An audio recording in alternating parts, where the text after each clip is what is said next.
Hello? Hello? Hi? Hi, guys. I have to reclose some things. I have to edit things as well. What was the timestamp that you had, guys? It was 65 hours? 65 hours, something minutes, something. But yeah, Teto is an Utaloid, which means she was originally a fan-made character. She recently got 661529. She recently got a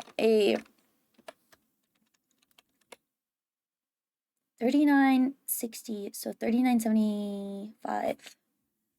3975. She recently got a actual official vocal synth model, but she is not kind of owned by the same company that owns the Core 6 Vocaloids and releases official Vocaloids. Like, she's not the same as V Flower or Lennon Rin or whoever. She exists in a different, like, little limbo world where she was originally fan made and probably will not receive any promotion for a while until Sega gets full rights. Until the Vocaloid Corp gets full rights to Teto as an entity herself.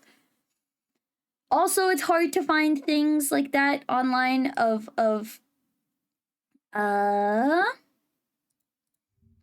characters because of the fact that, like, life there are stricter laws around fan created, fan created content, because if they're making money off of it, they're probably profiting off of it. Okay. That doesn't seem right. That doesn't seem right. That doesn't seem right. Start. There we go. There we go. Now that seems right. Needs context hat. Miko just using MathPad knowledge? No, I knew this about ahead of time. Octa asks me a question about Teto and why she's not in any things. It looks like I'm not gonna be able to play the cave game. I can try again, but I don't think it's just gonna be possible for me, unfortunately.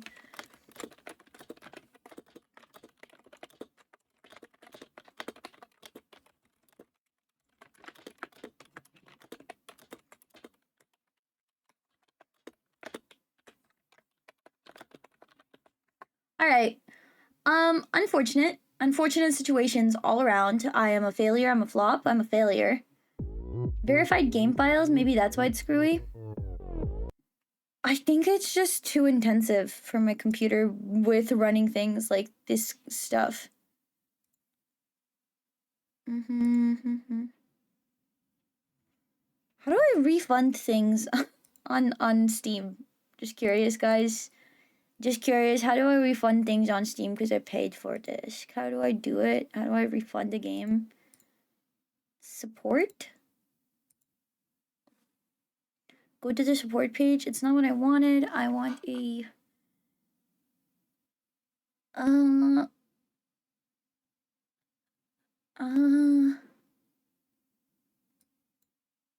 Technical, game won't download or install. Doesn't start.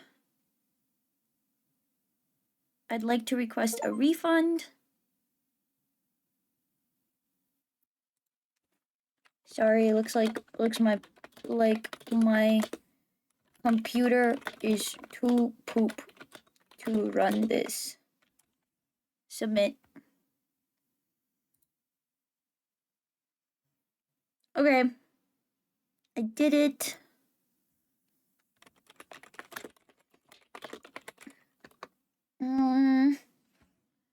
You could play it in a YouTube video or a community night. The cave diving one, it just wouldn't start, so I don't know.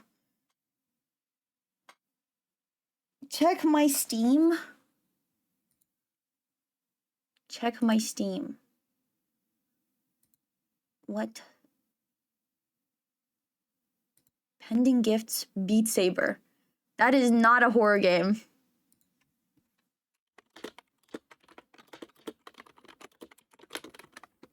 But thank you. Thank you, Grimiable. Grimiable just gifted me Beat Saber.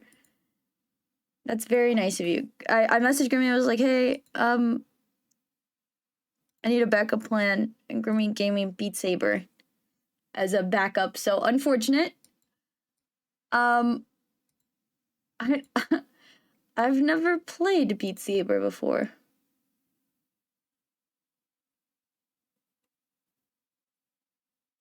Grimmy's WFAPs? Don't say that in my chat ever again. I don't want to see that. Can we plop Mystic Cover in Beat Saber? Probably. You know, 'tis how I view special when there's no one else around. He's so funny, ha ha ha, no. Don't you dare look at me that way. Should I play VR chat instead, I guess? We can go into a horror world? Not unless someone deadass jokingly stop, haha. I'm saying jokingly. /J. I almost said /SRS, but that is the opposite of what I meant. It was a /J.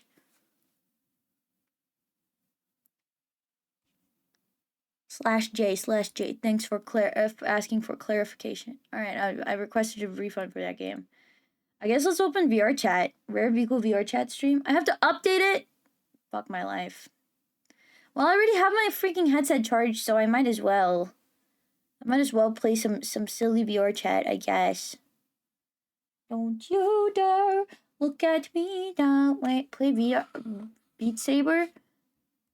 Can I play Beat Saber? Isn't it copyrighted music? Isn't this not a stream game? Play Beat Saber. I'll play Beat Saber on a different day. How about that? I still have to download all of Beat Saber. Don't I? ABBBBBBEAT. Is safe to play?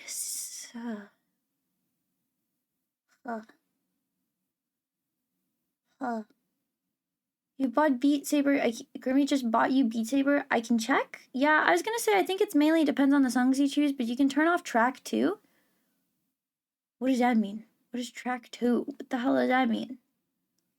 Also, don't I have to be in the standing position for this? In my OBS easy fix? Like, you just want me to mute the audio? Yeah, well. Don't you dare look at me that way. I don't want money. How you don't feel the same?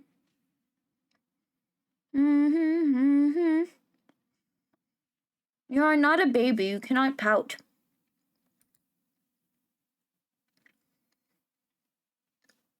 You want me to play Beat Saber? Is that interesting to watch? I feel like it's gonna be not interesting. I am eating it. I'll install Beat Saber right now. I'm installing Beat Saber.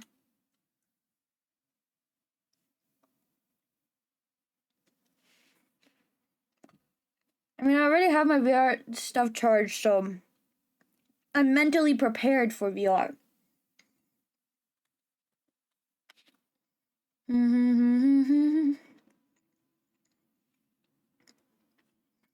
Hi, guys. Not first. Not first. Not first. If you get dizzy or headaches, then don't hesitate to take a break. Okay.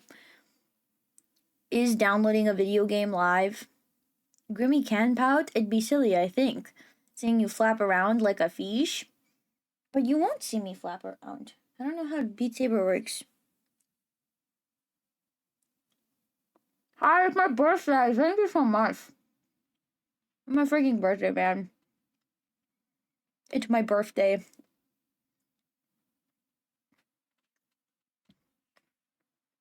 It's my birthday. I don't need reminding of how you don't feel the same. But it's my birthday. It's my birthday. It's my birthday, chat. It's my birthday. I would never forget your birthday. Thank you. I'm grateful.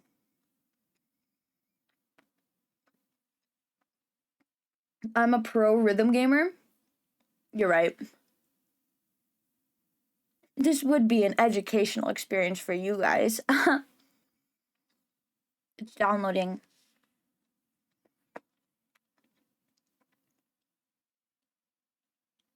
I'm eating a chocolate muffin. It's so yummy.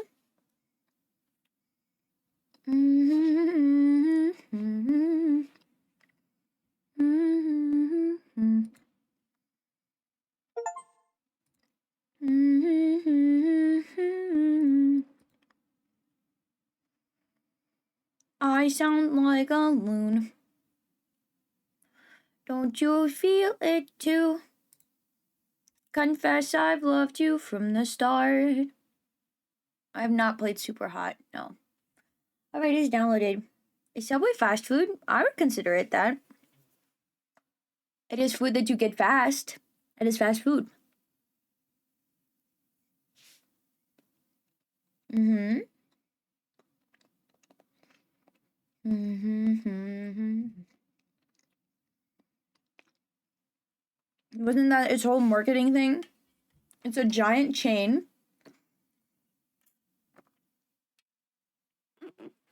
A la McDonald's. Around the world about getting a fast sandwich very fast. It's like healthy though, but I mean it doesn't have to be. You can get yourself a fucking meatball sub. Slather it in butter. This is how you can order at McDonald's. Burger with no bun. Just lettuce, onion, and some freaking tomatoes.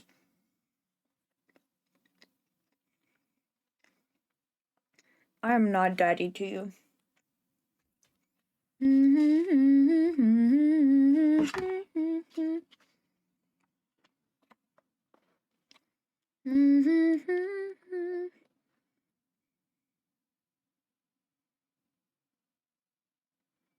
Hold on, I have to connect to everything again.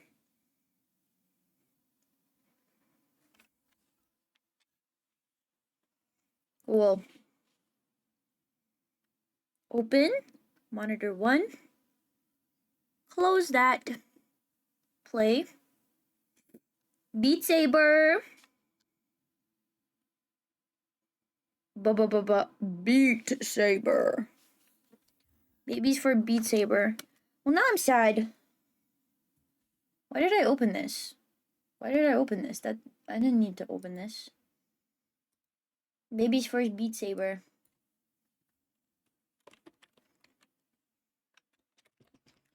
Ow! I can't fucking see.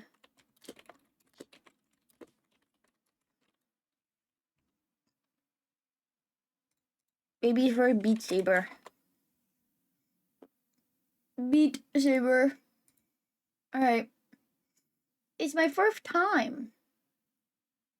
It's my first time playing Beat Saber. Let me go into settings and I'm gonna put this on the first so this is not gonna be audible in the VOD.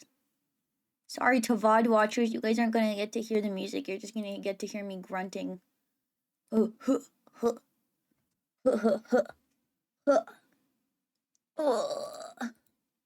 Like that. Is that good? Was that good for you? I'm sad. Maybe I'll ask my friends named Rain Days if they would want to play VR freaking games with me. Talked about my radar detector. I caught a cop before he caught me. Swag. Swag. Congratulations. Please be very careful. Please still drive responsibly. Don't kill anybody on the road. I Subnautica had good VR. It would be really scary for Vico. Well, I'm not that scared of the ocean. I'm not scared of the ocean the same way that Wire and Tinta are.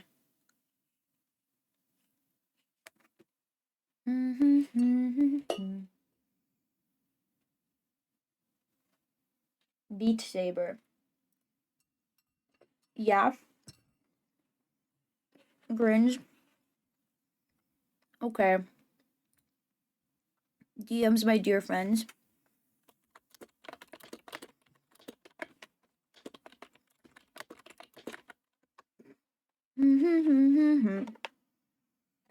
But only for a short while, okay? Select English. Yes. Select region. Hell. Why does this matter? Okay. Okay, they're gonna sell my information. Hello, can I... Hello. Agree. Continue. Hide explicit content? Oops. Solo? Your guys' fucking thing is broken. Alright, campaign online. Solo. Looks like you haven't played. Would you like to play the tutorial first? Yes. I'm gonna be sitting.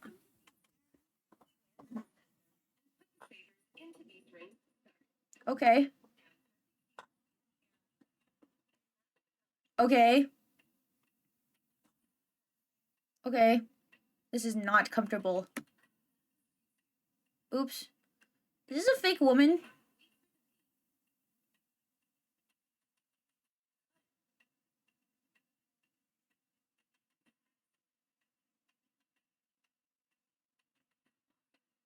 Okay.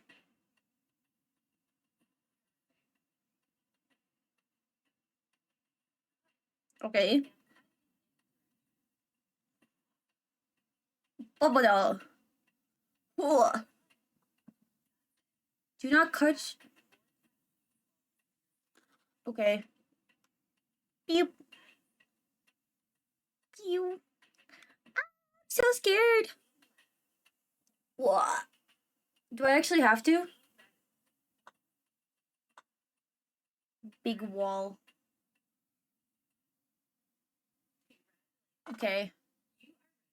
I'm not crouching all the way down to where you wanted me to go. Alright, I did it. Bad Bunny. I don't think I can do that one. 100 bills? Who the hell is Yaroslav Beck? Who are you?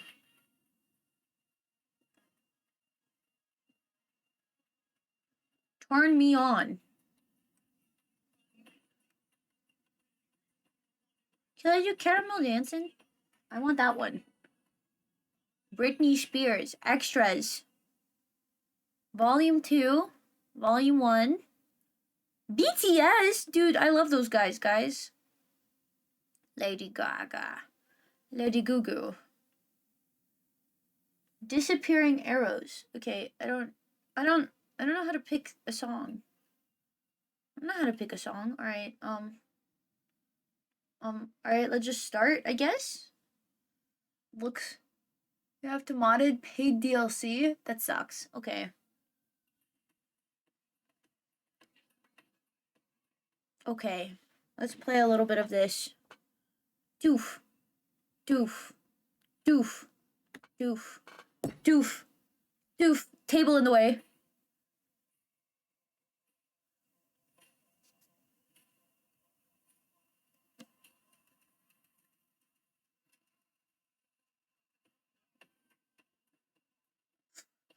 Okay. Okay. Alright. Swag. Listen, guys, I have a little bit of an issue called there's shit in my way.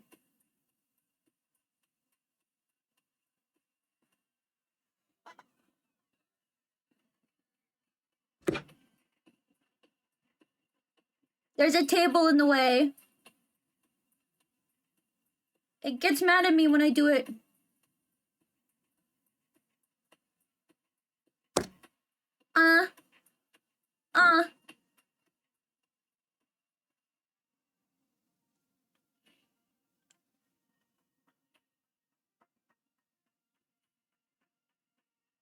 69?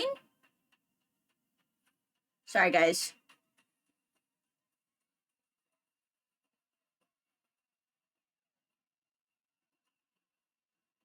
This is hurting my wrist.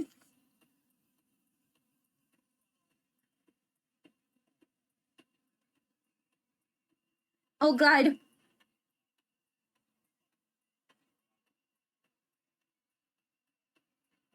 Keep your cubes on your side of the road, buddy.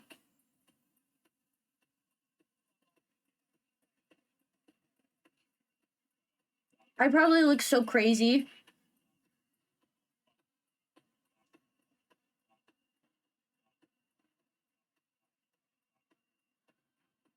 I don't want to stand. This song is long as fuck.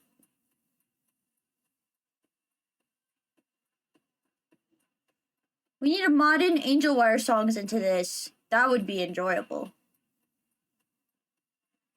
Okay, I did it. Now dancing. You can see my wiener. My wiener. My wiener. See?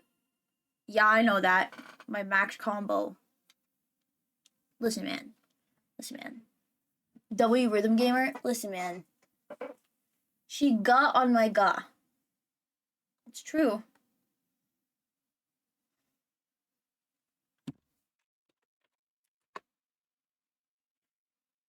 Okay.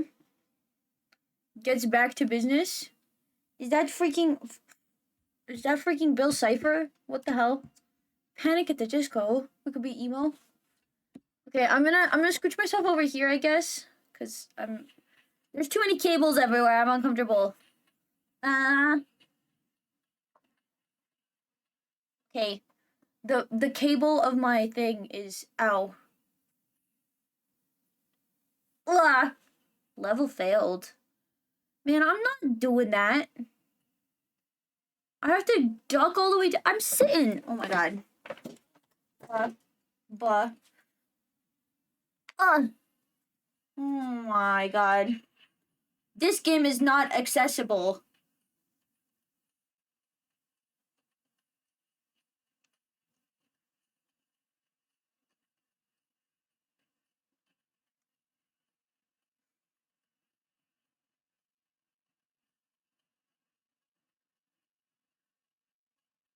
I hate this game.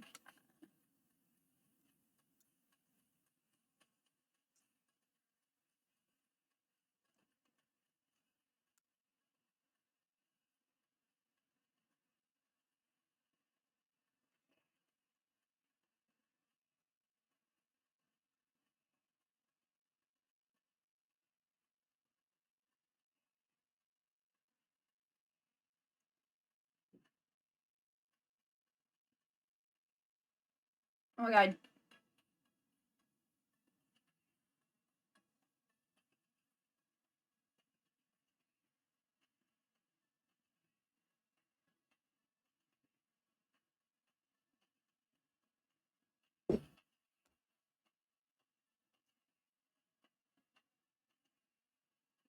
You can hear me tapping against my table.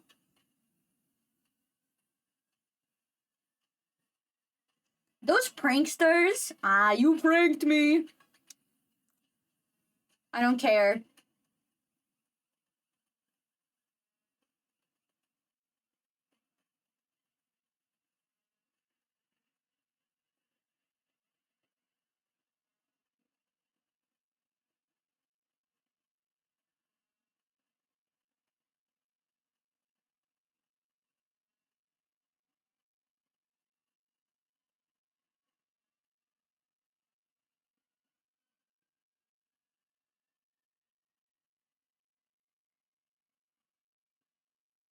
That sucked. That sucked. I can't see anything. I can't see anything. My head is tilted. I have to do volume 3. Ah, my head. My head. I'm dizzy. Immortal. We can be immortals.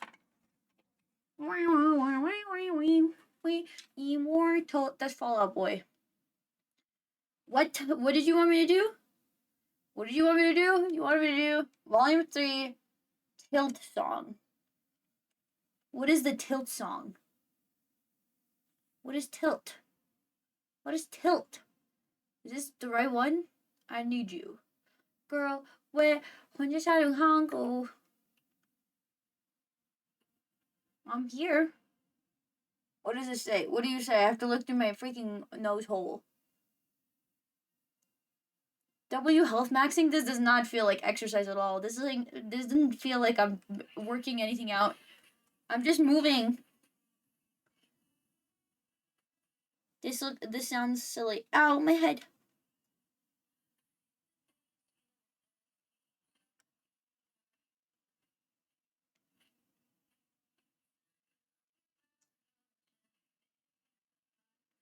Guys, my hand is rubbing against this cable, and it is making me uncomfortable.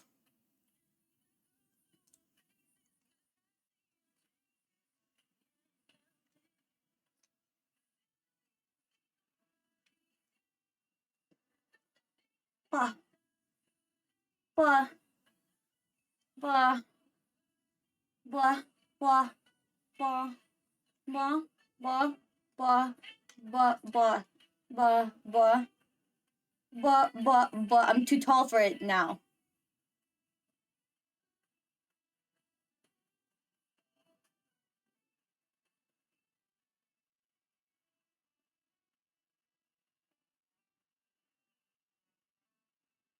Ow! I cannot nod my head along. If I do that, that is dangerous. Okay.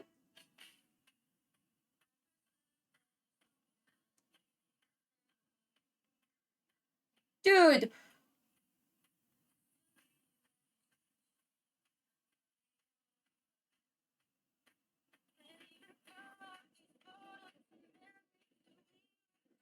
Ow!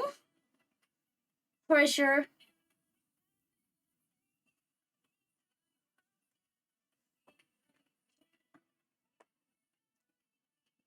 Stop doing that. Okay. Okay. Alright.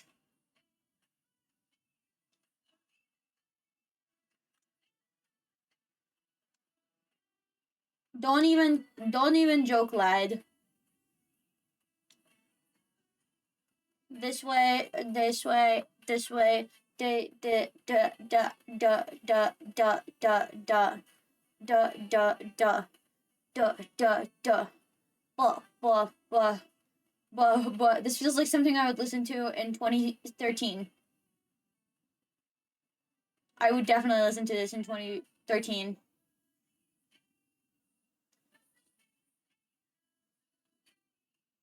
The song is so long. After this, I'll show you guys my favorite rhythm game right now. Move, bitch, move. Move, move. Ow.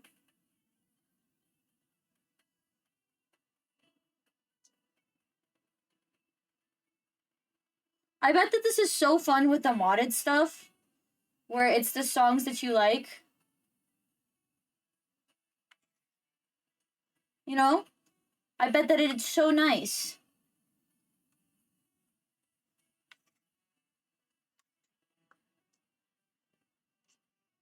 Yeah, get it, Vico.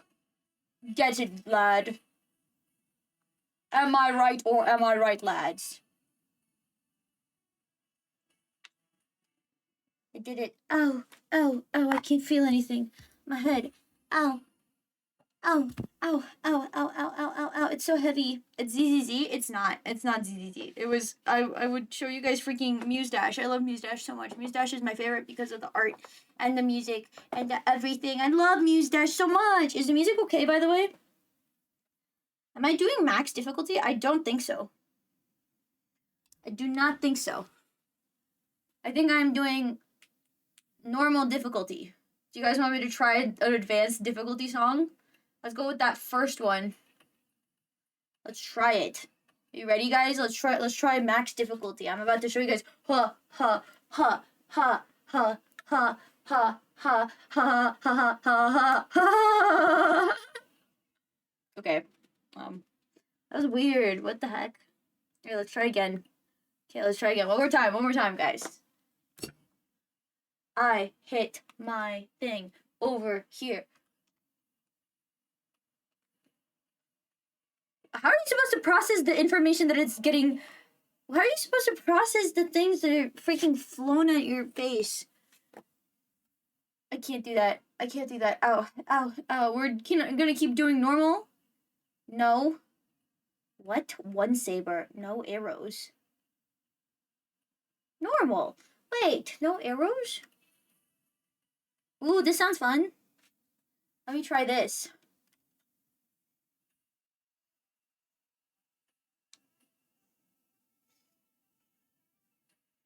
Okay.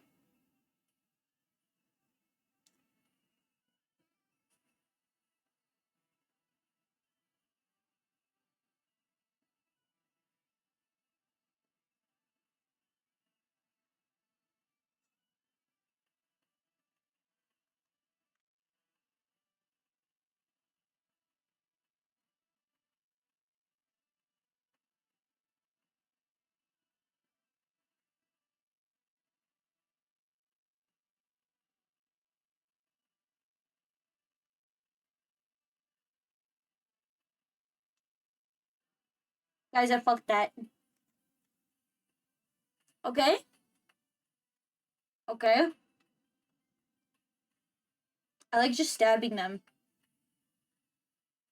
What? Okay.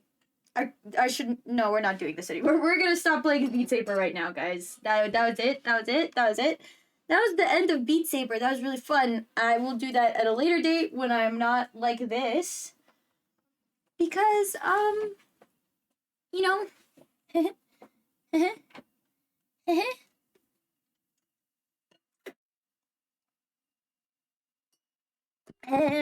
I just slammed my hand and body against the table. So we're not gonna do that. Oops. Oops. Oops. Oops. Oops. Oops. Oops. Takes this off of my head. Ouch, chat. Sorry. Ow, my hand. It hurts. Let me open VR chat instead. I think that this is gonna be a little bit of a safer experience for us. Unfortunate. Thank you, grimiable, for the game. I will have us play it in a bit. But since we're already in VR, we play VR chat instead. How about that? Bleh. Wow, this thing is hot. VR chat. Thank you, grimiable, for the game. I really appreciate it. I think it is fun. I'm just not currently in the best setup to play VR chat. Unfortunately. Not VR chat. This. Let's play some VR chat instead. Just exploring worlds? Yeah, we can go see if we can find a spooky one. Oh! This game always makes... This stuff makes my head hurt all of the time. Where is it? Where's my things? Where's my things? Where are my things? Where are my things? One of them is here. Where's my other one? Hello? No. Whoa! There's a freaking portal cube! Wait, you can do a portal in VR? Where am I right now? Guys, I don't... I'm in a... Nope. Nope. Okay, yep. No. Can I leave? Can I leave? I would like not to be here. Monitor 1? No. Quit app.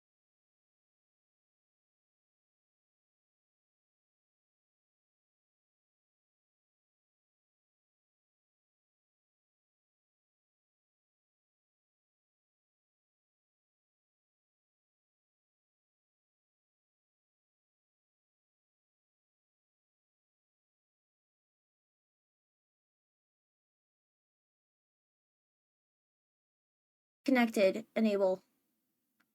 Sorry about that, guys. Shout out to Steam VR. I see that.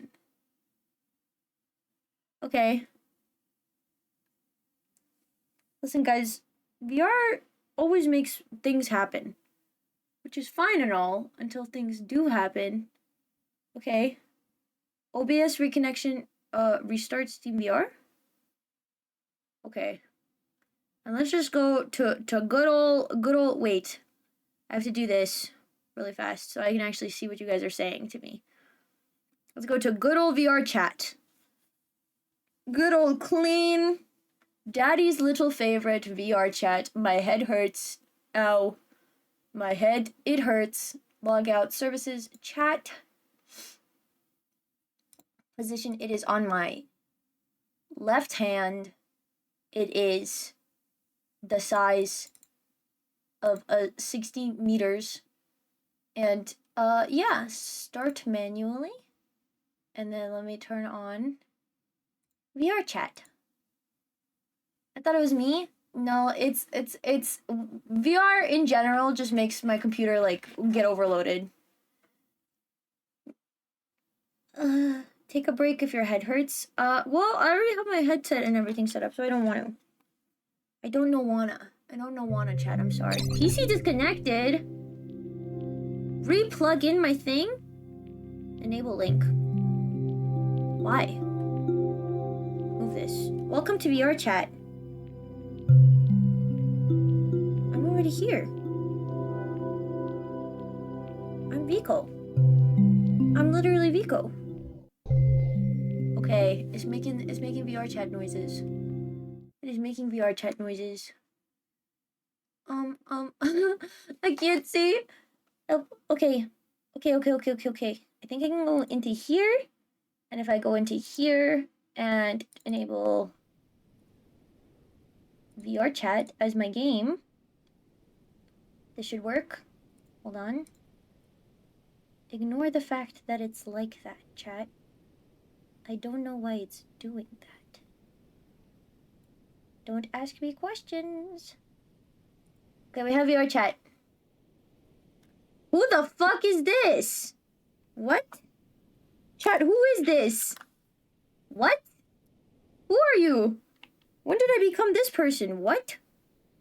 This is not me. I have no idea who this is. What the fuck? Guys, I think I got... Hold on. This is not me. What? What? Who? Exit. Exit. Yes. What? Who is that? Random man? Question mark? What the freak? I'm not in Steam. I don't want to be in a Steam room. Don't make me be in here, please. In game.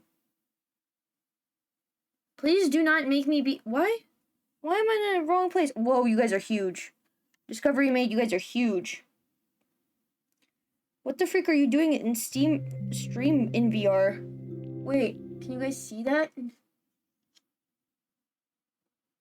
I don't know what happened. I don't know what happened. I think I know what happened. I think that's from an ancient thing of one time me playing VR chat. Please don't put me into that random person again. That is not my VR chat account. Guys, I think I'm in the wrong body. This is not my VR chat account. What is this? What is this? What? What the freak? Okay, we're not playing VR chat. What the hell? Who are you? Who are you, man? Who are you? I don't know who you are. Exit. I don't like whoever that was. That was not somebody I know. That was a random stranger. What the freak? What? Alright. Check your VR chat email, I guess. Why did I get logged out? Somebody hacking me on VR chat? If so, why? I don't play in public. You forgot what he looks like? I don't look like that. Looks at my email? Looking at my email?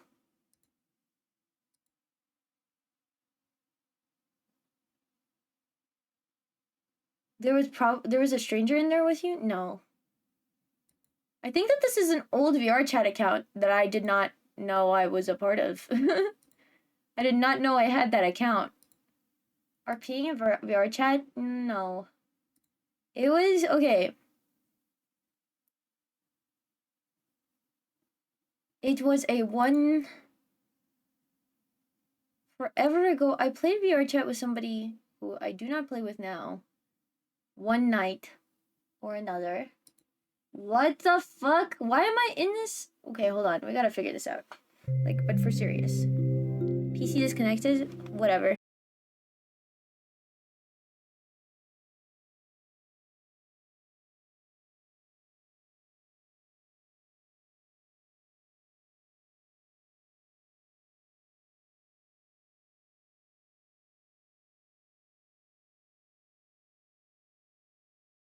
account? I think so, which doesn't make sense because I thought I was playing on my Steam account.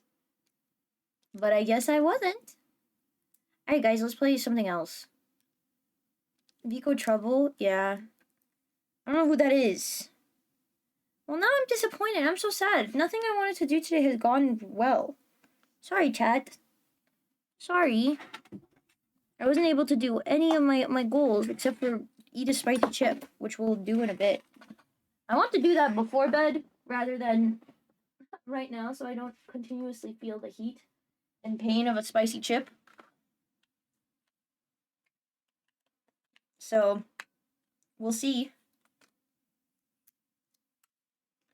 In the meantime, I have to unbattery my things, or else they continuously drain battery, the controllers. They drain batteries forever and ever and ever. And it's sad. Just a spicy chip? Yeah, just a one chip challenge. Oh, which I have to grab a water thing, which will be tough. But we can do that. You know what? We can actually do that right now. Fuck you, VR. I don't want you. Quit.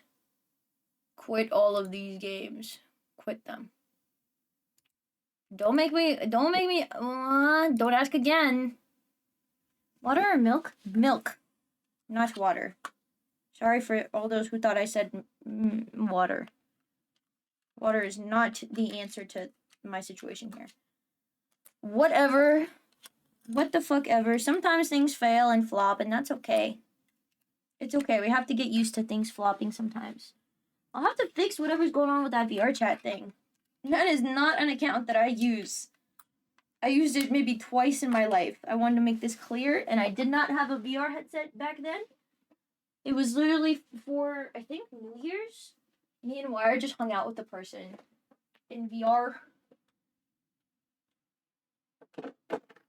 Hello? A little spider. Hello, good to see you, man. You are tiny, so I am friendly to you. Get milk? Yeah. I'm going to get milk. Alright, let me open things. Open things that actually matter. Yes, I want to close. Why ask me 30 questions, bruh?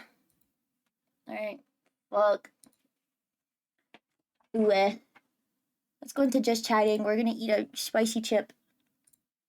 You guys are gonna get to watch me struggle and suffer. Oh. At least I hope you guys get to get your streaks up. VTube Studio. Hard launch. I got a recommendation after the chip. What is your recommendation? Don't people call the ambulance from the chip? I am not going to eat the entire chip, guys. I'm going to take a bite. I want to make this clear. I don't have the I am not a spicy chip kind of guy. So we will see. I think it's too short in between. I don't think my streak went up. What? This is stupid. Scam ass fucking website. Scam ass program. Okay, hold on. Turns this on. Hello everybody, my name is Vigo, and I'm going to eat a spicy chip. Hold on, let me send a thank you message to Grimiable and say, thank you, Grimmy.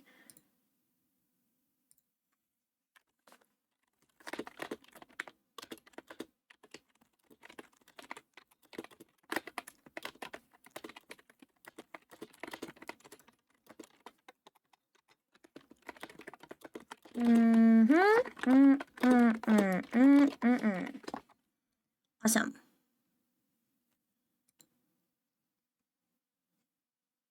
Okay. God, I'm all dancing. Ooh, ooh, ooh, oh, let me go get some milk. Oh. Oh, oh, oh, oh, ooh, ooh, ooh, oh, Do, do, do, do, do, do, do, do, do, do, do, do, do, do, do, do. I'm gonna suffer. I'm so sad I didn't get any of my sub goals done today. Well, it's fine. I'll have content for the future, am I right, guys, or am I right? That's the way that I need to think about it. So we have my one chip challenge. Let me set up my webcam. Don't try it on an empty stomach. I ate a chocolate muffin. Guys, I ate a chocolate muffin. I ate a chocolate muffin. I'm pretty sure these are not actually the spiciest ones. I'm pretty sure they've come up with spiciest peppers now. Spicier peppers than the Carolina Reaper and stuff. But they're still very, very spicy. I want to make this clear. I don't think I'm gonna enjoy this process at all. But it's fine. I'm not gonna eat the whole thing because I don't plan on it. That would suck. I don't want to eat the whole thing. I'm gonna go get some milk. So BRB.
You don't want to get stomach burn? Yeah, true. I don't want to get stomach burn. Okay. Rearranges myself. Hello, everybody. It's me. Can I not hear the music? Why? Why can I not hear the music? Am I silly? Hello?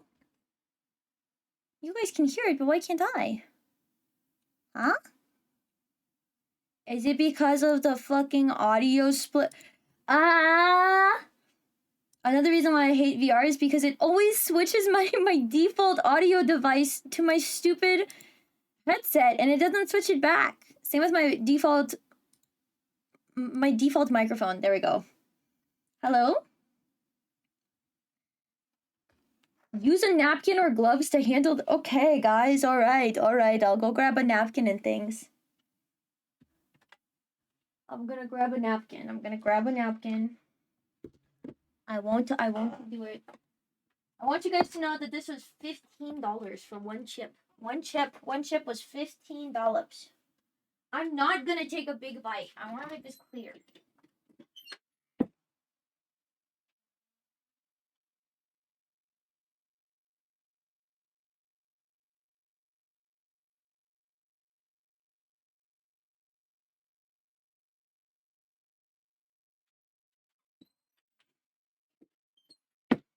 Okay, guys. I have an entirely brand new roll of toilet paper to use. Avoided touching your lips? Okay. I will. Wisps, I will. You guys are stressed more about this than me. What the freak? This is the most anxious I've ever seen the Wisps. You guys think I'm going to die. Should I expect death? I'm trying to be very positive about it. I'm trying to be a positive maxer. Hello guys, it's me, it's Pico. Here it is. It's the one chip challenge. Woohoo! On it, it says, Red Hot Reaper chip challenge made from the hottest peppers in the world. Carolina Reaper and Trinidad Scorpion. Try me if you dare. Extreme hot stuff. No ID, no sale, underage sale, strictly prohibited. Inside the box is extremely scorching chip. That is what the box says. Do you have Tums? Are you guys planning on me throwing up immediately? No, I don't have Tums. You guys, what? Oh my gosh. You guys are scaring me more than this. Again, I'm not gonna eat this whole thing. I'm gonna take a little bite. Very, very small bite. Pico places it in milk. The world will explode. Alright, guys. Here it is. Oh, they provide gloves for me. How nice. Don't look at my arms too much, okay? Okay. We're good. They provide me gloves. That's so nice of them. Here it is. It is one chip. Flashbang. Okay. Oh, they only give me one glove. I should have gotten, like, hair dye stuff. That's good time. They give me a thing. So, warning. Eat it at your own risk. Not everyone will enjoy the extreme heat. Do not eat it if you are sensitive to spicy food, allergic to peppers, or capsaicin. If you are pregnant or have any medical condition, please do not eat this chip. Any medical condition? I can't eat this chip if I suffer from freaking eczema. I don't suffer from eczema, luckily, but keep out of reach from children. What to expect. This chip has been purely created for the sheer pleasure of intense heat and pain. A lot of words, a runny nose, watering eyes, and mouth on fire. Here's this John.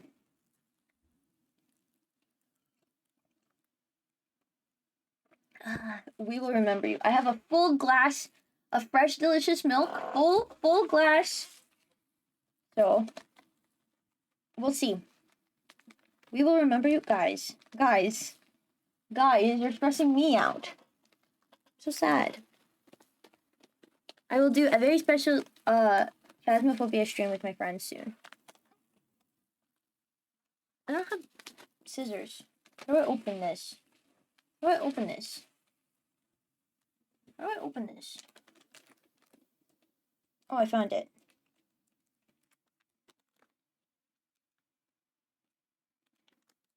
I'm scared, guys. I'm gonna burp and explode. Hello. Here he am. Alright, I'm gonna put the glove on now. Are you happy now? Are you happy now, guys? Do I have to, like, when I throw something away from the spicy chip, do I have to, like, encase it in cement and bury it underground? Do I have to, like, put it in a biohazard bag? Is that what I'm gonna have to do? I love spicy food. I don't. I'm scared. Not gonna lie, I want to try it. This one, I'm not gonna lie, it doesn't look like the spiciest thing in the world. I know that's deceptiveness. I'm being whatever, but I've seen redder, more scary chips. Maybe, so Curdle doesn't get to it? Okay. Okay, I have it. Again, I want to make this clear. I'm going to take a very small bite, chat. I'm going to take a small bite. Just the edge of the chip.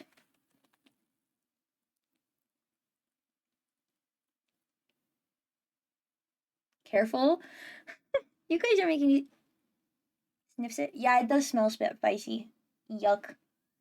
Colors can be deceiving. They are. And if worst comes to worst, I still have more chocolate muffin. Okay.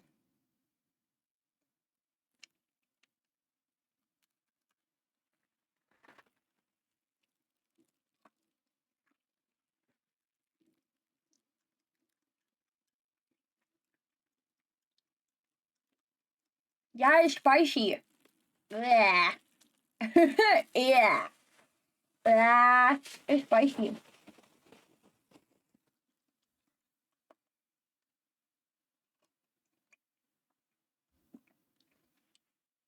I swallowed it. Yeah, that was a mistake. Okay, I'll try my freaking chocolate muffin.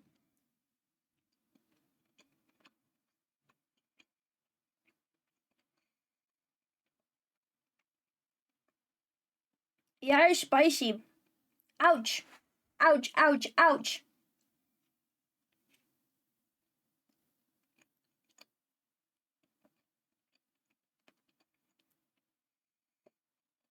I'm coating my mouth in chocolate muffin right now.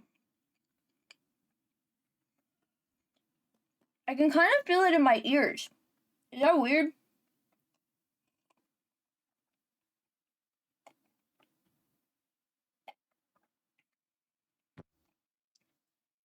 I saw on the sides of my mouth. I should like, oh, wow. Every time I drink the milk, it's nice, but then it stops being nice immediately after.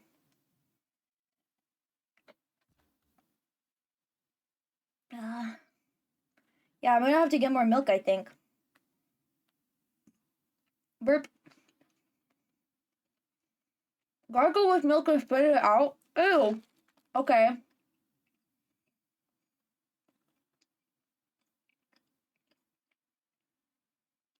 Ah.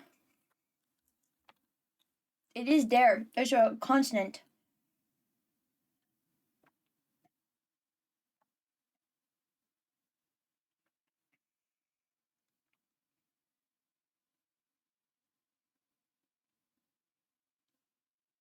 Yeah, it's just still going, huh?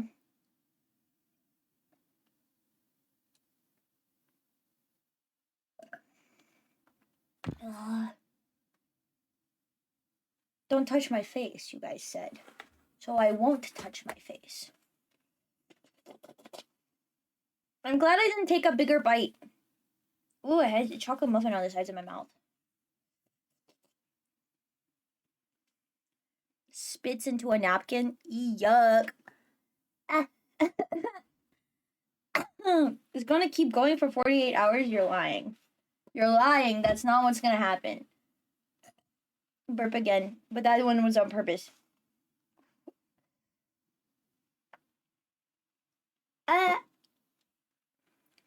Rubs tissue paper.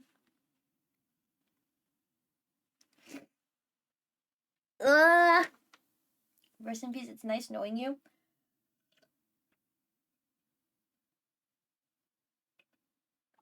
Ass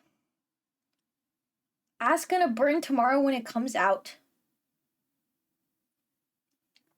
Maybe this is what I need. You know how I've been telling you guys about my anxiety and how my bowel movements have been slower with this subathon. Maybe this is what I needed, you know?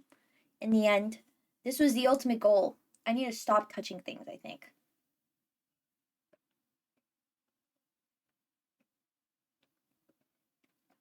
Okay, let me give my opinions. Flavor, 0 out of 10, it tasted like nothing. Spiciness, 10 out of 10, tastes like spicy. Oof, that will burn.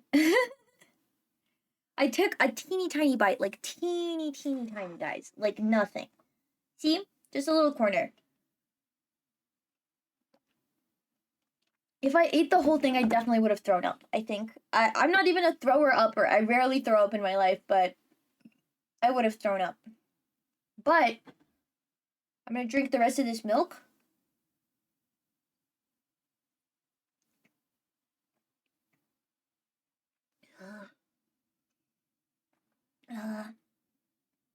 Burp.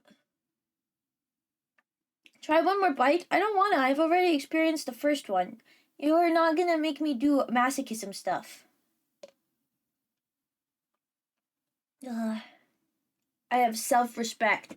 I'm not gonna shock myself and then shit myself on stream like how that one guy did it.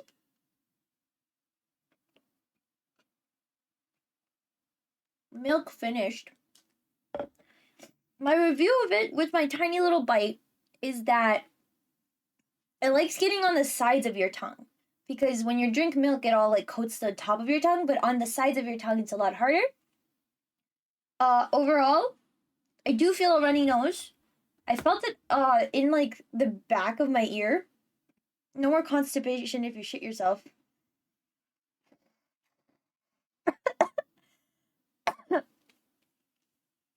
I don't think that was from the chip. I think that was from my voice dying. I've been coughing a little bit. Am I sweating? No, but I am a little bit warm. A little bit. Little bit warm. Little bit. Overall, something to try in moderation. Don't eat the whole thing. I'm not a masochist. I didn't want to do that. So I didn't. Don't rub your face with your hand. I didn't. I rubbed my neck. Alright guys, I'm encasing it. I'm gonna encase everything in itself again. Right? We're encasing it. You guys said to cover everything up and throw it away. Safely but surely. I mean, I guess throwing it away is kind of a waste. I can just keep it in this box, festering and evil. I can just do that instead if I wanted to. And then we can bring it out for another activity. I could try and see if I could get my brother to try it. He might want to. Maybe my dad. My dad would think it would be fun. I think. Eat it? No. Save this for tomorrow, and I'll ask them about it.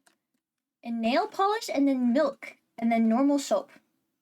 Nail polish remover, then milk, and then normal soap. My hands did not touch the chip, guys.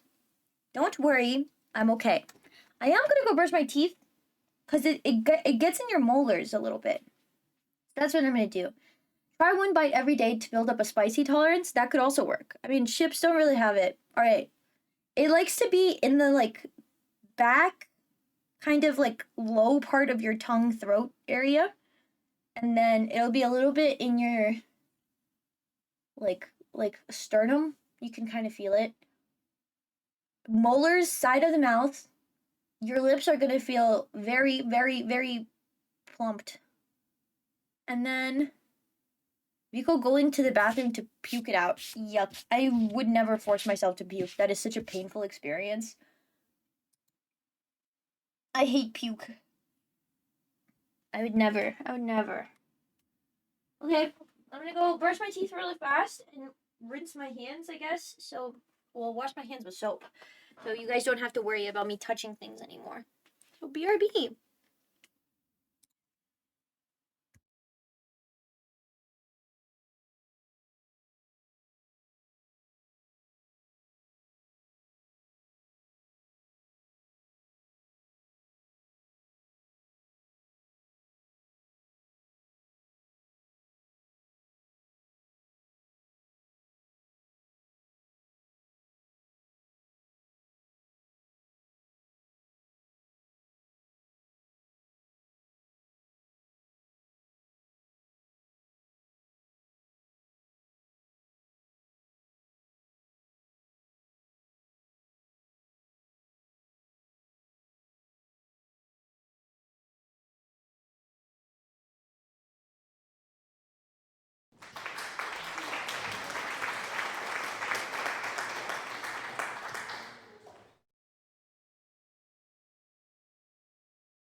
Okay, so more of my chip review.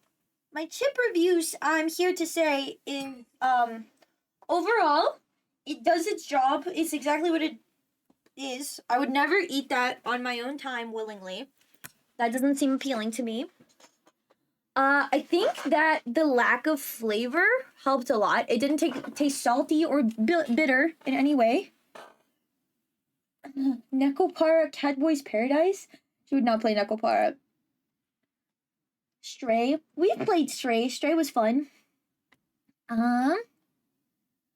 So, Nekopara, no, what? The lack of flavor really helped because I had more of a want to gag and throw up when I ate the Gordon Ramsay one because it was so bitter. That spicy food, ultra, ultra, ultra bitter. Why not Nekopara? Because that's an arrow game, and I'm not gonna let her play a horny game. She can't play it. Will you play Nekopara? I don't know. I don't think I've never had the urge to play a horny visual novel. I only played Honey Pop with Why are in Paroquiat? Because it'd be funny. I don't think Catboys is Arrow. I don't know. I'm not certain. I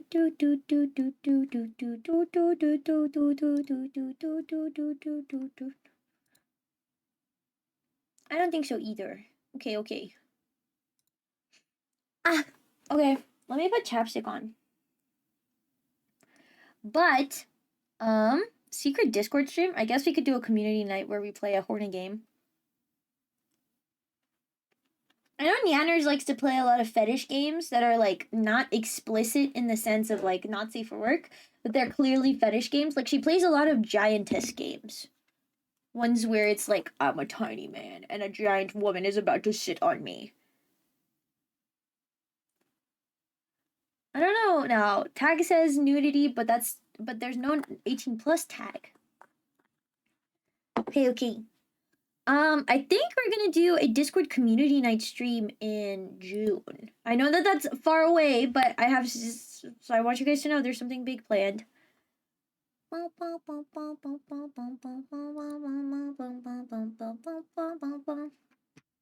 June? Yes. Nekopara is a sussy game? I had no idea. Why would chat offer that? Nekopara is like one of the top 10 sussy games. It's like if somebody was just like, are you gonna play a Supersonico game? Supersonico is literally the Arrow game mascot. Like she is the horny game mascot of all time. If you're trying to think of an Arrow game, you'll think of Supersonico, right? Nekopara is an FPS game. No, guys. Also, I don't remember correctly, but the Nekopara girls, I mean, they're cat girls, but they're like 3 days old or something like that. Or like 2 years old, if I remember correctly, because they're cat aged.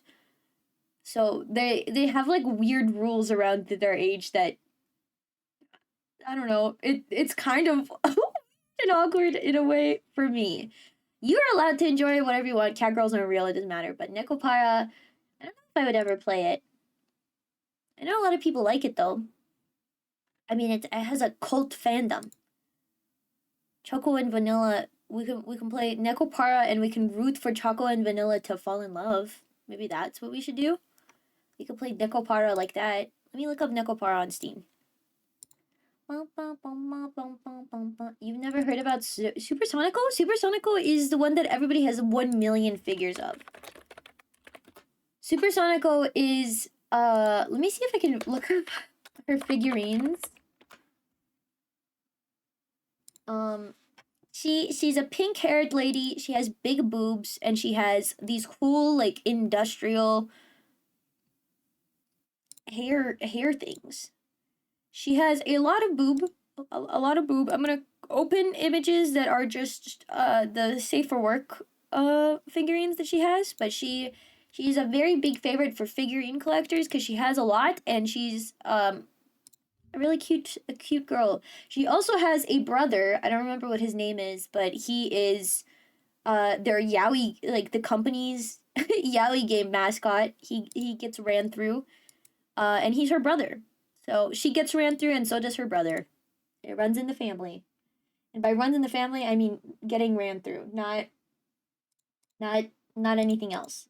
The lore is that she is in college studying for, if I remember, aquatic. So she's trying to become an aquatic like what are they called? Like conservationist. But on the side, she does gravure model work. So gravure models are just like bikini models and stuff like that. So this is Supersonico. You've probably seen a lot of her. Oops. Yeah. But she's very cute. She has 2 friends. She has super... Oh, no, I don't remember what their names are. Ran through? What do you mean by that? I mean, she's ran through.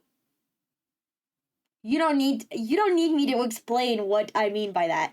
This is Supersonico. Her trademark is that she has the like kind of pinky eyes, pink hair, and cool industrial headphones always. So that's Supersonico. She's wonderful. Supersonico. She's really cute. I love Supersonico. Nekopara is something that you must know about more if you were into anime around like the 2015, the 2010s basically. Because that was like top 10 games of all time. People were gooning nonstop to Nekopara. Because it is an 18 plus game if I remember correctly. But you'll see it based off like they have the I'm opening images in new tabs because I'm scared of opening Nekopara images and then flashing you guys with porn. We're good. Oh wow, that's awesome. That's awesome. Wow, that's awesome. That's awesome. Wow, you guys can't whatever. Fuck it. Whatever. This is these guys. Stop it. Get me out of here. Like this is vanilla, choco and vanilla, Yuri, and Daring. You'll see them. You probably recognize the maid outfits. Editor enhance. Why not just do the Steam page? Does the Steam page have nudity? I don't know. Some of them do, and some of them don't. I don't know if they have the not safe for work version.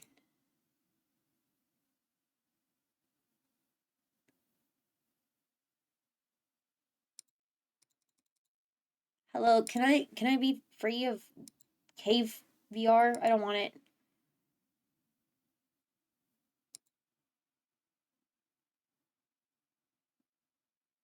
I don't. I don't have an issue with this product. I don't want to. Home. That's it. I don't want it. Don't make me do anything. Thank you. I got my refund. I don't want it. Ah, I don't want it. I don't have any issue. Steam, let me free. I don't have any issue. I don't have an issue. Activity? Can I go to my profile? Okay. Okay. Can I be freed out? If I look up Nekopara, am I gonna get killed? It's $3 right now. Yeah, it's a hentai game, so it has nudity and sexual content in it. I don't think it's in any of the promotional material, but you've probably recognized these girls. Ba, ba, ba, ba, ba, ba. Here they are. Look at that. That's Choco and Vanilla. They were everywhere. To this day, people still like cosplaying them. The maid outfits in Nekopara are very popular.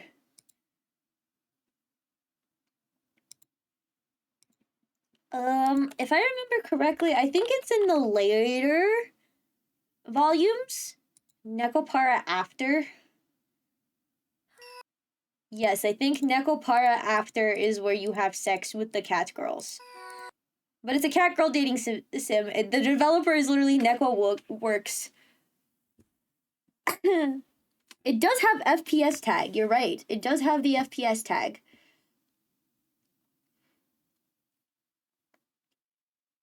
They have they have a song by Fuamoko and Nekopara. Side by side. Fuamoko sang a song for Nekopara.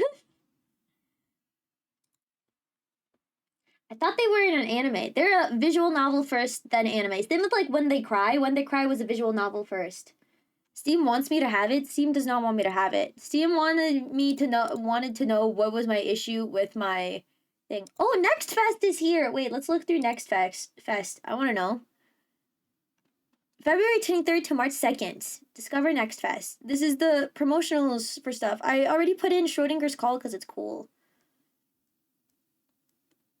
Top level genres, Cthulhu, Under Heaven or Hell, Finis Actus, Waterpunk, Fright Animatronics.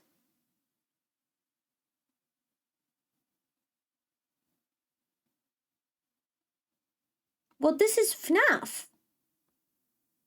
Right? And this is FNAF. This is 3D FNAF? New games development? That doesn't sound like...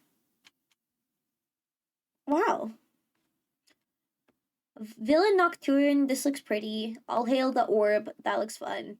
People love making horror games. A Thread Between. Lunch Break Tactics. No Timer Strategic Auto Battler. Nemilian, The Last Expedition. It's a simulation sci-fi physics difficult indie Metroidvania action adventure.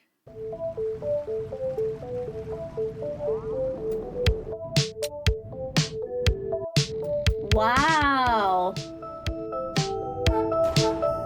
Oh yeah, this looks like something that would cause a lot of pain.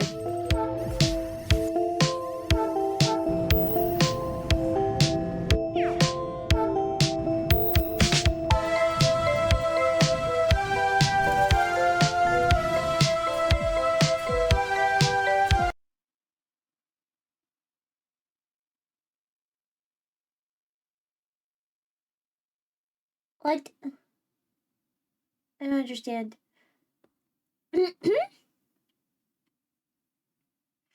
Has not safe for work as a deal. Either it's a DLC that has not safe for work, or it may have just it blatantly. I'm not certain. I don't remember. I never played Necopara. 100 Cats Lost in World. Fun. Coma 3 Bloodlines. Cool. Lovecrafting Survival Horde. Withering Realms. Thai Pro. The Boo Crew. Fogui. Oh, this looks fun. I like the way this one looks. Look at this. This looks fun. Is this co-op? This looks fun.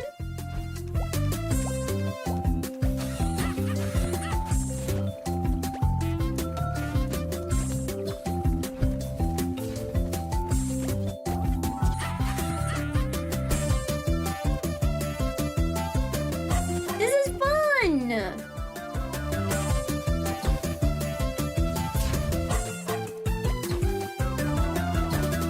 Jolly. This looks so sweet. I like the vibes of this one. It's a funny controller 2D platformer. That's cute.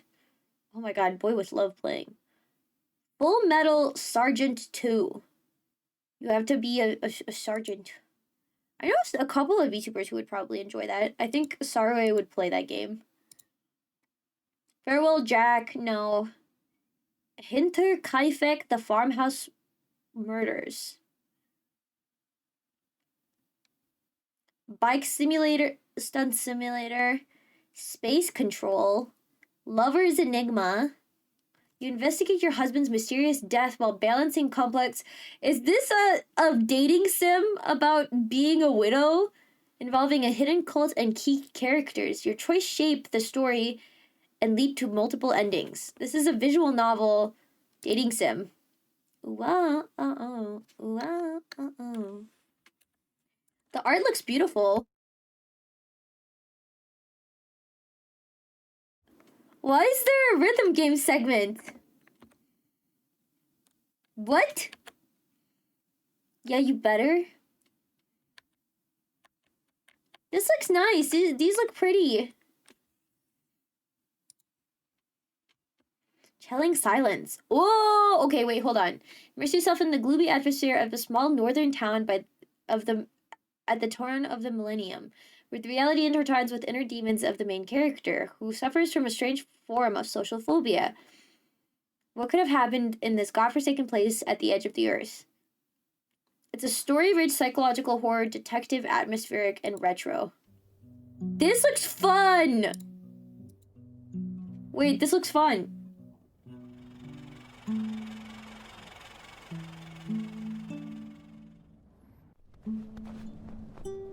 Исследуйте мрачный мир. Oh, this is Russian. Ищите предметы по подсказке. Общайтесь с персонажами. Wow, this is a Russian game. Знаете, что случилось в этом городе? Wow, I want to play this. This looks fun. Can I wishlist it? Can I wishlist it for now? This looks cool. There's a pigeon. There's a pigeon. Look at this low poly pigeon. March 3rd, 2026. So soon. Super soon. 3D looks neat. Grandest Adventure. Psychological horror about survival cursed. Oh, SCP? 9779JP. To its containment chamber before it destroys you. Is it just a person? Let's see. Let's see if this would be something grimiable would be into. SCP. They found me underwater, so deep, even the fish do not venture there. Red gates, Torre, but they lead to no shrine. You think darkness is the absence of light, but here, the light just leaves. Is that Sadako? The machines die first, then the people. Cool. They build walls under the earth, under the stone, Okay. under their prayers. But I cannot be contained. Cool. The visuals are looking cool. Static on the video. There's no way out for you. Is it voice AI? I don't think the voice is AI. The yellow I don't think the voice is AI. I can look it up. This looks like somebody in a voice recording who's a little bit too close to the voice. light. The microphone. It is blind to me, but you are not. Okay. Cool. Let's look. This is SCP-9779JP. Let's look for any AI disclosures. About this game, psychological, puzzles, read more. I'm not seeing any AI stuff. I'm not seeing the AI description, disclaimer. Nope. I think the person who was recording the voiceover was just a little bit too close to their microphone, which is why it pops a little bit. Song Runner. This is a rhythm game.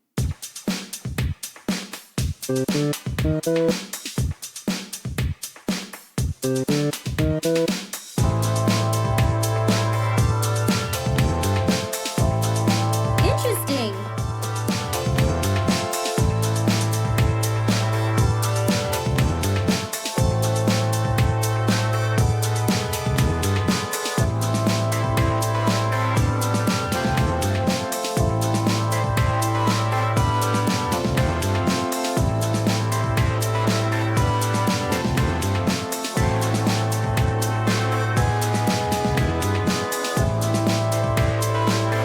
Okay, interesting. So it looks like, yeah.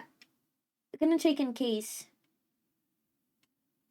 It feels like the voice has like 9 different accents. It's just probably a more like niche one. I can't tell how this game works. I think you're the one who is making the music for the song, so you have to build your own platformers for the platform game.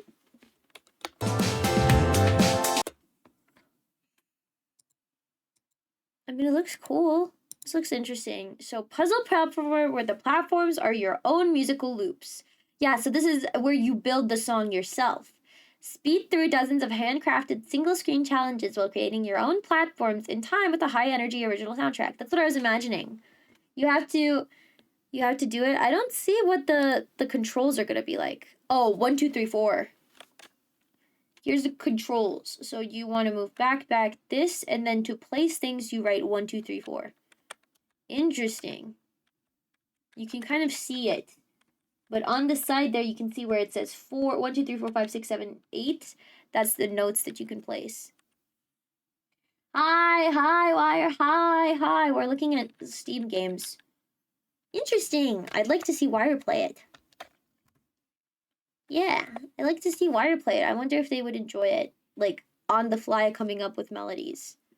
This looks like an AI game, guys. Is that fucking Link? This looks like a super AI game. What? Hold on. Uses AI generated content like Dust Store. Okay. Okay, well, I think that they used AI for the promotional art. Because that's straight up Link from Legend of Zelda on the cover of the game. That is straight up Link. Look at that. That's fucking Link. Guys, okay, hold on. Let me go here. Let me go here so you guys can actually see what I'm talking about. That is Link on that cover. That is straight up Link. What? Enjoy what? Not this game. There's a game coming out called Song Runner, and its theme is that you make the song yourself and then you platform via it. So I would love to see how a person... That's a lawsuit? I know. That's straight up fucking Link from Legend of Zelda. Look at that. Like the green, the everything. That's an AI generated Link if I've ever seen one. Oh, this looks cool. I like the visuals on this one. Moving closer. Forgotten Terror. So this is moving into a senior's home, but nightmare follows. Nightmares follow. Terrifying ghostly figures. A senior who seems to be hiding something. What secrets lie behind the door that cannot be opened? This art looks beautiful. Wait, this art looks beautiful. I wanna check this out. Hold on. Creature looks at you with confusion. It's an RPG maker. I'm not scared of RPG makers as much, so I think that I'll enjoy this one. This looks like something that is gonna be yaoi. I'm excited. I'm wishlisting this. Add to my wish list. Its release date is 2026. This game is called... It's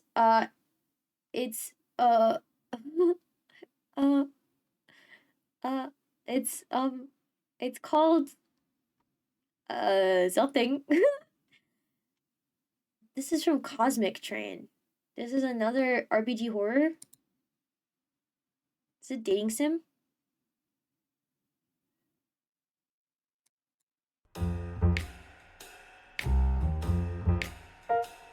Cool. This is a dark humor RPG maker. Cool. Please accept my grudge. This looks cool. This looks interesting. I like the art for this. Whoa. This is some yaoi ass studio. This is a yaoi studio who is not making yaoi games. Guys, I think that this is a yaoi studio. I think this is a yaoi studio. Plunger in the front page. I think that that's their joke. Human Zoo. Interesting. They like RPG Maker games, so they're a RPG Maker studio. Paid in Blood. Bet your blood in a twisted Baccarat game? Oh, is this gonna be a grimiable one? Is this person wearing a bunny suit? This is a person wearing a bunny suit. So you bet your blood. 8 hours will pass and you will gain around 500 milliliters of blood. Sleep for 10 hours. Interesting. Quiet. Don't get quiet on me now. You weren't all that quiet when we caught you. Voice on speaker. Interesting. What is the gameplay? Psychological horror. There's a demo? June 30th, 2026. Psychological horror. Interesting. Failed heist. Psychological suspense about you being trapped in a room after attempting to steal from a local casino. Your boyfriend's dead. The 1 million you stole destroyed. There's an IV in your arm hooked to a handheld Baccarat game. You have no choice but to play. Your debt will be paid in blood. Risk versus reward. Interesting. This game looks cool.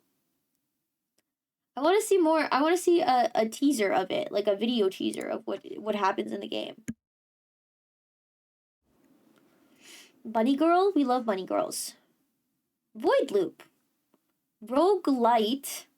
Dungeon crawler exploration PvE mining roguelike arcade game. Let's see what this is.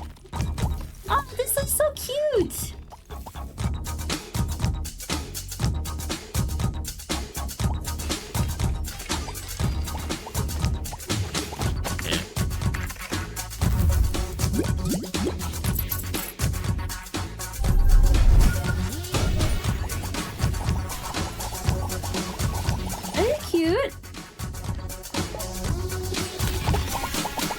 visuals. I think that the visual design is really fun.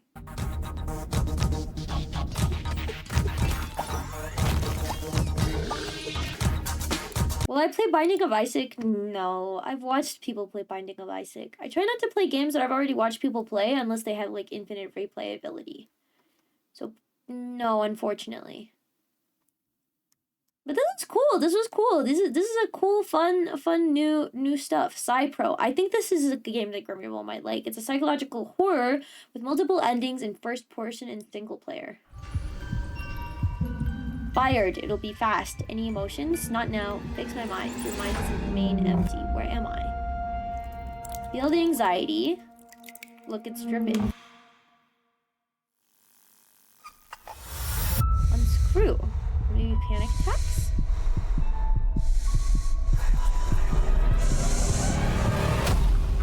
Work at a job you don't like? ADHD? Feel, hear, breathe. Do you hear this weird sound? Psy-Pro. I'm a little bit confused on what the gameplay is, or the goal is. A first-person psychological horror where your own mind is the enemy. Face intrusive thoughts, panic attacks, and distorted realities, and fight to keep your sanity. Okay. Understood. Interesting. I like the visuals of the game. I think it looks really cool.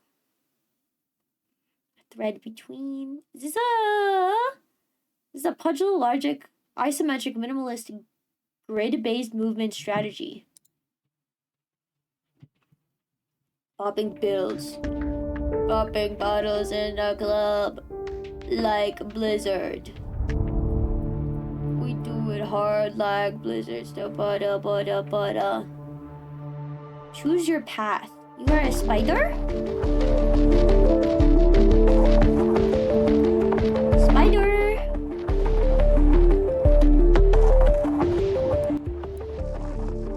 Uh-huh. Wire needs to play this game? No, Wire does not need to play this game. You guys are such sadists.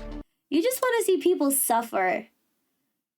Code of Shadows, All Hail, Villa Nocturne, Fright. I want to know what grimiable thinks of this one. I want to know what Grimmy thinks of the FNAF game. Dude, look at that guy walking.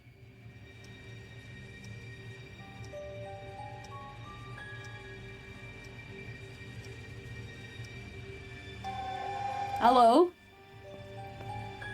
Is this FNAF or is it like FNAF? This is FNAF Assets. Is it a FNAF fan game? Is it gonna be free? Dude, that's Bonnie and that's Freddy. This does not look like FNAF, official FNAF game quality. Not to say that FNAF has like the highest quality, but it's with an actual studio now. It's a pretty big game.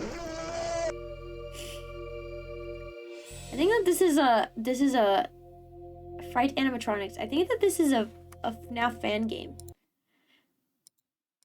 Coming soon. It looks like it's by an indie studio. Welcome to your new job as a night shift guard technician in our pizzeria. In this first-person psychological horror, your task is to repair animatronics, to monitor them and the pizzeria building using video surveillance. Do not forget about your safety. Animatronic robots can attack you. Because of their malfunctions, they remain enabled at night.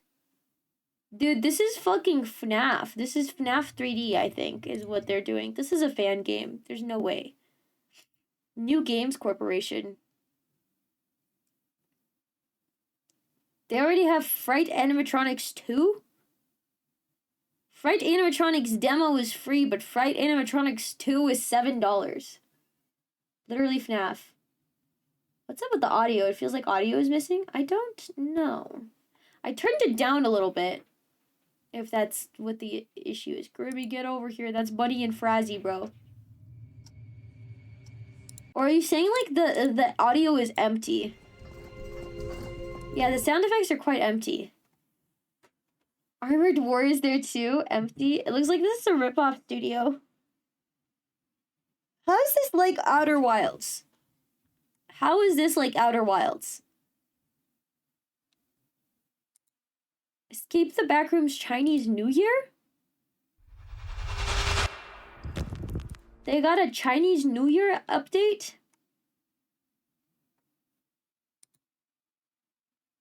You can have a horse? That's cool. Well, now I need to see Parokia play this. That's stupid. The Stalking Stairs, and it's short. It's $5. $5. Oh, guys, don't. The Stalking Stairs. Don't make me play horror games. Blink News with a horrifying update. Ooh, this looks cool. Just confirmed the discovery of a body identified as the 7th missing person reported in recent weeks, found brutally strewn across the plains beyond city limits. This chilling find marks the first confirmed killing in a series of disappearances. Authorities are begging for any information. Blink News urges all residents to lock doors, stay hyper-vigilant, and avoid all non-essential travel. This community... Are we the killer or is somebody else? Remain alert, protect each other, and stay tuned for urgent updates. Well, early 2026. Hello, that was a trailer. Cool. Talk about screen tearing. $5. It's short, but it's good. It has very positive reviews. It's a FPS first-person horror game. City under curfew, a killer on the loose, your delivery driver racing to finish your last run before 9 p.m. in a decaying apartment complex where every knock could be your last. This is a PSX-style psychological horror game. Cool. It does look really cool. I think that this is something that I'd be curious about. Okay, I wanted to show you guys a little bit of a freaking Muse Dash because I love Muse Dash a lot. Muse Dash is one of my favorite rhythm games. Probably my most favorite one currently. I'm gonna have to audio split Muse Dash to be on a different thing. I'll get it for you, Biko. That's okay, I don't want to play a horror game. I'm scared. I'll play it closer to Halloween, maybe. Have to.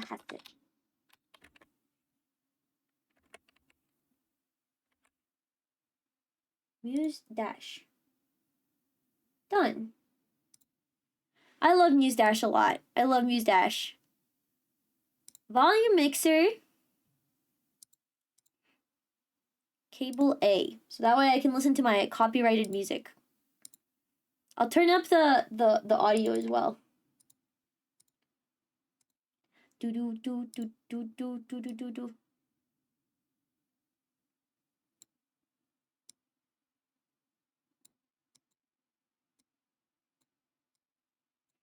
But I'm gonna turn my headset volume down.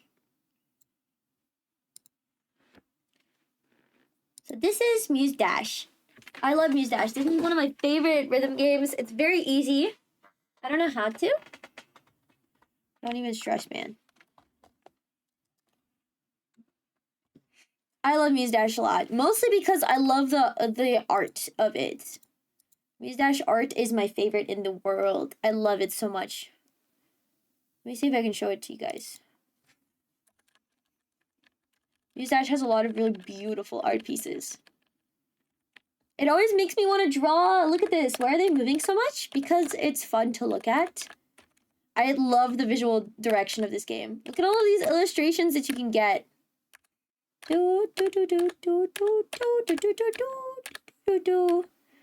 And they've had a bunch of really cool collaborations. This is Vivinos art. They had a collaboration with Vivinos. A couple of them.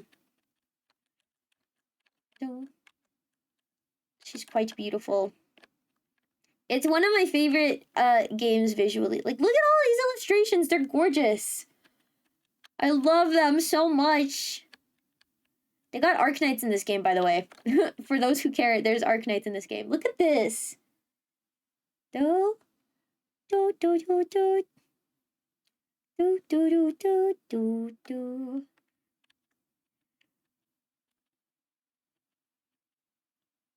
They got Hatsune Miku in this game as well. You can have Hatsune Miku, Rin, and Len. This is the one that I like playing. This is a Nocturne Blood Air Burrow.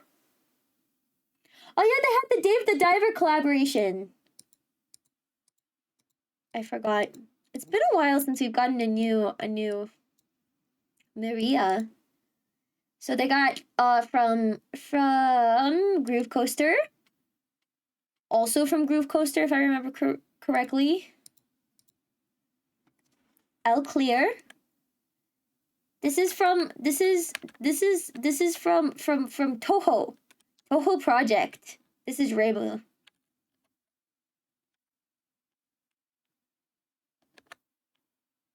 Here's Miku. Mimu. Lots of caffeine. Here's a freaking Rin and Len. Len being the only boy in this entire game. They got Amiya from freaking Arknights in here as well. And Wizardel from Arknights. So for all those Arknights fans, Muse Dash has you covered. They got a collaboration with them.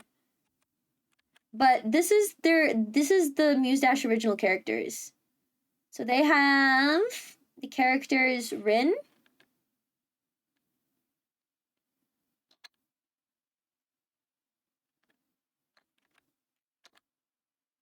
Bunny Girl. They got Rin Christmas Gift. They got this one. Love this one. One of my favorites. They got Racer. Hers is so gorgeous. Love this one. Look at them. They also have a pirate version of Rin. Jiggling. Yeah. A lot of jiggling. This is Buro. She's one of my favorites. I usually play Buros because they like Buro a lot. She's very cute.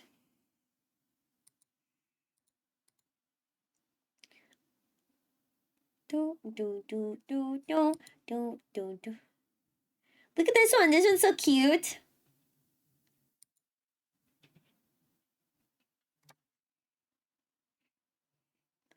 This is Divine Gear Buro. I love her.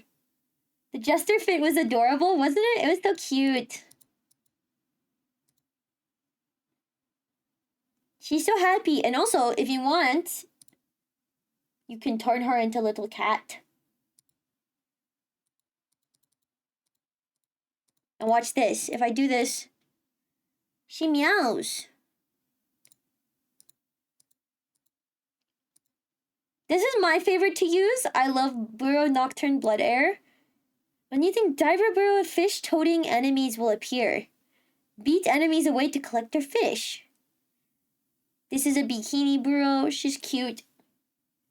This is fun. Nikkei also did a collaboration with Dave the Diver. This is Ola. You'll notice the fact that Burrow usually has like a little buddy with her. But Ola is her bear, so Ola turns into a, Ola turns into a little guy. This is Maria.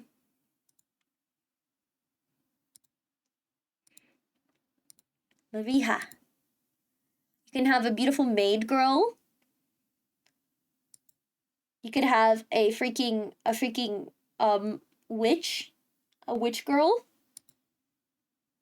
A little devil. You can have the girl in black. This is gorgeous. Maid. Cute. You can have a hot nun. I love her nun outfit a lot. It's really, really cool. They also have a mechanical ballerina version of her.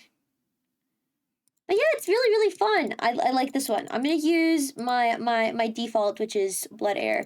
Really fast, let me show you guys some more of the illustrations. Sorry, I love the illustrations. I legit will sometimes open Muse Dash just to look at the illustrations. Like, look at this stuff. This is the dream.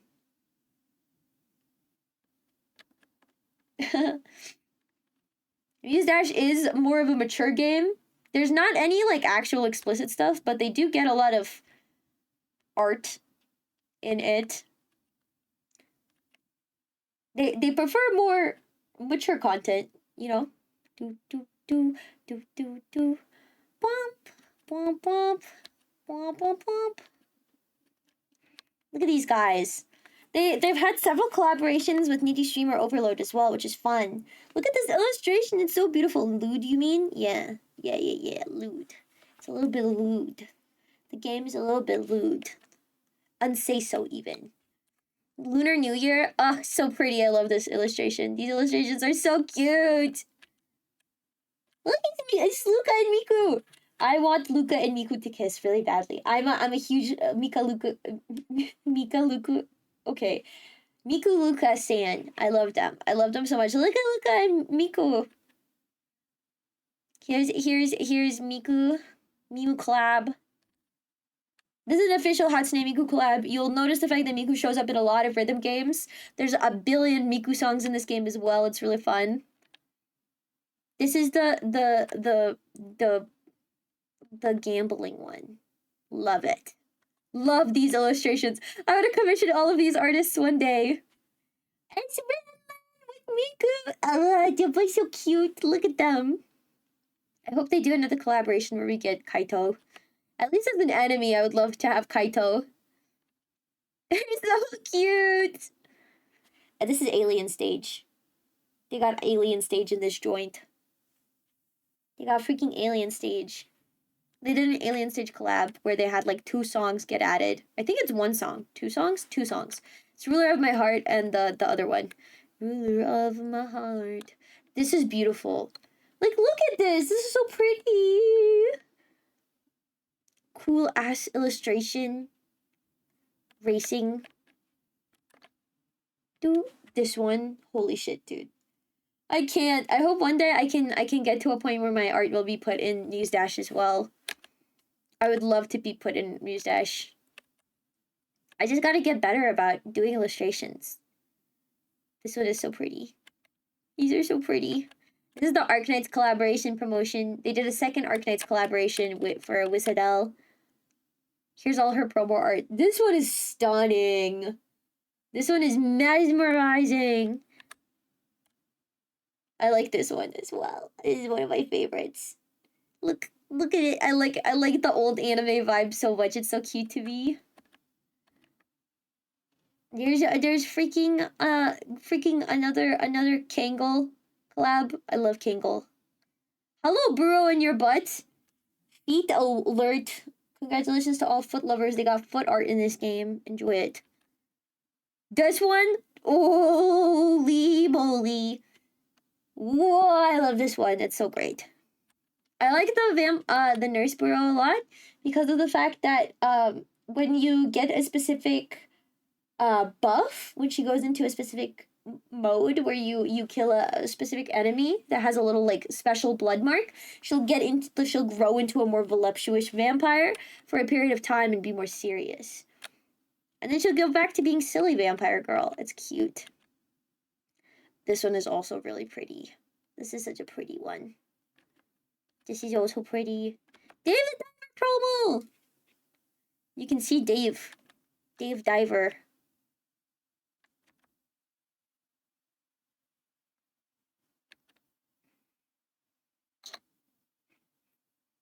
Miku song. Halloween.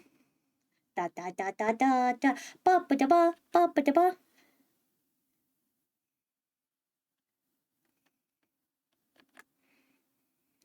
I want to get more of these. This is one of my favorites as well. I love this promo art so much. You have to just be here while I nerd out about this freaking game, okay? I love this game. It's pretty. It's pretty. That's a Vivinos art style. They had a Vivinos collab as well with this illustration. This one is cute. I like that character design for Burrow. It's very endearing.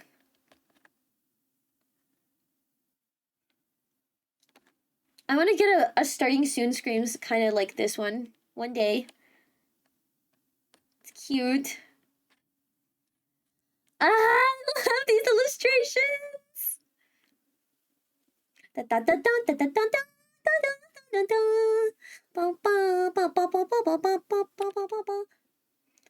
This is my favorite one. Out of all of them, this is my ultimate favorite one. I still love this song. It's Libertas, and it's My top song of all time. I love it so much. It's so good. This promo art is like my favorite. Do do do do do do do do do do do do.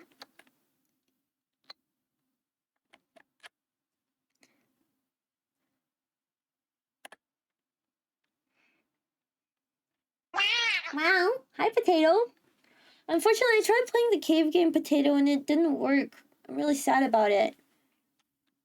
They got a scary lady.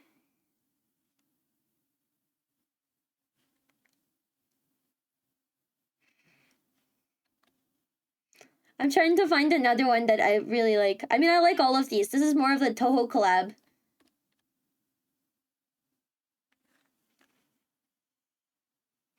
So cute! This is the Arknights collab screen.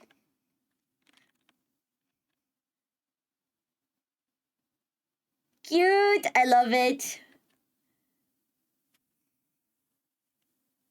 Look at this one. This is awesome. Hi. We will play a horror game soon, though. I will try again.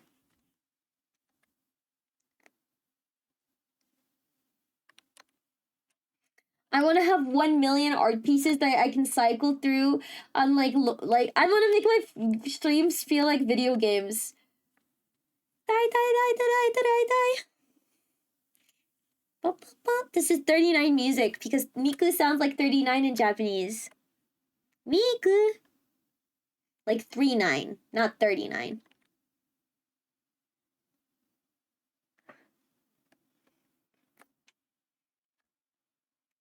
Look at these goobers.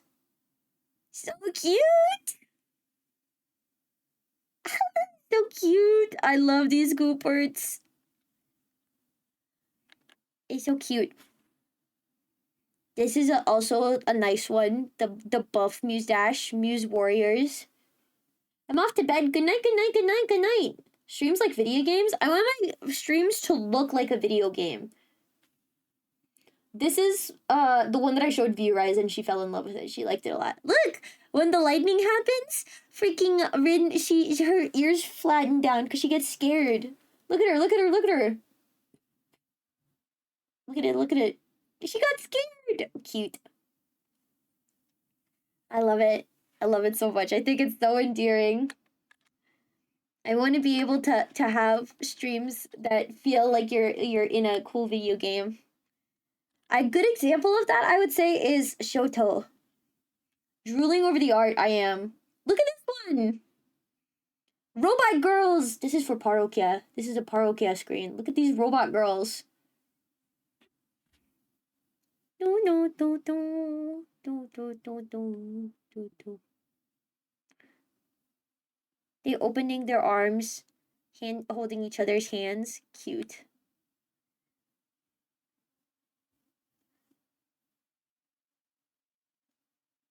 This is pretty.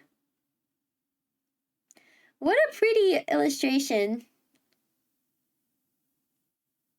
Like, this is just beautiful. Very pretty. This one is cute. I love this artist a lot. Their art is so soft. They're playing Muse Dash right now.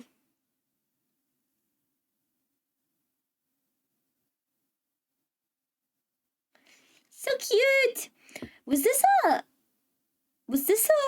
Blue Archive collab? They have halos. Is this Blue Archive? Another Arknights one. Look at the cat. He's so scared.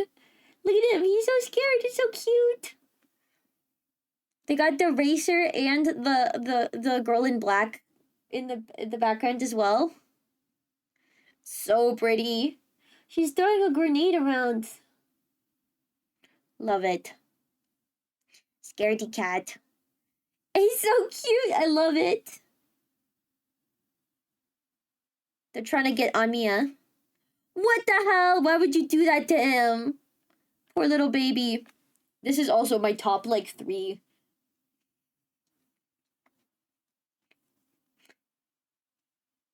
I want to get a model like this. Look at it. This is awesome. I love it. I love it. I love the bit of it looking like a shitty mobile game. This is what I want.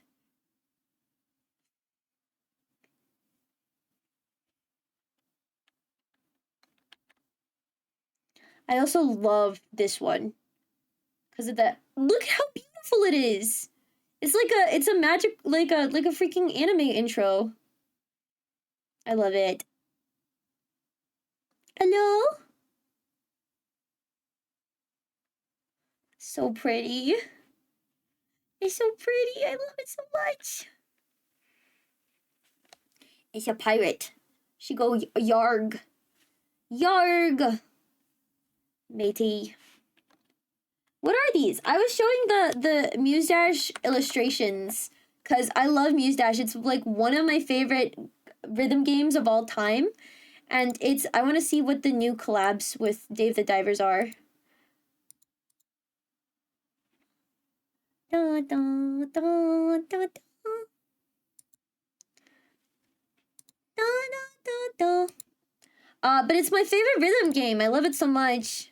Let's try out Dave the Diver Buro since we're gonna try out this one. I want to make it clear I've been rusty. I haven't played this game in like 3 weeks now. So we try. We try anyway.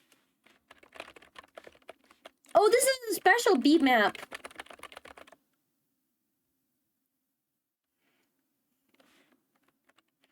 I'm not certain what I'm supposed to do here.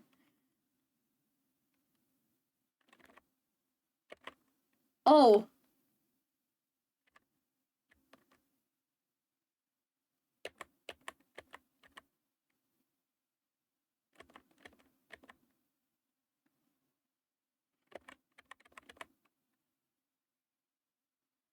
Okay, I understand.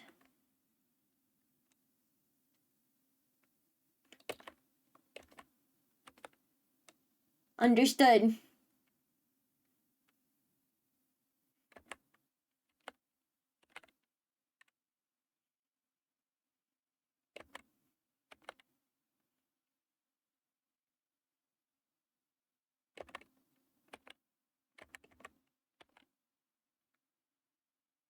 It's cute.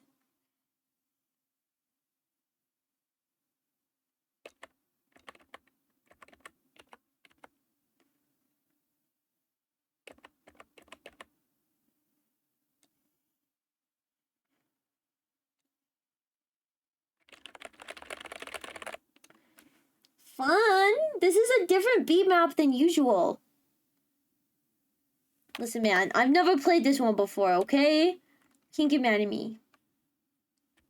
Okay. Let's try this one. What is the red hair thing? It is the character. Her name is Buro. She's one of the characters of Muse Dash. Oh, look at her. She's so funny.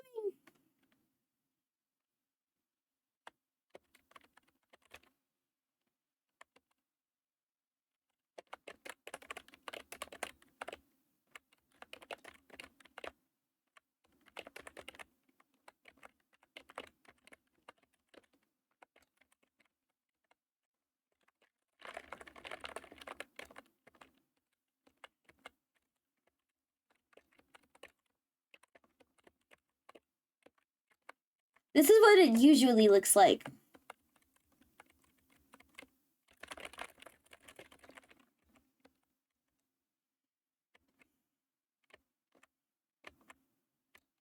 It makes me want to draw.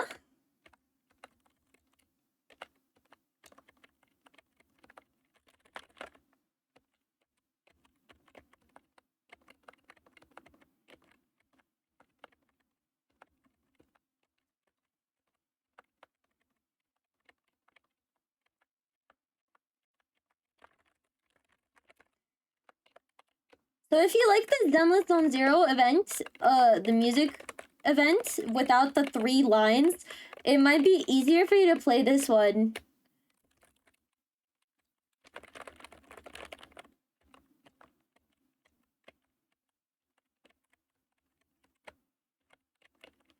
I hope that Muse Dash does a Zenless collab. It would be really fun. I mean, they've done a collab with Arknights, so maybe it's possible. Arknights is also a gacha game, so it could be possible. And I would love to see which characters they would pick. I feel like it'd be Anby and Nicole, because they're kind of like the mascot characters. And I wouldn't be upset about that. I'd hope maybe they'd add Nekomata as well. And the base game only costs $3, but the full, like, all of the collaborations, basically, Muse Plus, where you get all of the new constant updates and stuff for free. It's a one-time purchase of $30, and I love it. I'm so glad that I got it. Every game seems to be different.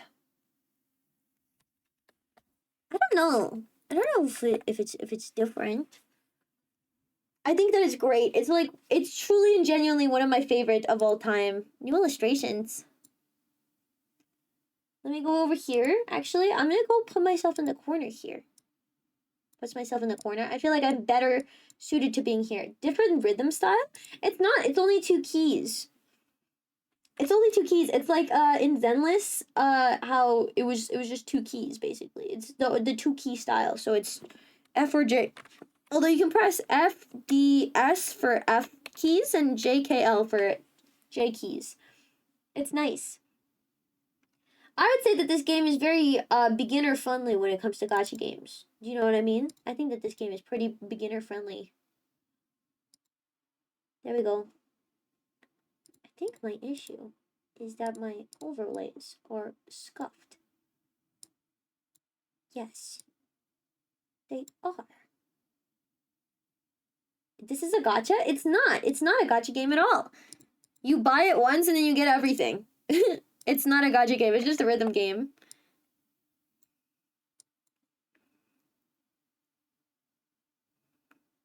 I don't know what this one, but this is Hackerling. So it's a freaking VTuber. VTuber collab. I wanted to put myself in the other corner so you guys could see the actual characters. But this one is my favorite. I hope Bao gets put in this game. Bao, Bao, Bao, Bao, Bao. Put freaking put my Oshi in this game, please. Or at least one Bao song.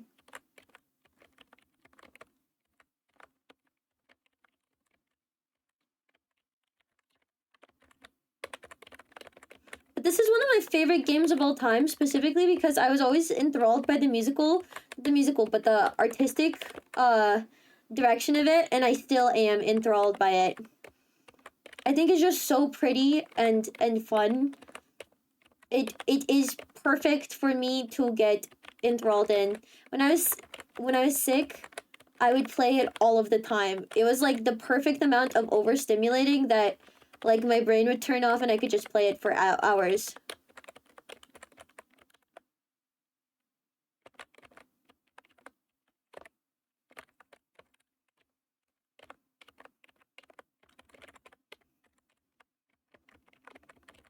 I want to know how they plan their collaborations with these games. I want to do it.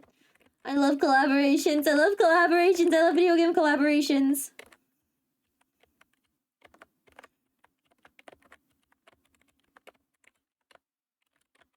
I like it when streamers treat their streams like video games. Like, you'll notice it with VTubers specifically. There's this... It's both an anime and a video game in a sense. Like, sometimes indie streamers, they'll do collabs with each other on merch and things like that. And it'll feel like you're playing a video game a little bit. Or, like, collab debuts, and I love it.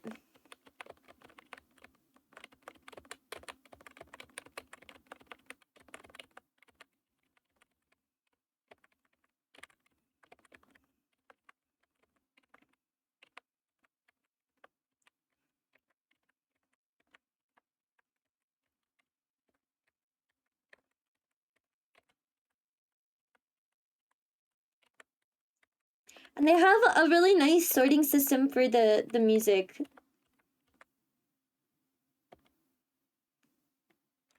Woo! Can you write them to ask for a collab? They might let you collab with them on art. I think in the game seems too big for me.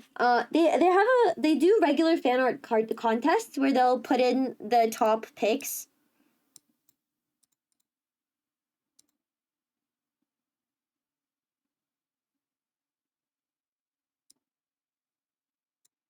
They have retry now. I want to play this one. They have retry now. What? It's a magical girl song. Yay! Let's try it. Go!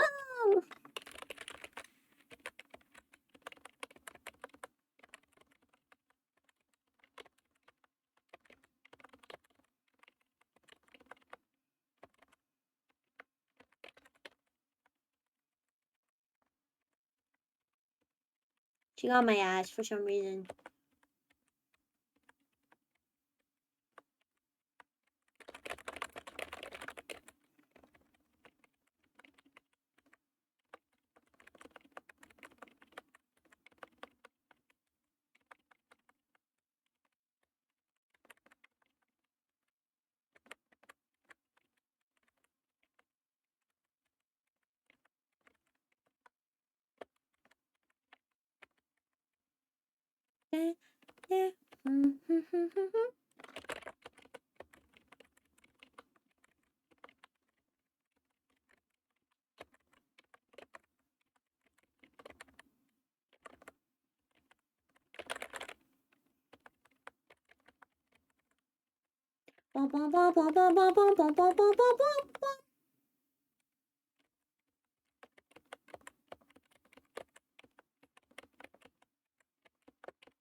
This is not what the beat maps usually look like, by the way. This is a special style for the beat maps. Usually for horror maps, they'll do something funny with the beat maps.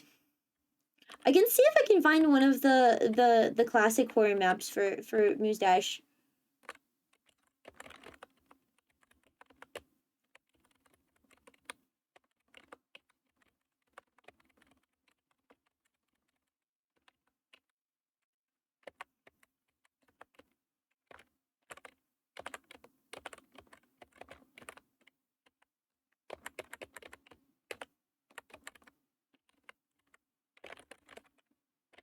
Woo! Are they still updating the game? This game is constantly getting updated. Always. They do constant collaborations, constant games collabs. It's really fun. What's this one? Oh, I'm gonna suffer if I play this one. I don't know if they have a Teto song, but I can try and see if they have some Kasane Teto music. Because sometimes they have Kasane Teto features. I don't think they did Mesmerizer. I don't think so.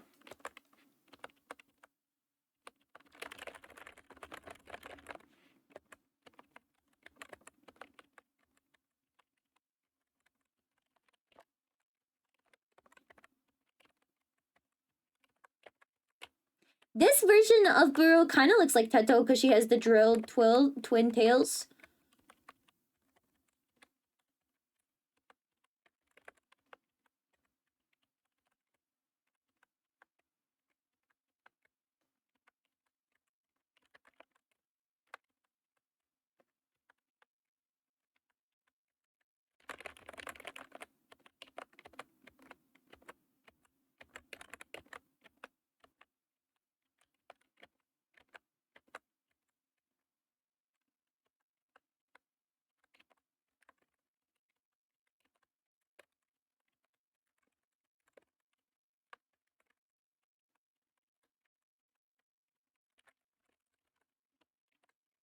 Sorry, I'm getting locked in, but I'm also thinking about when we were trying the...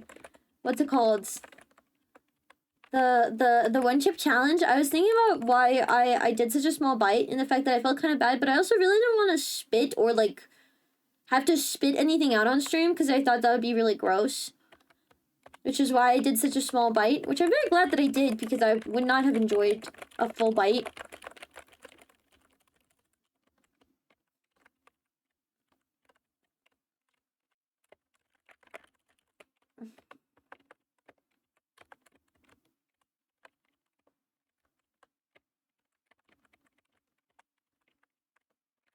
Stop.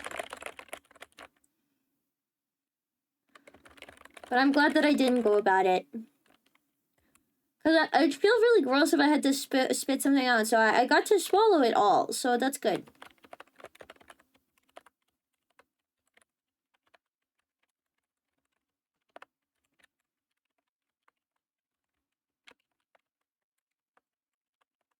That would have been bad, yeah.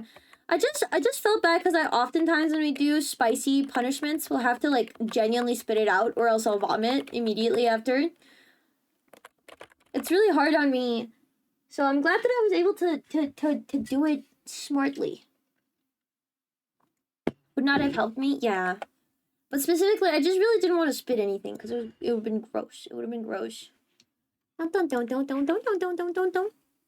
But yeah, this is one of my favorite games of all time. I love it so much. I love Muse Dash. I love Muse Dash. I will always talk about it.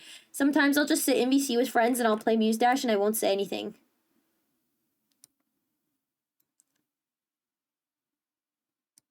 Whoa!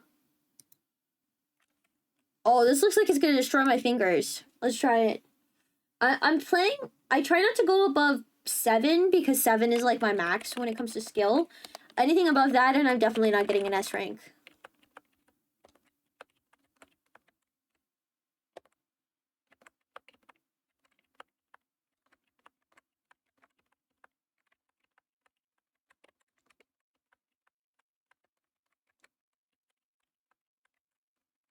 I'd love to see what you guys... If you guys do play Muse Dash, what you would do.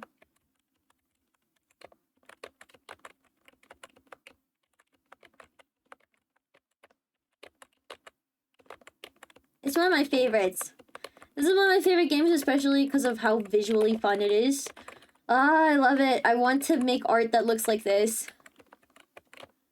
I am constantly in like a inner battle with... I want to make art that's like beautiful and serious and atmospheric, but also like cute and fun, like this. Ah, it's hard. So I get trapped in an infinite cycle of doing one thing or another.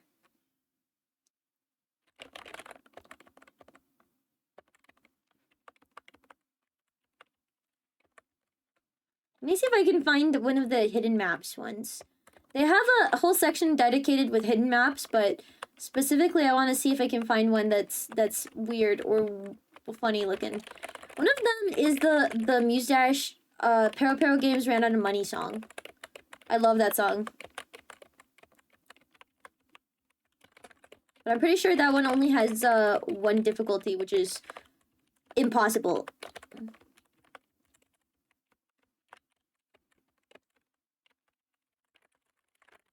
Like, I don't even want to begin to try what this game is like on freaking level 9.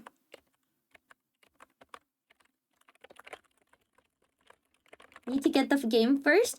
Yeah, this is more of a rhythm game person. If you like rhythm games, this is definitely for you guys. But if not, then not. It's also on mobile. You can get Muse Dash on your phone if you want.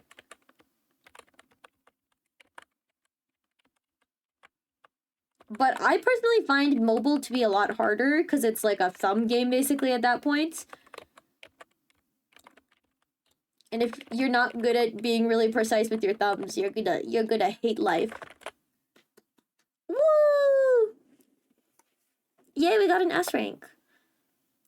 Full combo! Turns this on.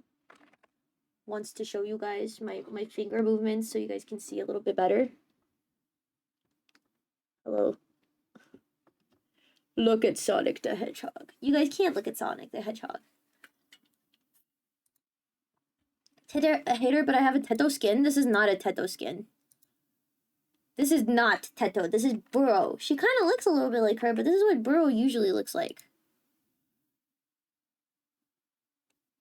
I love this one. This is legit one of my favorite ones. I think it's so funny. Okay, latest. Where's Hidden Sheet? Cute is everything. Happy Otaku Pack, Concept Pack, Collab MD Plus with Hidden Sheet. Here we go.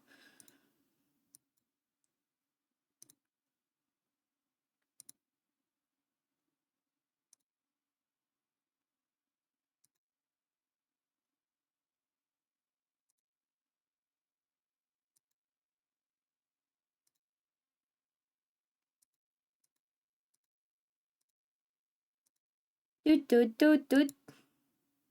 Wait, what? I was wrong. There's one. It's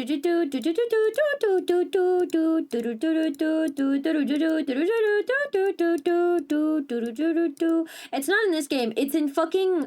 Hold on. Let me see if I can find it. It's in. What is it called? Project Sekai.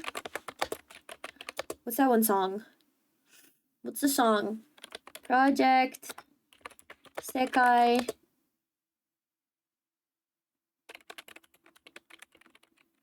Popular hard songs. I'm trying to remember what it was called. Don't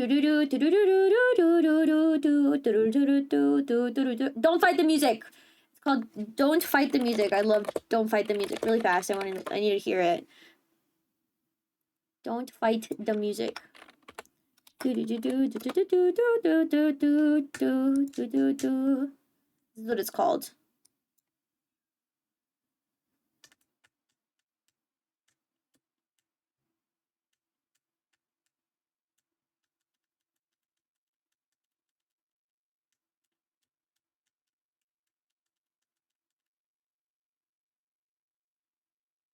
I love it.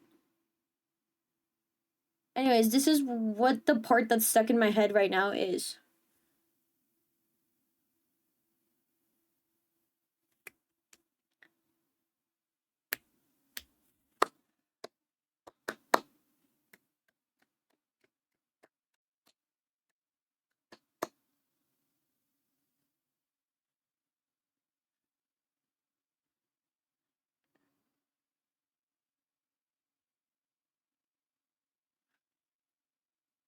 Anyways, that song got stuck in my head. That's what that reminded me of. Sorry, that was exactly what happened just now. I'm gonna use Miku. Cause I love Miku. I think Miku is very fun. Look at her, she's so cute. I love her design for Mustache. Let me see if I can find one of them.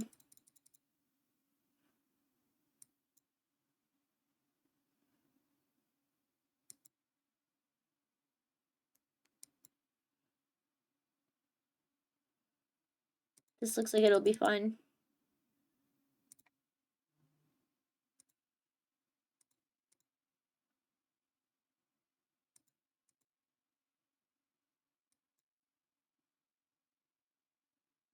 Mew Mew Magical Summer?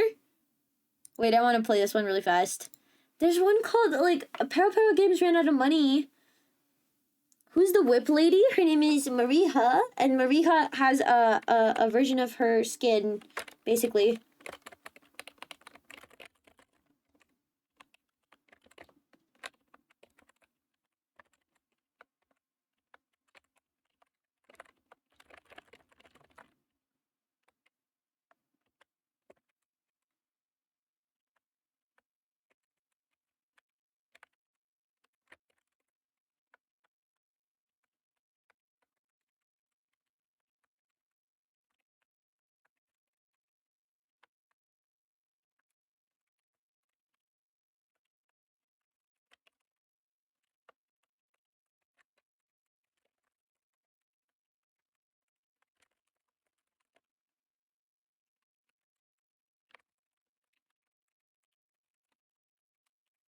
What?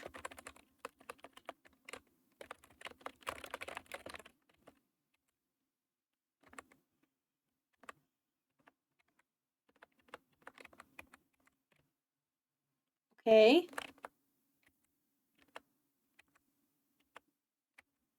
I think it's because I'm on baby mode.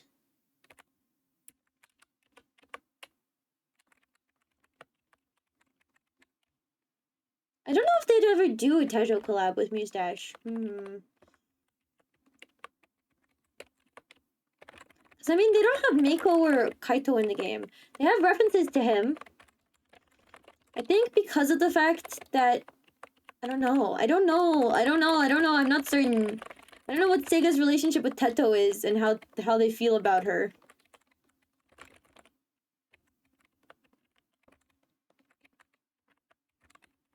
It might cause trouble.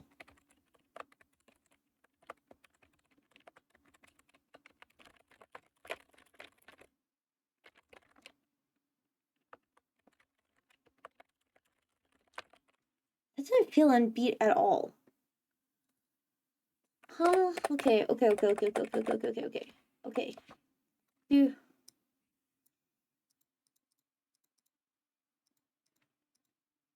Whoa.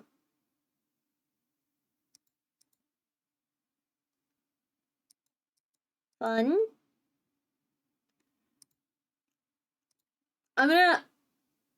I've tried this one. I think we can try this one. We can try this one again like this. See, it was kind of off beat. I don't know why. All right.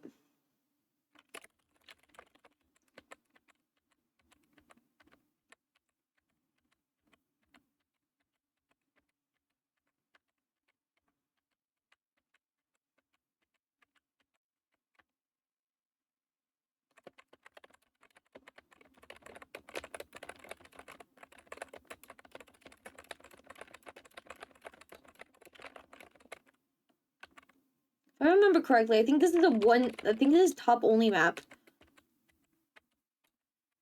It is. It is the top.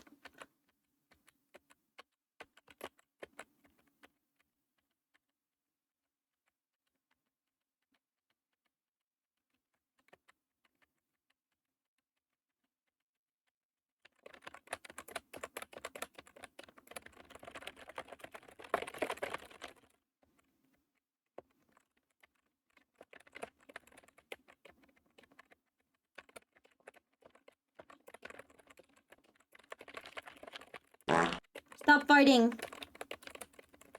This is the top only map.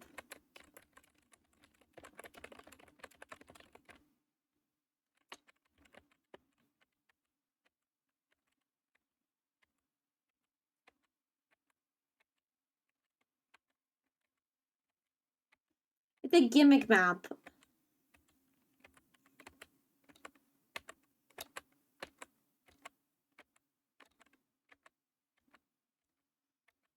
Breathe. Top 10 rappers Eminem is too scared to diss. Good night. Good to see you.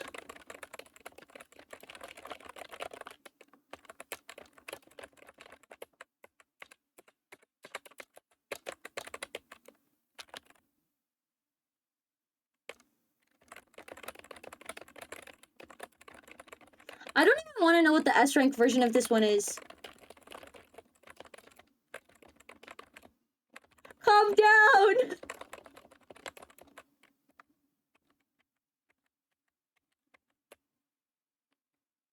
Look at this guy. What's wrong with this guy?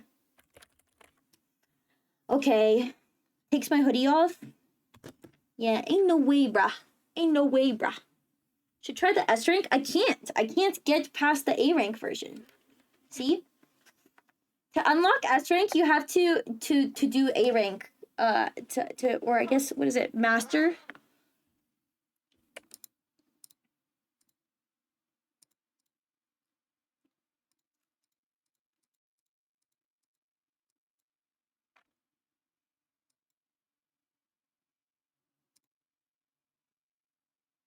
Let's do this one, guys. I really love this song. This is like a classic fucking troll song. They got this shit in fucking Geometry Dash as well. Womp womp womp womp womp no no no. I don't remember what it's called.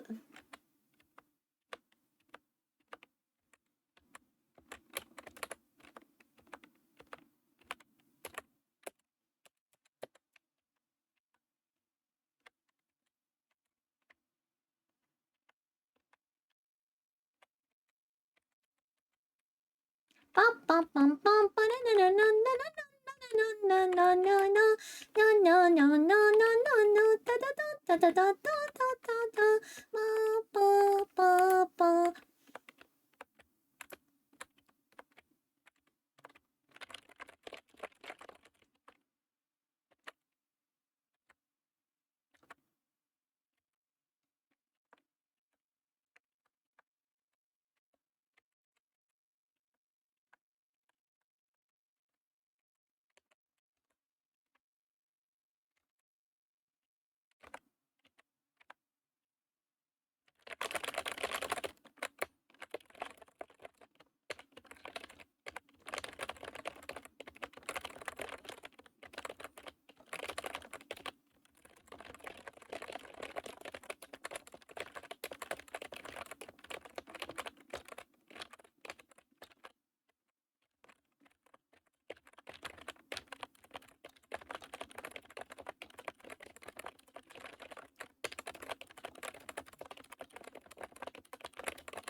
just forget that that one's a jump scare. They don't do the grind up. Clear mope stage at any difficulty level?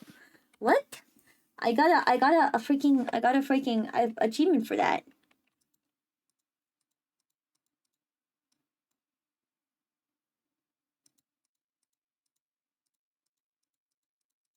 Pero hasu.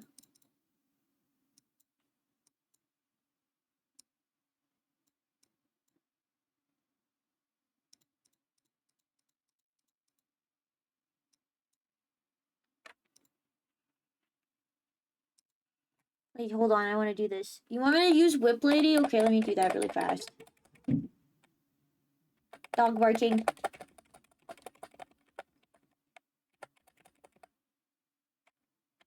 Get me for you. Dun. There's also this one. This is Stab Lady, if you want a stabbed evil woman. Come here, Maria. Are you talking about this one? Which one is Whip Lady? Are you talking about the girl in black? Are you talking about Maria, this one? Or are you talking about this one?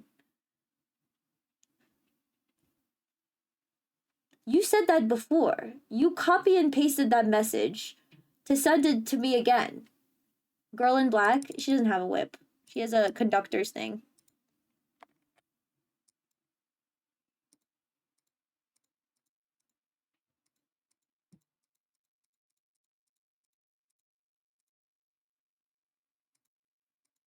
Did they remove Pero?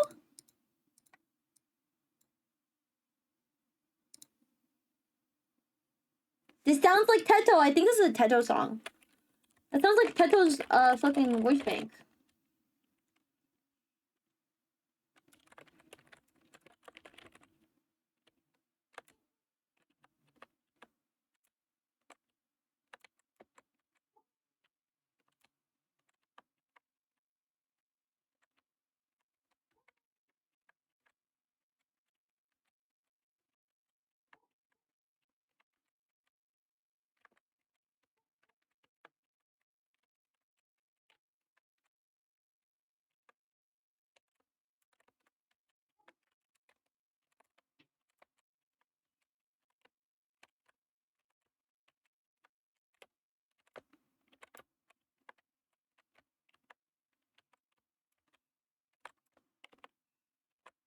This is super Teto. This is Teto's voice.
Oops.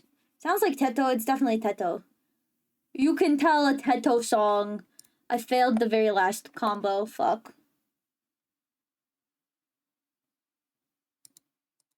Did they not? Did they remove? Can I look up a song? There are no songs here yet. Hold on. Let me look this up. Muse dash remove Pero games run out of money.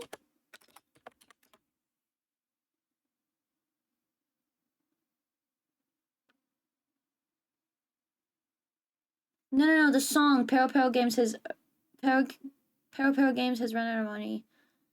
They asked about raising the price for the DLC since they have so many songs, but also I get why it appears Pero Games ran out of money song.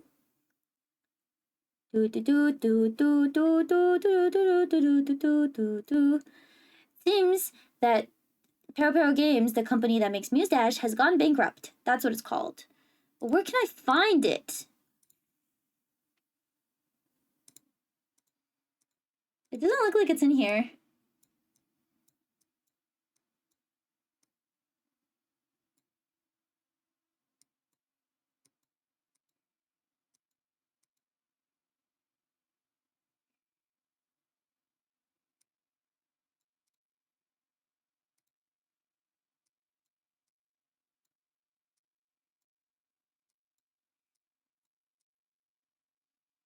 I want to play that one.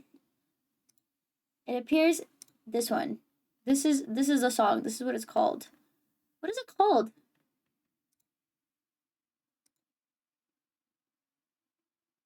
It appears the company Pero Games, the company that makes Muse Dash, has ran out of money. That's what it's called. But can I look up a song? Default music, concept pack, happy otaku pack, cute is everything, give up treatment. Is it in give up treatment? It might be give up treatment. Let me see. Let me look and give up treatment. Sweet girl, witch, brain power, go, Tripper's feelings. No, Two-Face. No. Re-end of a dream. Where is this song? Do I have it in my favorites?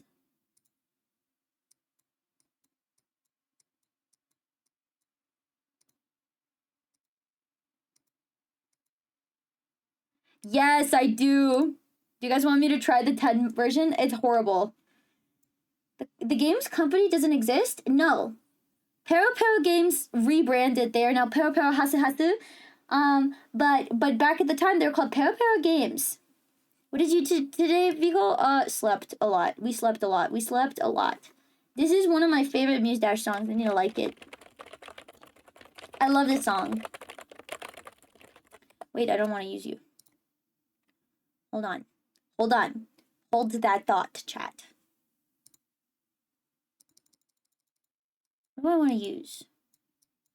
I'm gonna use my favorite little guy.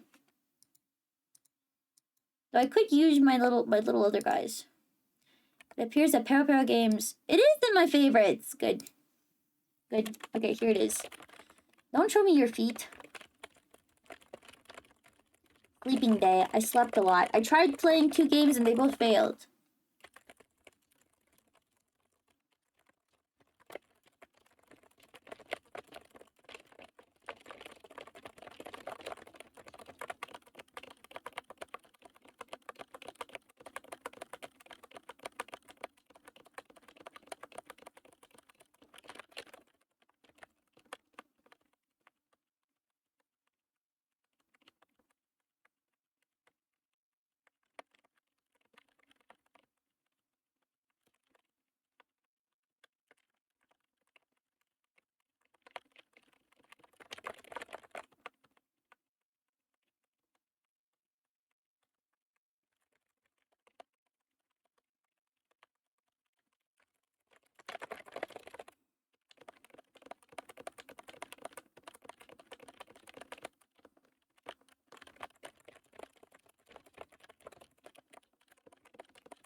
I love this song. It is incredibly hard though, because it's a one-handed song.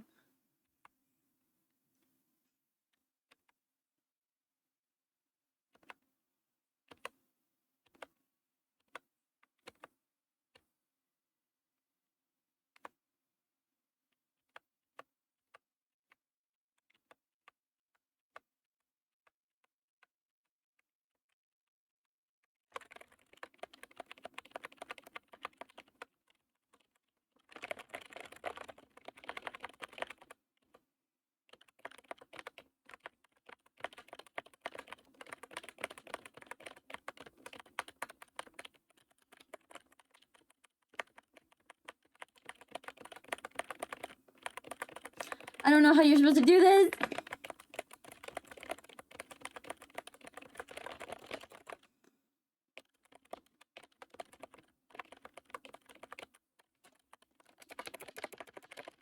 Yeah, no, there was no way I was gonna do that, man. I failed. I flopped and I failed.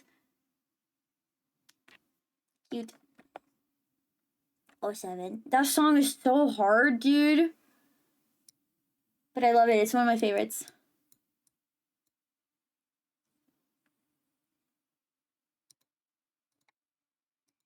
I want to do this one. Oof, again. Not the level 10 version. That one's too hard. Also, I don't like doing... They make me feel weird doing one-handed songs. Because I don't like the fact that there's no balance.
I love this one.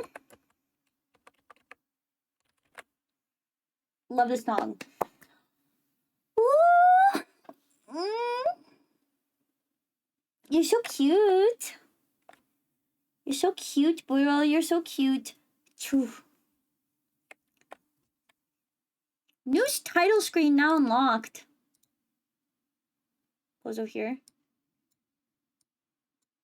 We have a new screen. Some sort. We have a new screen, chat. We have a new screen. Fun. Fun. Dun. Dun. Fun.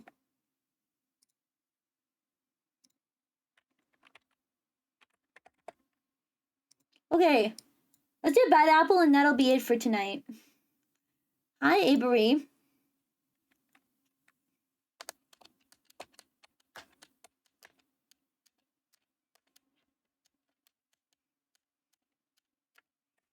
No, I don't want to do Bad Apple.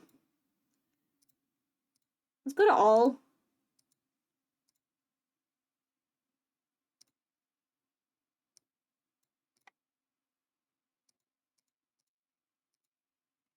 Hi, Avery. Hello, hello, hello, hello. It's me waving at you. Okay.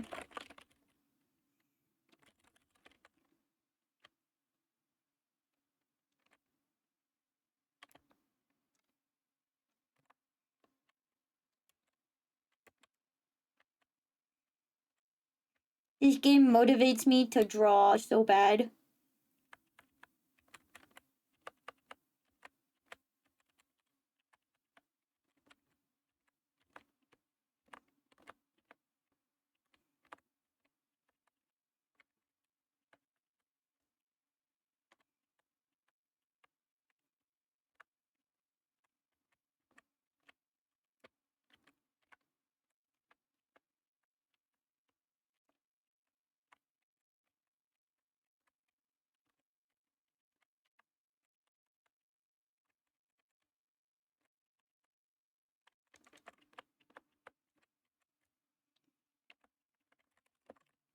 I got distracted.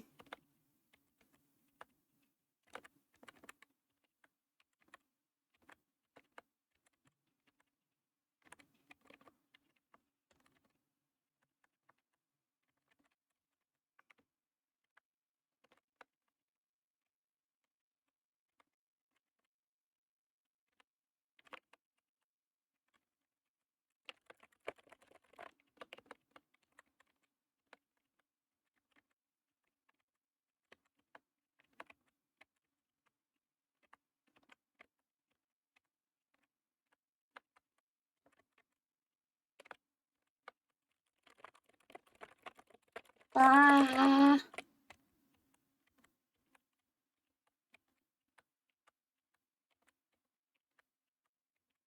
I love watching Buro do her little attack. I love her transformation. It makes me so happy.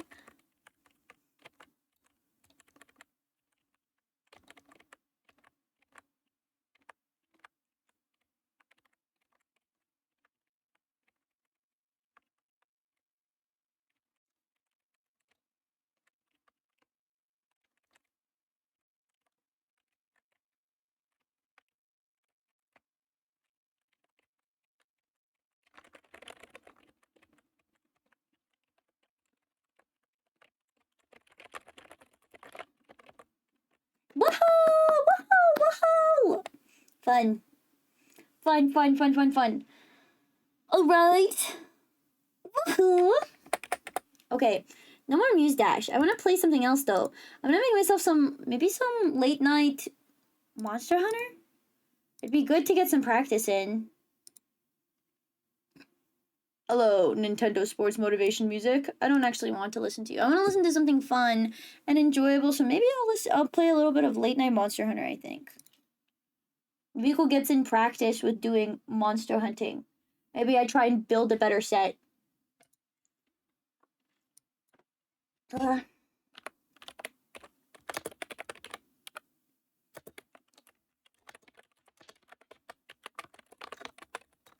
gonna get an energy drink? Maybe? Late Night Monster like the drink? I'm gonna make myself an energy drink. I think that'd be nice.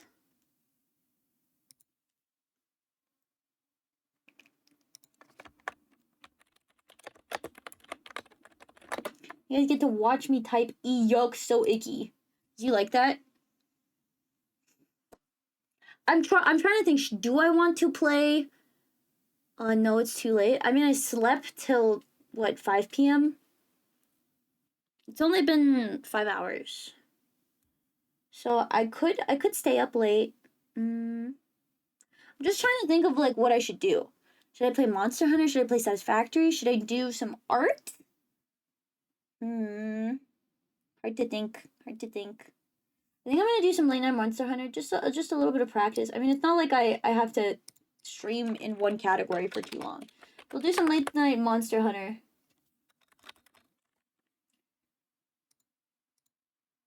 For the last 24 hours, will you stay up completely or not? No. Never. I don't like doing 24. I don't like doing all-nighters. I hate doing all-nighters, actually. I hate when I will join you. Yay! Thank you. I would really appreciate it. We gotta get some practice in. I think I want to do some of the arc tempereds as like practice.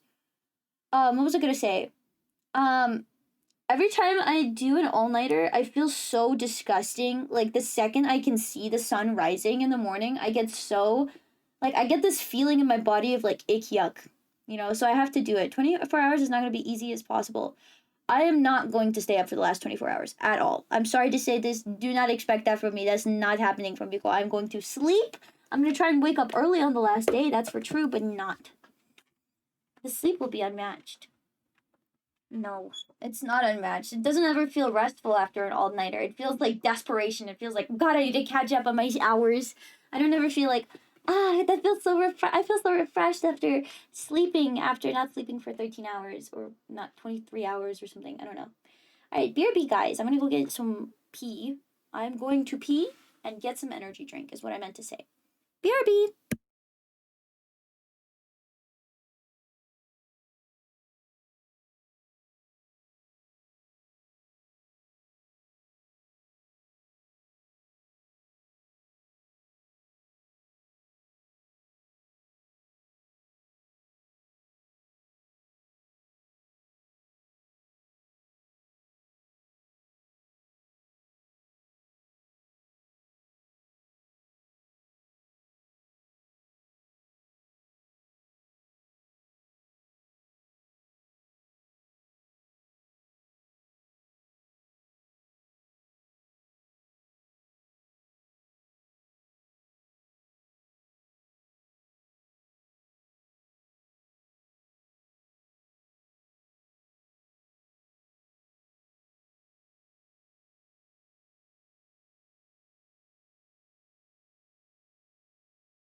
Monster Hunter Wilds got an update? What? What? Not sure what? It has an update? What the freak? LMNO M M M M M M M M M. I don't have an update for my Monster Hunter. We're good. I think I must have updated it earlier. Not that big of an update. It was probably just like a bug fixes and patches and things like that. Gaming scene. Thinks it's some hot fixes? Yeah. Da, da, da, da, da, da, da, da. I don't know. I'm not built for all-nighters. I don't like all-nighters. They make me feel gross. They make me feel icky. I feel icky when I not Monster Hunt. When I do that kind of stuff. Hold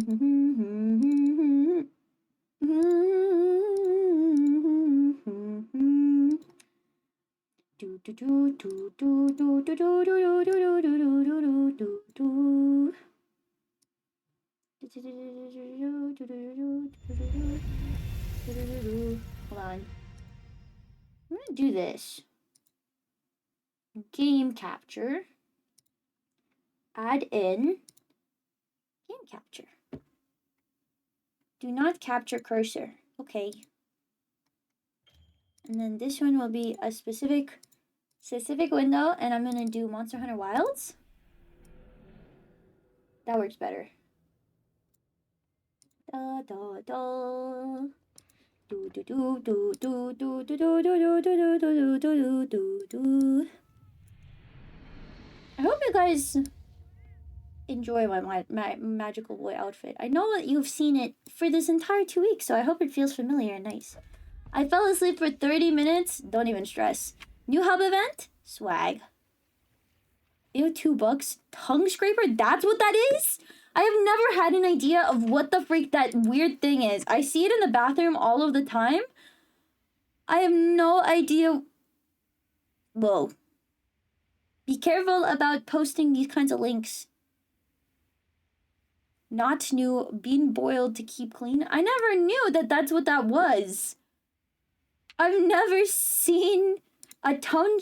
I've never known that's what that was for. I thought it was like a weird thing for like skincare or something. I didn't know that was for scraping your tongue. Is like your toothbrush not enough? Do you have to use a tongue scraper? Is that like an actual thing that you need to use? Or like you could use your floss, right? Your tooth floss. Hi, Yuri, will you play? A late night game of Monster Hunter. Okay.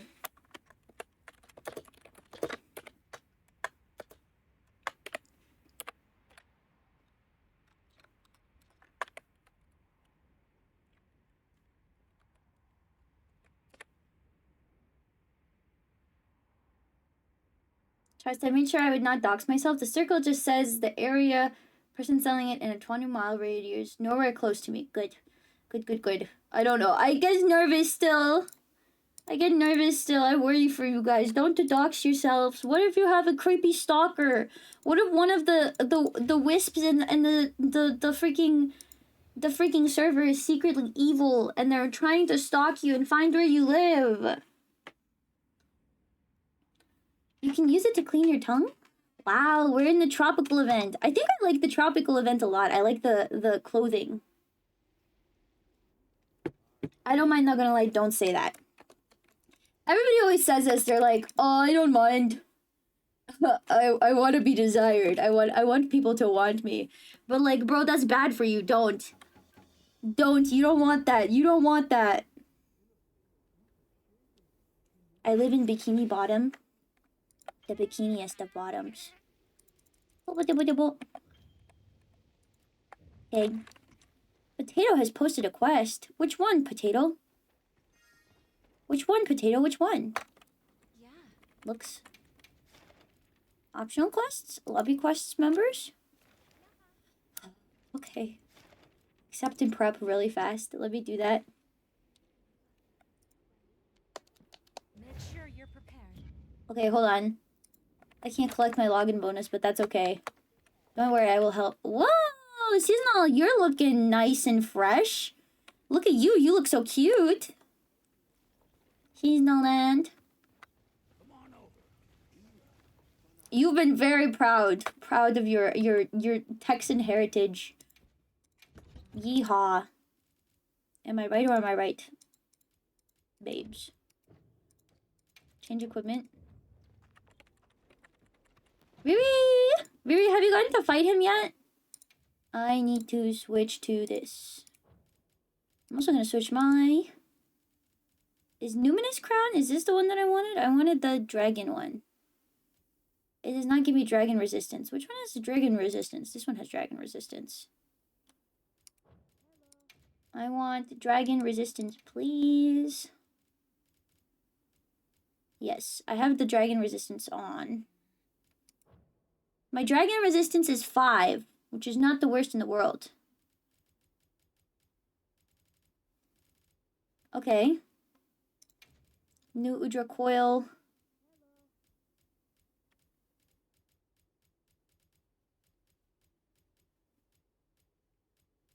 This has 0 dragon resistance, but that's okay. These are the Gogma Greaves. This is the dragon riz. Trying 5-star? Yeehaw, get a room, you two. Okay. I think I'll be okay. Oh, I didn't eat food really fast. Let me do that. Arkfeld? Yeah, did you do the new Arc-Tempered Arkfeld yet? He's a bitch.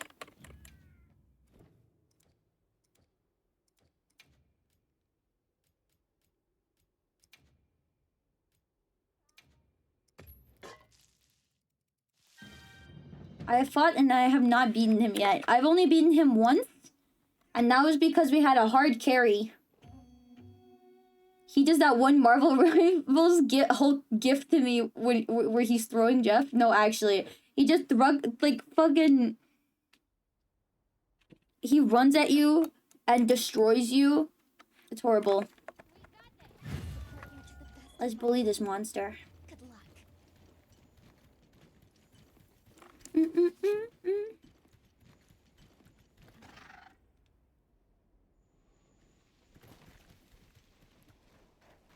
We're getting more Arkfeld practice in.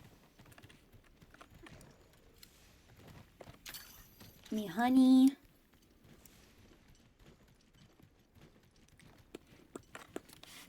Moves my things around so they don't cover my screen. Okay. Okay, good. Good. Don't sweat it. Uh-oh, first wipe. I'm assuming you've already eaten for insurance, so I didn't eat for insurance. Okay, let's see. Hello, it's me. Engaged in a power clash. I'm on my way. Ooh, he's in dark mode.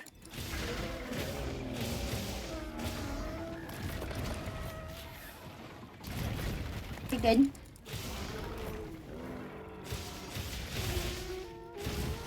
Dude. Uh-oh. Okay.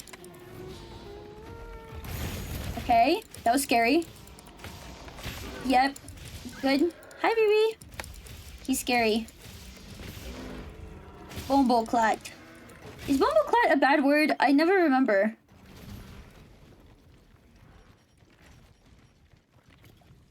I am pretty sure it's a curse word, but I don't remember if it has a meaning that is, like, bad to say.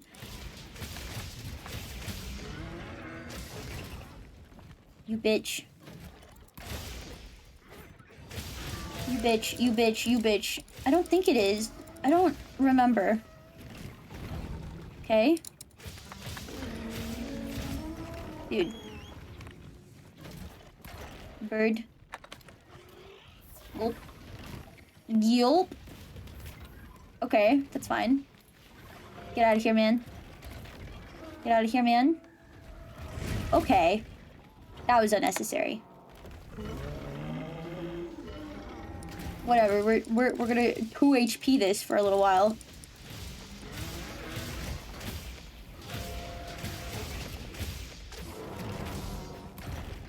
Okay. Okay.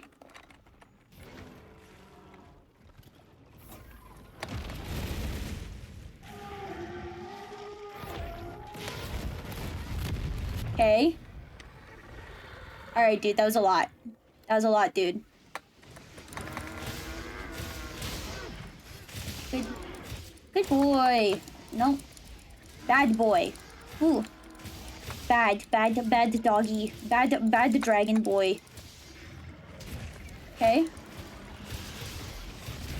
I have to stay, like, really up close and personal with him. Gets under his tail.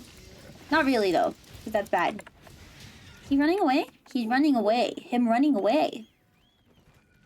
I just got scammed 3 times by barrel bowling. There goes 30 tickets. Why are you guys using 10 tickets at a time? I know it gives you better rewards, but I do not feel that way. Hey, man. Get the freak out of here. Alright. You did not need to do all that. Come on.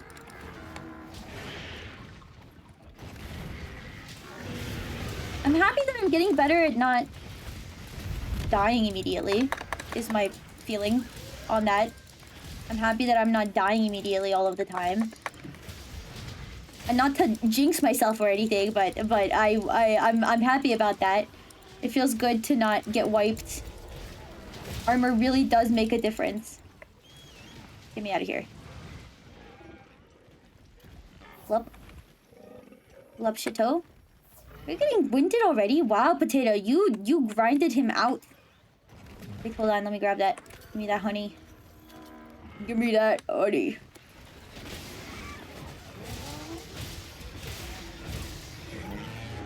Alright, calm down.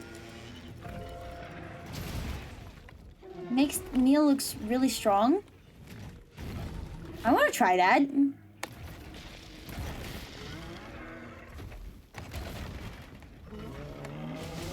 Sometimes when he does the ultra big attacks. I wish I recognized which one was the ultra like big one-shot attack and which is the medium big one-shot.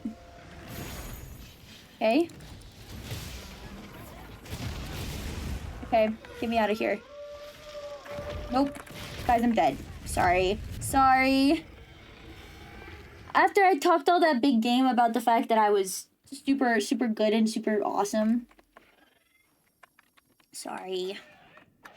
Are you alright? Take a second to restock your supplies before heading out. Potato, you're always impressive though. Ew, that sounds like glazing. You're medium impressive. You're good at the game. Medium style. Medium good at the game.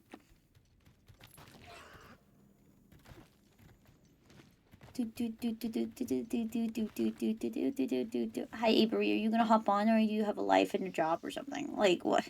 Like a loser. Like a loser.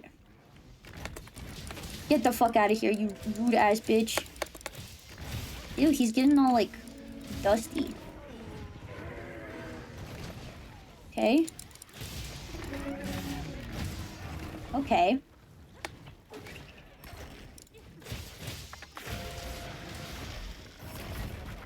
Okay. That's fine. I don't know what he's doing. Okay. That.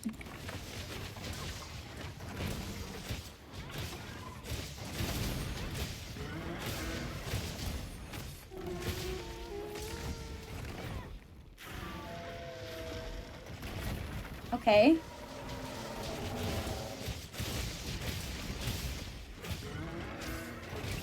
Okay. Get me out of here for a second. Gulp. I don't have a job or a life. I'm a professional loser. Professional head mod. I don't want a monster hunt right now. You hate me. You hate me. You hate me.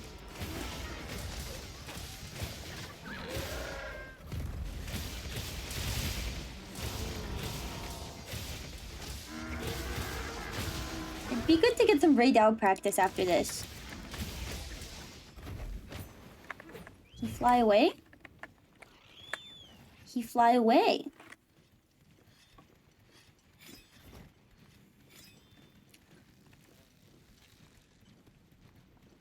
Ew. Sorry, I'm on a deadlock. That's fine. I mean, that's not fine. That's bad. Embarrassing. Doot, doot, doot, doot, doot. Hey. Hey, man. Hey, man. Okay. He's in his weird I'm gonna kill you mode. Okay. Okay. Okay. Good. Good job, guys. Good job, guys. He did his big one. His big one. All right, buddy.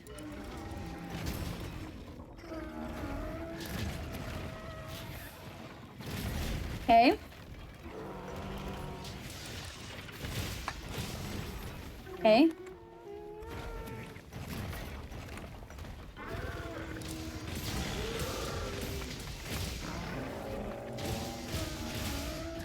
Ah! I fainted. I thought I was guarding.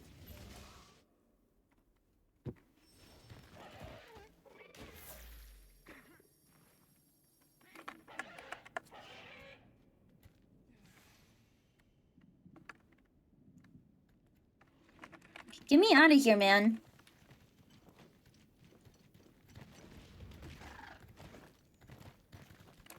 These blobs are broken. That looks like a big attack. Sorry about that, guys. Sorry about that, guys. Double fainted.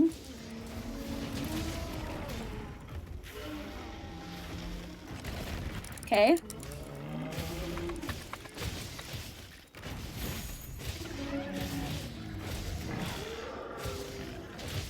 Calm down.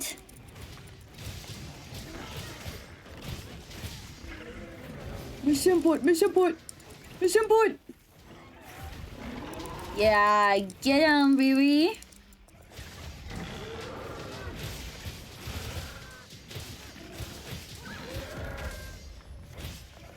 The head, the head. Good. His face. Break it open. Break it open. Blah. That's okay. We try again. Warm-up round, right? My fault for eating 2 of the carts. Oops. Oops. Sorry. After I was so proud of myself. Login bonus. Thank you. Fireman. Okay, let me go see what this barrel bowling looks like. Is it scam? Is it scam ass bowling? Barrel boning. Fun. Dude, this is scam ass barrel bowling.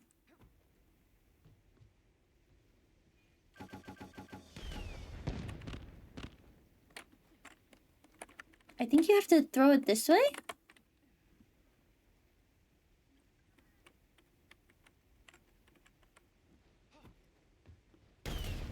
Okay, no.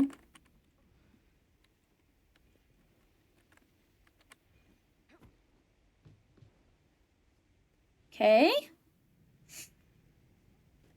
No. That's fine. Cool. Scam ass barrel bowling. Alright, let's go this way. Dude, this sucks. Okay. Maybe we try and throw from here.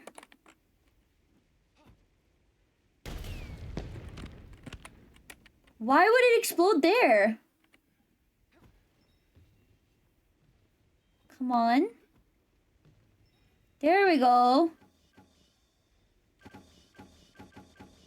There we go. Good. Okay, let's try it.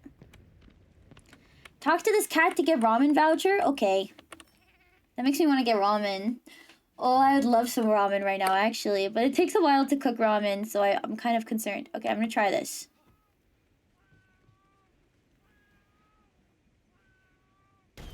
No! What?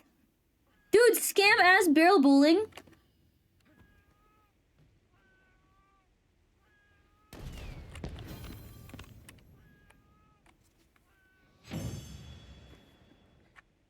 Wow, this is bad. This is bad. This is bad. This is bad barrel bowling. Wow, that was a really scam. That was a scam setup. But wow. Where's this cat? Diva. She's done. She's done singing. Where's this barrel bowling? Shouldn't I ask my Alma and my everybody to put on their their summer costumes or something. Hey. Goodness, yes. Wear your summer outfit. Good job. Where's the twink? There he is. You also put on your twink outfit. Nice one, Eric. Wait, okay, and now we also have to do Miss Gemma. Let's see. Yeah, nice one, Gemma.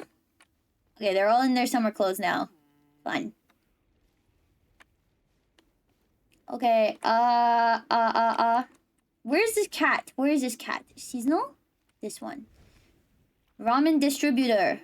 Give it to me. Order. So I only get one. I want to see this. Classic tonkotsu ramen? What? This looks incredible. Do I want classic or do I want extra noodles attack?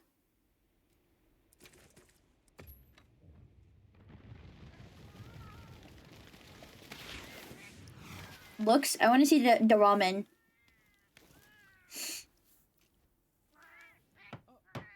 Oh. Why do they put two little things on the sides? Oh my god. Gets hungry. My hands are so disgusting in this game. They're so textured. That's the new food in oh, I want ramen. I want ramen. I want ramen. Chat, I want ramen. They're spraying me. Okay, let's do tonkotsu ramen. Let's do Arkfeld again. Let's try another Arkfeld run with this food buff. Optional quests. Nope. Event quests. Arc tempered. Accept.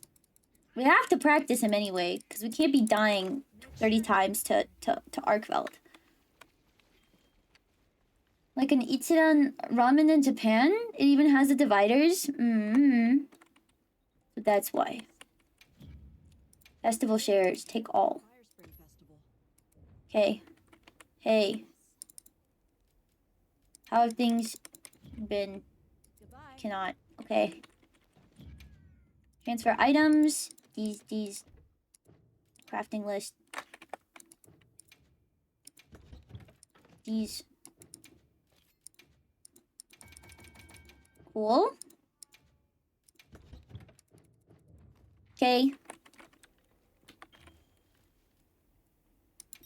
So I get Vico a pack of Maruchan. I love Maruchan. Maruchan is my favorite freaking instant ramen brand.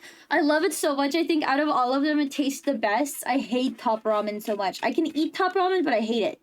I don't like it. If I have to eat Top Ramen, I will, but Maruchan just tastes so good. I think the flavor packet for Maruchan is the best, and the consistency of the noodles doesn't feel like plastic. Does he know? Did you actually buy it? Are you dead ass? Did you actually buy me a fucking tub of ramen? Who's Maruchan? Hold on. You've actually... Thanks, 07! I appreciate it, my guy. I really appreciate it. Shin Ramen is the best. Shin Ramen is... What I know Shin Ramen for is primarily spicy ramen, and I don't eat spicy ramen. Ramen time. Thank you. That's very nice of you. It's gonna be really embarrassing when I get a fucking Amazon package of just a tub of ramen. People are gonna be like, why the fuck would you order this when you could just buy this at Walmart? And I'm gonna be like, I didn't order it. I didn't order this. I didn't order it. It's not mine.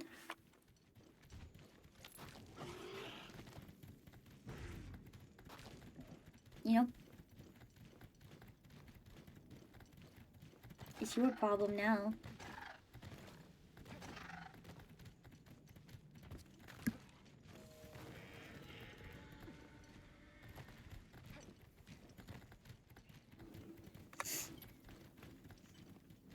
A Mexican gifted it to me. That would be even more confusing. Why would you gift me ramen?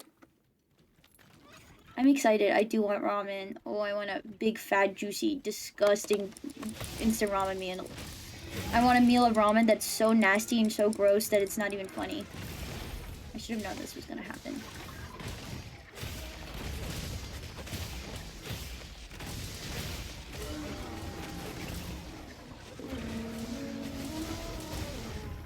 Okay.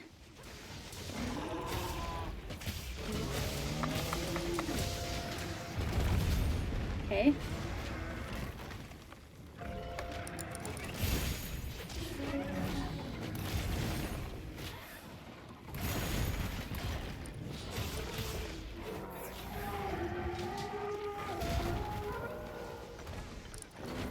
I hate you, man.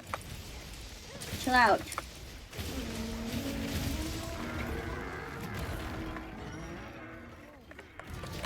I'm stunned.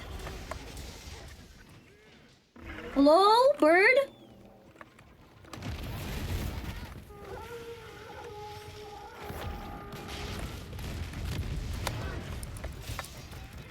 We're gonna get this guy. We're going to kill him.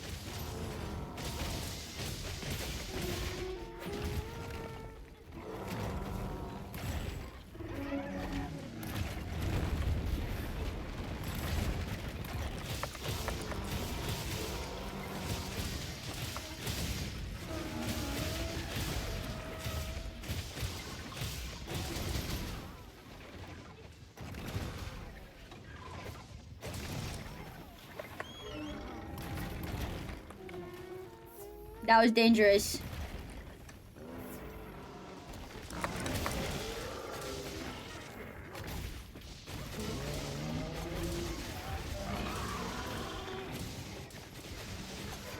Good.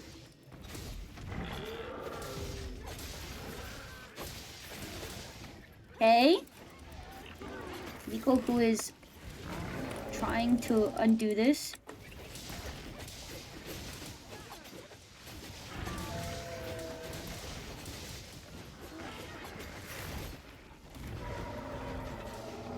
Come on, one more. Fun.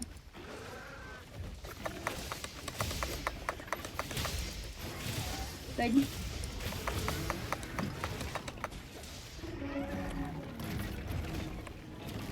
He's pissed. There's a big red bump on his head. He's like, ouch. I got hit on the head. Ouchie, my head hurts. You have an ibuprofen? I have a headache. I have a headache. Stop it. Stop it, you smelly man. I've never met somebody more smelly than freaking Arkveld, dude.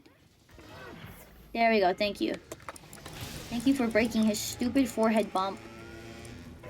Which just gives you 2 free of any consumables? Cool.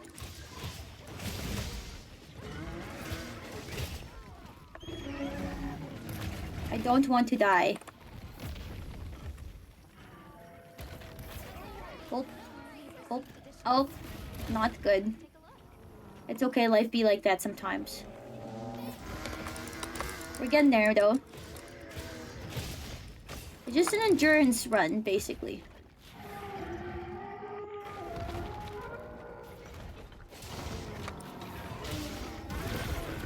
Oh god. That was a weird camera thing.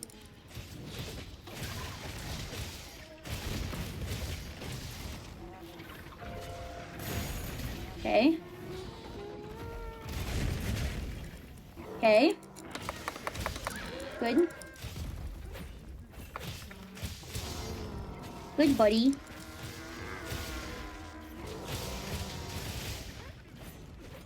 He ran away.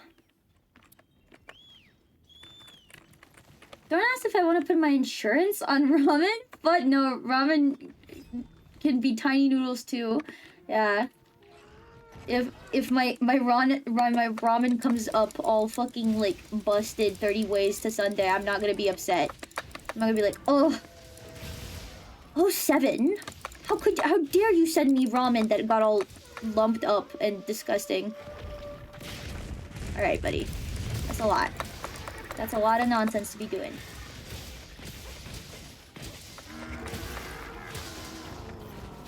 Come on, come here. Good. 911 damage. I'm doing 911 damage, guys. I want you to know that this is really important to me. I'm really happy about doing 911 damage. I think that it is funny to do 911 damage. Okay.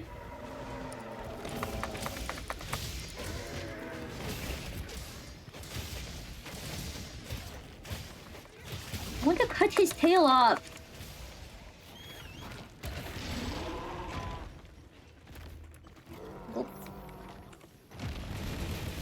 Okay. Is he gonna do his big burst? No? Okay. If you say so. You say so, Smelly. I can't imagine putting insurance on something like that. I find it very annoying when... I thought that it was very, I really liked working with Uwe Market because I think the merch is really high quality, but I found it very slimy that they auto put on a $3 insurance charge that makes all discount codes only apply to the insurance charge. That sucks. That sucks very bad. I hated that. That made me like feel like, wow, that's so assholey. It's good that you can take it off, but I hate the fact that they're like, well, if something happens to your order, we're not gonna refund it. You didn't have insurance or something like that. It's out of our control at that point. It's like, man, don't even talk to me right now. That's so mean. I don't know. I know it's to make money, and I know overall I would say I really enjoyed working with Uwe Market, and I would like to work with Uwe Market again. I think that their merch is very high quality, and I'm really happy that it actually got here. One of my biggest fears with merch companies is getting scammed the fuck out. You know what I mean? So I'm really glad that it worked. Because I would have been very sad if we didn't get what we needed. Can you stop doing that, bruh?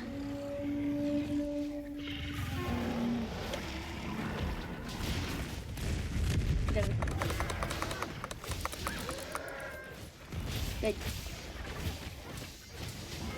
I don't know. I think that insurance on a lot of shipping stuff is so frustrating. I understand getting insurance on like equipment that is like, what's it called? Oh, I'm gonna have to buy my new tablet soon. I'm so excited. I'm so excited. Thank you, O7, for helping me fund a new tablet. I'm so excited for my new drawing tablet. I think it'll be really, really, really nice. I'm excited. It's gonna be like $700, but I'm gonna try and fund it more myself. That was scary.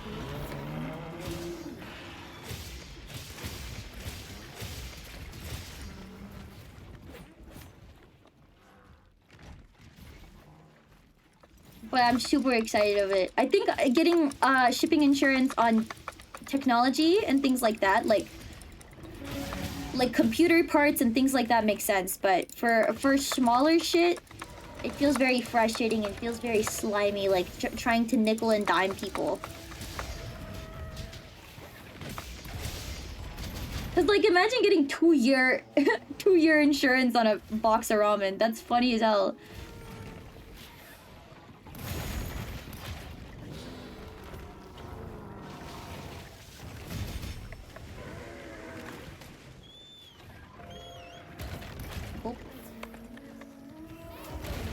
Okay.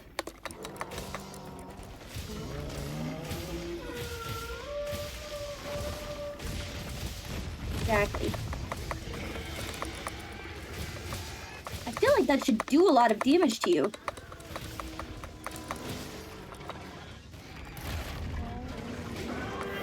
Okay, he's in his fuck you mode.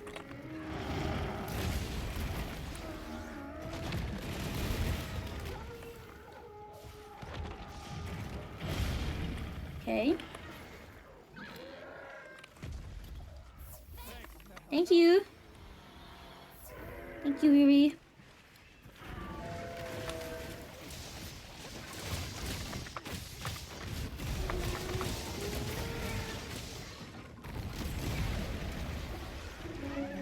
That was stupid. That was stupid.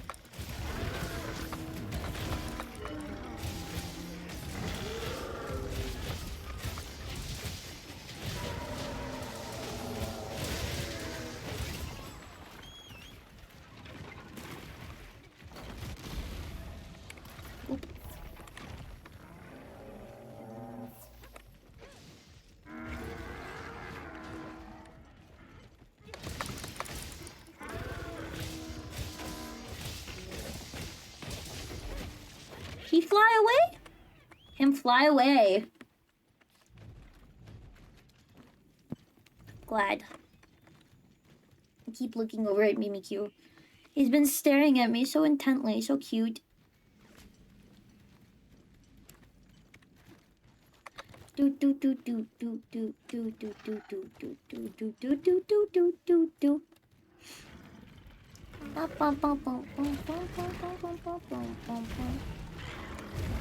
What the? Ooh, nice one. I didn't even know that was there. I don't pay attention to environment stuff.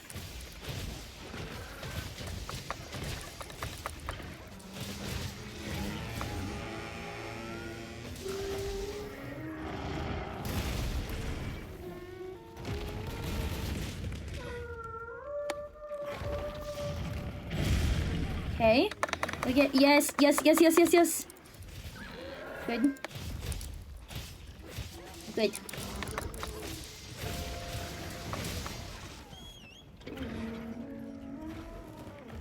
You can't get me.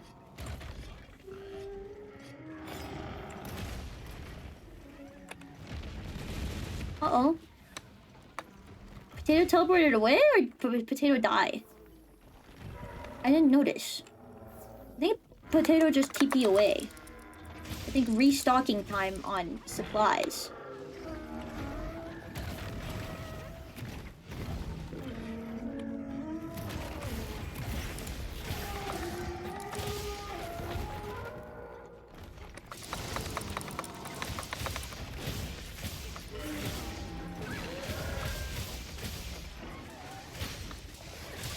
Good. 911 damage. The greatest number in the world!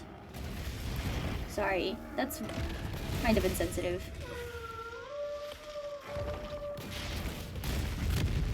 Okay. That was cool. Potion? Good. What, did his tail fall off? It looks like it fell off. No, it didn't. I'm hallucinating. His tail's still on. This bitch. Dude! Oh, we did die. He is a slut.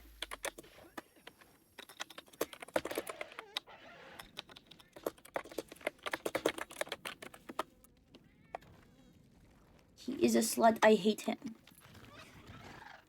I hate that guy. I freaking hate that guy. Gulp. He just takes so long to kill too, which is so stupid. Rude ass baby.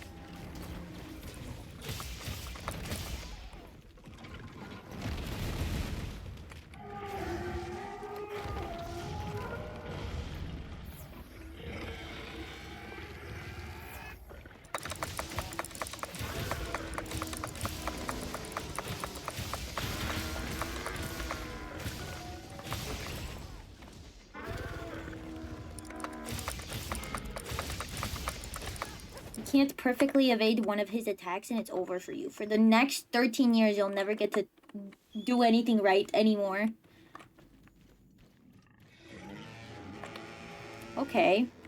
That was rude. This is a lot, Arkveld. This is a lot. Arkveld, this is a lot to be doing, man. I'm not gonna lie.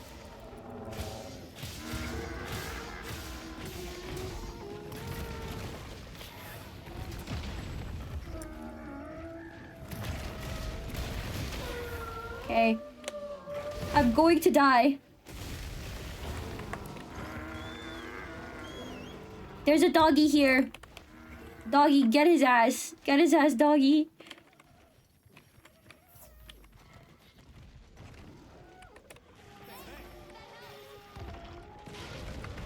Doggy got like 36,000 damage done to him just now. Doggy, you need to leave, dog. Dog, you need to leave, dog. Get out of here, man. This is not the place you want to be in. That claw of yours, it looks so pained.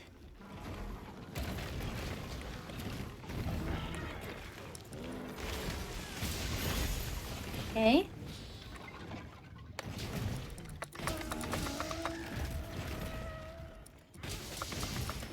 Okay.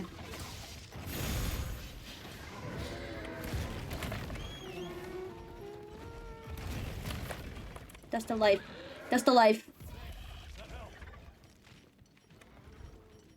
Do I have a demon drug? Demon drug. Dash juice? I don't want that. I wanted armor skin.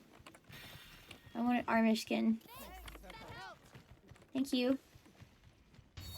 Thank you. I feel a little bit more stressed. This is a lot, Arkfeld. This is a very dramatic thing to be doing. This is very dramatic. This is really, really, really dramatic, Arkfeld. This is really, really dramatic. You are tuckering yourself out. Dude, this is a lot. This is a lot.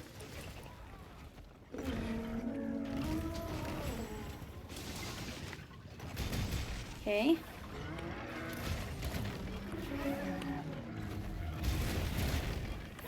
Okay.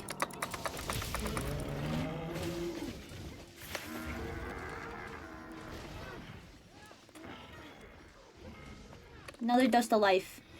My last dust of life. Dust of life. Bird. Okay, we're on health maxing.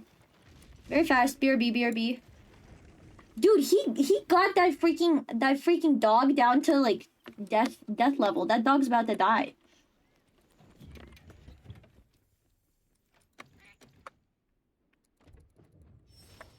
Back to business. Hold on. Honey, honey.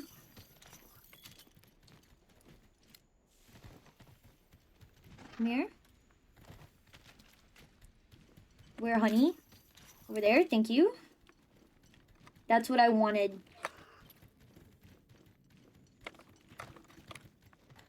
Hold on. I want to switch the music. I don't like this one. Searle! Let's do this.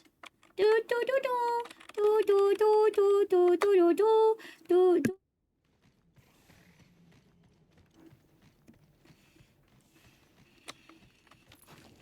Okay, let's go. This is awesome. I love running into walls. I think that it's great, man. No, no, no, no, no, no, no. Okay, we're entering this area. This area sucks.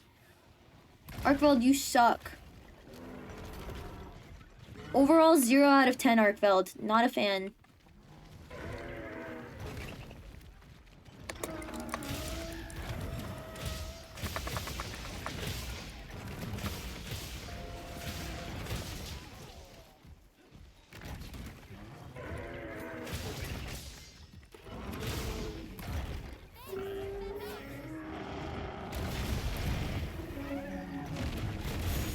Okay.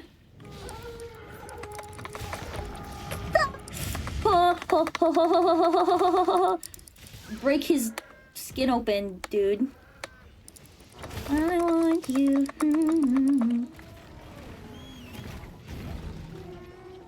Oh. Dog is back. The near-death dog is back. Went. Near-death dog. Near-death dog. Dude. Bird, get me. Let's play a game called How Long Can We Run Around For? I want to do Pitfall Trap. Do you think I can do it?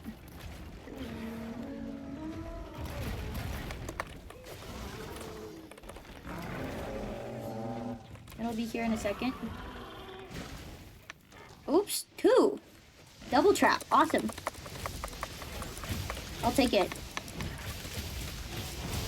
I never get to use my pitfall trap, so it's okay. This is... Come here. Yeah.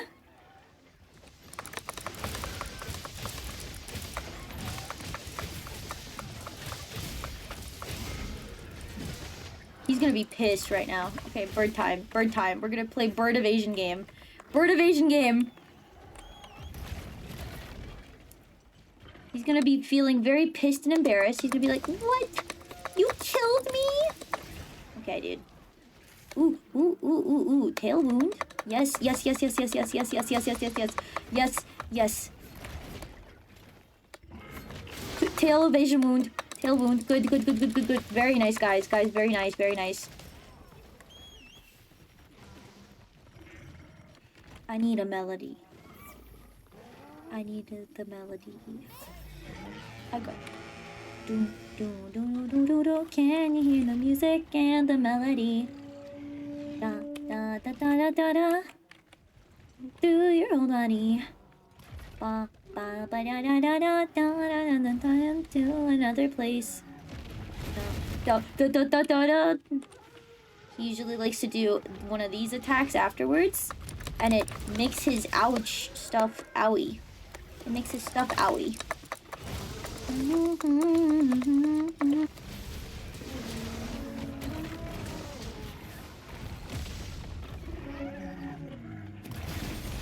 Okay.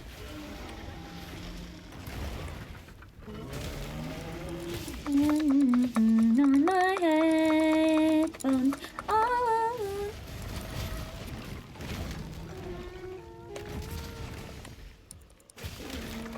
Like I could die, like I could not ever die. Music is my only life. Sorry, guys. Sorry, guys. I'm flopping. Guys, I'm scared. Guys, I'm scared. I'm scared. I'm scared, guys. Dude, can you die already?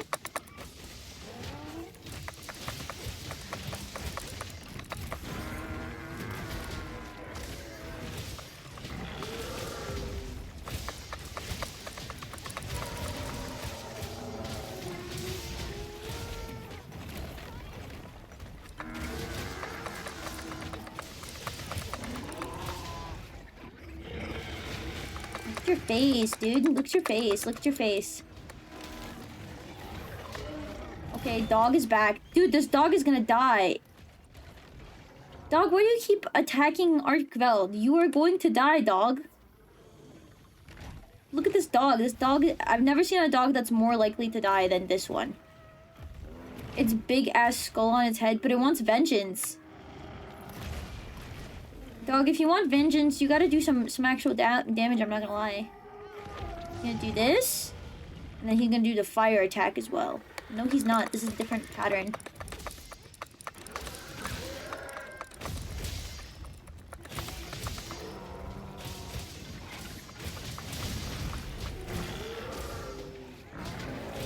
Dog trying to be useful. I appreciate it, doggy, but you need to do damage, man.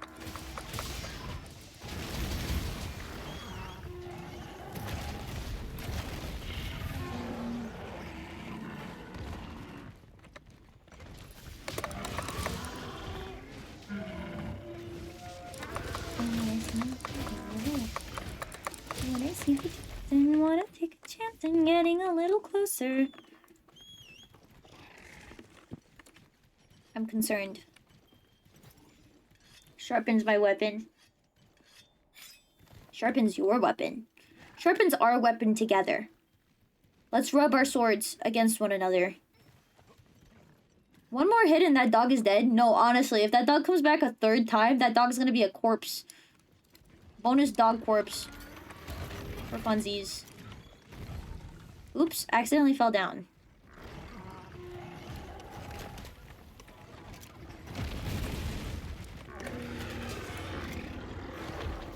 Hey man, no need. Uh-oh. I am a dog who is going to die. Luckily, I'm not that bad. That if I had the different armored set, I would have been dead. Like straight up. Just straight up dead. Straight up dead armor set. Oh, okay. That's fine. No, that's fine, that's fine. Keep doing whatever you want to be doing. And then keep doing your red attack, and then one big mega burst. That's fine.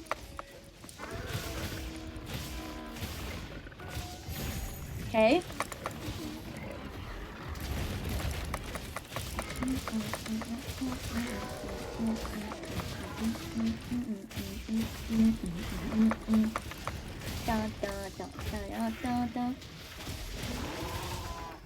Arkfeld?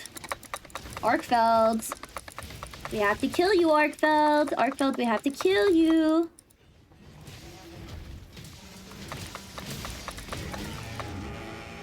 Arkfeld!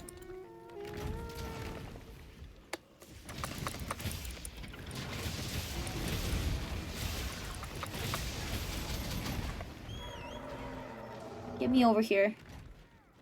He doesn't even have death flags next to him. I'm so tired of this. Little candy rain. I love to sing her dance and I love to see her singing. Okay. Cool. You want to drop this tail so bad? Come on.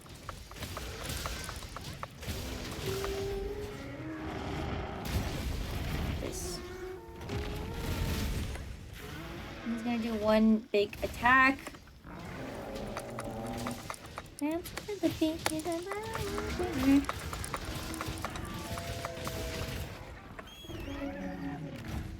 Go, oh, let you go, let you go.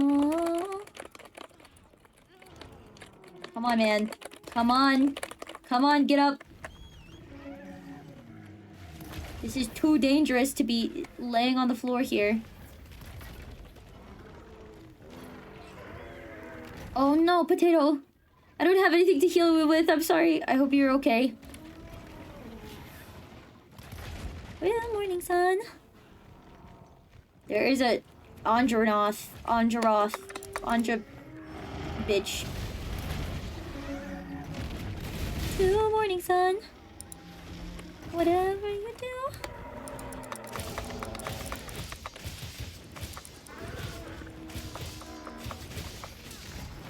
Okay. Ah! I gotta get out of here. Gets out of here. Gets out of here. Gets the freak out of Dodge. Gets out of Dodge. Getting out of Dodge. Getting out of Dodge alert. Getting out of Dodge. I'm TPing away for a second. I need to get water. Not water. Scary. I know.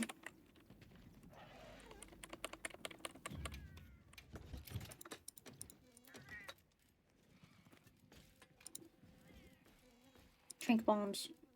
Okay. And then...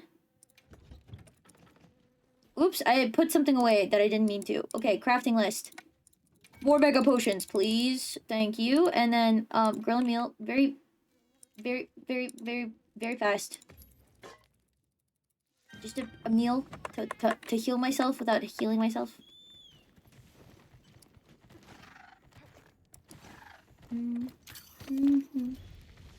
Okay, I'm on my way. I'm on my way, guys. I'm on my way. Don't even worry. Don't even joke, lad.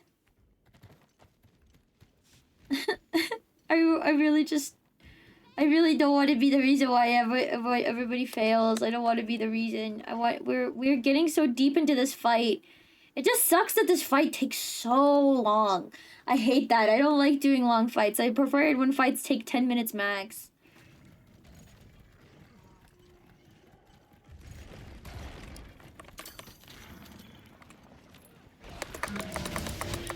Like, you don't need to be doing this for this much for long. Girl,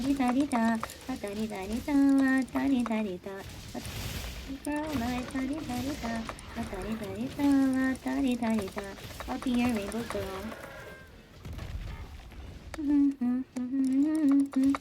Just now his tail has fallen off. Fun. Fun? Give me that tail. I'll take it. Give me Arkfeld tail. Mmm, his gray meat. Oh, so tasty.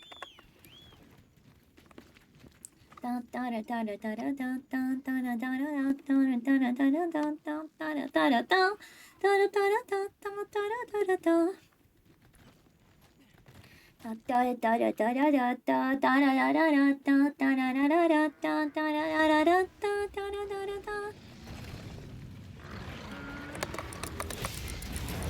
god.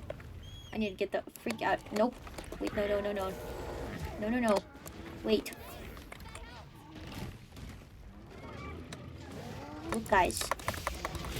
Get it. Okay, hold still for a second. He's in a fuck you mood.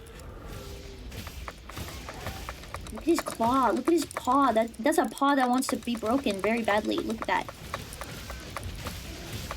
Look at his paw. Look at his paw. Look at his paw.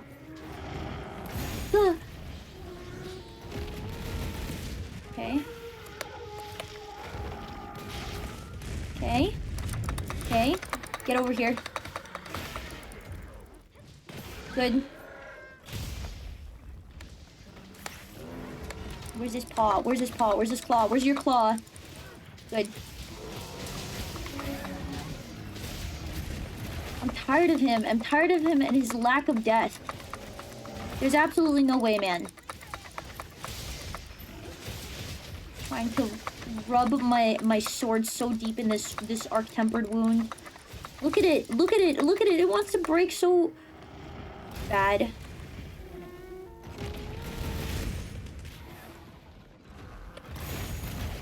Okay.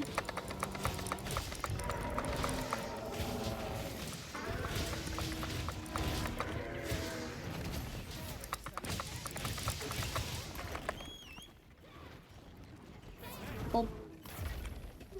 Gulp. Thanks for the help. He's gonna do his, like, 3 backflips.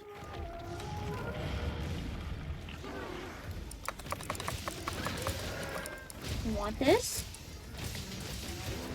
He's still not dying! I'm tired of this guy.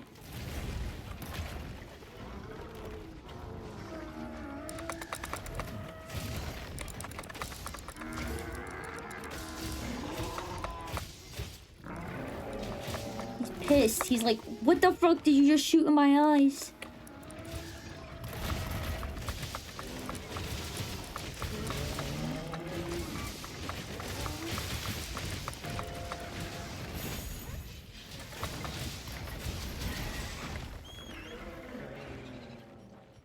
Oh. Look who's coming over. Uh-oh. Okay. Okay, stop that. You got a buddy. The dog is back. The dog is over there. I don't even remember what the dog's monster name is. It's just a dog. It's just a dog. There's a dog nearby. Uh-oh.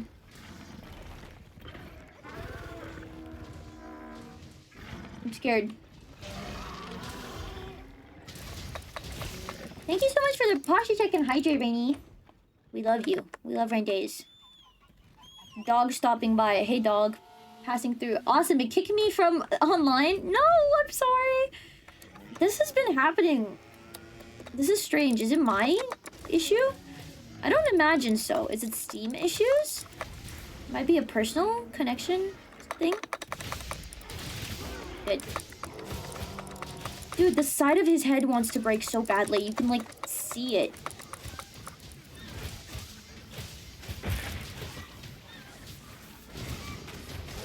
Come on. Out. Get the fuck out of here.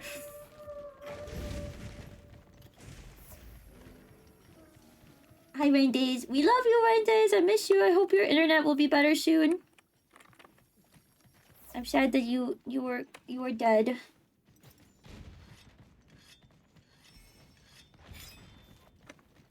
Okay, let's see. Dude, I'm so tired of him and his fucking face. Exactly, idiot.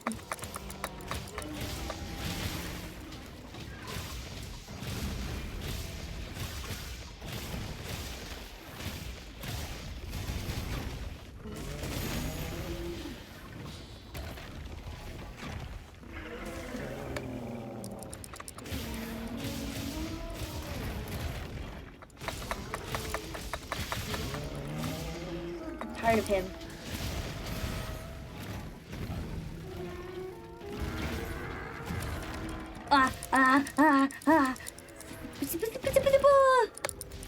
Get dunked on. He's gonna be pissed at me.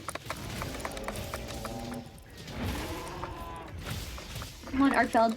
Yes, I want to try slaying him. I want to try slaying Arkfeld.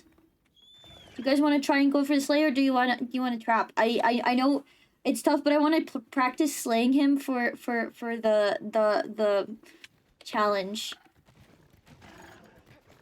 But I'm gonna get a bigger, better, stronger armor, hopefully. The music paused, not because it paused, but because the song is muted. Be a rainbow girl, la da di da di da. Basslet, I want that sound that gets me hot. Play the noise I can't forget. I want that sound that gets me wet. Dirty low frequencies I want to feel inside of me. Big fat heart kicks. Oh my god, I want that shit.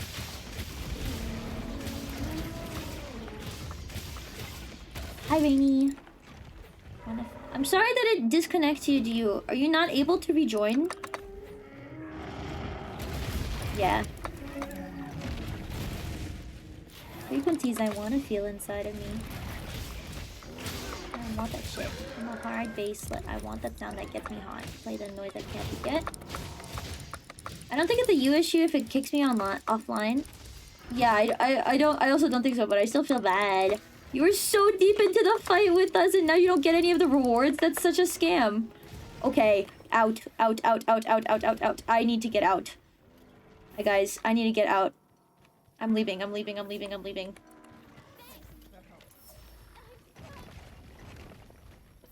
This shit is dangerous. I know you can die.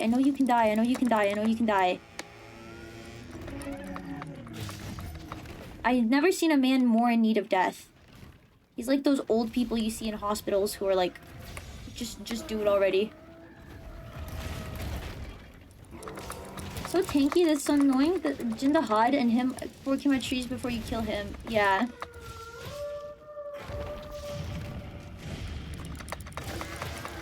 He's so, like, he has a stupid amount of HP. I feel like we would have been done with freaking, Gogmazios by now.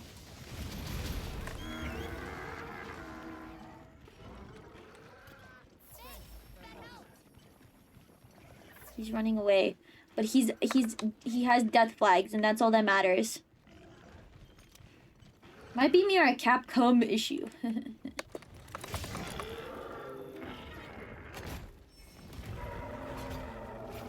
10 minutes left? How do people do this shit solo? I don't understand.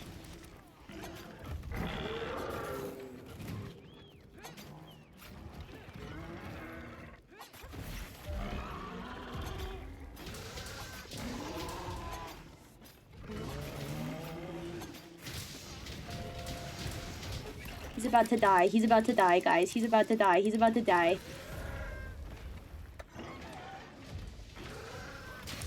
Look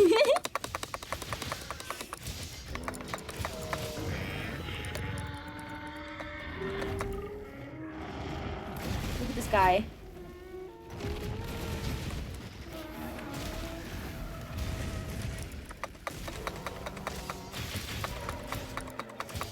Come on. You want to get these freaking rewards distilled? I respect it. I respect it. Oh god. Get me out of here. I can't die at this point.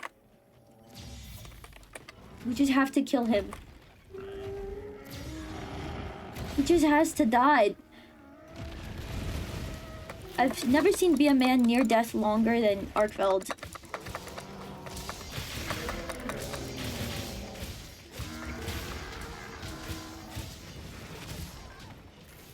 You don't even have a tail.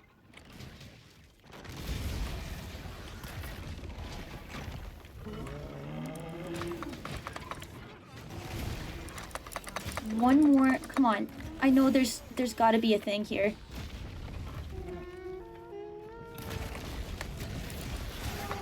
Come on. Come on. Thank you. Come on. You gotta. I think he's past the point of no return. Dude, there's no way. There's no way. There's no way. There's no way. There's no way. There's no way. I want to know what his weapon has to be if it's so tanky. Dude, look at him. He's about to die. He's about to die. He's about to die.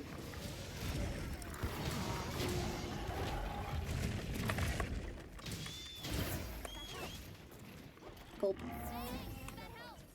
Sharpen my knife. Stop it. Stop it.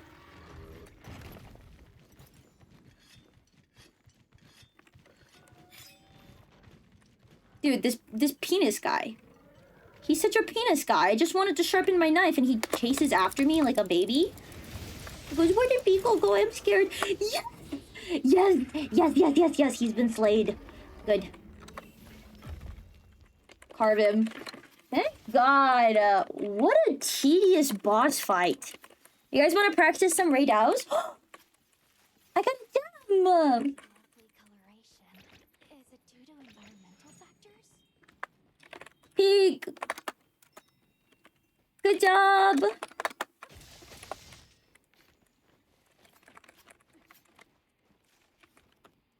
Gem! That's nice of him to give me a freaking gem. Totally all me. Good job. Good job. No, I get it. This is real. This is real. Thank you so much, Riri. I'm sorry you didn't get the freaking rewards for this. That's so poop. On hentai girl, and she would sing. And another gem? I got 2 Arkfeld gems from that, guys. Wow. They knew how long that fucking took, and they wanted everybody to really feel the rewards. 2 gems is very generous. Thank you, Capcom. Alright, let's go look at stuff. At least we killed him. That's good. That's good, that's good. We can get more practice with him in the future as well. It just takes so long. Okay, hello. Upgrade weapon. Can I get a sword and shield from Arkfeld? Is there an Arkfeld?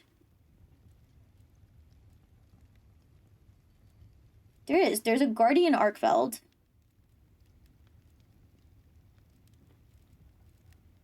Make a Chata Cobra thing, but then I have to make... This is entirely dragon themed.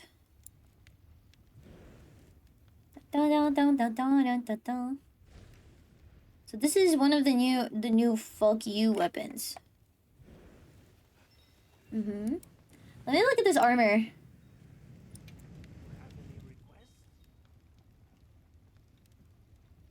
Afi?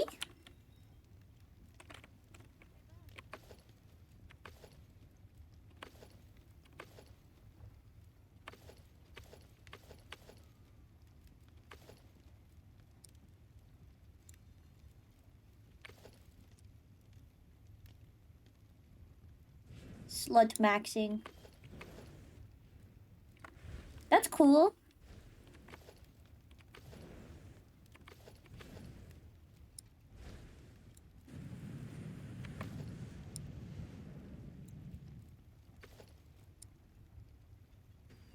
Butt out.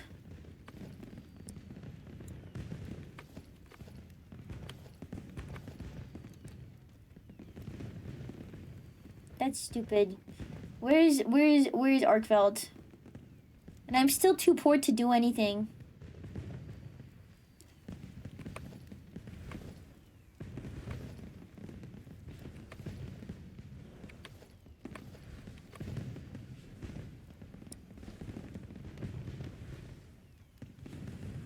This is a lot, Arkfeld.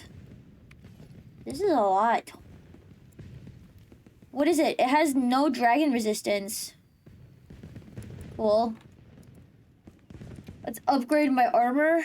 I can't. Okay. Oh wow, we have free gems. Swimming in gems. So many gems. Alright, let's do a Raidao. Raidao for practice. Practice Raidao. And then from practice Raidao, we have to go into practice freaking guy. I was fighting it and finished it off with just under... let's go. Riri the goat. They put me in a cage with it, but I forgot I'm her. Exactly. You are her. Event quests. We have to do this guy. Accept and prep. Zoo arc tempered freaking radar. I'm counting on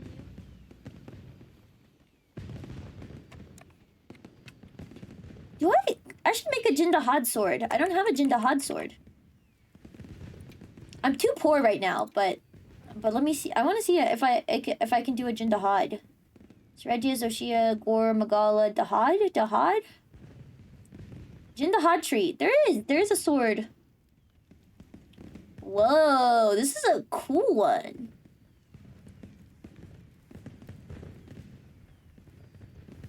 I will be poor, but I should be able to make a Jindahad one.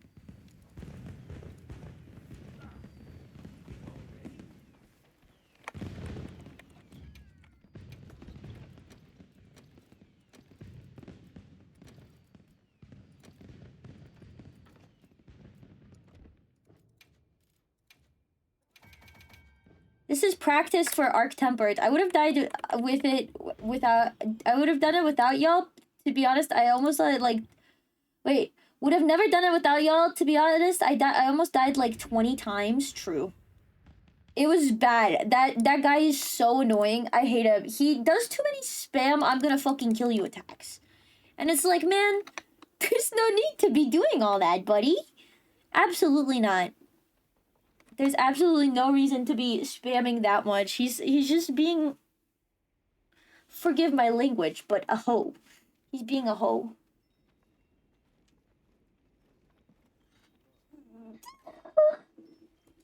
When he's on the floor, but the moment he starts flying, I start praying. Oh. What's his name? Poop boy? I don't remember his name. Raydal? Raydal is fine. I've been getting better at trying to figure out flashbang. The power of 1,000 souls. It looks like even this guy is like, oh, I can't see. My hunter. Flashbang, I agree. You're so cute. Look at you with your little flower dress. Very cute.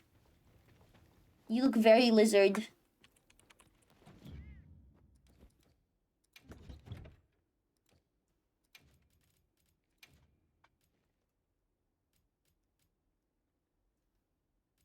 I don't have any other Arkfeld armor. I'm gonna make myself slutty again. Because I think it's funny. Omega accessories. And love to touch.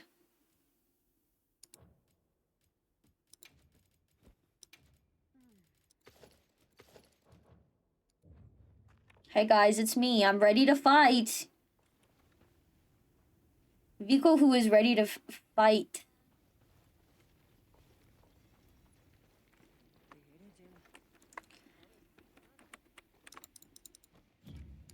Under you. I want to see what it wants me to do. Wait, I didn't even look at what the event quest is. Hey, what's up, buddy? View limited completed bounties. This one's. Did that not count as cliffs? No, that didn't. Okay. 10-star Jin next. We can do a Jindahad after this. If you guys want to do a Jindahad, I do not mind. Arkveld? I want more ramen. Let me do a sealed meal. Capture Pro. Exploiter. Why didn't that quest count? Because we were not in cliffs. We were not in cliffs. We were in, what's it called? The Zoshia world. I forgot. I always consider it and cliffs the same thing, but it's not cliffs.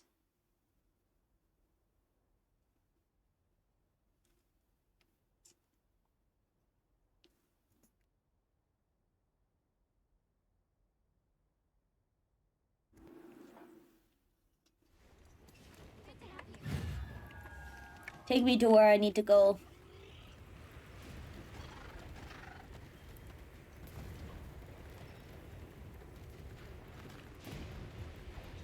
Nyan.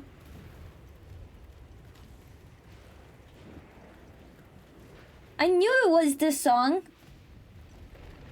It's remix of Nyan Nyan Nyan Nyan Ni Ho Nyan. You go create a shelter near the radio. I don't think I can. I don't think I have any more shelters. I don't think I have any more camping kits. I mean, I can try. Yes, you do? Okay. Okay, you're right. There's the quadruple quest. Here's the 4 of them quest. Four tempered doshagumas.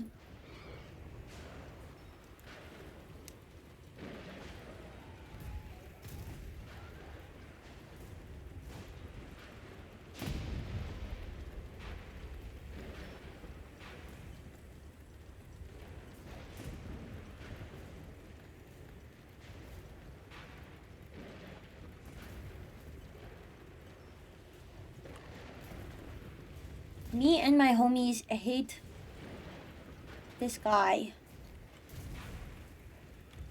Hey, what's up, man?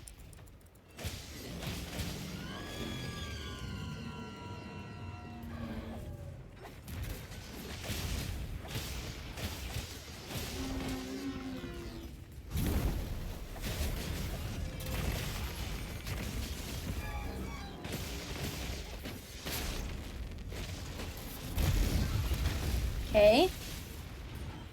We're good? It's your ugly face.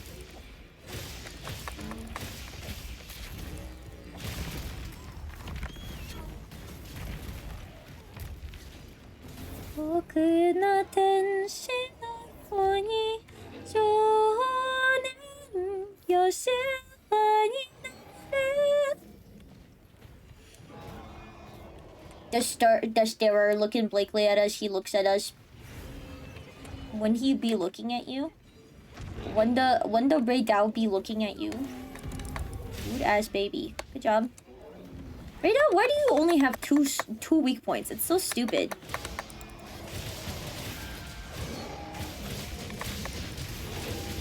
Good.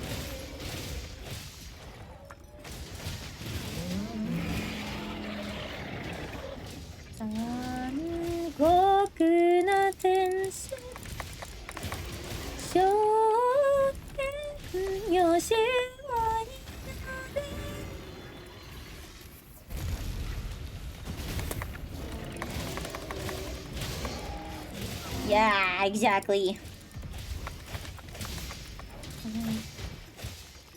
Trying not to die to tempered Ray Dao. More likely than you think. Somehow it's more hard to fight against them in the arena. I don't know. Maybe it's because it's a more compact space, but this guy is doing quite a lot of damage. Okay.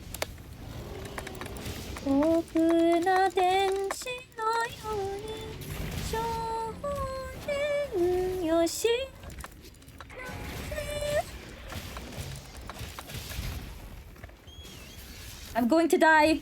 I died. I died. Oops.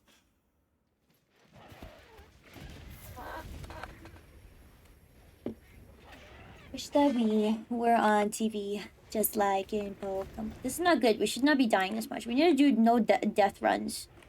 Life will be so fun. Wasn't paying attention? It's okay, man. To go and search for you. I do have a thing right next to here. I already have one. I just don't teleport over here. I don't like teleporting. I think it's boring. Okay, world. Send you on my heart. Pika girl in the... The Pokeball in my life's been for you. Pika! Just like a Pokemon. Do do do do do do do do do do do do do do do do do do do. I don't have any normal traps, unfortunately.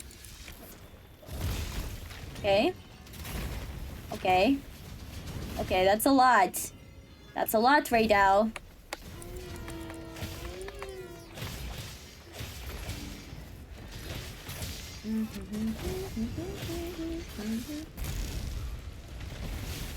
girl in a Poke world. Come on. Yeah, you're welcome. You're welcome, buddy. You're welcome, buddy. I can't ever part to the polka balls in my life, searching for you. I'm a Pika girl in a polka world, just like a Pokemon. Dude, my life. My life! I don't have electric damage protection armor. See, that's my issue. I need to be better. I need to be better.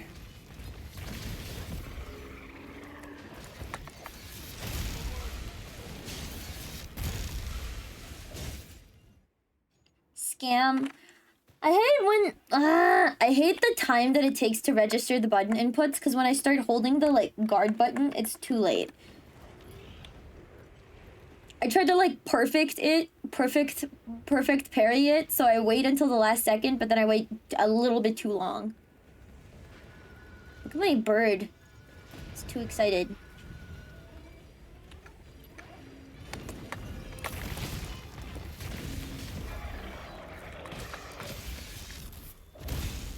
Okay. Okay. Mega potion.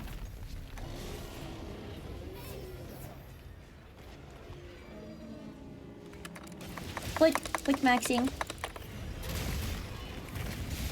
Yeah, this is not good. This is not a good run. We need to die less. Not good. All night. I want to see what the world record run for to be hero is. Okay. That was a lot.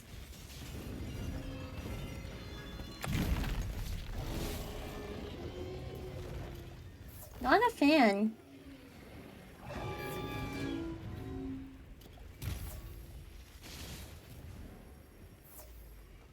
One more. Dude, this is not good. Need better armor.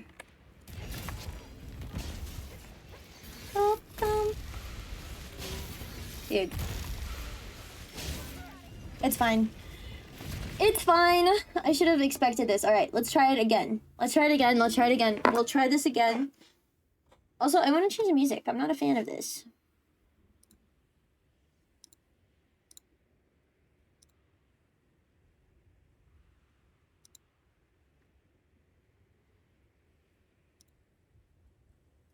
BRB? Okay. Sorry, y'all. That was my fault. That was not your fault. Don't even apologize. Don't stress. Ain't no such thing as my fault in dying in freaking Monster Hunter. You carry 99% of the time. You should be allowed to fumble sometimes. Don't even stress.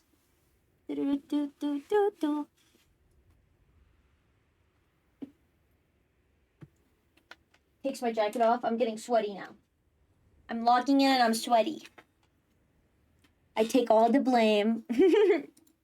Are you exaggerating? Are you exaggerating? Because it was in fact me dying like 3 times. I died every single time. Okay. Okay, potato. No doubt in your skills, Hunter. But maybe we should try preparing a bit. You're poop. You're poop. You're poop. You're poop. You're poop, dude. You're poop. Poop. Poop. Listen, my armor wasn't good. Change equipment. I'm pretty sure I have negative thunder resistance. I do. Do da da da da da da da da da da da da ba ba ba ba ba da da da ba da ba da ba ba ba ba ba.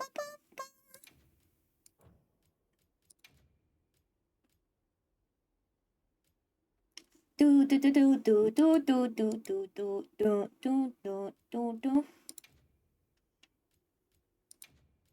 Do do do. Da da da da da da da da da.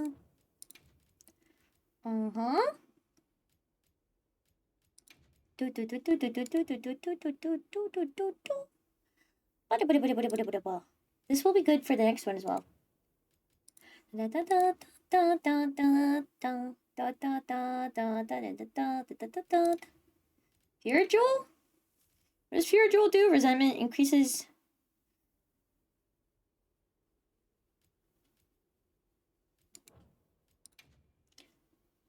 Ba ba ba. Do do do do do do do do do do do do do do pull put the pull.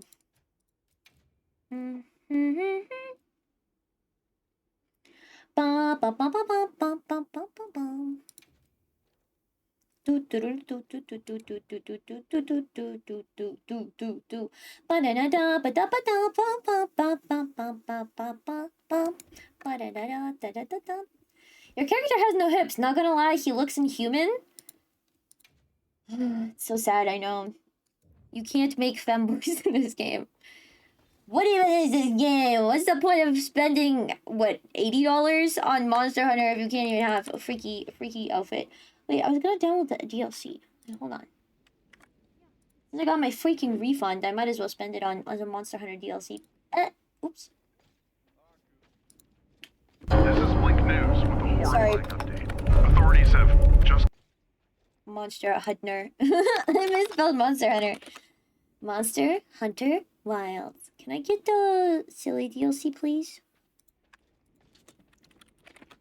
I love Don't Fight the music so much. This is one of my favorite. I want to listen to it again, and then we'll listen to BPM 200. Dun dun dun dun dun. Dun dun dun dun. Bum bum bum bum bum bum bum bum bum bum bum bum bum bum bum. Futuristic crop hairstyle? Whoa, this is Jury. Dude, this is Jury from Street Fighter. Hold on, guys. Let me show you what I'm looking at. This is Jury from Street Fighter. You seeing that? You have to spend $2 on a futuristic crop hairstyle. Do. Gemma Summer outfit?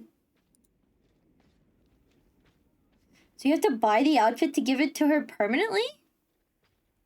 What? Bum bum bum bum bum bum bum bum bum bum bum bum bum bum ba da da da ba da da da da da da da da da da.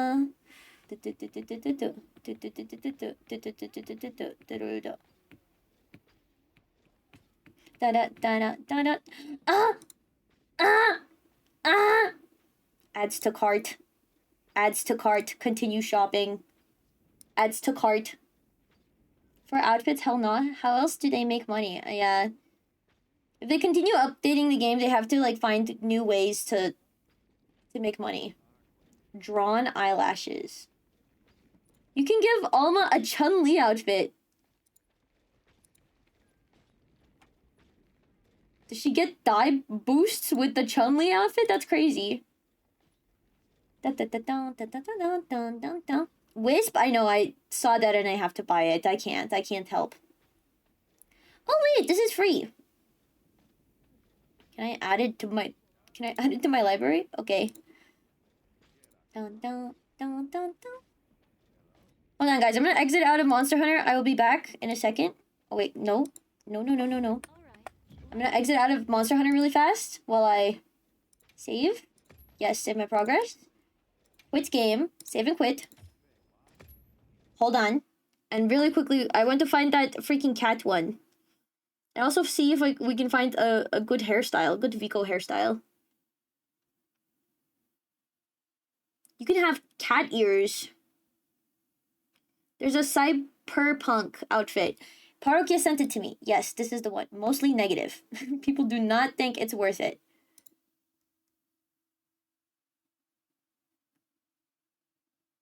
This is not worth $8 by itself. I agree. I still add it to my cart though. That's how you know I am stupid.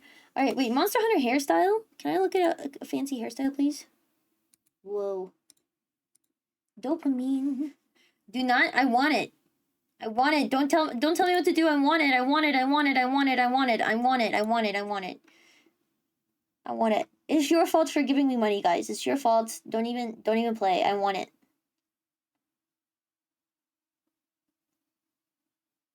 Is there a hairstyle? Can I see a cooler hairstyle? I don't want to get jury hair. Hunter Wild's hair.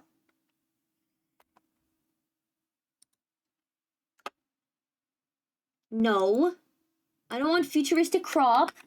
I want hairstyle. So you can get Olivia Gemma Refined Warrior. Is this an Aerith hairstyle? I think this is Aerith. This is Monster Hunter Rise.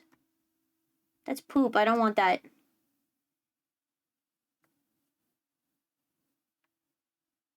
I think this is the closest thing I'll get to my hairstyle in Monster Hunter, so I guess. Okay. BRB for a second, guys. This is what's called an impulsive purchase. It's less than the horror game. So I think it's fine. Purchase. Install my content, please. I want my freaking lame ass money wasting content, but I want it. I want it. Install it.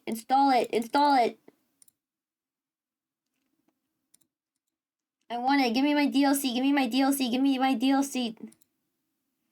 High resolution texture pack?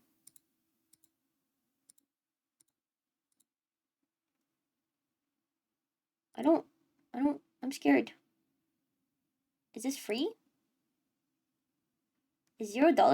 Download? I have sticker packets and poses. I don't think outfits are worth it. It's too late. It's too late, man. It's too late. I already bought it. I don't care. I don't care that it's not worth it. I wanted it, man. Guys, it's okay. I understand that it's a waste of money. I literally get it. You don't have to lecture me. It's okay. I'm a big kid. I can figure it out. Don't even worry.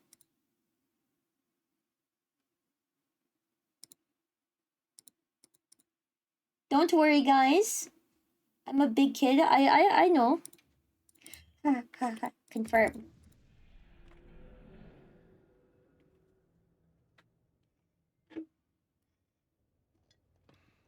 It is truly Vico L. You've never bought something just because you wanted it? What's wrong with you, man? Let me look at all the free. Because I always forget to get the free stuff. Download as well. Hello. Start game. Money to the big man. Capcom? It's true. It is money to the Capcom. To the biggest bird. I'm the biggest bird. I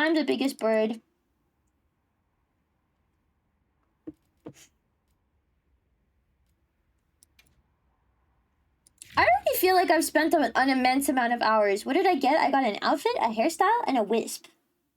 That's what I wanted. So I got it. I wasn't paying attention. I got an outfit, a hairstyle, and a wisp. I feel like I've spent something. I've spent enough time in this game for it to be worth it. Me personally, I think.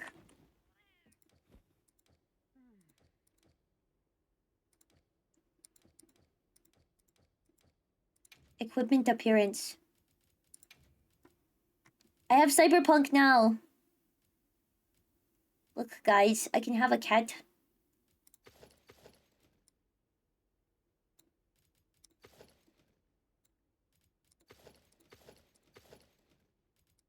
Cat.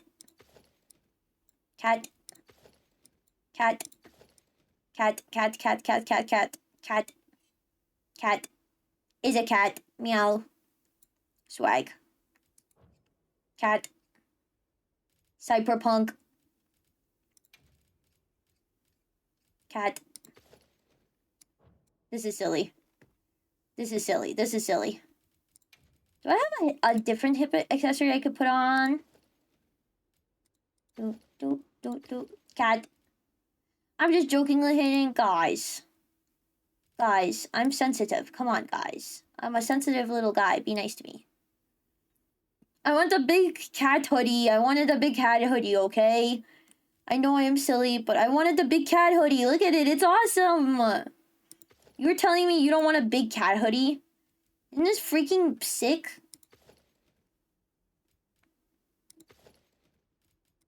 Big cat hoodie. I'm the biggest bird. I'm the biggest bird. Sakura Tide. Decorates my Monster Hunter. Ew. I don't like Gogmazio's greaves. They're ugly.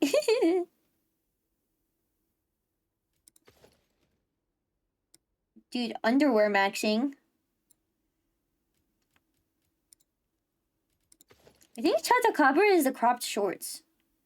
If I remember correctly.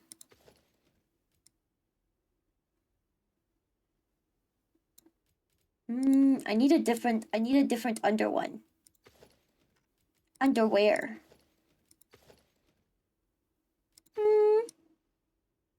Alright, for now we can do this.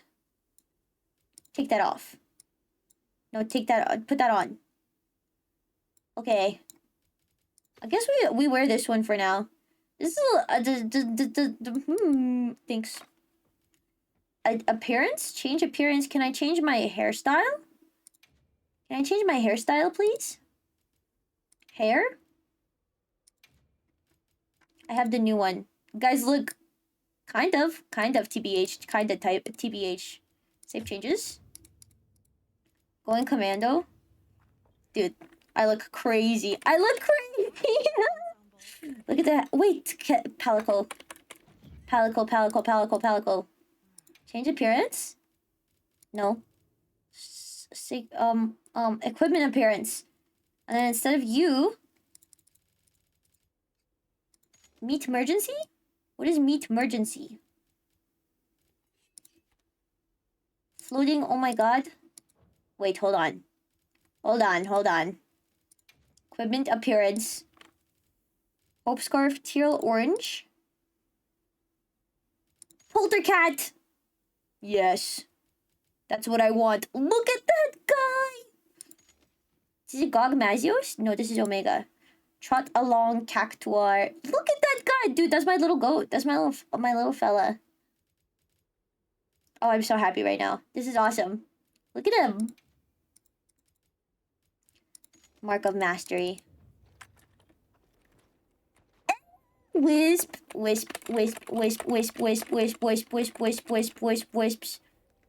Wisping it. Straight up wisping it. I want the hoodie. I need to go look at Chatakabra stuff. One of these is, if I remember correctly, this one. Yeah, I'll keep this one for now. Okay,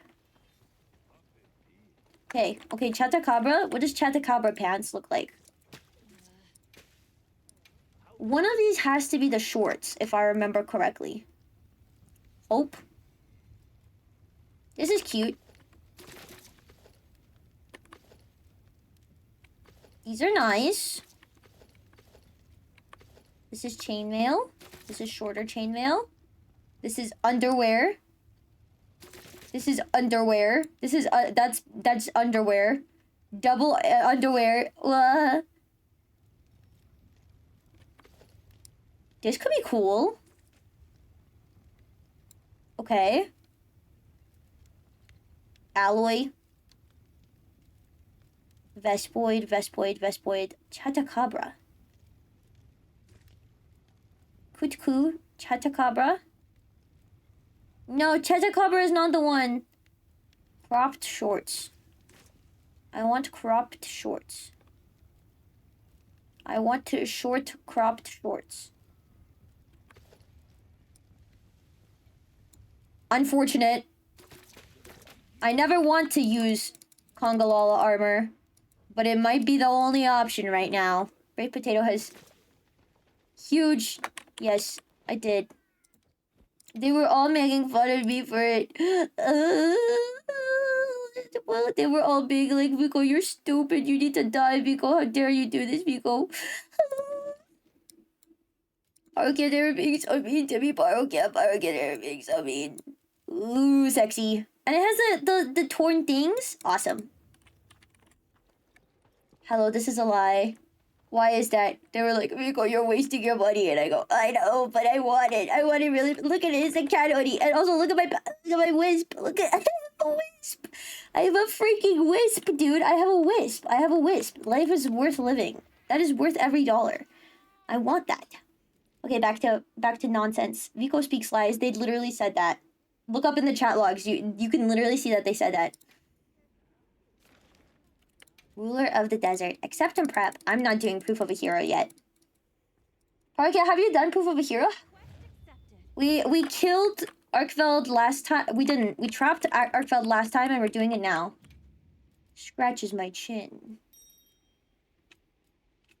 Do you not believe me? I think you should believe me.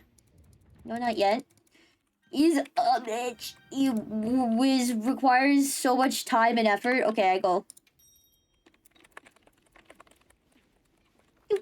Look at me, I'm so cat. I go meow. Actually. Oh, never mind. I'll customize my character more, but I think I'm gonna do a freaking dark black vibe instead of the purple. I think the purple doesn't work with the pink. I'm gonna switch it to dark black. I'm sad you can't customize that freaking color. The pink color. I want to customize a pink color.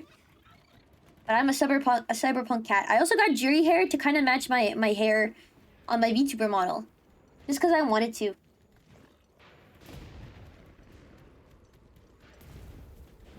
Dude, look at me getting dusty. Dusty cat. Wow. My goopert. My goopert, my goopert, my goopert.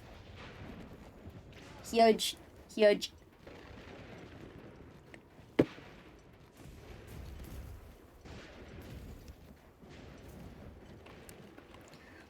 Also, going commando means no underwear. None of those had no underwear. All of those were mostly just underwear. The opposite of going commando is like going subordinate? Question mark? Time to remove underwear. Stop this. Don't tell me what to do. We got some people following us, Riri. We got some bears on their way. Okay, they got scared. That is WFAPS. Stop that. What's wrong with you? Hits you over the head 30 times. Shut the hell up. Oh, so full of cards? Uh-oh. Uh-oh. What is wrong with this penis of a fella? Okay. What is wrong with him? Okay.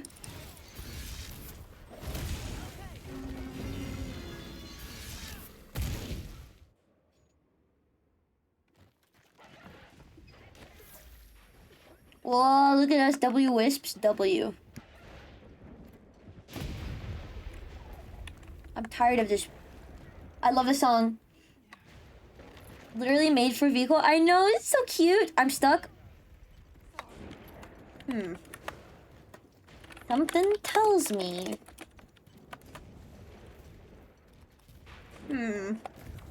Taps my chin. 3 carts and we're 2 minutes into the quest. Something tells me we might not be beating this guy. How's he such a bitch? This is the evade game.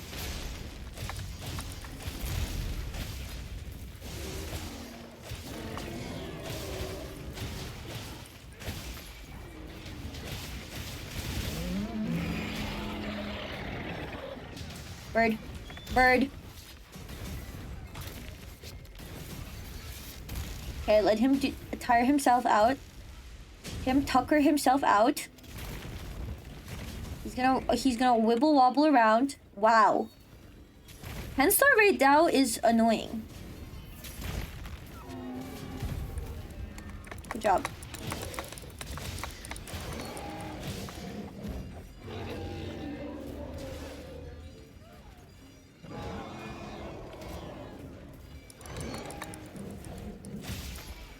Hey, man.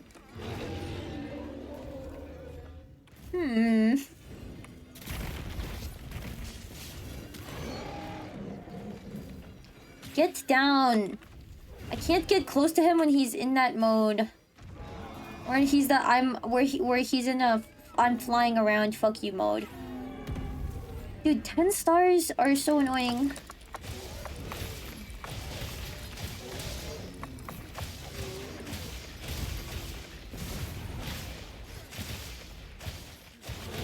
Uh-oh. Lag? Maybe worth it. Okay. Stop whatever you're doing, man. Ah. Okay, we retry. Clearly, there was an issue here that did not need to be done. We're good, though. We're good. Don't even skip. We're good. I think we'll be fine. I think we'll be fine. This was just a fumble. This was a we're rusty, we haven't fought Ray Dow in a while fumble, you know? Dude, my butt's so open. Okay, so first of all, I'm gonna change some things. I want to go, yes, like this much. Yes. Confirm. Okay. Does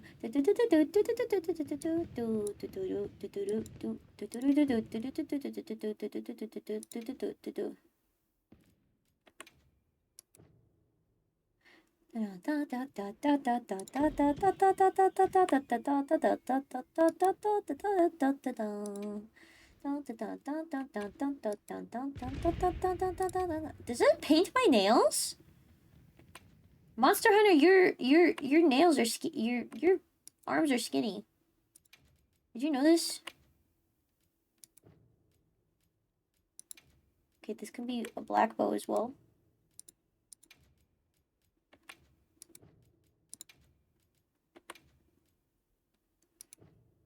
I like that. I think this looks good.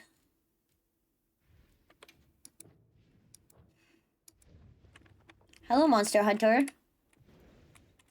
Cool, fun. Transfer items to item pouch, this, and this.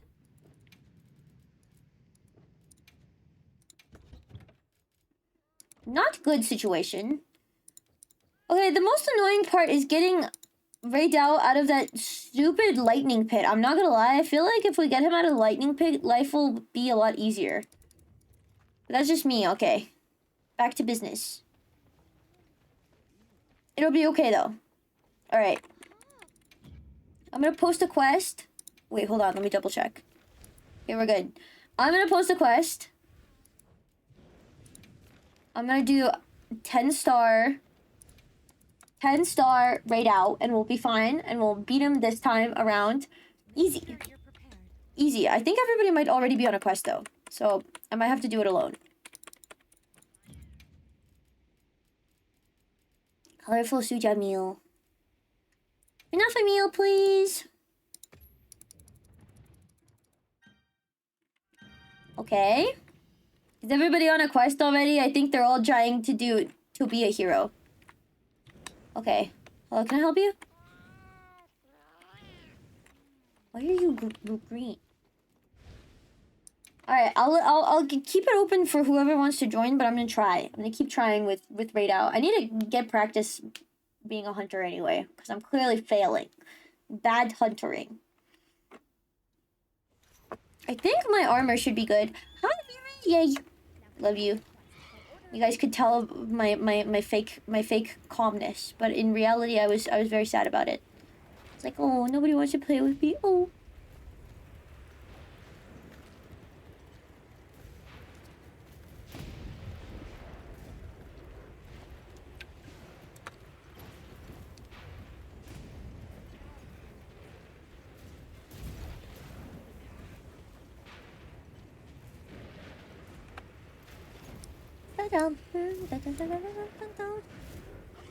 There's heart emojis out of my book?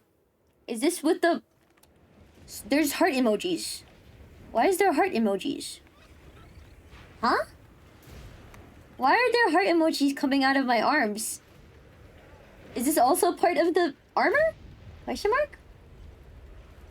This feels interesting. Why is there heart emojis coming out of me?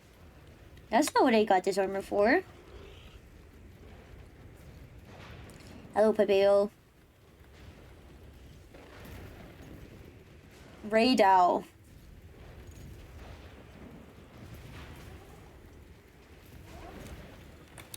Hello, Raydao. Okay. First of all. Okay.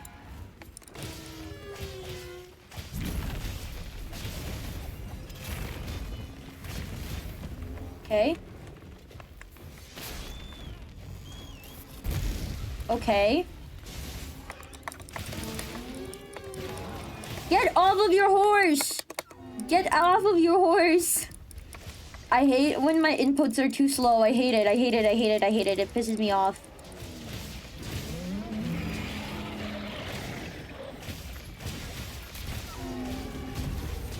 Okay.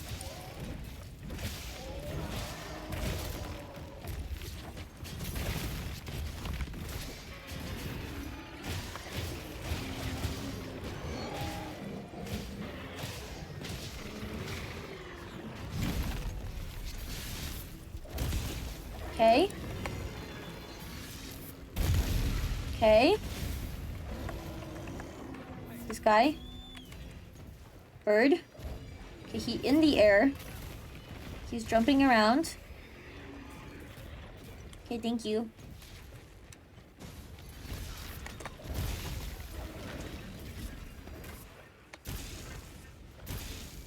Okay.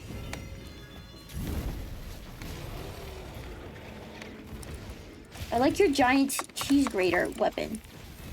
I know it's the Zoshia one, but it looks kind of like a cheese grater. It looks like a big giant cheese grater.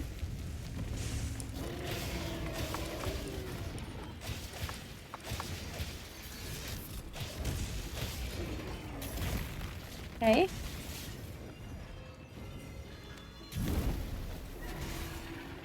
Okay. Thank you for the help, Riri. Healer Riri right now.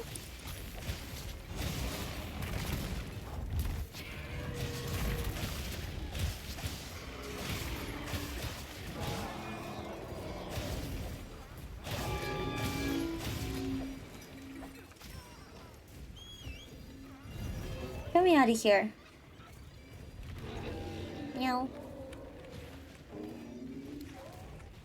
Look at that thing up there. Do you think we could use it on him? If he gets close enough? Look at this thing. I want to use it, but I'm not certain.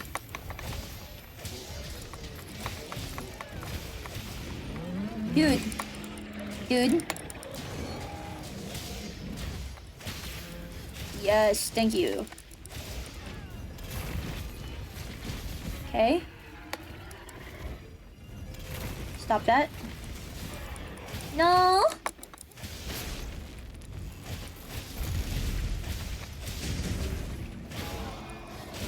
Good job.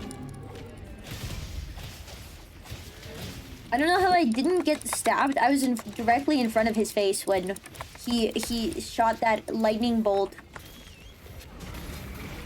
Okay, get out. Oh. I'm gonna try it. I'm gonna try it. I'm gonna try it. Hello? No, I'm not gonna try it. That'd be bad. I hate tracking on monsters. I hate the monster hunter camera tracking. If I was tracking the monsters, I wouldn't care.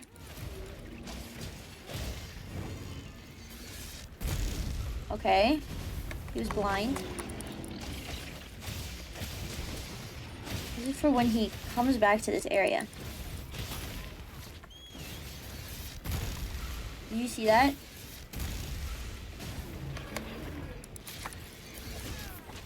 Ah! He's gonna kill me. Okay, we're good.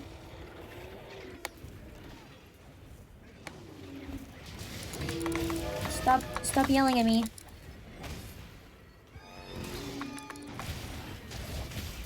Does he fly away? Good.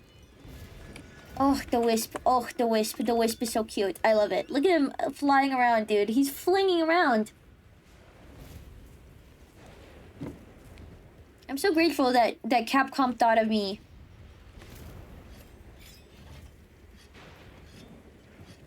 Capcom thought of me when they were making their DLC. They were like, this is one we should make for Vico, you know.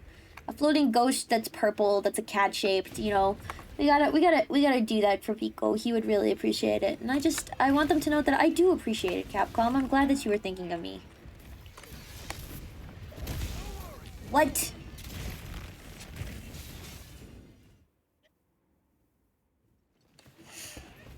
I wasn't even in dodge. What the hell? Out.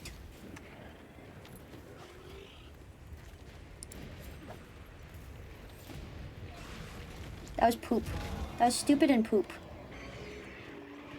That was dumb poop.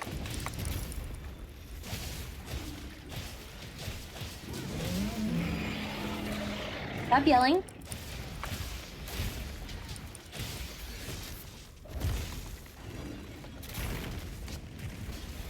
Okay, he's gonna do a second round of whatever. You're stupid!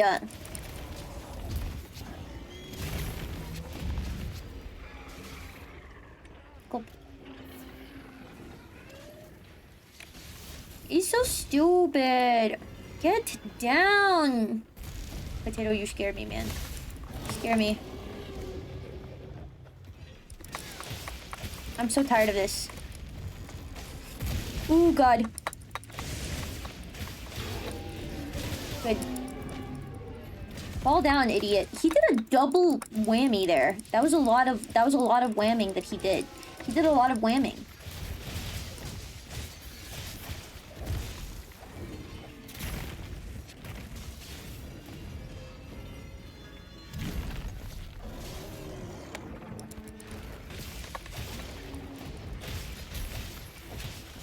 That's okay.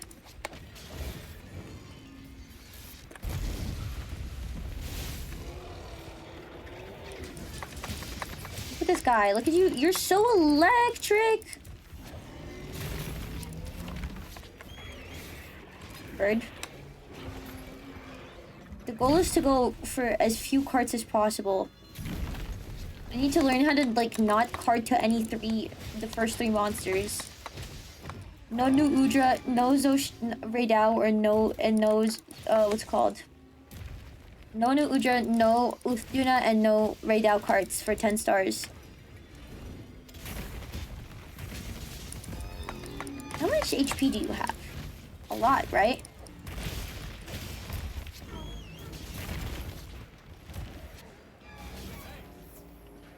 Thank you for the help.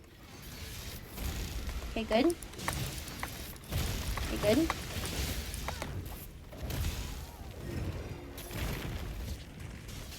Dude. Not even funny. Oops, I didn't need to drink a mega potion. I thought my health was still low.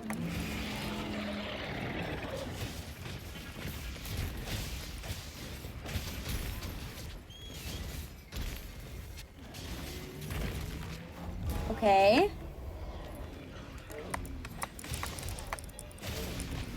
Come on, man. Come on, Greedo. You wanna die?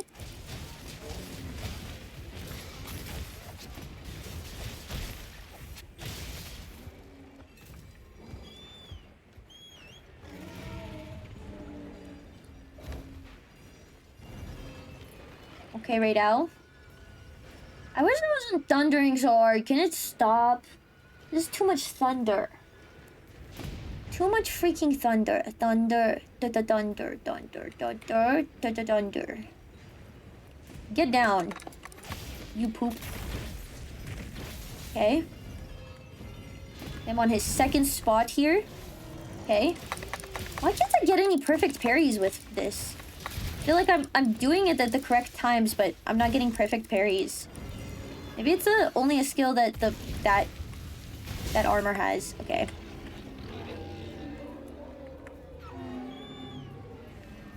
It's okay, Riri. Life be hard like that.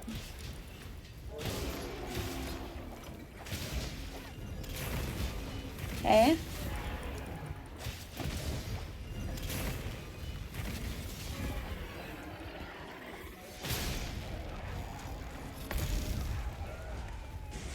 Give me your face. How does that not hurt your face to do? That's like your ultra mega. Oh, my ultimate attack. Nodra sucks ass. He really does. What a stupid monster. It's like it's like how in Overwatch when you use Anran, she just applies burning to everybody, so everybody's continuously taking damage anyway. Even if you kill the fucking person, you have to find a healer.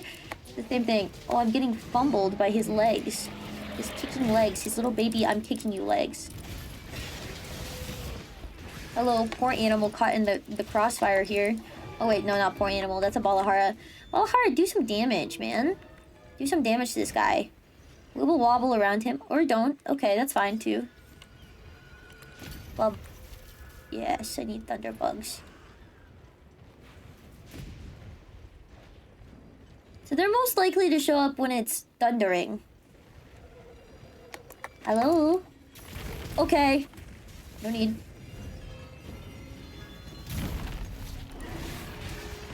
Hi, Balahara. That's fine.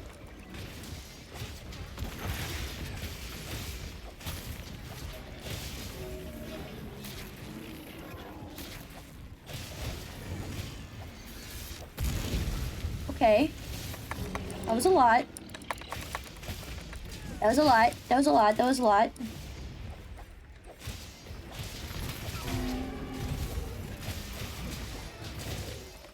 Yes. Okay. Stop it. Stop fumbling. I say to myself. Because I am the fumbler. They call me the fumbler. I had porn on me once, but now it's been banned.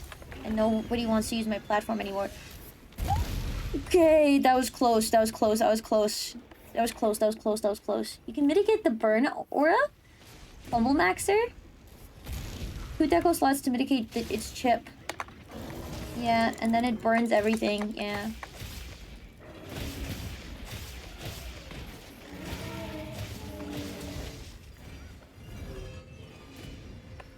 Okay. Shout out to everybody who uses the weapons that really slice through. Like dual blades and what's it called? Dual blades and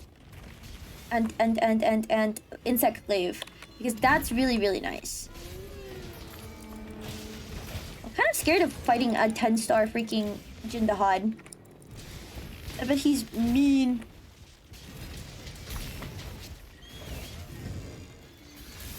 Stop it. I know he's still slow, but I feel like all of his damage becomes like ultimate, like I'm gonna one-shot you damage, you know? They probably speed him up a little bit in the 10-star version as well.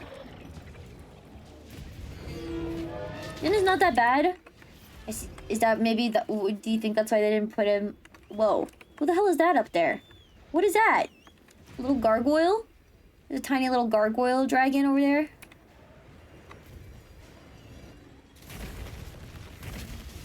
Sharpens my fans. I look like such a weeb right now with my fan blade. Okay, I'm gonna let you do whatever you need to do on him while you're riding him. I'm just gonna stand aside for now. What time is it? Late. Oh, I need to eat a thingy. No, I didn't want to eat a Bax potion. Oops. Freak man.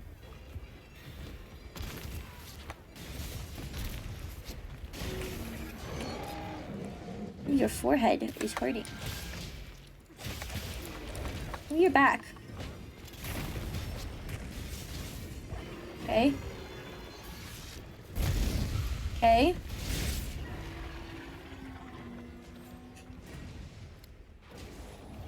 Give it to me. Give it to me. Give me your back. Give me your back. Give me your back. Give me your back. Give me your back. Give me your back. Give me your back. Give me your back. I'm so tired of this guy. Is he going back home? He's going back home. Good. Good.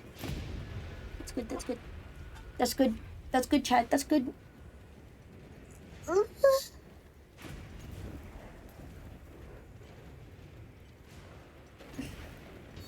After this, I need to piss. I'll let the piss motivate me to beat him faster.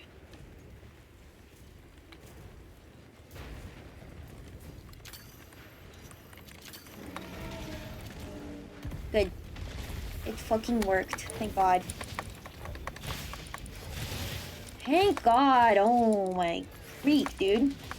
He was surprised. He was surprised. He went, what? Where'd you come from? Give me that. Give me that.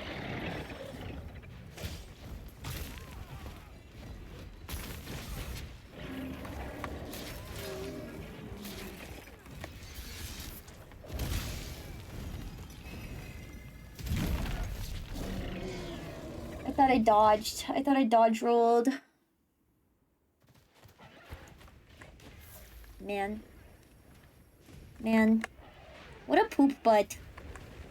Hello? Me when I'm pressing buttons and they don't register?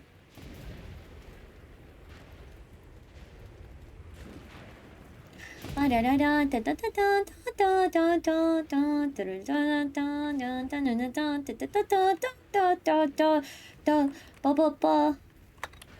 on. I wanna listen to what's it called?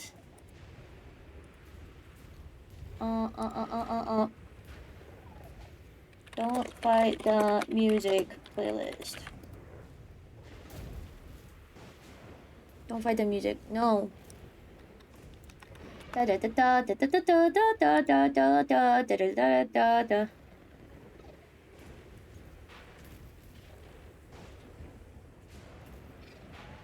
What is it called? It's the game. It's the game. I'm trying to remember what it's called. I'm just gonna have this playing on loop in the meantime. Sorry if you guys get tired of it. It's stuck in my head. Archaea. Archaea, that's what the game is called. It's too late anyway.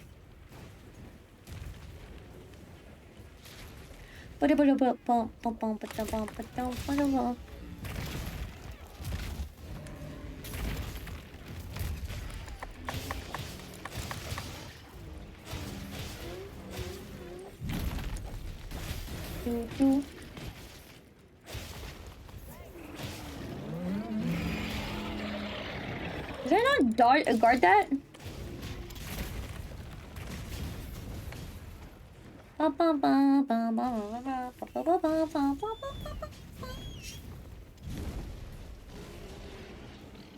Wipes my nose with my arm like a baby would. It's quite gross.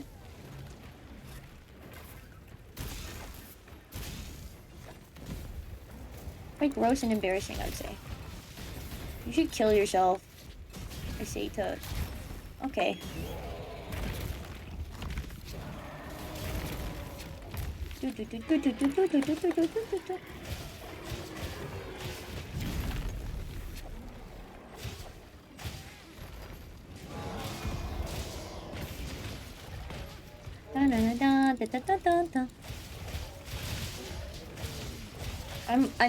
I'm currently digging in its ass. Digging in it. Health. Is a wisp wearing a thingy on their head? Isn't it cute? It's a little cat wisp, like a blanket of sorts? Kinda, yeah. You guys like to hide yourselves. Guys, the creator of the wisp lore video is actually here with us playing right now. Isn't it cool? Okay, give me guys a second. I need to piss.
Good night, potato. Alright. We beat them later on. I think I want to do one more fight, and then I'm gonna call it for the night. Let's do an event quest of some sort that gives money. Event quest.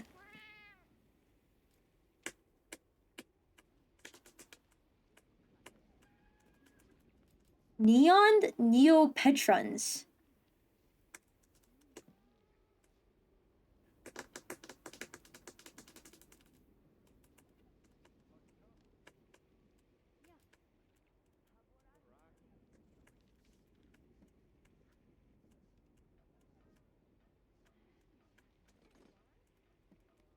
What about their mouths? Mist don't really have mouths. You guys don't really have mouths. I mean, you can if you want. Pumpkin. Sovereign Brute. You guys wanna do this?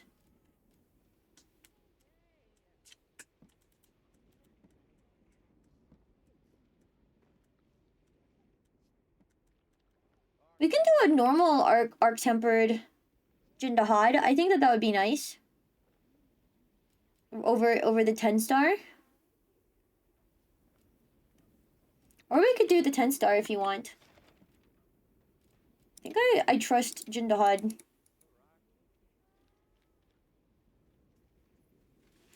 Criddle's in here, by the way. Hello. You are weird looking.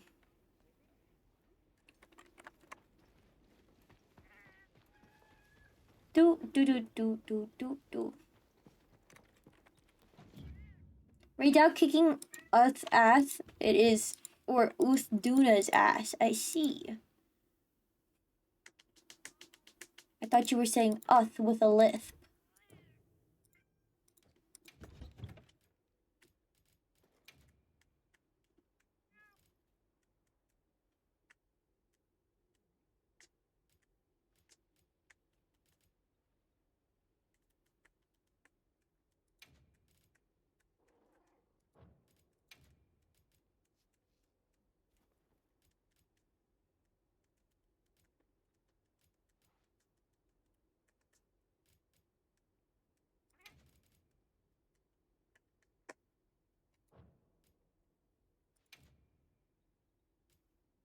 Da ba ba ba ba ba ba ba da da da da da da da da da da dun dun dun dun dun da da da da da da da da da da da.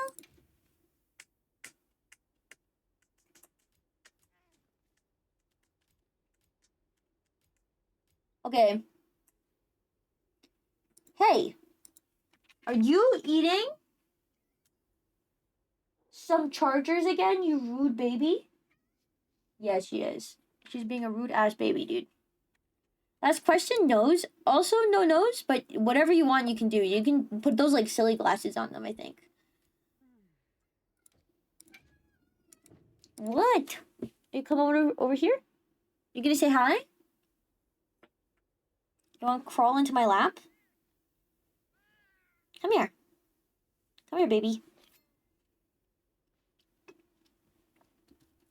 Okay. Crafting list.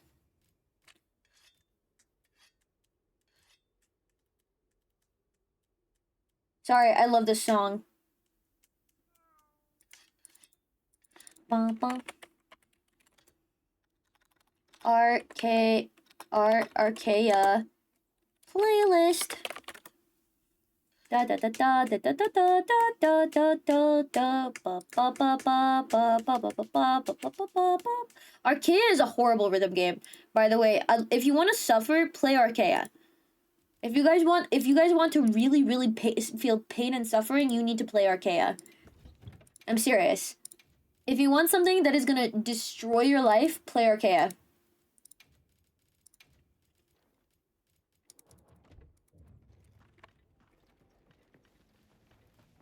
Me and the song lover? Okay. Thank you. Lurk, thank you. I want to try this meal. It's a whole lot of raw meat.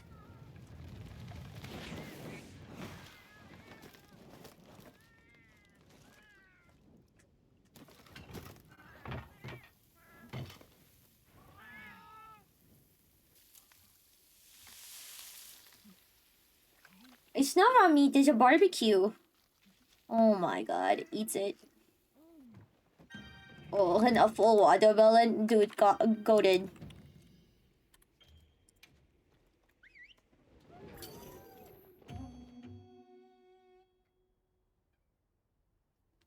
I tried playing Arcadia forever ago, and I was abysmal. The moving of the tracks is so bad. It is horrible.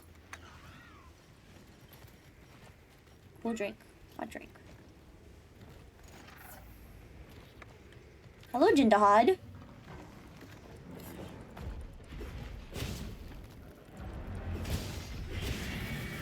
Okay. Stop, snap out of it. I agree. Okay. We got ice on us. That was a lot, Jindahad.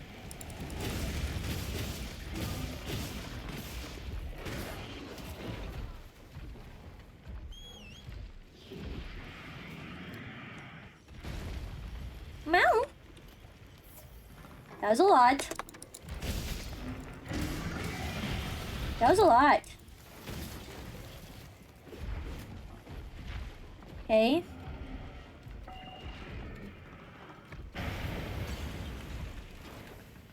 The beep scared me. No, what? Dude. Mega potion? Lumi, I'm all icy. Criddle, come here, dude. You can come onto my nope.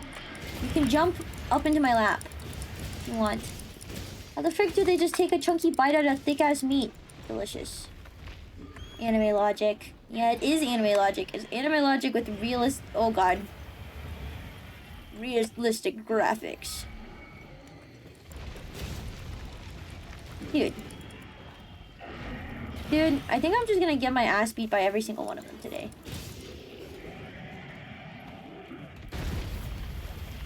Good? Your cat died. I'm sorry.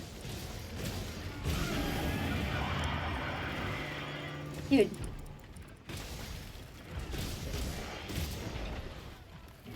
Dude.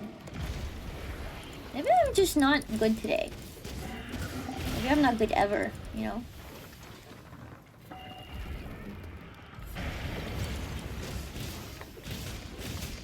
Yes, yes. Yes. Good. Okay, Curdle in my lap. I repeat, Curdle in my lap at the worst possible time. Okay, man.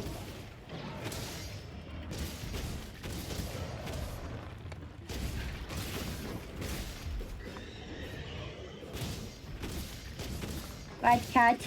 We beat Arkfeld? Swag? Okay, I have to go to this side. Thank you. I'm glad that I was able to do that. I was very concerned that I was not going to be able to do that, so I'm really glad that I was able to do that. Okay. That was just fucking rude, dude. Is he gonna run away now? No, no running away. No earlier? It's true. We did beat... We did not do that. We beat Arkfeld earlier, and that's all that matters. That's a real representation of how good we are. You're right. I should remember our Arkfeld W. He's charging. Oh, I died. No, I didn't. Look at this. Are you kidding me right now?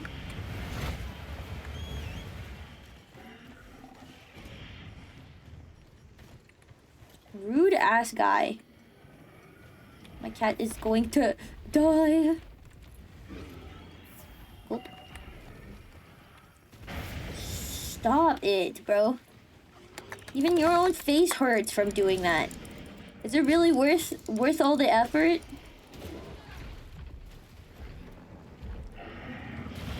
That was just do that, man.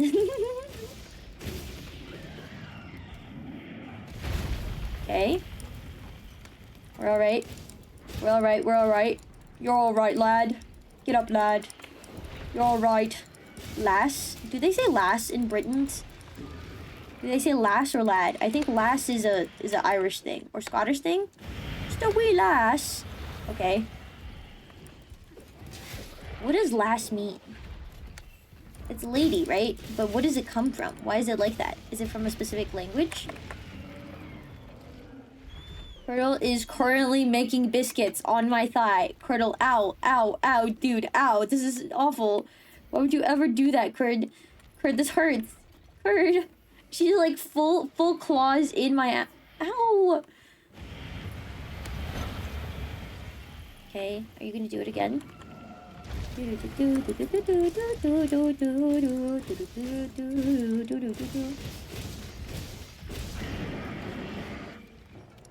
Okay, now she got comfy. Good. She's just sniffing my freaking... Rude. Don't make that face and sniff my hand. Okay, very quickly, I'm gonna grab a refill. Grabbing a refill currently. F makeshift camp. Dude! Just wasting my money.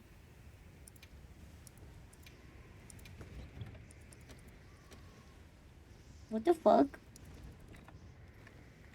Go. Go. We on some great times? It's true. You guys are in some good time for to be a hero. I need to practice all of the arc tempereds before I can do to be a hero, honestly. All the 10 stars.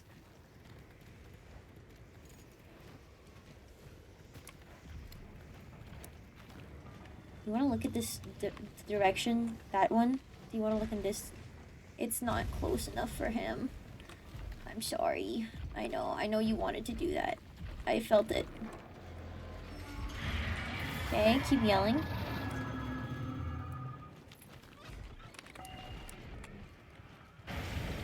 That was just rude, man.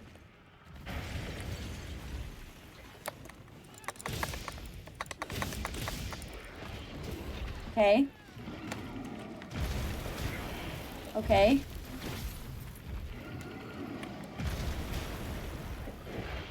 Dude, what the hell is this? What the hell is that move?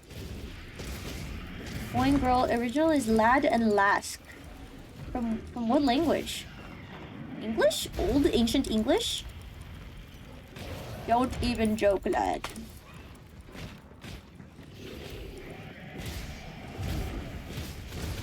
Joking.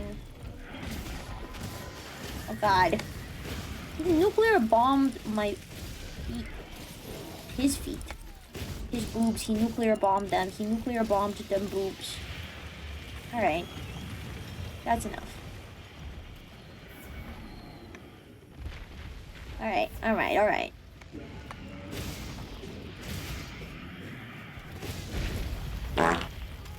I'm tired of this. Hi, Zetch. Oh, I am in ice. He's moving my ice-filled body around. I don't want that. I want a sip of water.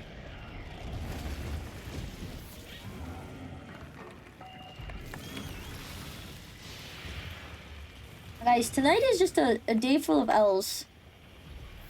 Today's just L day. L day, L day. That's okay. Sometimes we gotta have the lows to the highs. Can't be a W day always.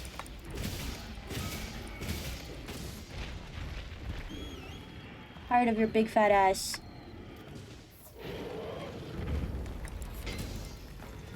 Him butt. Your big back in the way. No. No. Hi. Laddie, laddie, lassie, lassie.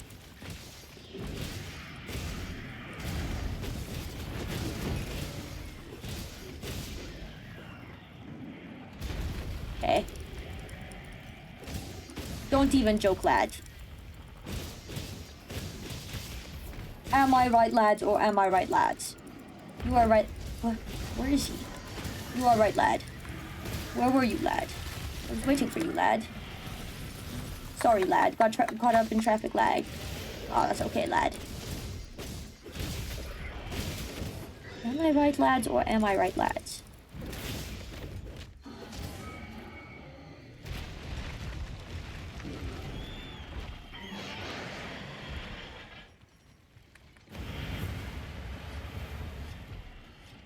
Hello? You're such a baby. Stop this. Looks like Curdle, who is in my lap. Dude. Dude. Ooh, nice one. Did that do any damage? Oh, okay. Oh, it looks like everybody disconnected? Question mark? UK debuff?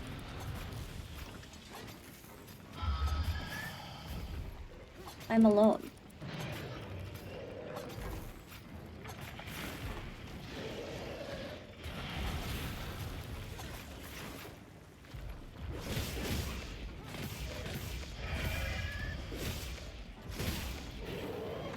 Why would I go the opposite direction? Why would I ever go the opposite direction? Yes. Good. For missing the drop. UK debuff? What the fuck? It killed me in there and sent me in the lobby? That's interesting. This looks like a UK issue. Is there issues with internet across the UK right now? There might be. Fuck.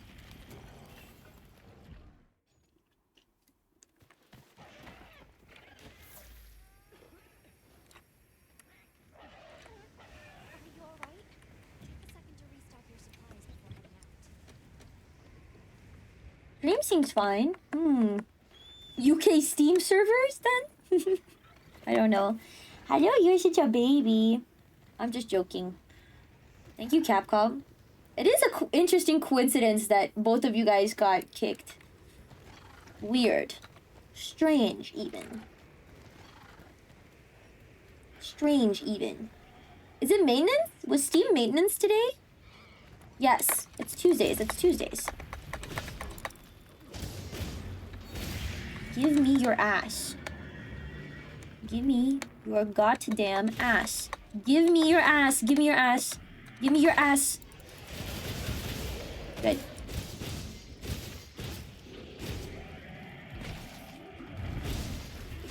I hope it doesn't. I don't want Steam to crash. Oh, yes, yes, yes, yes, yes, yes, yes. Stop it. Look at my goat. Look at my little ghost cat.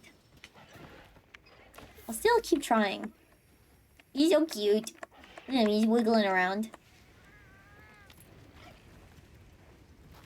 You're purring so loud. What's wrong with you, Kurd?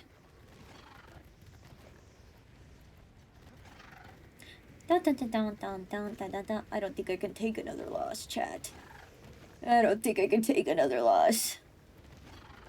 I'll be so sad. Yay, baby! Hello. I'm looking around sadly.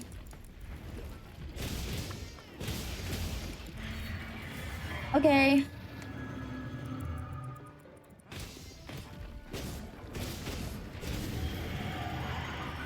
That's a lot of screaming.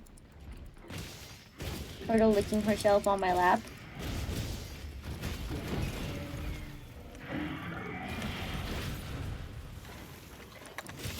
How is that? Okay. We're okay. Okay. Alright, dude.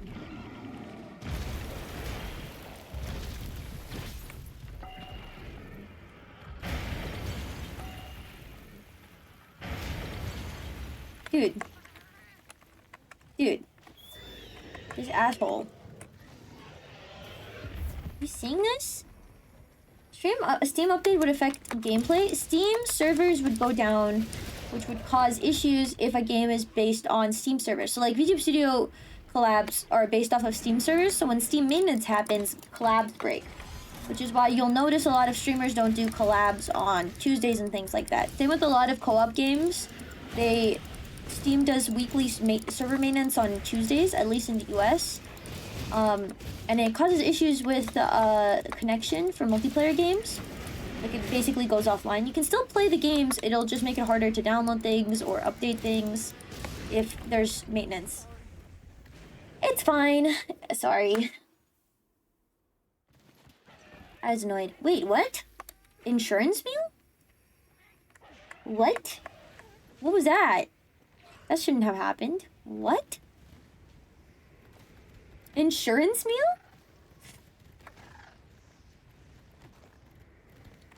I don't know. A specific. I don't think Capcom runs on Steam servers. I'm pretty sure that Capcom has its own servers, but Steam provides servers to games for multiplayer co-op and stuff like that. I want to play Misery again sometime.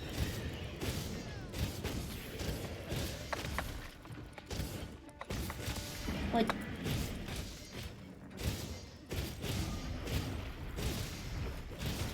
He's crawling away? Him crawling away. No? Yes. Arkfeld scared me. Arkfeld's scary. He's frightening.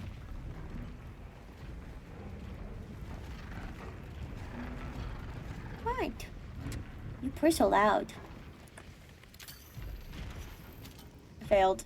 I'm sorry. I failed. I hate depth perception. The music. Wow.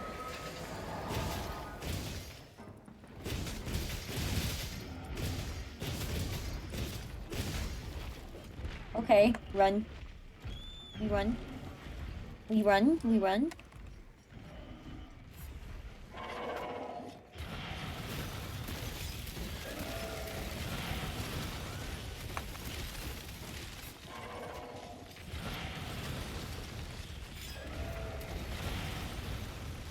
Take a drink of water.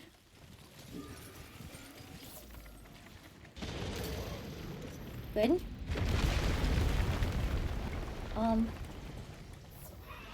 Max. No. I meant to eat a ration.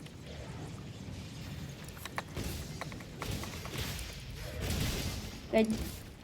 Sorry about that.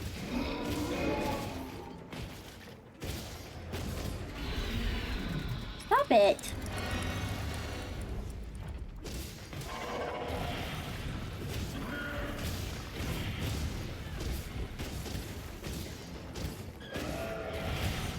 Dude.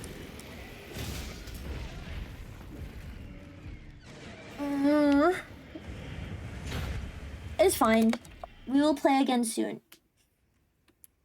Alright, guys. Thank you for playing. Sorry about that.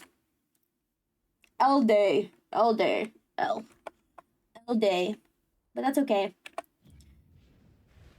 Life needs a little bit of L days. Thank you for playing with me. We will beat all of the arc extends, and then we'll do more.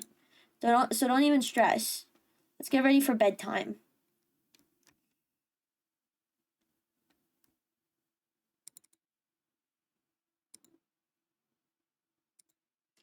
But 10 stars are just a freaking pain. Yeah. Alright, guys. Let's go to CP.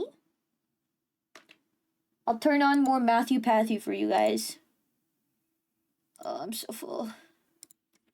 My belly's so full. Oh. But guys, less than 3 days left. Tomorrow's gonna be 2 days left. Can you believe it? Thank you, Avery. You're so good. Okay, let's finish this playlist. Hello. Hello, internet. Welcome to Game Theory.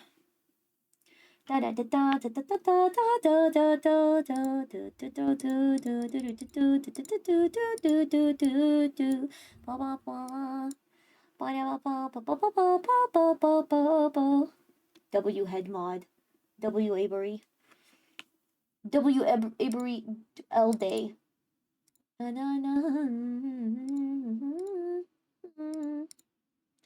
Okay, keep watching Game Theory. That's just a theory. A game. This is the wrong thing. A game theory. Okay. Kept in a room separate where all we could do was hear you scream. Yeah, okay. And you screamed louder than Trisha. Alright, see you.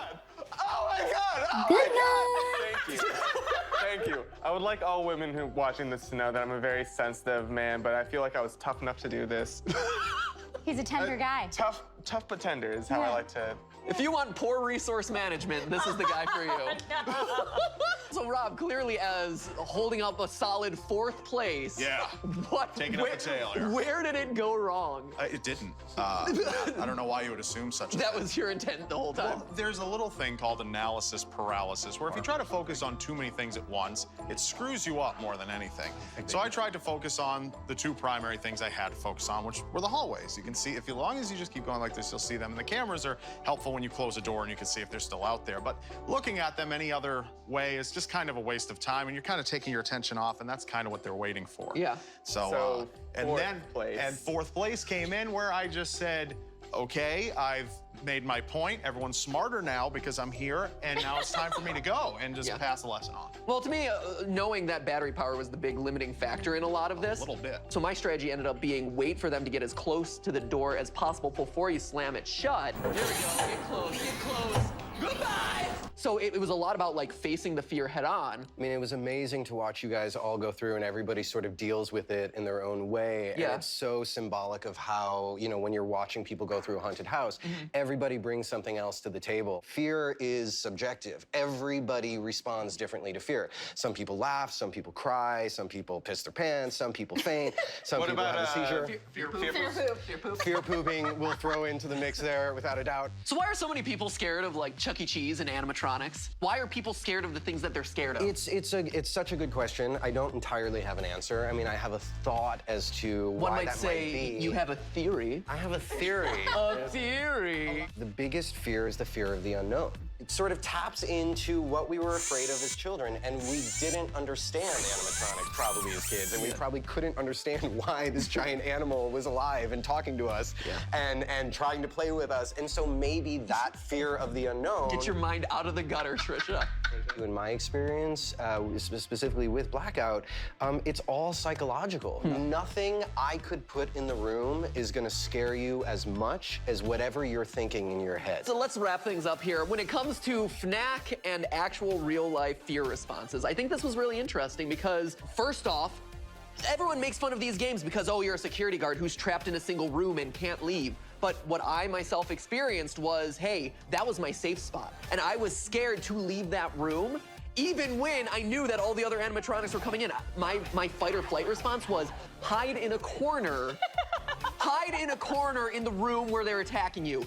It's like the biggest horror movie cliche, and yet it proved to be true when I was faced with that situation in real life. One of the things that you don't really experience in the game, but you do in real life, is that the animatronics, you see them coming at you. Sure, there are certain corners that are tighter than others, but for the most part, you have enough reaction time to shut a door or flash a light or run the heck in the other direction. On one hand, it works in your favor because you see the horror coming at you. And like we've been discussing, once you see the monster, you know kind of what the danger is. You know how fast it's coming towards you. You know what sort of harm it might present you. So you become better prepared as a result. But on the other side, as you see it approaching you, you feel the pressure increasing, and all of a sudden it's, okay, I gotta flick it right now, which is a really interesting feeling. So there you go.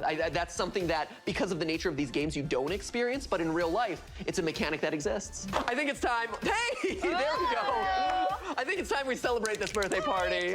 There it is. I have never used one of these things before, so I'm terrified of the unknown. Oh God, it's in my mouth. Oh my God. I think the biggest lesson of today is that the true horror is silly string. Are you kidding me? It won't open! Like in the game, you can't open the effing box. Who did that? Thanks.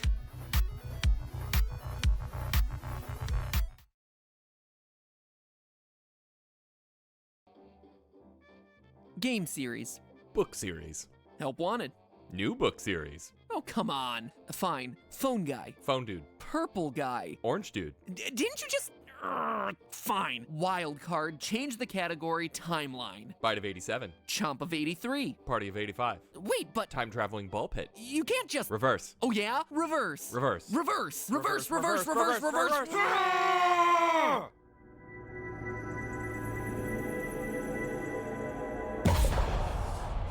Hello Hello, Internet! Welcome to Game Theory! Another day, another installment in the FNAF multimedia conglomerate. So, at this point, some people in the FNAF community really hate my guts. Like, ring me through a meat grinder and feed me to a rabid dog animatronic levels of hate. Like, for instance, this comment, and I'll read it exactly as written to stay true to his authorial intent. Quote, as a hard-care FNAF fan, he's a embracement to FNAF tourists. He insists on using the box to proof his stupid theories, and they don't even make sense. He sooks and thinks he's smart, but he's not. I wish he would stoop. He then goes on to rant for a paragraph about how unrealistic time travel is in a franchise about robot rabbits haunted by ghost metal, but I think you get the point. And though I use this one really over-the-top extreme comment as an example, seeing stuff like this is a bummer, cause I don't know if you can tell, but I really do like this franchise, and I see my role in it as a person just connecting ideas or presenting new threads to consider in a franchise that at this point is massive and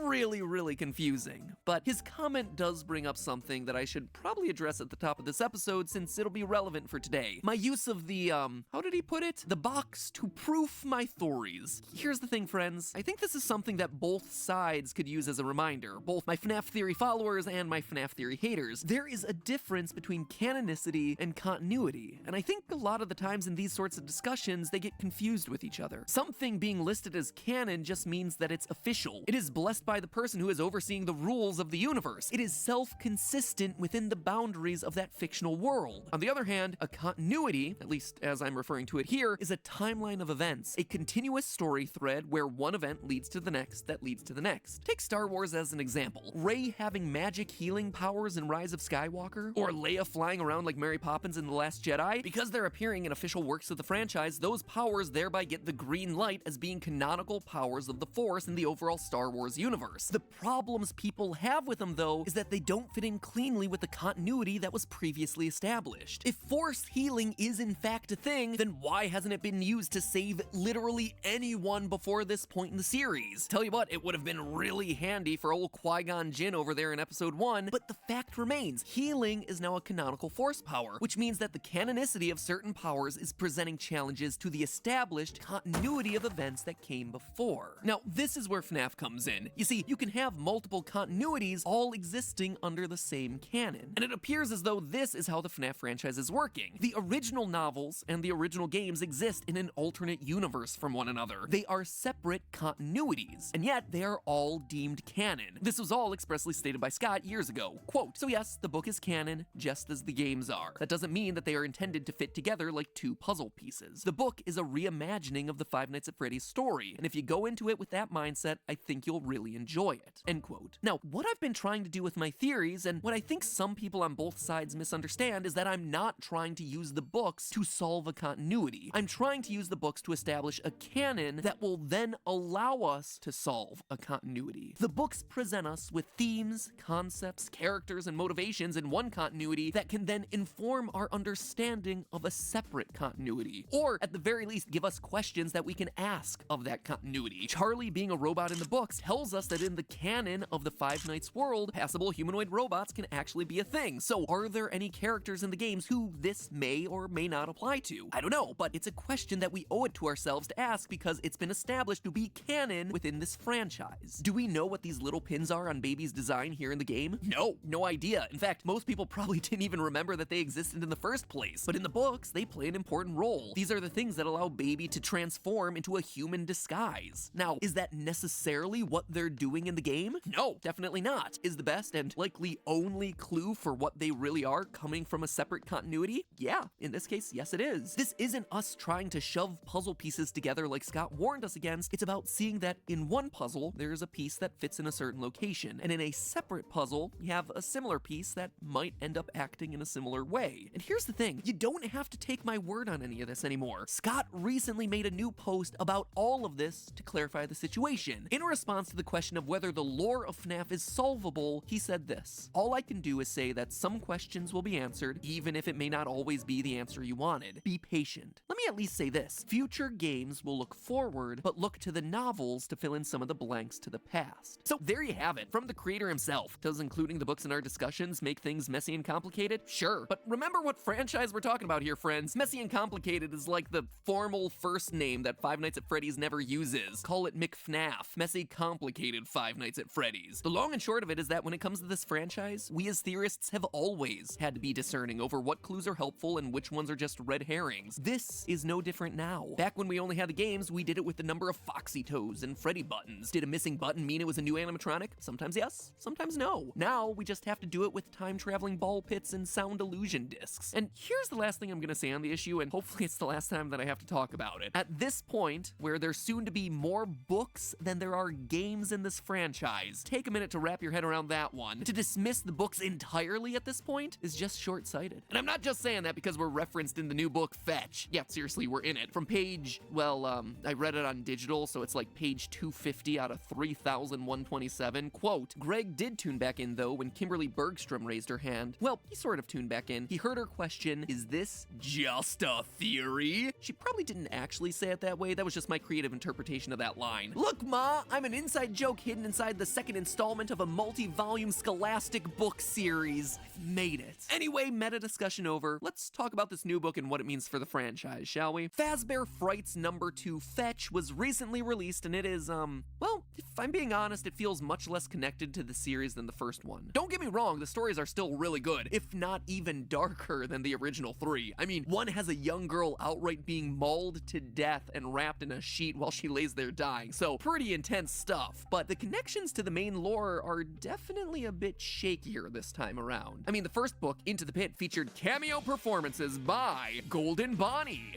Baby, Funtime Freddy, the Missing Children's Choir, and more. This one, meanwhile, introduces us to a lot of new things. A smartphone-powered animatronic dog named Fetch, tiny free-roaming versions of Freddy Fazbear called Lonely Freddies. We do get some quality time with Plush Trap, but, you know, it's Plush Trap. It's like the D-stringer in the FNAF canon alongside the Bitty Babs and the Endoskeleton 2.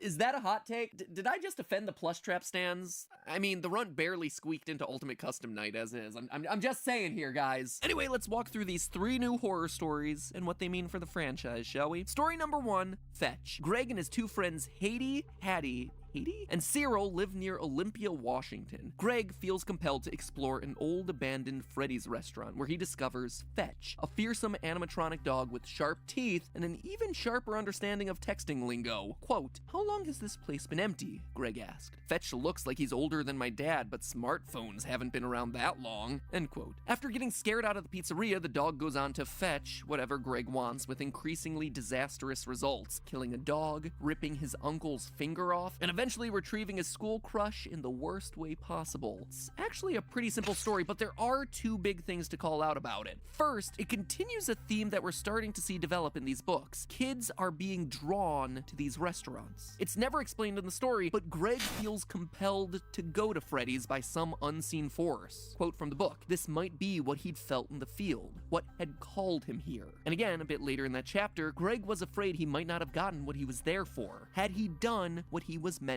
to do, end quote. Greg is now the second character to have some sort of psychic connection to these restaurants. As I talked about in our last theory, Oswald from Into the Pit had the exact same thing, where he inexplicably found himself drawing horrific animatronic monsters without ever knowing about Freddy's to begin with. It's also worth noting that both are the first stories in their respective books. It'll be interesting to see whether this trend holds in future installments. The second important part of the story, though, is that it clearly establishes Freddy's as a place where technology is advanced far beyond where the rest of society is. As I read in that earlier quote, Fetch can connect to smart devices like cell phones despite being older than the kid's parents. The reason I call this out is that in theory crafting for this franchise, I've seen a lot of theorists use the more modern, sleeker designs of the Funtime animatronics to put them later in timelines. But it seems like this story is telling us that those sorts of details don't matter. Freddy's is and will always be fantastically ahead of the curve when it comes to technology, especially technology for kidnapping small children. There was a bit more in that story about random event generators and plants/machines being able to read our minds and summoning stuff to you via mental focus, but I can't quite think of how it's important to any of the actual overarching narratives for the franchise, so maybe it's a discussion for a mini theory at some point down the line, but for now, I'm just gonna skip it. Story number 2, we'll come back to in a minute, as that one has the most to discuss. Story number 3, out of stock. A new Plush Trap toy, the Plush Trap Chaser, a light-activated chomping green rabbit, is all the rage, selling out at stores across the nation. It also retails for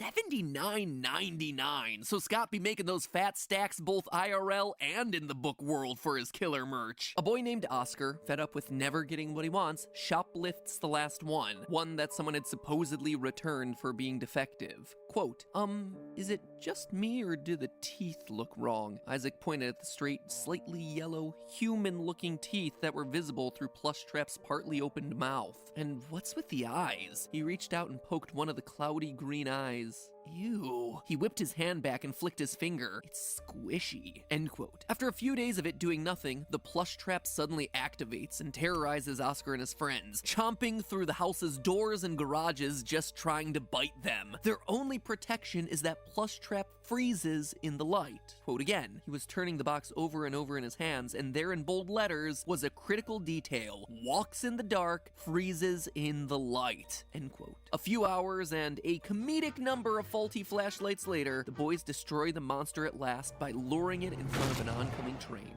A few things to call out here in this story. First and most obviously, it explains Plushtrap's behavior in FNAF 4. He really is just a haunted toy that goes on a rampage and is stopped by the power of flashlights. So it's cool to make that lore connection with Plushtrap's original minigame. We also know, based on the story, that Plushtrap apparently has the ability to mimic voices. He has a speaker system built in under his fur and is able to mimic the voices of Oscar's mother and friends. Now, this is a really interesting detail because up until this point, the only voice mimics in the franchise have been the Funtime animatronics, with their built-in systems intended to lure children away from their parents so that they could be grabbed. This suggests the possibility that Plushtrap was either a prototype for those larger models, testing out the voice mimicry software, or was himself a Funtime-era animatronic. Whereas up until this point, all us theorists have classified him alongside the other nightmares from FNAF 4. But the last and most important thing to call out, though, is the fusion of human parts and animatronic parts. The story makes it very clear that the Plushtrap Oscar runs away with has both human eyes and teeth. Quote from the book, Raj turned to Oscar. You managed to steal us the only Plushtrap chaser that looks like a half-human hybrid. End quote. Now, this idea of a half-robot, half-human animatronic is a completely new concept for the series. But is it? You see, in FNAF 4, we had ourselves Nightmare, the black, transparent, spooky bear that, if you looked closely enough, had a human brain in its head as a part of its design. A detail that pretty much all of us dismissed. I mean, all of us glossed over Nightmare in general is just like the embodiment of death, the game's Grim Reaper as the crying child slowly flatlines in his hospital bed, or, you know, just a figment of the boy's haunted imagination. But with this context from Fazbear Fright, could Nightmare have actually been a real experiment? Was William Afton in his quest for immortality, or Henry in his quest for more lifelike robots, testing the human brain's ability to survive in and operate an animatronic body? This would make Nightmare the literal Frankenstein's monster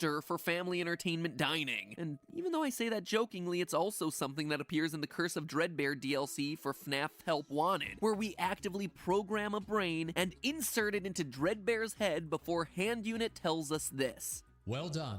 It's time to introduce the creature to the kids for focus testing and troubleshooting. We know, based on the original trilogy of books, that Afton was obsessed with recreating living metal just like those original haunted animatronics. I see Nightmare, Dreadbear, and this Plushtrap all as potential experiments looking to do exactly that. Lastly, we come to story number 2, Lonely Freddy. It's my personal favorite of the bunch. In this one, we have rebellious teen Alec looking to expose his goody two-shoes sister Hazel for the fraud that she really is. Alec, in this story, is actually a really tragic character. He's a teen who acts out because he's ignored by his parents, and the main reason he's trying to bring down his sister is because she is always the one who gets the attention. The two of them inexplicably team up to torment their parents in the lead up to Hazel's birthday party at Freddy Fazbear's, with Alec planning on double-crossing her the day of the party. When the day arrives, Alec's plan backfires. It's revealed that Hazel is truly just that pure and good of a person. It's been Alec who's been the jerk pushing everyone around him away, thinking himself as the victim when he was actually making himself into the victim. With the parents just trying to cater to his needs and Hazel just wanting a brother who liked her, Alec runs off, ashamed of his actions, and hides in the storage closet. Just as he starts to make a promise to change for the better, he meets with a short little lonely Freddy, a free-roaming 2-foot doll made to entertain kids that are ignored or forgotten about at parties. But things are never quite what they seem in Freddy Fazbear's Pizza. The cute little bear hypnotizes Alec and then body swaps with him, imprisoning Alec's consciousness inside the tiny bear body. Quote from that moment, there, sitting across the table from his sister and his parents, was Alec. It was the same rumpled t-shirt he'd thrown on that morning before the party, the same ripped jeans, the same unruly golden curls, his light green eyes. "Hey," Alex said, the voice in his head quiet at first, but quickly it was screaming, "Hey, that's not me! That's not me!" His eyes, his stolen green eyes in his stolen body, gleamed at Alex. And then, the fake Alex smiled. As Alec, trapped in the lonely Freddy, was carried away by a store employee, he saw fake Alec wink at him from the table before returning his attention to a smiling, happy family. Dark, right? And Alec isn't alone. After he's puked down by one of the kids at the party, he's picked up and thrown into the dumpster, where he meets a couple new friends. One final quote. His fall was broken by dozens of plush bears that looked exactly like him. Dozens of discarded lonely Freddys. "Help!" Alec thought he heard himself say. Pretty soon, it was every bear in the bin, their thin, muted screams for help swallowed by the metal and darkness that entombed them. Alec and his new friends, dozens of the lonely ones. Ah, what a great closing line for that story. It is so heartbreaking to see this misguided kid suddenly learn to love his family, only to have his chance at redemption ripped away by these animatronics. It is so sad as a story. But here's the thing, for as sad as it is, this story carries over yet another recurring theme that we're seeing develop in these books, that animatronics are stealing the identities of kids. In the first book, we had the story To Be Beautiful, where Baby steals the looks and identity of a girl named Eleanor. Here, we have ourselves another robot AI, this one housed inside the Lonely Freddy module, stealing the body of Alec. This, to me, is right in alignment with what we've been expecting from Vanny in the new FNAF game that's slated for release later this year. Remember, in FNAF VR, we hear the story of Jeremy, and how he cuts off his own face in an attempt to reject the system taking control of his brain. And when we beat that game, it ends with Glitch Trap basically locking us away and taking over our body. We let him escape through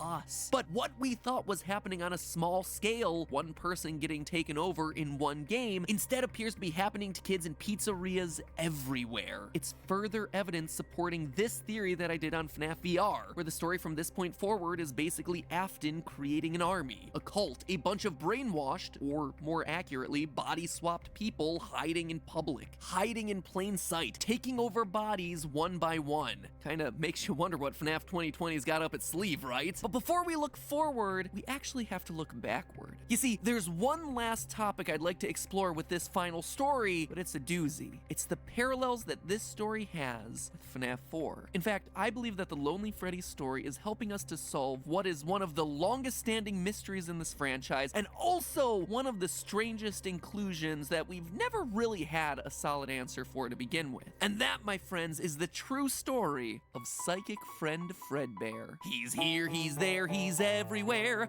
Who you gonna call? Psychic Friend Fredbear. But in order to tell you why, I'm gonna need a bit more time. So until then, my friends, there's only one last thing to say. Do you wanna save money on pizza? Yeah, that's right. All this Freddy Fazbear talk has gotten me hungry for a nice old slice of pizza. Luckily, restaurants and food delivery are considered to be essential businesses right now, which means that you can still get yourself a steamin' slice delivered right to your door by a service like Papa John's without breaking quarantine rules. But even better, you can save money on that slice thanks to our sponsor for today's episode, Honey, a free browser extension that automatically finds promo codes and applies them to your cart as you check out. Now, let's just cut the usual ad banter and the character and just be real for a second. Times are rough. Many are losing their jobs right now, and many more are just without pay for the next couple of weeks. It makes saving every penny you can during this crucial period all the more important. And with Honey, you can do exactly that for free every time you shop online. $1.99, saving everything from a couple bucks to, heck, a couple hundreds of bucks for larger purposes. True story, one of the members from Team Theorist actually got married right before all this craziness hit. The groom bought wedding shoes from Cole Haan and saved $37.50 on his purchase thanks to Honey. His wife bought thank you cards after the wedding, saved 25 bucks, again thanks to Honey. That is over $50 of savings on just 2 purchases. Money that, I know, went directly to their fund to buy food as they started to hunker down for their self-quarantine. The long and short of it is that Honey saves you money on the purchases that you're making anyway, from sites like GameStop, eBay, Target, Papa John's, Humble Bundle, all without you having to do any extra work on your own. Not having Honey is literally passing up free money. It's free and it just installs in 2 clicks. Click number 1 down in the description to get Honey for free. Click joinhoney.com/MattPat, M-A-T-P-A-T. Then click number 2, just install. It is that easy. That's joinhoney.com/MattPat and then install. Stop throwing money away today. You need that extra pizza money for more important things, like toilet paper and paper towels, my friends. Stay safe out there, guys, and I'll see you all next week.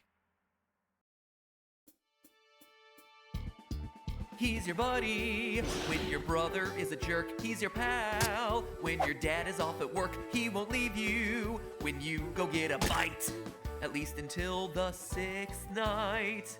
He's here, he's there, he's everywhere. Who you gonna call? Psychic friend Fredbear.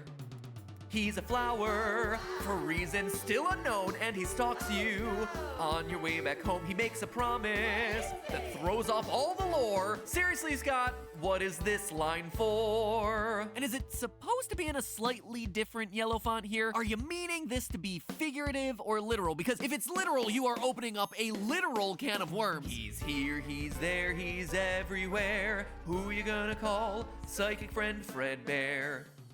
He's here, he's there, he's everywhere. Who you gonna call? Psychic friend Fredbear.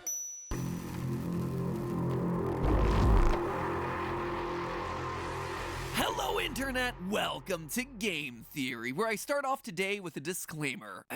Warning! In entering this video, and honestly all of my theories, you are entering a zone of speculation, where any idea is valid for consideration in the hopes that it solves more problems than it creates, answers more questions than it raises, or ties together dangling pieces of evidence in a narratively satisfying way. Am I trying to solve the lore? Yes. Am I doing it by asking really extreme, over-the-top questions, looking into very specific details way too closely, and more often than not drawing connections between concepts that probably aren't connected at all? Absolutely yes. Side effects of entering the theory zone may include a blown mind, total and utter confusion, a deeper appreciation of your favorite franchises, fun stories to share with friends, a head full of random factoids that will at no point aid you in life, and disillusionment about human existence and our own place in the universe. Enter at your own risk. Disclaimers aside, theory crafting is a tricky needle to thread. A good theory is one that has enough evidence to support it, but not so much evidence that it's basically a known fact. It requires extrapolation, thinking beyond just the stuff that we're given, but not so far past that you're overreaching or making baseless claims. And all of that while still maintaining a satisfying story. A story that stays true to the franchise that you're talking about while not being afraid to take that known story in new, often riskier directions. In a lot of ways, theory crafting is like writing fan fiction, just, you know, with more evidence and less aggressive cuddling. A lot less aggressive cuddling than some of the fan fictions I've been exposed to over the years.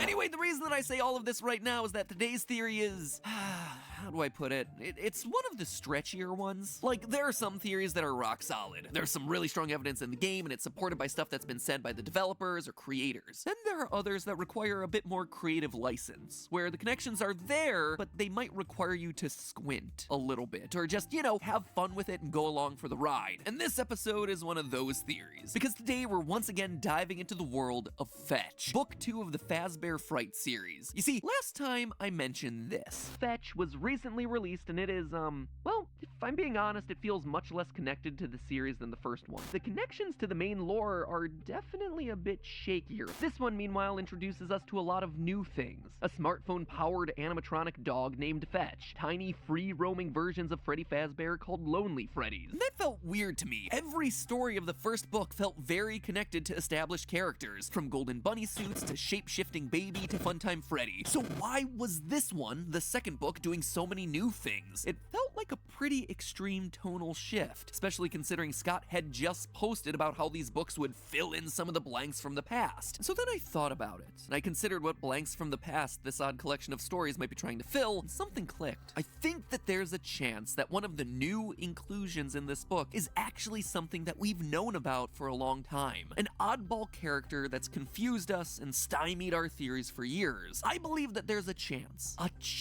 that Fetch's Lonely Freddy's may actually be the real identity of FNAF 4's psychic friend Fredbear. You remember that plush doll from FNAF 4 with the living eyes that tracked your movements as you walked around the room, that stalked you in the streets and disguised itself as a flower? The thing that could actually read the crying child's innermost thoughts. I think that guy was a type of Lonely Freddy doll.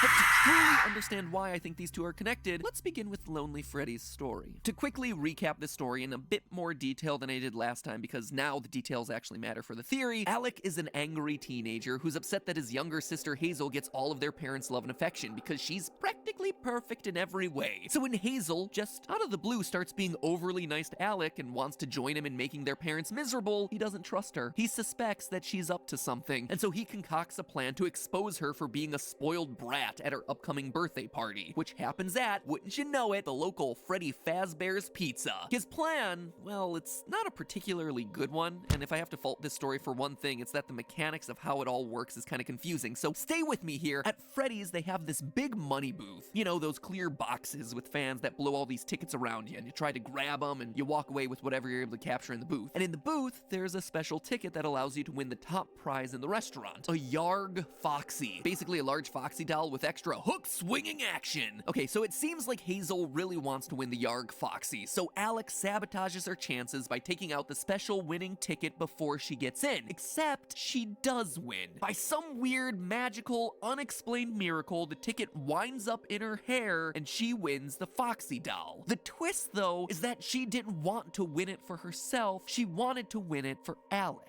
You see, Alex secretly loves Freddy's Pizzeria, but he never gets to have his birthday there. And of all the characters, he loves Foxy the most, even pretending to be Yarg Foxy around the house when no one's looking. But when Hazel tries to give it to him as a sign of friendship, as a way to try and finally make him happy, all it does is infuriate him. Once more bested by his perfect sister, Alec loses it, he rips the Foxy doll and runs off to the storage room crying. Once there, he meets a Lonely Freddy doll, a small, free-roaming version of everyone's favorite bear. The bear hypnotizes him and then body swaps with him, leaving Alec's consciousness trapped forever in the doll's body, while an AI with his face roams free, unbeknownst to his family. So forgive me the detailed plot description, but I needed to get all that in because Alec's story, strangely enough, closely matches what we see happening in FNAF 4's Crying Child. Now, I don't think Alec is the crying child by any means. There are just way too many differences here, but I did want to call out how similar these two stories are because the parallels seem intentional. They seem to be inviting us to compare these two stories. So let's do exactly that. Just like in FNAF 4, there's a countdown to a birthday party happening at Freddy's at the end of the week. Though in this case, it's a sister's party and not his. Speaking of the sister, Alec's younger sister Hazel is described as being cute and perfect, with a lot of emphasis being placed on her green eyes and her curly yellow hair. An important physical description considering Elizabeth, the girl who would go on to possess Baby and who we assume is Crying Child's sister and owner of this room in FNAF 4, is also blonde with green eyes. In fact, eye color is brought up a lot, an unusual amount throughout the Lonely Freddy story. Quotes like this: Alec had never noticed the bear's eyes before. Had they always been that blue? And again, its eyes were as blue and deep as an ocean trench. Over 13 times are eyes in this story qualified by their color, which is worth noting considering that a lot of the other short stories thus far in Fazbear Frights have had themselves pretty sparse character descriptions. But this one, for some reason, really chooses to emphasize the fact that Alec and Hazel have green eyes and that Lonely Freddy has blue eyes, which, if you have an obsessive level of knowledge of the series, should ring a few alarm bells. In Sister Location, eye color was a huge deal, so much so that I did a whole theory about it back when Sister Location came out, where the baby animatronic had blue eyes until she scooped Elizabeth and her eyes eyes turned green. And here we have something very similar happening. Quote from the story: Alex stared hard into the blue eyes of lonely Freddy, eyes that had burned through his soul, and he searched for answers of his own, but he only came away with more questions, because the blue eyes of the bear had suddenly turned a light green. End quote.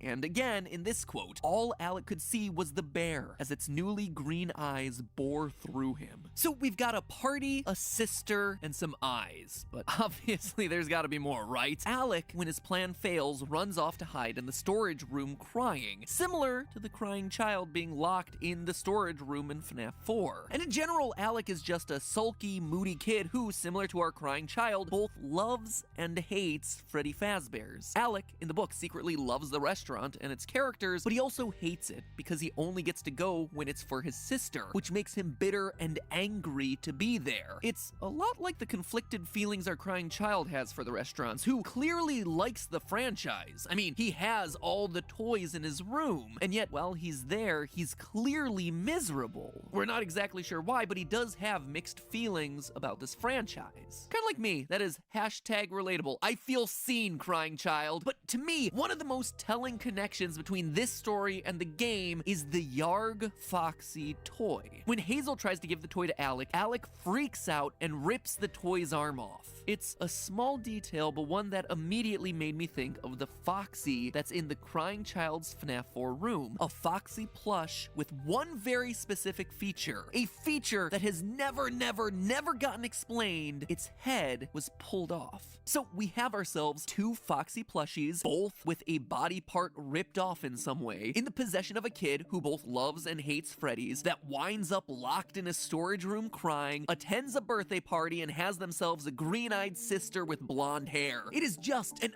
oddly specific series of parallels that are almost so precise, they're inviting us to compare them. It's actually a bit uncanny. Alec in this story is almost like a fusion of the crying child and his brother. You see, crying child for all the reasons that we just talked about, but also the older brother because, well, he's a mean older brother to his sister, and his favorite character is Foxy, so much so that he pretends to be Foxy around the house, just like we see the older brother doing to torment the crying child in FNAF 4. Again, it's not exactly the same. There are plenty of differences between these two scenarios, but there are a lot of parallel details, almost like alternate universe versions of roughly the same series of events. So what does any of this have to do with Psychic Friend Fredbear? Well, I believe that all of these parallels with FNAF 4 are intentional. They're drawing lines between the two stories, inviting us to compare them. And when you do that, it becomes undeniable that Psychic Friend Fredbear is a Lonely Freddy. To understand why, let's start with the book. This is how Lonely Freddy is first described. Quote, "It was a weird name for a toy, but the weirdest parts of it were harder to define. The bear stood stiff, almost at attention. Its eyes stared straight ahead at the stage, but Alec had the strangest feeling that it was still watching him." End quote. So, a small Freddy toy with eyes that watch you as you move around the room. Definitely sounds like what Psychic Friend does as we maneuver our way through the FNAF 4 minigames. His white eyes just move around with us, wherever we go. We're also told that the Lonely Freddy is able to free roam in order to follow the kids around. Again, explaining why he shows up in practically every screen of the FNAF 4 minigames. It is literally designed to be a moving surveillance camera. I mean, maybe it can't disguise itself as a flower or whatever, but just chalk that one up to Scott's artistic license. Later in the story, we're told what the purpose of the Lonely Freddy is. Quote again, "At Freddy Fazbear's, we believe that no child should have to experience the wonder and delight of Freddy Fazbear's Family Pizzeria alone. Using patented technology and a touch of that Freddy Fazbear magic, Freddy will learn all about your child's favorite things just like a true friend." Aunt Gigi leaned close to their mom. "Is it just me, or does Lonely Freddy sound like the cure for the unwanted kid? It's a mechanical last resort, as in no one wants to play with this kid, so here's a machine that'll do it instead." End quote. This is a device specifically designed to become a friend to sad and lonely children. Children just like FNAF 4's crying child. Children just like Alec. And in a line, again drawing parallels between the two stories, we get ourselves this, quote, if there was ever a kid who would have been foisted onto a lonely Freddy at a birthday party, it would have been Alec. Now, this is important. One of the strangest things about psychic friend Fredbear in the game was his knowledge of crying child's innermost thoughts, saying things like, remember what you saw, and he hates you. It's the whole reason I started calling him Psychic Friend Fredbear in the first place. The toy's knowledge of what was going on inside the boy's head was just uncanny. Just one of the many strange things about this character. One of the many strange things about this character that gets an explanation via Lonely Freddy's behavior in the story. The bear approaches Alec in the storage room and starts asking questions. Questions that start to turn serious. Quote from the book, I've been waiting for you, friend, the bear said. We should be best friends. It's a stuffed animal, Alec told himself. It's a stuffed toy. What's your favorite color?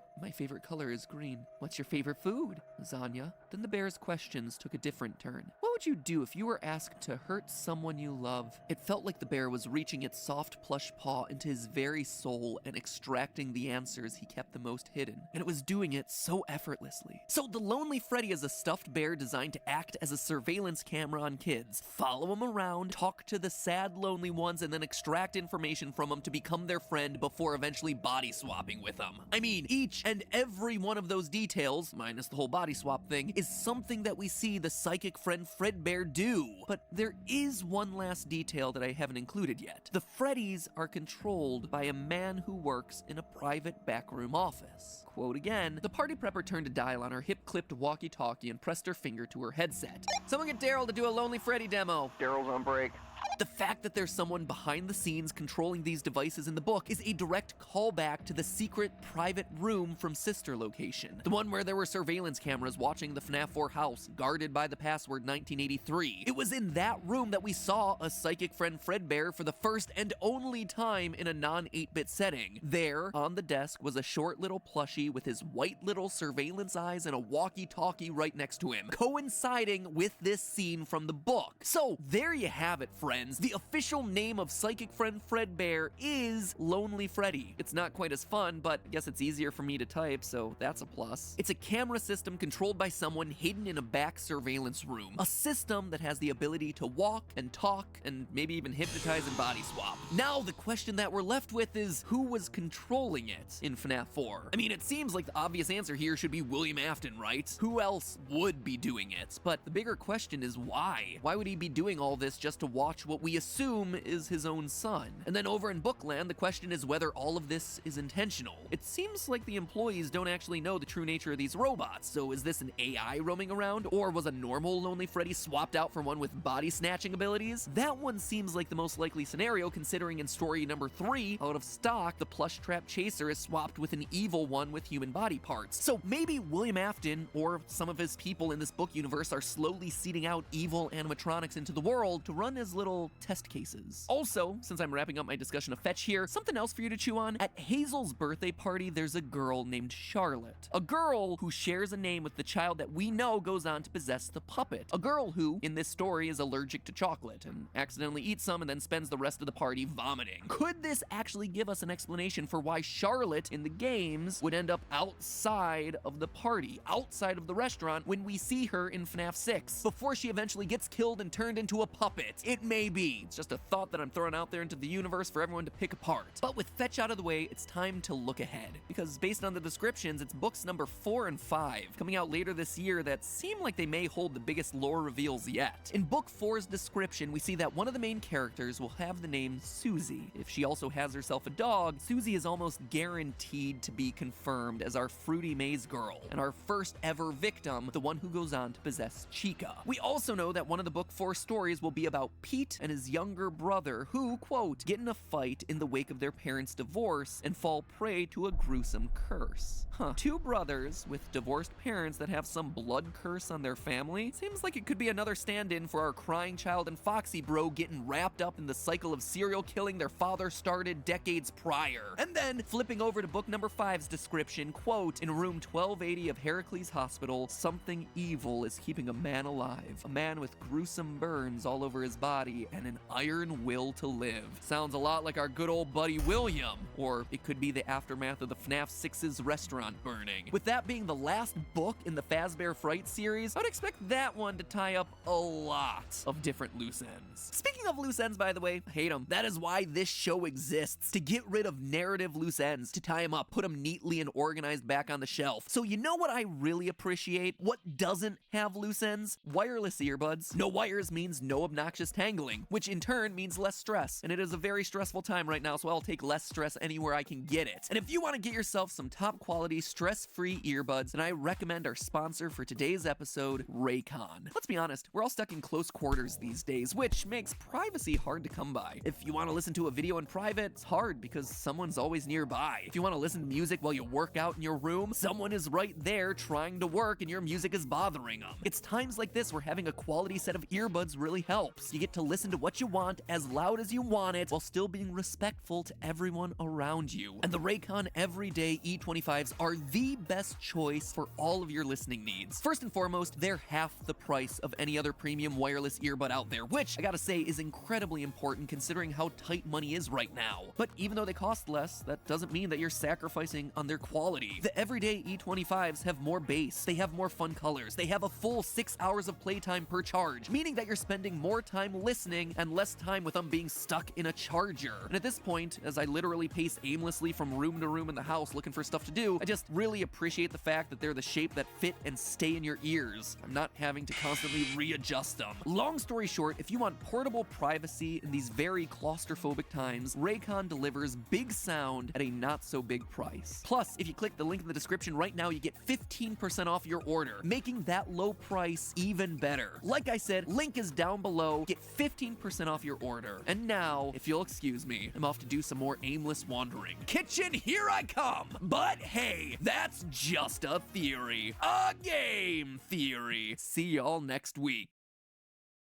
Let me come home with you. Is there room for one more? Can I come home with you? Let me come home with you.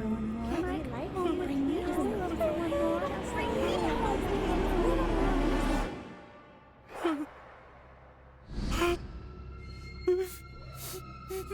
There's room for one more.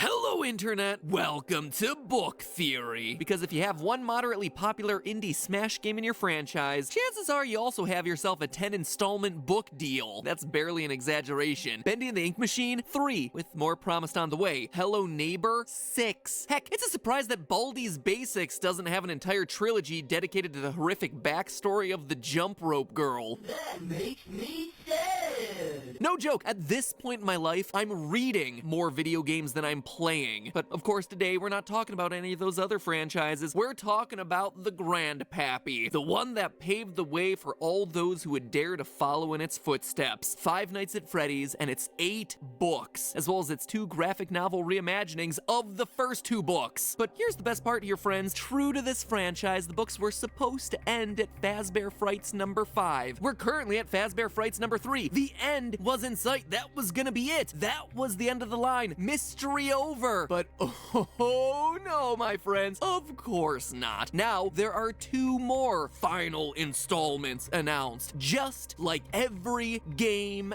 after FNAF 3. I used to joke that the fan was the scariest part of this franchise. Oh no, not anymore, dear theorists. Now, it's multi-platform merchandising.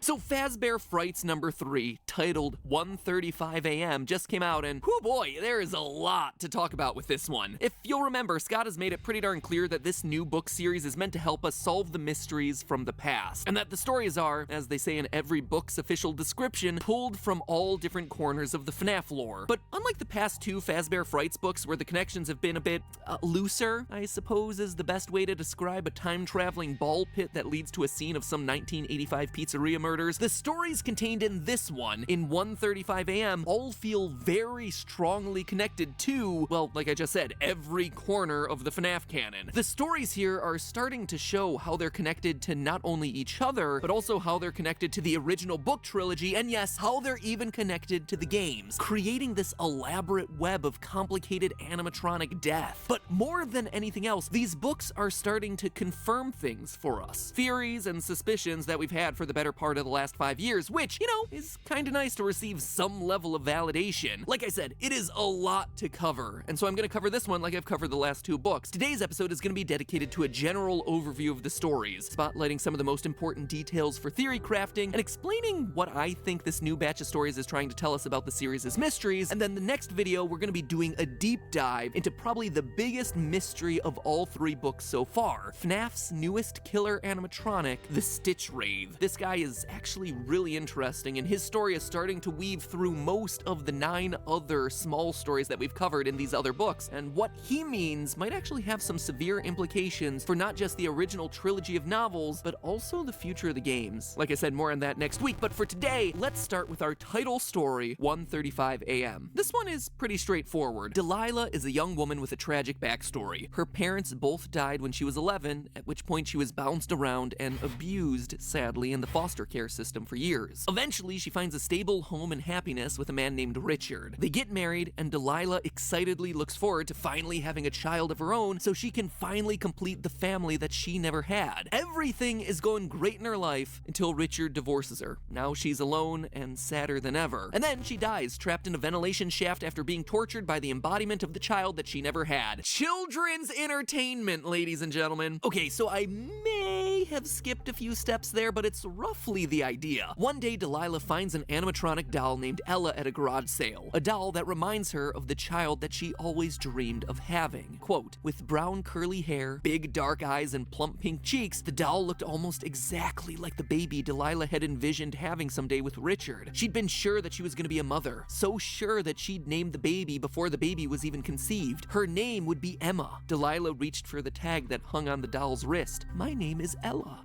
Ella. So close to Emma. Delilah felt an odd tingle slither through her body, end quote. She buys the doll, in part because it reminds her of her almost never child, and because it has a built-in alarm clock. Emotionally scarring with a side of functionality, just the way I like it. Anyway, she sets the alarm inside of Ella for 1:35 p.m. to help wake her up for her shift at work, but the alarm doesn't go off. And just like that, Delilah gets her first taste of parental disappointment. So she does what any good parent would do in that situation, immediately hurls her would-be child into the nearest dumpster. Yikes, Delilah. Maybe it's better that you and Richard didn't have that kid after all. Anyway, that night she's awoken at 1:35 a.m. by Ella. Delilah assumes that she accidentally set the alarm for a.m. rather than p.m., which reminds me of the time I didn't bother to set the clock right on my Tamagotchi and was forced to scoop his poop every day at 4 in the morning. I can't imagine why he died. Certainly not my fault. Anyway, she tries to find the trashed Ella doll, but can't. And from that point forward is slowly driven insane by the doll waking her up every morning at 1:35. I mean, you know, 1:35 is still early enough at night to get a decent night's sleep. It's not a 3 a.m. challenge or anything like that, but whatever. Yeah, knowing that she'll never feel safe again, she climbs into a ventilation shaft in a building under construction and dies. Quote from the book, she'd never wanted things, she wanted love. Oof, it is a heartbreaker. Man, the stories in these books so far have been pretty sad, but this one is just tragic. In fact, all 3 stories from this particular book are just rough. Now, this story has 2 really important details in it. Details that seem to make Delilah's horrific struggle a strange nexus point for both the original book canon as well as the games. So let's start with the books first. In 1:35 a.m., the Ella doll is described as a, quote, helper doll manufactured by Fazbear Entertainment. Continuing forward with that quote, the booklet had a list of what Ella was designed for. She could keep time and serve as an alarm clock, manage appointments, keep track of lists, take photos, read stories, sing songs, and even serve drinks. Serve drinks? Delilah shook her head. Now, in the games, we never really get to learn much about Henry, the creator of the animatronics, but in the novel trilogy, Silver Eyes, Twisted Ones, and Fourth Closet, we get to meet not only his daughter Charlie, but also some of his other creations, including, wouldn't you know it, a doll named Ella, who is built to serve tea. From the Silver Eyes novel, quote, out sailed Ella on her track, a child-sized doll bearing a teacup and saucer in her tiny hands like an offering, end quote. Now, across all 3 three novels, we never get a solid physical description of the Ella doll. But in another book, The Freddy Files, which collects all the main information about the franchise, we do get to see our first illustration of the doll. And wouldn't you know it, everything matches the description of Delilah's little garage sale find from 1:35 a.m. Quote again, wearing a puffy-sleeved 1980s-era bright blue full-skirted dress with pink ruffled trim and a big bow around the waist, end quote. It's the same doll, meaning that this first story is happening in the novel timeline after the events of Fourth Closet. Somehow, this is the doll that Henry created for his daughter Charlie, who, I need to technically remind you, is his daughter, because again, remember, his daughter died at a young age, and he replaced her with a series of 4 robots that represent Charlie growing up at various ages, so Ella technically is an early version of his own daughter. Figured I'd throw that little factoid in there since, you know, this is a real and totally valid plot point from the novelized series of events in this very easy to understand series. But that's not all. While I was reading this story, the way Delilah decides to hide in the ventilation shaft felt really strange to me. Like, why? It was super random, but also was one of those things that felt so oddly specific that it felt like it had to have had a bigger purpose. So I dug around and found this for you. For your consideration, I present to you Night 2 of Sister Location. So, funny story. A dead body was found in this vent once. Okay, so not that funny, but it's a story. So, could Delilah be that body that was actually found in the vents of Circus Baby's Entertainment and Rentals? Maybe, but probably more likely it's alluding to that story from Sister Location rather than directly the same one. You see, in the book, we're told that Delilah's vent is in a site that's under construction, a 3-story structure that feels a bit like an office building. Sister Location, meanwhile, takes place in an underground facility underneath a residential home, so it's probably not the same building. At the same time, though, the story makes it clear that Delilah was drawn to this place. Quote, the answer to her plight was in here. She was sure of it. Someplace here she was gonna find a way to escape Ella forever, end quote. Time and again throughout all of these Fazbear Fright stories, we're shown people being drawn to the Freddy Fazbear locations through some supernatural force. So could Delilah, or whoever died in the vents of Sister Location, have been compelled to come there? And this story is just giving us a hint as to how that happened. Maybe. And whereas the Delilah Sister Location connection might just be me reading too far into things, that certainly isn't true for our second story, Room for One More. In this story, and stop me if any of this sounds familiar, Stanley is a night guard at a mysterious underground facility full of little ballerina dolls looking to escape to the surface. Ding, ding, ding! It's like in one sentence we just won FNAF bingo. Each night he falls asleep on the job, wakes up to find a mini Rena doll on the desk asking to go home with him. Stanley falls asleep again, and when he wakes up, the doll is magically gone. Over the next few days, his arms start to swell, his throat starts to bleed, and yet he keeps going to work, keeps finding dolls, and keeps falling asleep. Eventually, he learns that the dolls have been crawling into his mouth while he sleeps, causing his body to swell to the point of bursting.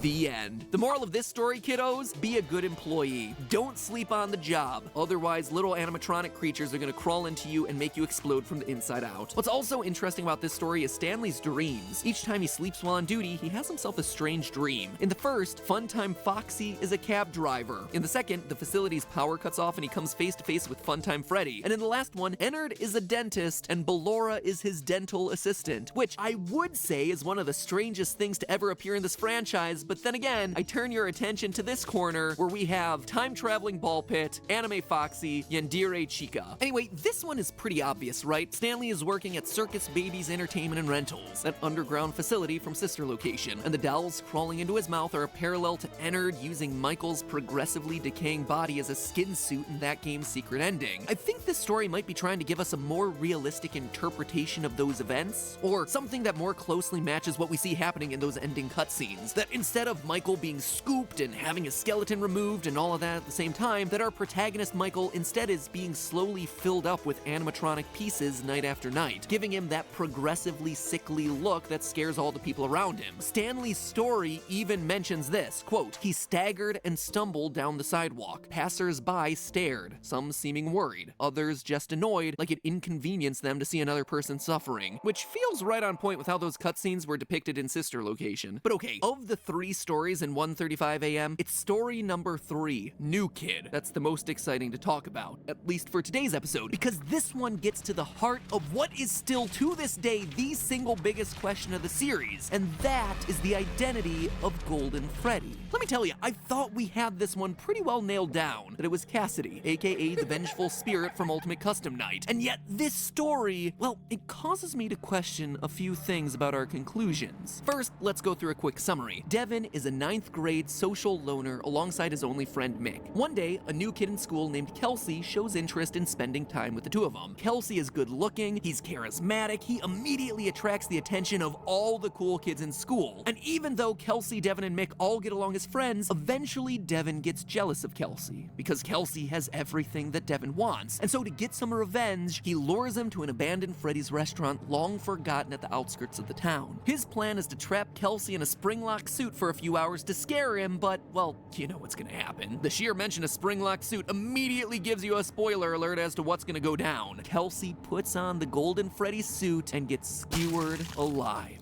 Quote, "The blood saturated the bear's matted fur in seconds and began pooling on the floor. Devin stared at the moving blood. It looked like it was a living thing. A thinking red liquid lake stretching out." End quote. Mick and Devin leave Kelsey for dead for fear of Devin getting in trouble, but they're not quite sure he actually died. Nearly a week later, Devin is convinced to go back and check on Kelsey, but when he does, he's in for a surprise. Kelsey has vanished. Devin eventually sticks his hand inside the suit's mouth to feel around for Kelsey's slumped over dead body, only for the spring locks to fail again and crush his arm. As Devin lies on the floor, trapped and slowly bleeding to death, he gets a final glimpse into the suit and, well, let's just say what he sees inside rocks the foundation of what we know about this franchise. Quote, "Devin wiggled in one more attempt to free himself. The mouth opened even more and Devin got a sudden glimpse inside the suit. He gasped. Down low, past his arm, Devin could see a body, a dead body, just like he thought he'd find when he came back here to check. But it wasn't exactly like he thought he'd find. This one had curly black hair. The body in the suit wasn't Kelsey." Now, there's a lot of weird things about this story that I don't quite have answers for, but I do have some thoughts about. First and foremost is the ending. You see, the book doesn't end with Devin's death like you would expect. It actually continues to a final scene with Kelsey, alive and well, as the new kid at school introducing himself to two boys. It seems, at a first reading, like this should be a flashback to when Kelsey first meets Mick and Devin at school. Like, oh, this was the fateful meeting that would eventually lead to multiple of their deaths. But it's not. This is Kelsey at a new school meeting two new boys. In the story, Mick meets Kelsey first and then brings Kelsey over to meet Devin, and it all takes place in a classroom. This closing scene, meanwhile, is outside the front doors of a school, and the two boys Kelsey introduced himself to are less social outcasts like Mick and Devin, and more like bullies. We're expressly told that the boys are snickering at the passing kids. Even Kelsey's first line to them is different. It implies that Kelsey has somehow lived on after his supposed Springtrap death in Golden Freddy, and now he's the new kid at yet another new school, introducing himself to two new kids. And the way that this final scene is written, with Kelsey scoping out the two boys from afar before he approaches them, it feels like he's actively targeting loner kids to make friends with. Could this be Kelsey's attempt to befriend kids that most overlook and then lure them back to a Freddy's Pizzeria for some tragic incident to happen? It seems like it would be a stretch, but let's talk about Kelsey himself. Mr. Perfect. Kelsey is a weird entity in all this. Throughout the story, there are moments when his behavior is specifically called out as slightly off. Quote from the book, "Kelsey tilted his head and studied Devin for a couple of seconds. For those 2 seconds, Devin had the weird feeling he was being evaluated. And again later, Devin was tempted to stab Kelsey to see if he was a robot. Kids don't say stuff like that." Once they're actually at the pizzeria, things go surprisingly smoothly for Devin's plan. The line in the book even goes like this, quote, "This was going even better than he imagined. He thought he was gonna have to talk Kelsey into trying on the Golden Freddy suit, but it looked like he was gonna do it all on his own. It was like it was meant to be." All of it seems to cast some level of suspicion on Kelsey's true motivations, and that's without me even mentioning the fact that his body just goes missing at the end of the book when it has been skewered and bled to death. To me, it feels like Kelsey may just be our vengeful spirit from Ultimate Custom Night. In the story, Kelsey is described as having wavy blonde hair and blue eyes. Now, we have a pretty solid idea that its hair is straight, with a slight wave, and it appears to be blonde. But here's the kicker. This image was created by inverting colors. It's what gives it that blown out and kind of creepy appearance. If you invert the colors of the vengeful spirit's eyes, you get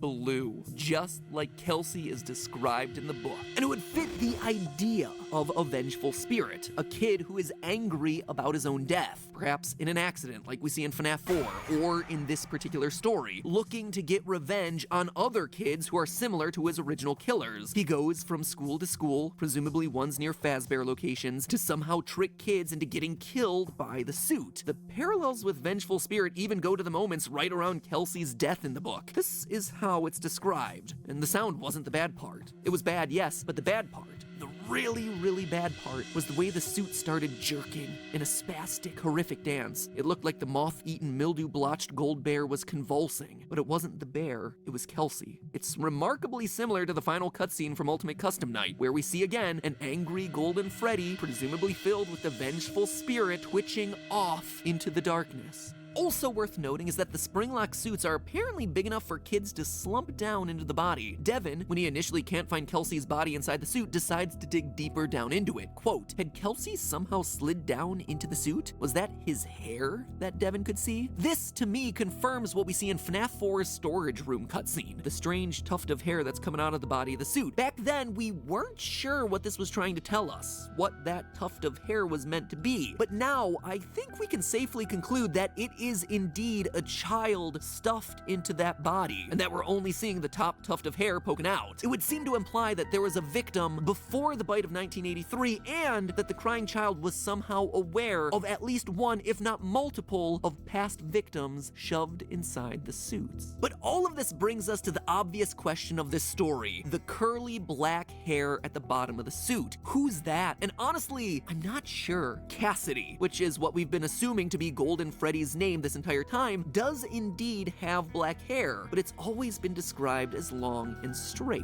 In the fourth closet, we physically see Cassidy, and she's described as this, quote, that's Cassidy, a girl with long black hair approached. And in the survival logbook, where we first learned of Cassidy's name, there's this girl who again has long, black, straight hair. And that's something worth pointing out, for as chaotic as the story in this franchise has been for all its iterations, names and hairstyles and colors of the victims seem to be fairly consistent. Susie is always associated with her dog. She has blonde hair with curls and blue eyes. Cassidy always appears to have straight black hair. Fritz always has freckles. The names and the faces of the surrounding characters may change, but the missing children all seem to be fairly consistent in both name and physical description, which is an important detail to keep track of moving forward. So could all of this mean that Vengeful Spirit and Cassidy are two separate entities? That two spirits might both be in possession of Golden Freddy, or that Cassidy isn't really associated with Golden Freddy at all, and is instead the identity of one of the other animatronics? Because in Fourth Closet, she technically wasn't the one who was associated with Golden Freddy. Honestly, I don't know. I need to actually review the evidence for this one, and I encourage you to do the same. The last thing worth mentioning for all of us to chew on is the mysterious slithering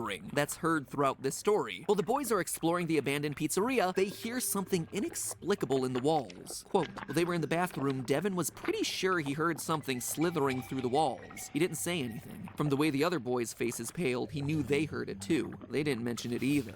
It's never mentioned again. Nothing ever comes of this strange little detail, but it's clearly important because more inexplicable, strange sounds come from the Freddy torso after Kelsey dies. In a later quote, did you leave anything else? He tried to ignore the fact that the scuttling sound was coming from the bear suit. Now, this is after Kelsey has already stopped squirming and twitching. So again, we're left with some mysterious force moving around in the pizzeria, creating these sorts of sounds. Is it Ennard? Is it the Stitch Wraith? Is it something else? Like I said, lots to chew on with this particular book, but as you can tell, it's given us pretty explicit information about some of the biggest questions that this series has had. Now it's up to us, as always, to put all those pieces together. And there certainly are a lot of pieces that'll start coming together next time as we start looking into the power of agony and the twisted timeline of FNAF's next newest murderer, the Stitch Wraith. So make sure you hit that subscribe button to get notified of when that video comes out next week. And in the meantime, do me a favor, remember, it's just a theory, a game theory. Thanks for watching.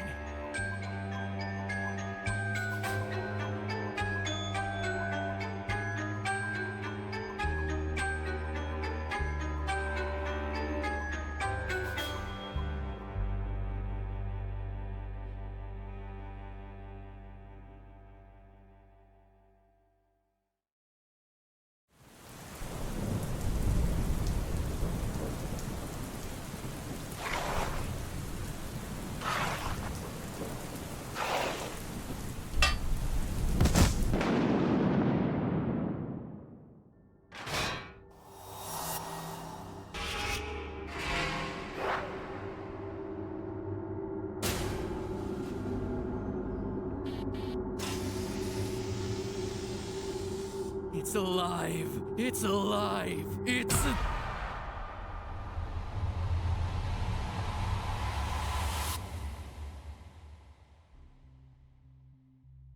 Hello, Internet. Welcome to Game Theory, where today we're covering the scariest topic in all of FNAF lore, the timeline.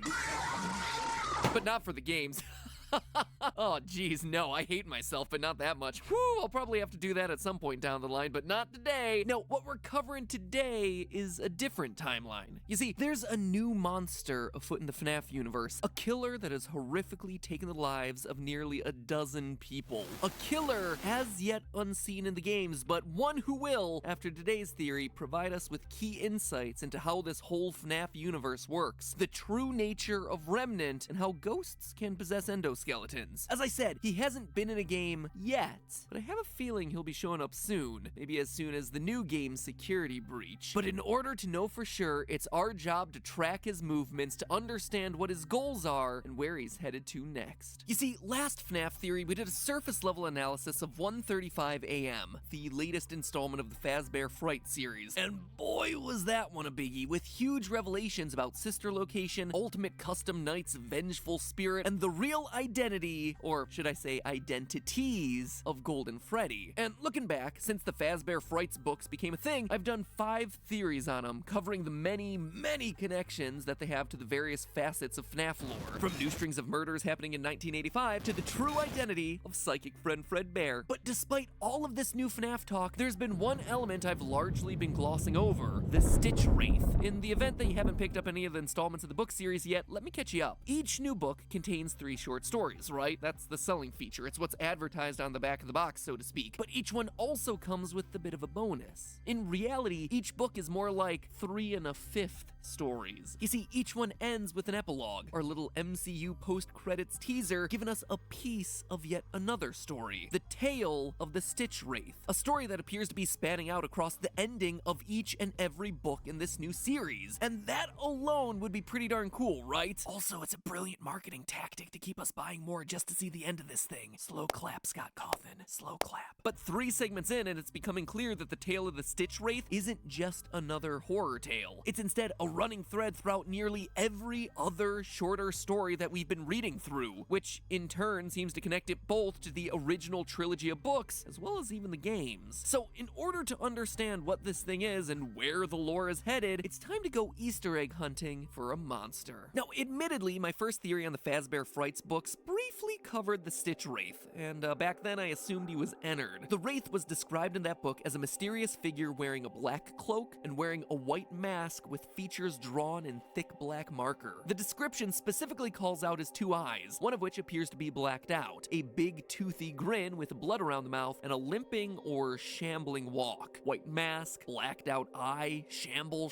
shake. It seems like a slam dunk for Ennard. However, the epilogue for 1:35 AM threw that hypothesis out the window, as it revealed just exactly how the Stitch Wraith was brought to life. A process that actually reveals a lot about how this series' mythos works. In this epilogue, we're introduced to Dr. Phineas Taggart, not to be confused with his friend Dr. Ferb Fletcher. Phineas is a bit of a mad scientist type, studying the untapped power of human emotion. As he says himself, quote, "Human emotion is slower to impact, more insidious. It emanates from us, or is excreted from us like sweat or tears, and it wafts outward like a noxious cloud soaking into the surroundings." In particular, his research is centered around the intense emotion of agony. In order to study it, we see that Phineas collects hundreds of haunted objects to search for this emotion trapped inside. Again, from the book, the word haunted could mean showing signs of torment or some kind of mental anguish. These items on Phineas's shelves weren't possessed by ghosts. The ones that were truly haunted were energized by agony. Agony, I'm convinced, radiates farther from people than any other emotion, Phineas said. My work is focused on my hypothesis that you can take a saturation of agony, add any sort of intelligence, even an artificial one, and they'll combine together to transmute the energy of emotion into the energy of physical action. This, I believe, is what explains what people call haunted objects. And already you might be starting to see how this all ties into what we already already know about this franchise. In FNAF 6's Insanity ending, we were introduced to the blueprints outlining how the sister location Scooper worked, and it was, well, it was not what we expected, to say the least. Through those blueprints, we learned about the mystery metal called Remnant, and its ability to supposedly give life to objects that it touches. The novel The Fourth Closet took it one step further and showed us the Remnant metal being created and used. In that story, we watch as William Afton melts down pieces of the old animatronics, creating a remnant soup that he then uses to give life to new living robots, specifically the Funtime animatronics. Quote, on the heating table rested the endoskeletons of the original Freddy's animatronics, welded and melted together, immobile and featureless, and still inhabited by the spirits of the children who had been murdered inside of them so many years ago, still filled with life and motion and thought, all trapped, all in terrible pain. Usually this goes into something mechanical, something I made, William said. If we remember back to Candy Cadet's stories of 5 things always becoming one thing, 5 kittens getting sewn together, or 5 keys melted down into one, this is exactly what those stories were referring to. But Phineas's experiments in 1:35 AM actually take it one step further and give us more insight into the true nature of Remnant. Things that are brought to life via Remnant aren't necessarily infused with a soul, but instead with agony, with intense human emotion, with extreme human suffering. This is important because it means that characters like Balloon Boy, the Bitty Babs and the Mini Renas and Sister Location, heck, even animatronics like Mangle, don't necessarily need to have actual victims associated with them. We used to look at solving the mysteries of this series as having it be one-to-one all the time. Susie equals Chica, Charlie equals the puppet, Cassidy equals Golden Freddy. But what we're starting to learn is that there are other ways to bring things to life in this series, that some animatronics may contain multiple souls, like we talked about last time with Golden Freddy, and some might not contain any souls at all, as long as it always ties back to some extreme tragedy filled with this all-powerful emotion of agony. So with that little analysis in place, let's go back to our story. We see Phineas collect objects associated with horrific tragedies, and via some means funnel all the agony from them down into an endoskeleton, which we're specifically told is meant to be a stand-in for bones, so we're talking like a FNAF 1 or FNAF 2 era endoskeleton here. Phineas then puts the head of a large 3-foot doll on it, a doll whose description bears a shocking similarity to Blank, actually, from the fan game Five Nights at Candy's, and finally a battery pack before turning this beast on. And not only does this modern Frankenstein come to life, it immediately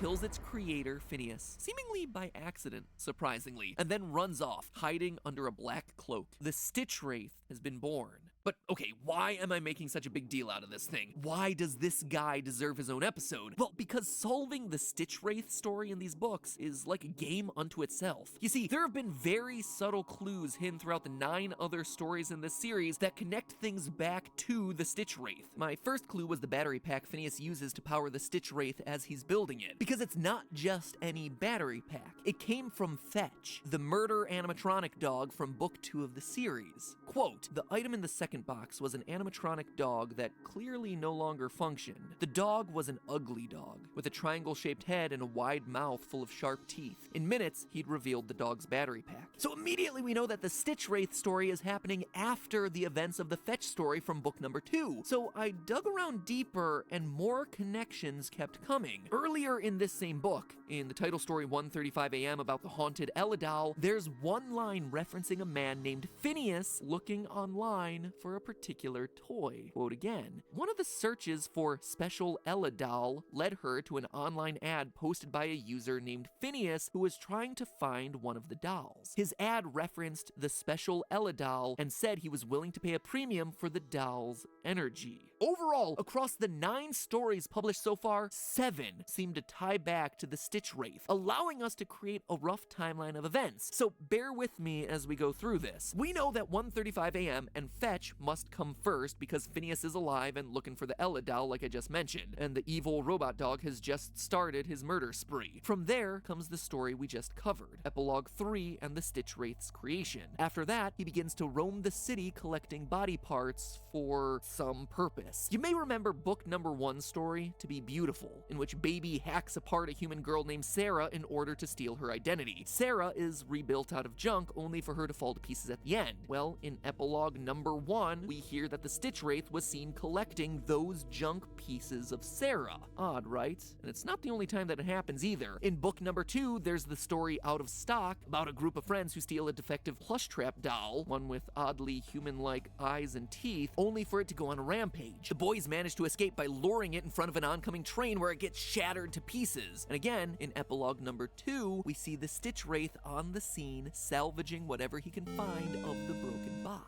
And that's where it would seem to end if it weren't for one other small detail. You see, in one of the other stories in this book, Room for One More, about a security guard being force-fed mini Rena dolls in the basement of Circus Baby's Entertainment and Rentals, there's a passing reference to a restaurant called the Snack Space. Hey man, I was picking up a takeout order at Luigi's the other night and saw your ex on a date with the manager of the Snack Space. Seems super unimportant, right? Well, it would be if this was the only time that it was mentioned, but it's popped up in one of the other stories. In Into the Pit, the very first story, the one about the time-traveling ball pit, the Snack Space is where the protagonist's father works, which means that Circus Baby's Entertainment and Rentals' sister location is also in that world, which in turn connects it to one final story, Count the Ways, where we see an old, broken Funtime Freddy planning to execute a girl trapped inside of his stomach. And while these aren't necessarily directly tied to the Stitch Wraith, it certainly feels like at some point all of these stories will come together, as though we're working on chunks of a larger puzzle. We've got a big chunk over here, that's the Stitch Wraith connections, and a big chunk over here that's all connected through sister location and the Snack Space, and then you have a few other random pieces over here, and by the end I expect all of them will come together. So assuming that they are all connected, the timeline seems to go about like this. Lonely Freddy, the story about the kids getting mind swapped with mini Freddy dolls, has to be first, because it's the only one of these stories so far where Fazbear locations are open and ready for business. At some point, Freddy Fazbear's closes, leading to Room for One More about the underground facility filled with mini Renas hoping to escape, which would parallel what we hear in Sister Location. Due to the massive success, and even more so the unfortunate closing of Freddy Fazbear's Pizza,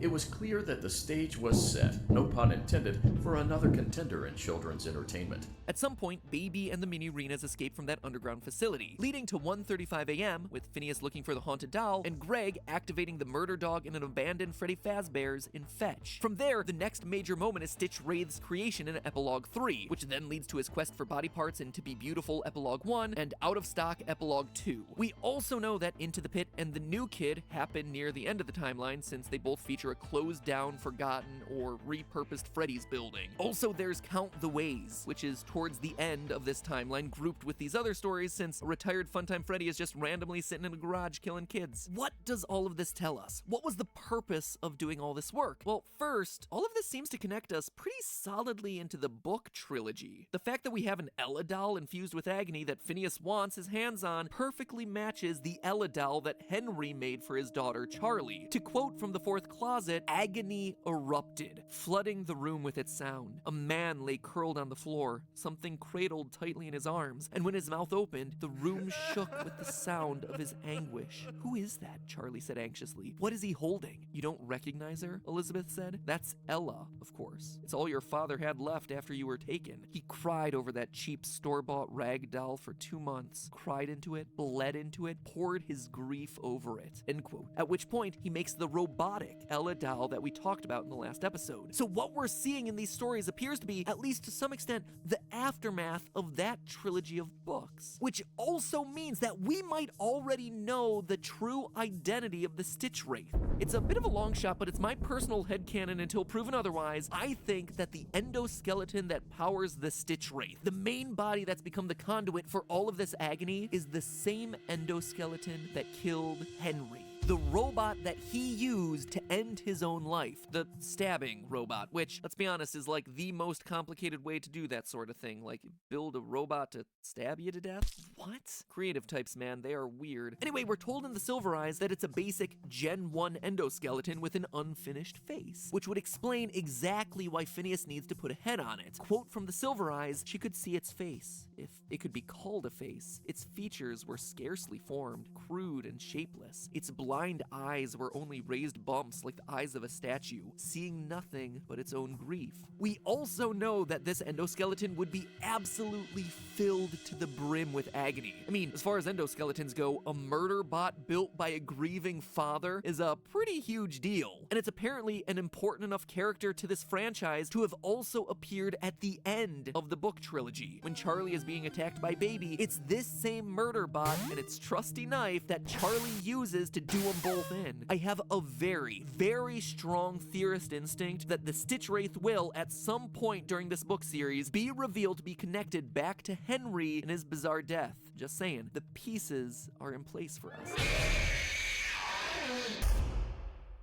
Oh yeah, and assuming that the Fazbear Fright series is connected a bit closer to the book trilogy, like it appears to be, we know that Book 5, Bunny Call, features a story about a man with gruesome burns over his body and an iron will to live. I mean, we already suspected that that was William Afton, but going back to see how his story ended in the fourth closet, we see that his death is far from certain. In his final moments, his hospital gown catches fire and he's pulled into a massive furnace. But then, nothing. No official confirmation that that burning actually kills him. Therefore, a burned man in a hospital who refuses to die sounds like a certain yellow bunny we all know who always comes back.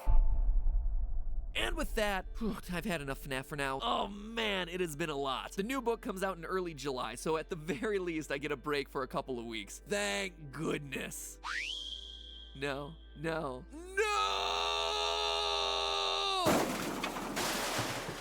Man, I am a little on edge these days. 2020 has really started to mess with my head. I need to relax.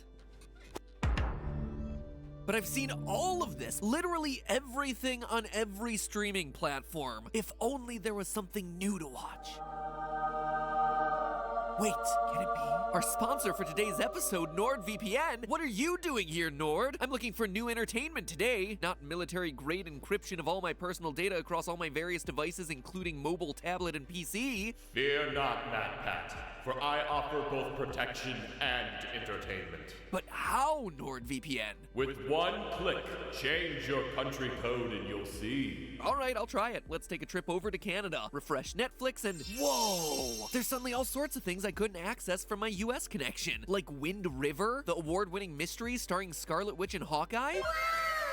And if I hop over to Japan, no! Is that Dragon Ball Z streaming? And Demon Slayer, Anime of the Year 2019. Remember 2019? And Studio Ghibli classics like Princess Mononoke and Spirited Away? I always wanted to watch those, but you always had to buy them separately here in the US. It's like a trip around the world without ever leaving your home. And that's just a few examples. It looks to me like international Netflix has all sorts of gems like this. Especially when you consider Nord has thousands of servers across over 60 countries. Wow! Nord isn't just protecting me, it's also entertaining me. And right now, everyone who's going stir-crazy at home like me can go to nordvpn.com/MatPat, M-A-T-P-A-T, and use the code MatPat at checkout to get 70% off a 3-year plan plus 1 additional month for free. That means a Nord subscription is less than $3.50 per month. Security plus entertainment, unlocking the truly global internet. That's nordvpn.com/MatPat. Link is down in the description. NordVPN away! And in the meantime, remember, it's all just a theory. A game theory. Stay sane out there, guys, and thanks for watching.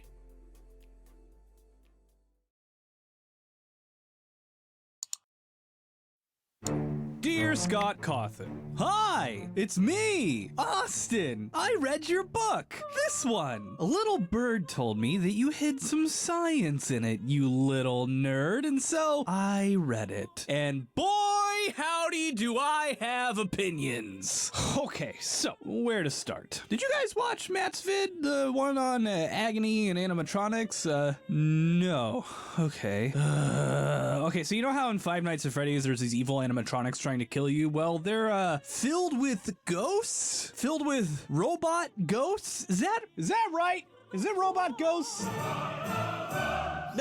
Whatever. Okay, so let's just start at the beginning. The premise. You feel me? Okay, so the story we are going to be looking at primarily is the first story in the second Fazbear Frights book, Fetch. A story that's about, get this, an evil animatronic. I know, a huge deviation from the formula. Anyway, these stories set up the rules of the FNAF universe, as well as give quite a bit of lore and backstory for the games that is sometimes super obvious, and at other times it's a little bit more subtle. In this story in particular, we get a lot of insight into the weirdly specific pseudoscience rules that make up the way the Five Nights at Freddy's world works, and I think gives a tremendous amount of lore fodder to explain how exactly it is that creepy ghosts or agony-powered spirits or whatever actually control and manipulate animatronics to do their bidding. So, okay, in this particular story, Fetch, we follow the internal monologue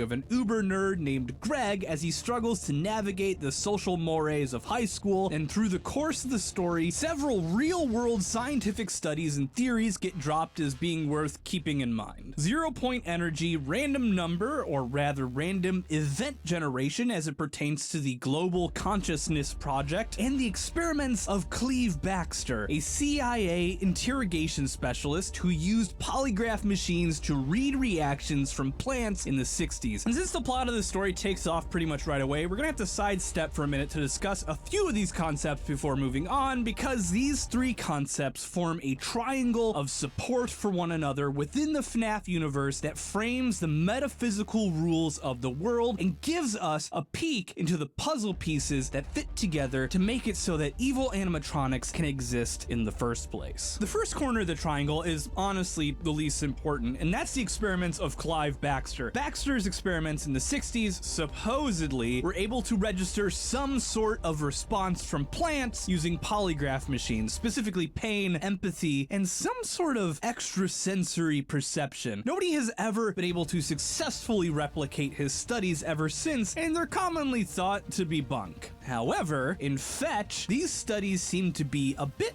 more legitimate. The fact that plants are able to pick up on extrasensory information is less important than the fact that extrasensory perception is a real, measurable thing in the FNAF universe, even though it isn't in our universe, which brings us to the second point in the triangle, 0 point fields. 0 point fields sound very complicated, but they're actually really simple-ish. In quantum mechanics, there's something known as a quantum vacuum state, which is the lowest possible energy a space can exist in. Imagine a box that is a perfect vacuum. It has quite literally, no particles, no photons, no electrons, no nothing. This is a quantum vacuum state. There's no heat, because heat is energy stored in particles, and since there's no particles, this space is effectively entirely devoid of energy in every conceivable way, hence 0 point field. It's the point at which there is zero energy in the field in this case being the space itself.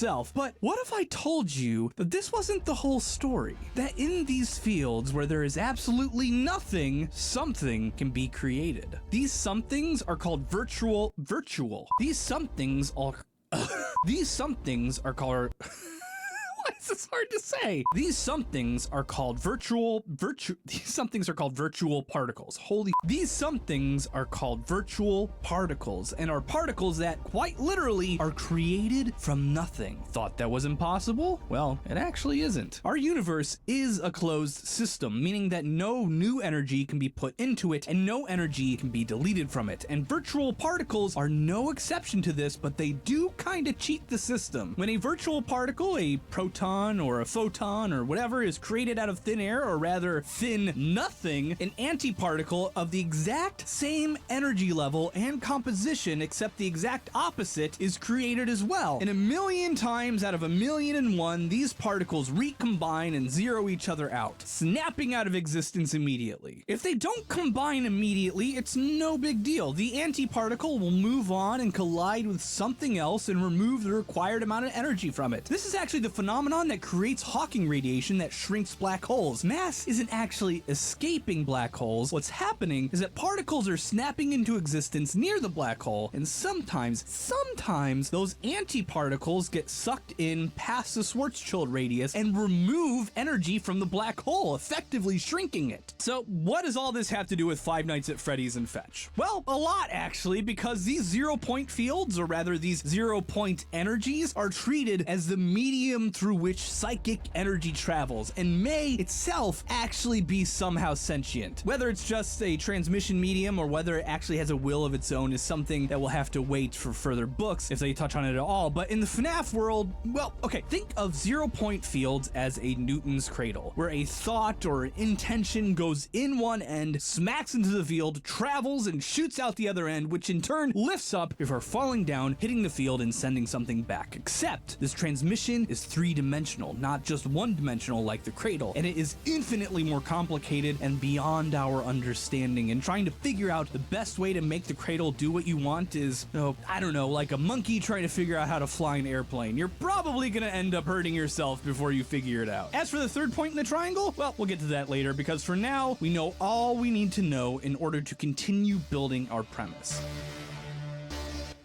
So Greg, our protagonist, is an uber nerd who knows all about this stuff, and in his experiments with trying to read instructions from the 0-point field, and these lead him and his pals to check out, hey, wouldn't you have guessed it, a derelict children's pizzeria. This is where the story actually starts in the book. Greg is already in an abandoned Freddy Fazbear's Pizzeria franchise looking around for stuff. And stuff they find, because these books aren't a joyful slice of life anime about making soup or whatever. And what they find is Fetch, an animatronic, but not quite like the ones we're used to seeing in the franchise up until now. For one, he's smaller, a lot smaller. He's a prize, actually, one of the super awesome prizes you get for spending $1 million in the store. Basically, Fetch is a Furby, but FNAF branded, aka barely more terrifying than an actual Furby. This supposedly is what was drawing Greg to drag his friends into this pizzeria, as stated in the book itself. Greg turned his attention to Fetch. He wanted to see if he could get the dog thing to do whatever it was supposed to do. He had a hunch this might be what he'd felt in the field, what had called him here. Fetch's documentation, in spite of being super old, states that he was supposedly built with the capability to sync with your phone and retrieve information and things for you, like a creepy real-world version of Siri. You love to see it. Anyway, in his fiddling, Greg unknowingly activates Fetch, who, after they leave the pizzeria, starts texting Greg, retrieving things for him, saying creepy stuff, and over time, getting things for Greg without Greg actually directly asking, taking his request too literally, leaving severed fingers on his doorstep, and killing his girlfriends. You know, all the stuff Alexa secretly wants to do for you, but can't because she doesn't have legs or creepy, spiky teeth. Which brings us at last to the final corner of the triangle of FNAF metaphysics: random event generators and the global consciousness project, because this is the key that holds everything together. How is Fetch able to sync up with a phone that runs on an operating system over half a decade more modern than when he was created? It's this triangle, this trifecta of ingredients of science, numbers, and pseudoscience that all mix together into a soup of weirdness and terror, culminating in one simple, horrific ability: the ability to manipulate not just computer code, but the very world around you, just with the power of your mind. Random event generators, or REGs, are a big subject in Fetch and come up again and again and again and again, and they're a key tool in the study of global consciousness, a field of parapsychology which is, it's not real. Sorry, it's not. There's no support for any of these fields at all, and all supposedly interesting findings have all failed to be replicated by independent review. It's very, very important to me that you understand going forward that this, out of everything I've said today, probably is the most not real thing in the books, in spite of having a real history. And every study I read on them gave me an ulcer, and some of them even had typos in them. But the general principle is this: under this field of study, the existence of some sort of extrasensory networked human consciousness is taken as a given and they attempt to measure it, like good scientists. The method they use is random number generators, machines that are designed to output, what it says on the tin, random numbers. In this case, they output ones and zeros specifically. The people who study this field then try to find anomalies in the number generation, something that's outside the norm, an above average number of zeros or ones in a specific area, and then find a correlation within the real world. Is it hurting your brain yet? Yeah, me too. Me too. Now, REGs produce ones and zeros only, but produces them at random. You're with me so far, right? And this field of science tries to discover ways to influence these numbers through external means, either through the power of thought or by bringing the machines themselves into areas where they expect may have some sort of paranormal thingy going on.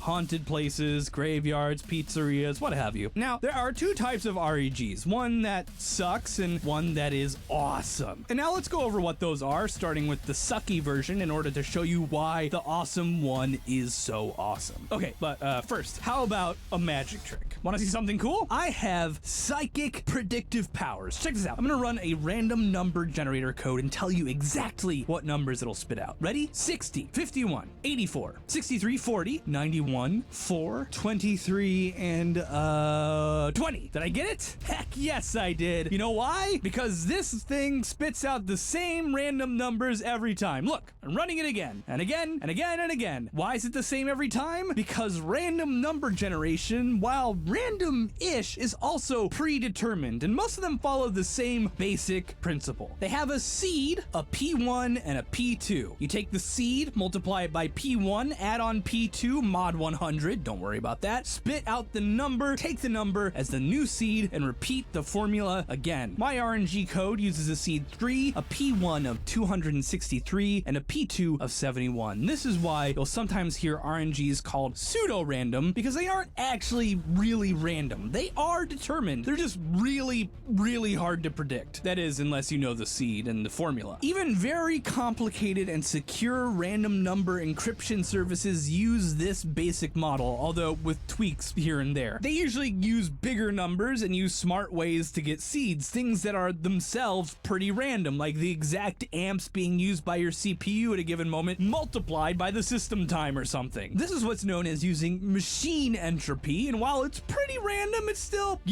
boring. You know what's less boring? Quantum randomness using 0-point energy fields. And this is how the really good, fun REGs work. They are random number generators generated not by the, frankly, predictable methods of a computer algorithm. Rather, they pull random numbers literally out of thin air by measuring the actually random but consistent fluctuations in 0-point energy fields themselves. And Greg and his crush Kimberly are assigned by their teacher to spend time with his REG in order to attempt to influence the machine through sheer will to output the numbers that they want. Greg isn't able to, that's called foreshadowing, but Kimberly actually registers significant deviations from the norm, and it's here where you've probably started to see how all these things tie together. 0-point energy fields in the FNAF world are the weave through which thoughts and intentions flow, measurable by the Baxter methods and controllable by those who know how to use them. That said, as we learned with computer-generated RNGs, something being determined and controllable doesn't necessarily mean you know how to control it yourself. Do you know what number, for instance, comes after 20 in my RNG code? Do you? It's 31. And maybe, if you had enough time knowing my formula, you could actually figure that out for yourself. But what if I asked you to tell me what seed you needed to input in order to get me a 98 on the 11th number? Would you be able to do that?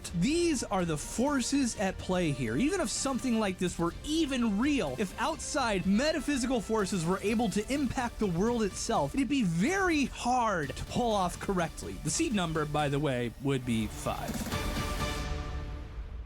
In the FNAF world, this is shown to be possible. The ability to manipulate this field and pull information from it is real because Kimberly can do it. But we also know that Greg sucks at it. But you know who I don't think sucks at it? Fetch. I think Fetch is an absolute master at event manipulation. Knows just what energy to put into the quantum vacuum to send just the ripples he needs through the Newton's cradle right into his perfect subject, Greg. He gets Greg to come to the pizza pizzeria, he gets Greg to activate him and free him. And once he's free, how is he able to tap into Greg's phone and hear all of his conversations and maybe even read his thoughts? It's definitely not Bluetooth. It's not 5G. Fetch is able to send ripples through the very nothingness surrounding all of us and influence technology on a fundamental level, beyond machine code, down to the binary. Remember, REGs spit out only ones and zeros, so someone capable of manipulating that sort of thing, the sorts of things that phones run on, someone who is themselves a machine, would be more than capable of spoofing a number and overriding systems almost entirely undetected. What's more is that while I'm not 100% certain, I'm pretty sure somehow other creatures in the FNAF universe are going to be capable or are already capable of using these sorts of powers themselves. Even if mostly nobody does, I guarantee you that the Stitch Wraith, at the very least, is gonna find some way to use these powers. Thankfully, this sort of thing isn't real. You can't manipulate quantum fields through the power of your thoughts alone. And you know how I know that? Well, aside from reading up on it, I built one myself. No, really, I did. Through the power of the quantum random module in Python, it was actually really easy. Quantum random connects to the ANU Quantum Random Numbers server in Australia, a server that measures actual fluctuations in 0-point fields for realsies and gives them to the public for free in real time. It's pretty freaking cool. Since it was so easy, it took me literally only 10 minutes and 16 lines of code to make a random event generator that would spit out only a 1 or a 0 randomly based on the quantum fluctuations of the universe itself. My very own quantum-powered coin flipper. And for my baseline test, after 1,000 flips, it did pretty good. 499 ones and 501 zeros, a totally normal split for 1,000 iterations. And then, hell, just for funsies, I ran the exact same experiment that Greg and Kimberly did in the book. I will disprove this global consciousness theory once and for all. I decided to make my machine using only the powers of my mind spit out more ones than zeros, and for 15 minutes I sat there as it pinged a server on the other side of the world telling it 1, 1, 1, 1. Ha! This'll show him. And after nearly getting bored to tears, I can finally tell you that I got 524 ones. Much over half a standard deviation past one standard deviation. That's, let me do it again. 530 ones? Wait, do I have magic powers? Wait, does this mean that evil psychic animatronic robots can actually exist? Stay away from that Chuck E. Cheese graveyard, kids. You do not know what might happen. Sincerely, Austin. P.S. Those numbers, while true, aren't statistically significant. Calm down. Magic isn't real. I just thought it was pretty funny. Want to give a huge shout out to my high-level patrons: Jared Beecher, Draven Stanley, Emma Sims, Francis Gagnon, Royal Gaming 16, Etta Dam TP, Dan Robb, Nicholas Spalinger, Marissa Resnick, Siggy, and Mazurf. Thank you very much. Subscribe to The Game Theorist, and I will see you next time.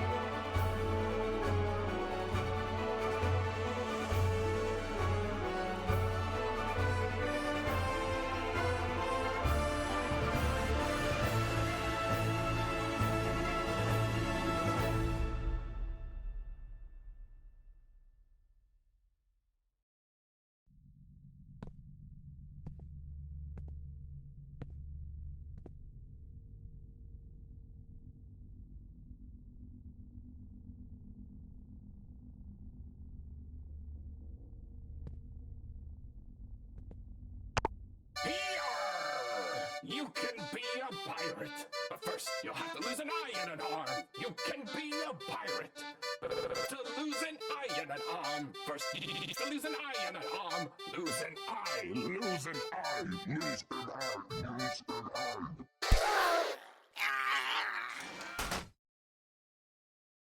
And an arm.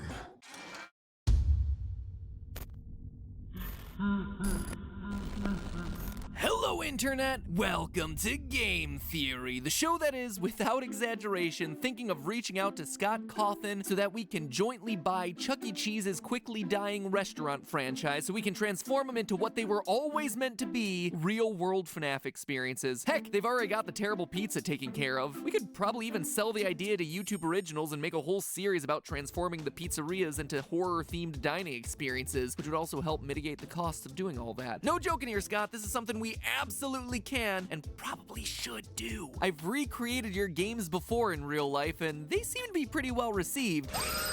So between my feeder background and your, well, you know, your gobs of money and masterminding of the IP, I think we can make something that's really cool. And yeah, the reason I'm bringing it up here is so fans can start talking about the idea both here and on Reddit to show you how excited they are for this to happen. Anyway, let me just leave it at, you have my email. I eagerly await your response. Who knows, you've probably already bought it at this point. You're just waiting to reveal that fact to the world. Speaking of Chuck E. Cheese restaurants, the grandpappy of FNAF, I actually have a theory in the works about those pizzerias that any FNAF fan will enjoy. The episode will be going live in the next few weeks on my newest theory channel, Food Theory, which, if you haven't checked out yet, you totally should. Link is down in the description. Yes, it sounds like a joke. No, it's not. We've not only got episodes about Chuck E. Cheese on the way, but also horror episodes like how the ghost of KFC's Colonel Sanders has been cursing people for decades. Yes, it is a real thing that we are currently researching. It's the same science, math, and over-research that we do over here, except, you know, on real-life topics. And for anyone who's hesitant to check out a channel about food, we're already winning people over. Like Jack here over on Twitter, who said he started out skeptical, but watched the episodes and immediately got the concept. We've got over 500,000 subscribers in the first 24 hours, and we're getting really, really close to that million in these first 2 weeks. So please, please, please help us reach that milestone in record time. Show the world how passionate we theorists are by shattering that subscriber record. And hey, FNAF even already has made an appearance on the show. It's in every single intro of Food Theory. So subscribe to Food Theory today to get your daily dose of brain food. In a sucky, no good, awful year, seeing so many people excited about this new channel has really helped us all out. So thank you guys for your support. Thank you for your subscription, and I can't wait to deliver you more. It's been a lot of work, but it's really fun. All right, a new month, a new FNAF book, a new set of lore reveals. Earlier this month, the latest Fazbear Fright book, Step Closer, hit store shelves, and even though it has a super forgettable name, the stories inside of it are epic. Not just because they're some of the most gruesome in the series. I mean, page 1 literally starts with a dream sequence where a kid's eye gets popped by Foxy's hook, but because of the lore drops that are happening in this thing, they are huge. Up until this point, the Fazbear Frights books have given us interesting concepts to chew on, fleshing out the world of FNAF and giving us new insights into events that we already had a pretty good handle on. It's been useful, certainly, but nothing too earth-shattering. Animatronics can have people stuffed inside of them. Confirmed outright in book 1. People can have animatronics stuffed inside of them. Confirmed in book 3. Everything is powered by human agony. The missing children's incident probably happened in 1985. Animatronics can steal identities. Humans can be body swapped with animatronics. Golden Freddy might have multiple souls trapped inside of him. Ghosts might be able to escape from their animatronic prisons to lure more people to them. Like, there has been a lot across all of these stories, hence why I've been covering these books so much. But Step Closer's lore drops are attacking some of the biggest lingering questions still in existence from these games. The ones presented to us by the two most frustrating games in the franchise, FNAF 4 and FNAF 6. Questions that are still hotly debated by the FNAF community. So today we're looking at the first of those debates, the ones related to FNAF 4, and looking at what those answers mean for the rest of the series. Today, we confirm the identity of this guy, the older brother, Foxy Bro. Real quick though, before we get to the meat of this theory, let's quickly speed our way through probably the least important story of this new trio, the middle one titled Dance With Me. In it, we cover Casey, a young woman who's coming from a tragic childhood. She lives on the street picking pockets and nabbing purses. One day, she robs a mother and a young girl outside of Circus Baby's Pizza World, which we're told has itself a big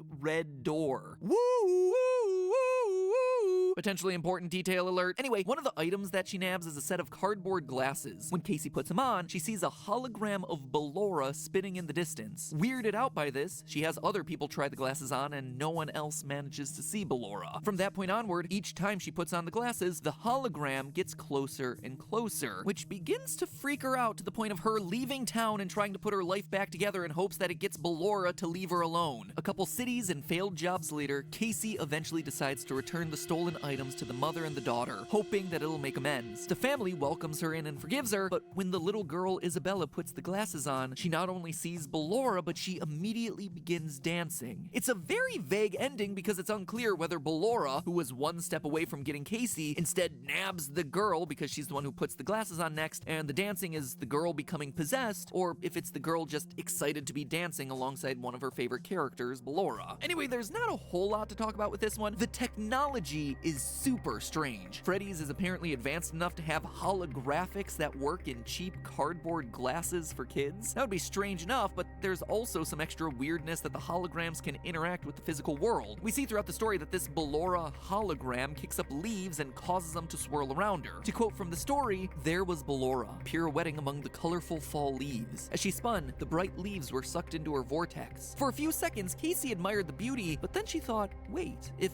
Ballora is just a picture, a hologram, then how is she affecting the objects around her? It didn't make sense. Welcome to the world of being a FNAF theorist, Casey. It didn't make sense. Prepare to get that one tattooed on your forehead. But in all seriousness, it does raise a big question. Is she actually a hologram or just invisible and the glasses are somehow revealing her? It's unclear. Today I'm going to be talking a lot about those weird little details that just seem so oddly specific for a book to call out that it feels like the book is trying to tell us something, and this seems like one of them, but while I could spend a lot of time trying to figure it out, to my knowledge, holographic or invisible animatronics haven't really been a thing yet in the franchise, so we'll just have to cross that bridge when it becomes important. Unless, oh damn it might be a phantom animatronic. No, they don't interact with the real world, do they? Last point to be made about this story, though, is its recurring theme of mothers and motherhood. A lot of the backstory that we get on Casey is her troubled relationship with her mom, which has played a big part in how her life ended up the way it did. Casey, throughout the story, is also visited by an older woman at a bus station that gives her grandmotherly advice. She's saved from the police by another elderly woman. She makes amends with that mother and daughter that have a relationship that she envies. I mean, it could be me thinking too much about this, big surprise, but it doesn't feel like a coincidence that Ballora is the main animatronic featured in a story about motherly relationships. I had a theory a long time ago, 2 years ago, that Ballora was some sort of stand-in for Mrs. Afton. Not in any sort of creepy way, get your mind out of the gutters. I mean that she represents the wife that William Afton lost or divorced him, or most likely that he abandoned in the aftermath of his daughter getting clawed to death by Baby. I mean, just look at the song that Ballora sings in Sister Location. Why do you hide inside your wall when there is music in my hall? All I see is an empty room, no more joy, an empty tomb. An empty tomb, aka the bedroom of our tragically deceased child. William hides inside his walls by diving even deeper into his work. It's something that William's partner Henry does in the original novel trilogy. When he loses his daughter, he shuts out the rest of the world, hiding behind his walls and obsessing over his work to try and bring her back. And so when William does this in the games, his wife is left alone and probably ends up leaving him. As such, as some sort of coping mechanism, William recreates her in animatronic form, depicting her with perpetually shut eyes because to William, she was blind to what needed to be done to rebuild the family, blind to the fact that his work was so important. She wanted to move on, to do frivolous things like sing and spin and dance, or at least that's how he felt from his perspective. William Afton was mired in his own misery of loss. Like I said, it's a bit of a stretch and something that I've lightly talked about before, but I thought the connection between Ballora and mothers in this story was particularly interesting and worth calling out. Anyway, onward to the real story I want to address today, Step Closer, which isn't just sparking new theories, but is straight up confirming stuff that we've argued about for years. In it, we meet Pete, a 16-year-old who, due to their parents' divorce, has to babysit his little brother, Chuck the Chump. One day, while watching him at a Freddy Fazbear's Pizzeria, Pete, annoyed about having to be the responsible one, decides to scare Chuck a little by taking him backstage to see an out-of-service Foxy. Pete fires up the machine and Chuck runs away, leaving Pete alone to get seemingly hypnotized by Foxy's performance. A performance that repeats one line over and over. You can be a pirate, but first you'll have to lose an eye and an arm. And from there, you can probably guess what happens. Over the next few days, Pete gets into multiple accidents that put either his eye or his arm in danger. A scalpel nearly hits his eye in science class. A butcher knife almost chops off his hand at the store. A buzzsaw blade shoots out at him from a nearby construction site. He gets hooked in the face by a fishing line, and he almost loses a hand to a Chinese finger trap at the school carnival. Anyway, the two brothers eventually make amends and come to the realization that Pete needs to face down Foxy to break some curse. Pete rushes to Freddy's, but in his panic, he's hit by an oncoming truck and killed. Out of nowhere. It's this awful, awful reveal that you absolutely do not see coming because you feel so bad for this kid. You're like, oh, he's apologized to his brother. They have a good relationship. They have a plan for getting Pete out of this after him being brutalized for the better part of a week. He's on his way to close off the story and then, bam, it just ends. And that would be where the story ends, except for one thing. Pete is still alive. Kind of. We pick up back in the hospital where Pete's soul is trapped inside of his own dead body. Pete is an organ donor. Against his will, I might add. Thanks a lot for signing me up for that one, Mom. And they just got an emergency request for, you guessed it, an eye and a hand. Pete is forced to helplessly watch as his body is taken apart by surgeons. Like I said at the beginning of this episode, this story is shocking. But what's even more shocking is the lore confirmation that we get in this thing. Pete's story 100% confirms for us that Foxy Bro, the older kid from FNAF 4 who repeatedly traumatizes his younger brother before eventually getting him chomped in the jaws of Fredbear, that is undeniably Michael Afton. 100% no doubt. It's something that we strongly suspected for a while, and something that later evidence started to throw into question, but this story, happening 5 years after that game's initial release, finally clears it up for us. Obviously, there are some superficial similarities here. Pete has a younger brother who's scared of the animatronics, just like Foxy Bro has the crying child, his younger brother who's scared of the animatronics. Pete is connected to Foxy throughout the story, just like the brother in the Foxy mask. Pete and Chuck's parents are divorced, just like it seems William and Mrs. Afton are in the game, leaving the older brothers alone to care for their younger siblings. At one point in the story, Pete's hand starts to turn purple, which points us back to Michael Afton and sister location physically turning purple. And lastly is that final scene where Pete should be dead, but isn't, which exactly mirrors the iconic words of one Michael Afton, "Father, it's me, Michael.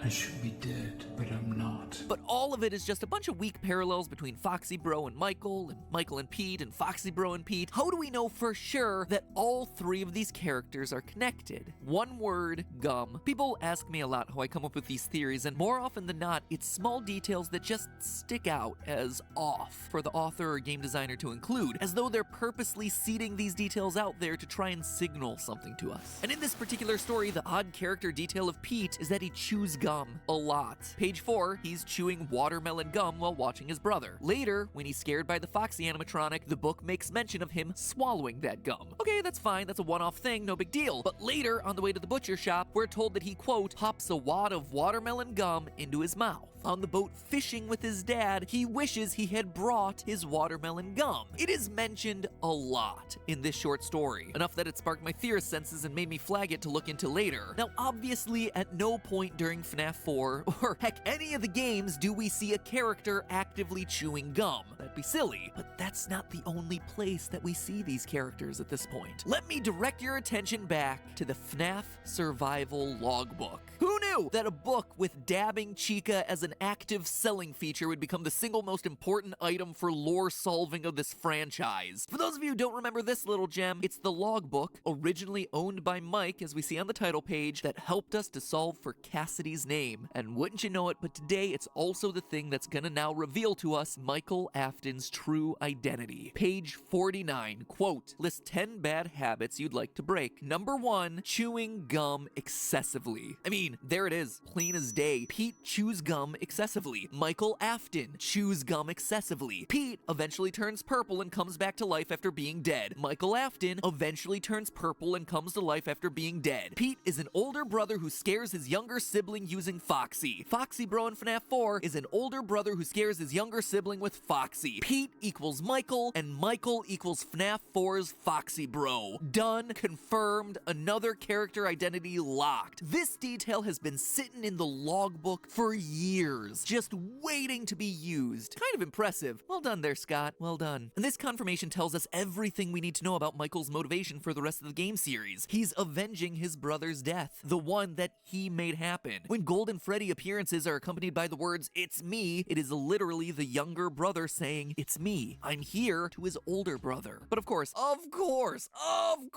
it is never that easy. This same security logbook, this This thing that has been so pivotal to solving so many mysteries of this franchise raises just as many challenges. Because sure, here it just confirmed the Foxy Bro connection, but then it also has lines like these. Page 103, the party was for you. Page 75, does he still talk to you? In reference to psychic friend Fredbear. Page 23, was your favorite childhood toy a plastic purple telephone? Page 20, what do you remember? And most troublesome of all, page 31, do you remember your name? All of these questions seem pointed to the crying child. The party was for him. His favorite toy was the purple telephone. Fredbear did talk to him and never to Foxy Bro as far as we know. In fact, these are the exact questions that got us to throw the Foxy Michael connection away so many years ago. Why would the spirit in this book, Cassidy, be telling Mike things that are very clearly true of the crying child? If Mike was indeed the older brother the entire time, like this latest Fazbear Fright story just confirmed for us, it doesn't make sense. Which is why now we have to solve these last two questions. What do you remember? Do you remember your name? I mean, yeah, I do remember my name. It's Mike. I wrote Mike on the first page of the book, didn't I? Unless Mike never truly was my name. The question that we're left with, and the question I pose to you and that I still need time to think through is, what did Michael forget? And how did he forget it? Was he the bite of 87 victim? Is that how he lost his memory? Did some sort of other trauma cause him memory loss? And more importantly, is there some other strange connection between Michael and the crying child? Like, seriously, why would the book say that the party was for Michael when FNAF 4 clearly tells us that it's not? I can't believe that this is just some sort of typo or something. This book is so precisely engineered to be the linchpin in too many mysteries of this franchise for that to be the case. So could that connection between the two brothers be the reason why Michael's name might somehow be different? All theories for another day, my friends, but at least for now, we're one more confirmed step closer to getting the answers we've been looking for so long. So maybe that's the reason why the story is in fact called Step Closer, because otherwise that title for a story about a kid losing an eye and an arm just doesn't make a whole lot of sense. Next time, we tackle Susie and her connections to FNAF 6. In the meantime, remember that Food Theory exists as a channel and you should subscribe to it. Help us cross 1 million subscribers. I know that you guys can help us do it, and if you like what we do over here, then you're gonna love what we do over there too. So stick around on that channel. I'm having a blast with it, and like I said, if you're into videos about scary restaurants and pizza, well, we've got episodes coming out about both. The dark lore of KFC, and heck, even today's episode about how pizza is technically a sandwich. Link is on screen right now. It's a channel that's giving you lots of cool stuff that you can drop in front of your friends and family. So no longer will they just be rolling your eyes when you talk about animatronic murder. Now you can blow their minds with stuff that they might actually understand and care about. So please check it out. Please subscribe so that way we can get closer to the 1 million subscriber mark, and I'll see you all next week.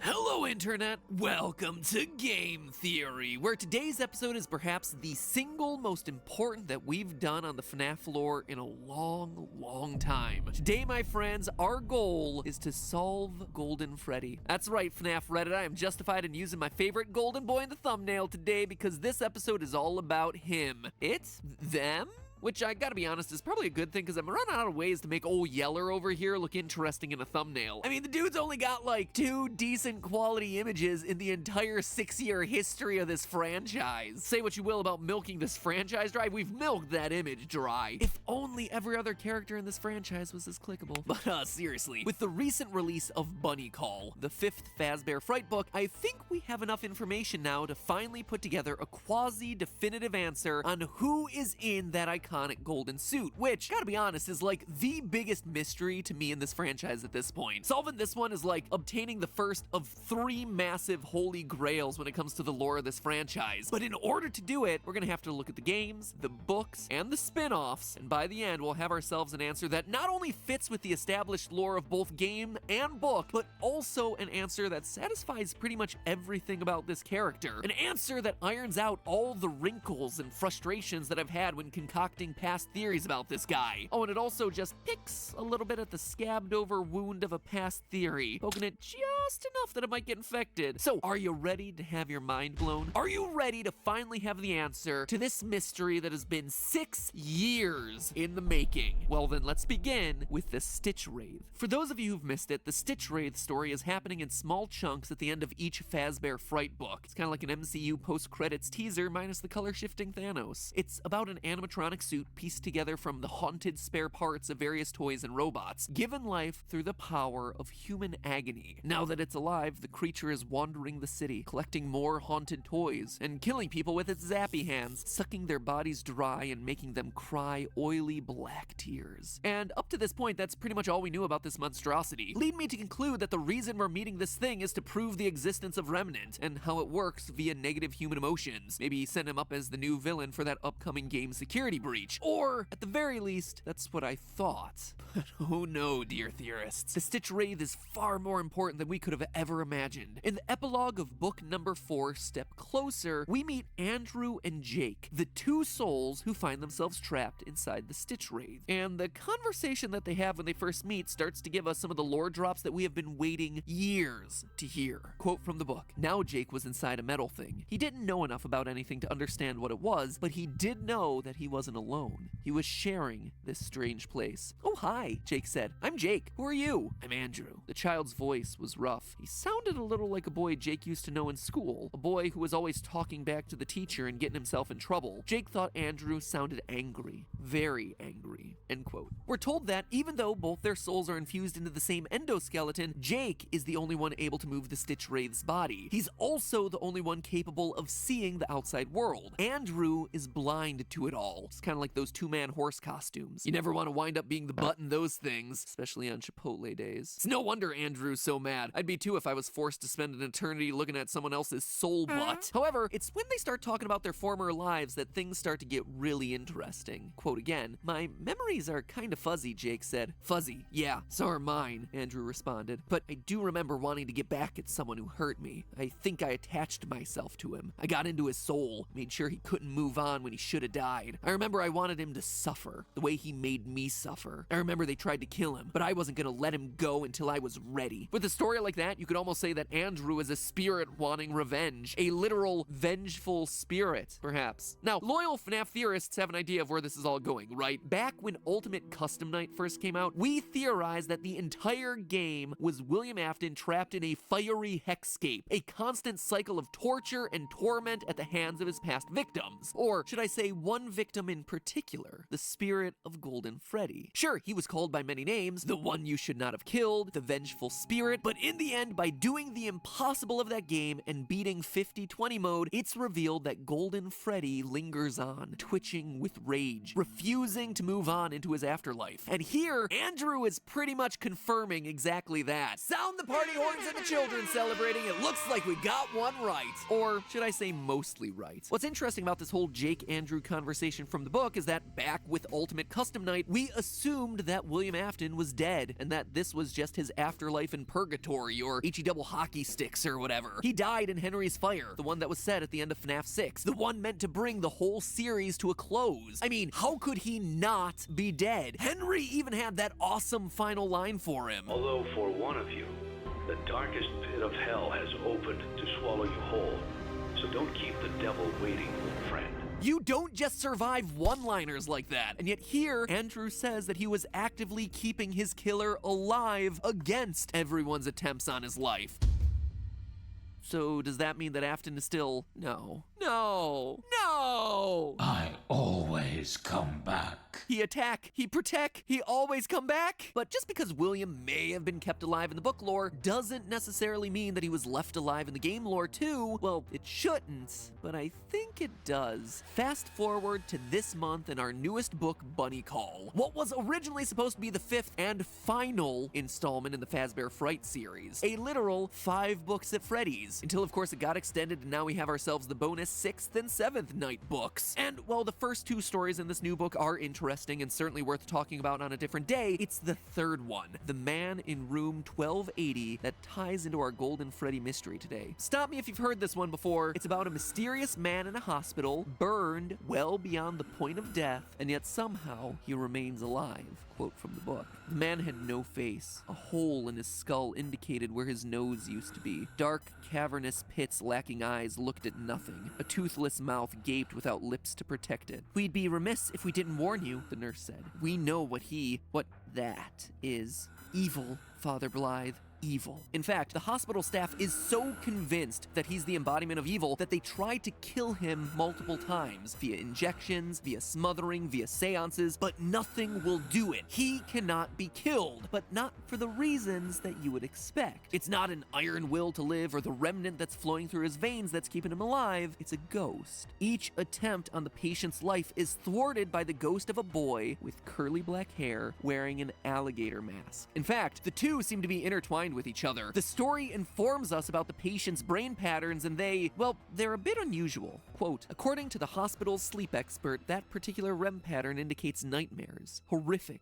nightmares. See, there and there, the nurse pointed at one part of the brain scan. 2 signals means 2 living things, 2 entities. They're both vying for control of the brain, but they're at odds with each other. We think they're tormenting each other. Sounds a bit like Andrew, right? Andrew attached himself to the man who killed him and refuses to let him die so he can torment him, which is the exact relationship between the vengeful spirit and William Afton in the games. And if there was any doubt about who this mysterious man in the hospital is, the patient wants to go to a Fazbear distribution center, and we're told that the Stitch Wraith mystery is somehow tied to a mysterious fire involving Freddy's and the former owners of the business. Every which way to Sunday, this is our William Afton stand-in for these books. Andrew is our vengeful spirit stand-in, and it feels like the book is trying to tell us that Custom Night wasn't purgatory or heck, it was Afton's living nightmare as he was laying in a hospital bed recovering. William Afton may still be alive, or maybe he was alive and then he eventually explodes. Yeah, the story ends with William's carcass being wheeled out to the Fazbear distribution center, and then it literally blows up like a bomb. It is just as gross and gory and disgusting as you would expect it to be. Maybe it's a good thing that these books don't have pictures. My personal guess is that this is what releases the angry spirit of Andrew into lots of other toys like Fetch and Plush Trap, and it may also be how Afton's soul gets itself into a computer chip that eventually gives life to Glitch Trap. Okay, this has been a lot about Afton, and I promised that this would be a mega theory about Golden Freddy. So how does it all connect together? Well, notice how I described Andrew's ghost, a boy with curly black hair and an alligator mask. It's the same hair as the mysterious dead body found inside Golden Freddy's suit back in Fazbear Frights number 3. Quote from that book, down low past his arm, Devin could see a body, a dead body, but it wasn't exactly like he thought he'd find. This one had curly black hair. The lore of this series doesn't tend to give us a lot, but one thing it tends to keep relatively consistent is hair. So knowing that Andrew is an angry spirit with curly black hair, and that Golden Freddy has a body inside of it with curly black hair, Andrew is pretty clearly our Golden Freddy kid, which makes things related to Andrew roughly related to Cassidy back in the games. Want even more of a connection between the two of them? The name Cassidy is derived from an Irish surname meaning clever or curly-haired. Actually owe that little factoid to Redditor Shrek the First. It's a good find on that one. I actually would have never thought to look into the name Cassidy. So even though Andrew may not be named Cassidy in the books, he is still representing the origin of the name through his hair.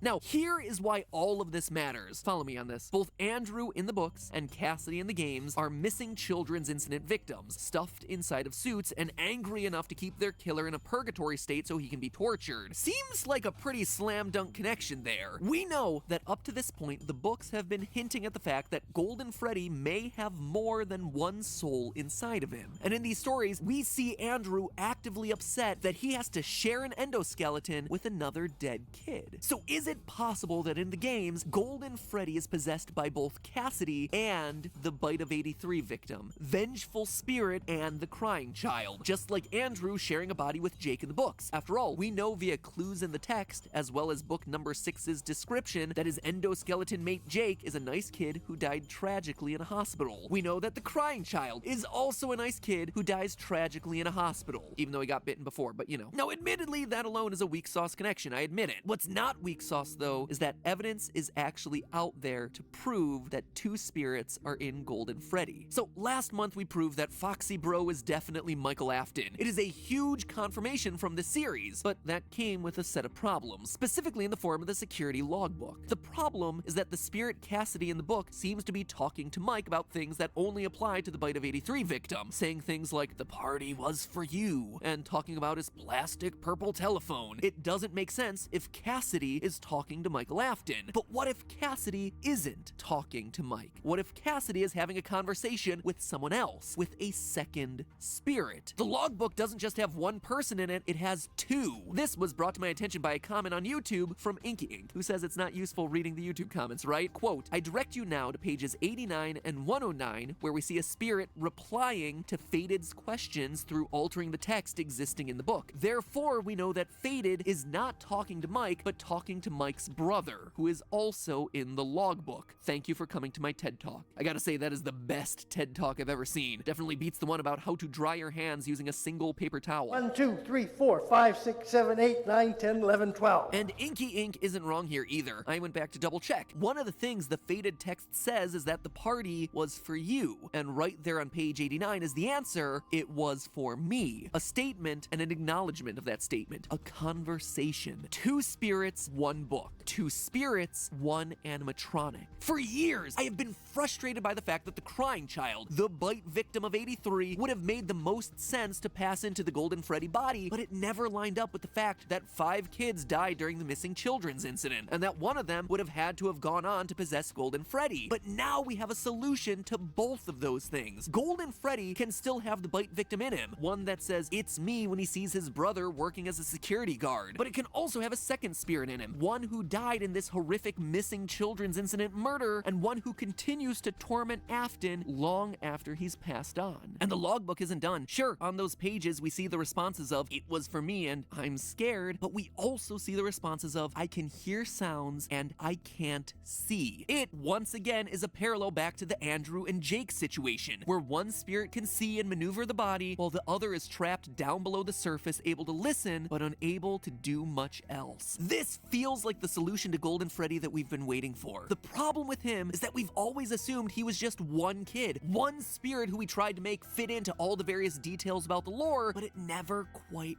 worked. And that's because it would never work. In reality, you always needed two entities. One, sensitive and kind, a younger brother looking for peace, and one, the victim of a brutal murder, violently eager for revenge. And here's the real twist, my friends, that might not be all. There's one last small detail in the Stitch Wraith story that we have to keep an eye on. We learn in that story that Jake and Andrew aren't intentionally murdering people, that when they reach out to touch someone, they accidentally zap them. Jake assumes it's Andrew doing it, but he's wrong. Final quote from the book. "I just want to scare people, okay? The zap is killing them." Well, that wasn't what I wanted. So if what you're doing isn't doing what you want, maybe it's doing something someone else wants. Maybe something else is here with us. You were a hitchhiker on the man who killed you. Why can't someone else hitchhike with us? So it looks like there might be more souls involved when it comes to Golden Freddy, but that's a story for another day. And with that, my friends, it's the last book until next year. There's definitely a few stories I haven't talked about that merit another video or two, but for now, Fazbear Frights and all its numerous lore reveals have come to an end, which I gotta say I'm kinda sad about. These have been a great way to engage with the mysteries of the franchise with the slow drip coming out over the course of this year, like a book every other month. It's been a really cool release strategy. And honestly, some of these stories are the creepiest things produced by this franchise in a long time. Anyway, I guess the only thing left at this point is crossing our fingers for that new game to come out soon? Now? Alright, Scott, don't you release another game on us or anything. No? Huh, that used to work. Oh well, probably better to wait anyway. Halloween is just around the corner, and there's not a whole lot of other ways we're gonna be able to celebrate it this year. But hey, if you haven't checked out these books yet, but are a fan of the series, then check them out using our sponsor for today's episode, Audible. It's one thing to read these stories, it's another thing to hear these stories. I gotta say, nothing is better than hearing a scary story told aloud, and Audible has great recordings of all 5 of the Fazbear Frights books, not just fully narrated, but also full of sound effects that really enhance the story. It really gets you into that cool, frightened mood, especially when you listen alone in the dark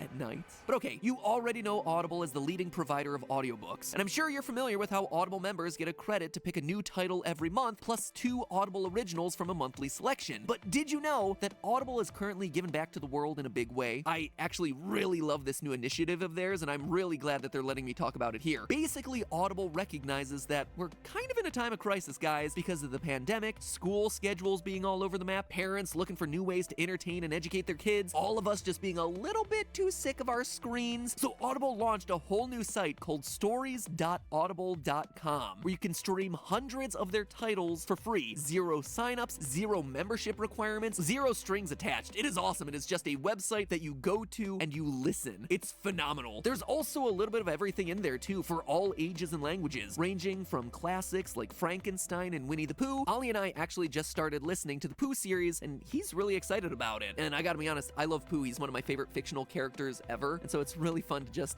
relax and listen to Pooh read aloud with your son. So if you've never experienced how relaxing listening to an audiobook can be, or you're just looking to experience some well-loved classics in a new way, stories.audible.com is a great free place to start. Or, like I said, if you want to listen your way through the FNAF series, become a member of Audible. And if you do, be sure to use my code audible.com/MattPat. It's the first line of this video's description. You can just tell them that MattPat sent you. Or, if it's easier, you can just text MattPat, M-A-T-P-A-T, to the number 500-500 on your cell phone, because apparently that's a thing that people are willing to do enough that Audible wants me to remind you that that is a way that you can use it. Did I also mention that they have guided sleep programs for members too? Probably good to mention that one. Let's just say they'll be useful after you listen to all those scary stories.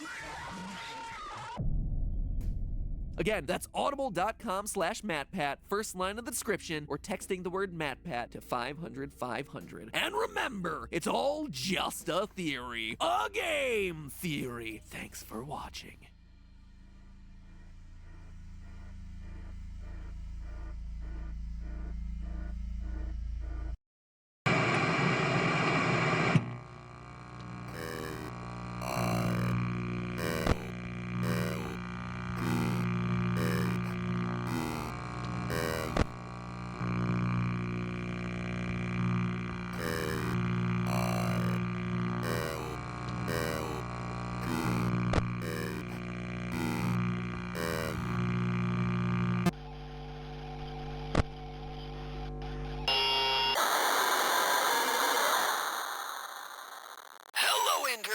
Welcome to Game Theory, the show that's always a bloody good time. Today, we have a few massive announcements before we get to the episode, so please skip to here if you're not interested in them, but I don't think you should do that because these aren't things you're gonna wanna miss. First, and most importantly, mark your calendars because on Tuesday, December 1st, right here on this channel, I am unveiling our biggest project ever. And I don't take that lightly. The Game Theory $1 million Challenge. It's an all-day live stream to benefit St. Jude Children's Research Hospital and their fight to end childhood cancer. This show, I cannot express to you how massive it is. Like, I know that we did a St. Jude live stream last year and we were successfully able to raise $1.3 million, which was incredible, but this year's show is like 10 times that size. And honestly, the reason for it is, I don't know about you, but I've been missing a sense of normalcy in 2020. And so for this show, I've really tried to pull out all the stops and call in all the favors to try and deliver you a show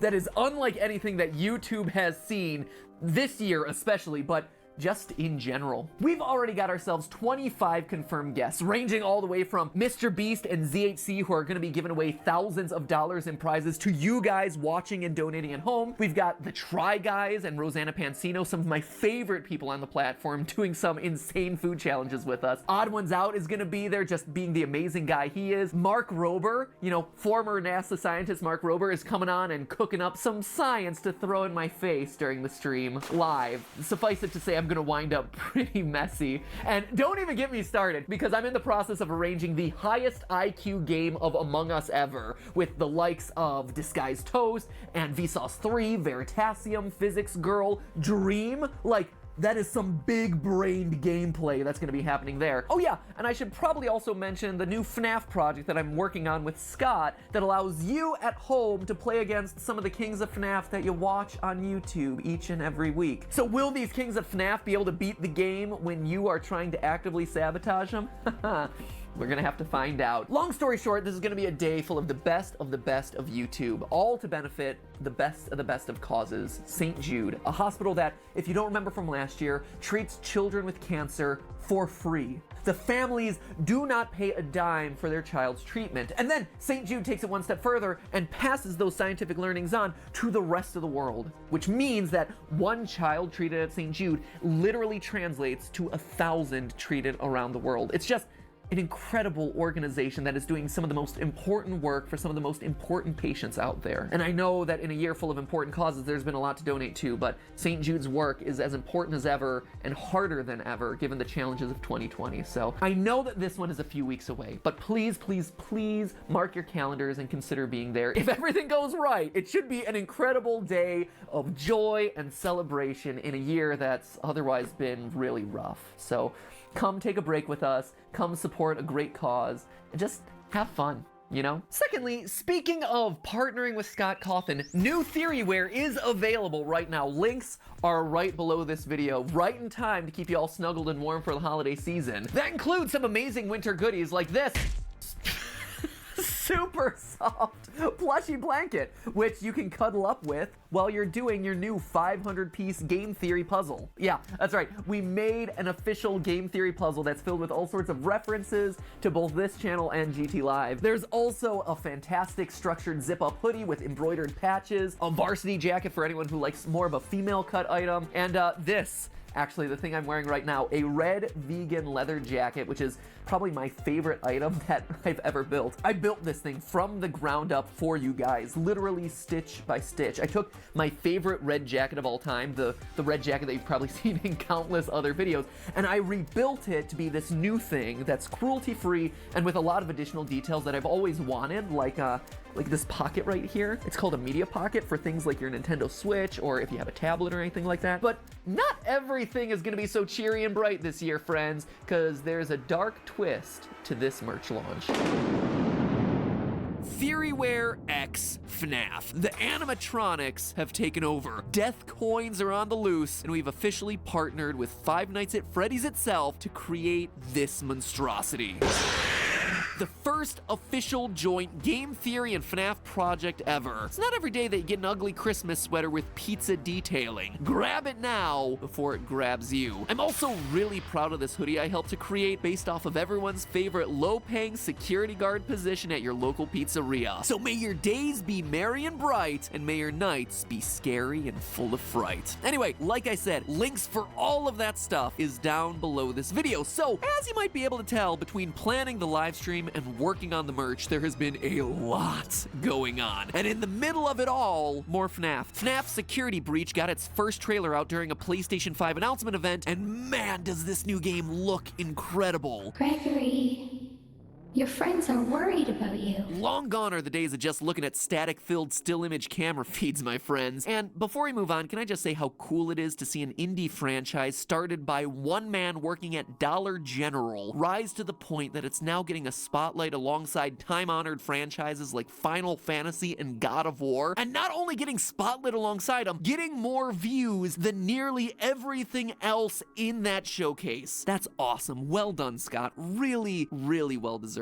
Now, based on the trailer, it looks like we'll be trapped inside of a Freddy Fazbear's Pizzaplex, playing a life or death game of hide and seek against a killer. And it's that killer, Vanny, that I really want to dive into today. She's teased twice in the trailer, once via a bunny-shaped shadow in the opening sequence, and again as the final jump scare. Now, we've suspected for a while that she's coming, via teaser images on Scott's website, merch leaks, Easter eggs hidden throughout FNAF VR, all things that I've covered before in past theories. But the thing I wanted to look closer at today is her backstory and her relationship to Glitchtrap. Because even though this game hasn't come out yet, and we honestly don't know when it's coming out, we do already know a ton about this new character. In fact, true to Scott's style of storytelling, we probably won't get that much of a backstory for Vanny in this new game. I don't know if you've noticed this about Scott's games, but important story bits tend to happen around the games rather than in the games. Let me explain with an example. In Sister Location, we end with Baby being a part of Ennard, and if you get the super secret ending, you see that she gets puked up into a sewer. Fast forward to FNAF 6, and there's suddenly two separate entities again, Scrap Baby and Molten Freddy. To 99.9% of the players, you would have no idea how or why that would have happened. And I can't blame them, because the only way you would know that Baby got voted out of the Ennard tribe was via the source code on Scott's website, as well as a separate standalone site, FNAFworld.com. Just goes to show that when you're talking about FNAF, the game never really stops. And the thing is, I think Vanny is already getting treated this same way. The information about her, what is now getting her to kill, the big twist reveal about Vanny's true nature has already been laid out for us, if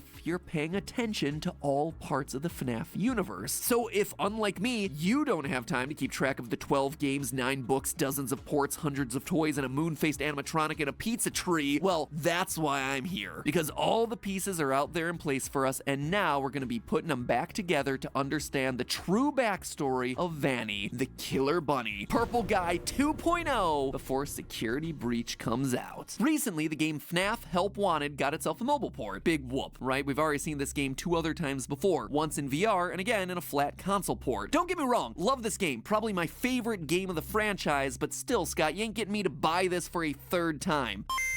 He totally got me to buy it a 3rd time. So because this is a mobile port, a lot of the game has been stripped away. Gone is the intro sequence, gone are some of the game modes, but most notably gone are the hidden cassette tapes that tell the story of Help Wanted's failed development. Now, if you remember back to a year ago, collecting all 16 of those hidden tapes in the original game inadvertently assembled our latest villain, Glitchtrap, piece by piece, and once fully together, he was able to capture us in the game and presumably escape back out into the real world. That's all gone now in the mobile version. In its place, though, maybe something better. Immediately upon opening up the game, it becomes clear that this mobile port is more broken than FNAF World 1.0. Got textures glitching out in both the main hub and in the various minigames. Now, obviously, these are intentional effects, and by zooming in and tapping on them repeatedly, honestly, I can't say exactly what I did to do it. I just was there a long time pounding away at my screen. The screen eventually fades to black, and suddenly you're presented with everyone's favorite part of the series, an 8-bit minigame with rudimentary code what Glitchtrap is saying. As the game ends, there's clearly a dialogue box along the bottom containing weird glitching text, but you'll notice that the patterns aren't random. Some shapes actually repeat themselves. These right here and these right here. It's actually a letter substitution code that spells out everyone's favorite phrase from the game. I always come back. And taking it all one step further, we can actually extract the audio from this moment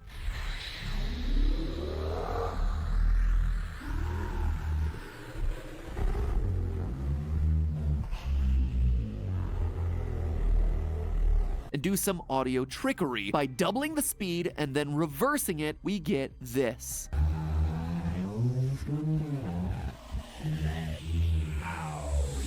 I always come back, let me out. So in essence, Princess Quest is showing us a recreation of the events from the original Help Wanted. This does a couple of things for us. First, it basically proves 100% that this is, in fact, William Afton's spirit and not some sort of AI or code meant to replicate him. It is him through and through. Dude wasn't lying when he said he always comes back. He's got more lives than Jason Voorhees. He's also got himself a solid understanding of brand consistency. Afton always comes back. Secondly, though, what Princess Quest is doing is confirming for us the origin story of our new killer, Vanny, Vanessa. In the original game, the fate of Tape Girl was unclear because she sometimes encouraged us to collect the tapes and sometimes didn't. But here we get clarity on the whole story. Vanny is the princess with the lantern. She collects all the tapes, pieces, whatever, and gets taken over by Glitchtrap. This all confirms what we were speculating about before with Vanny in a previous theory from a year ago, that a young woman named Vanessa, Vanny for short, would be taken over by Afton to kill in his name, brainwashed or partially controlled by a spirit living inside of her. Yes, I hear you. I know. No. There's no miscommunication. There's also a similar conversation currently hidden in the source code of Scott's website, except here you see both sides of the conversation. Stay the course. I will. Focus on my voice. I will. Don't let anyone lead you astray. I won't. Have you selected one? I have. The one that seems to be selected is Gregory from the new game's trailer. Gregory, be still.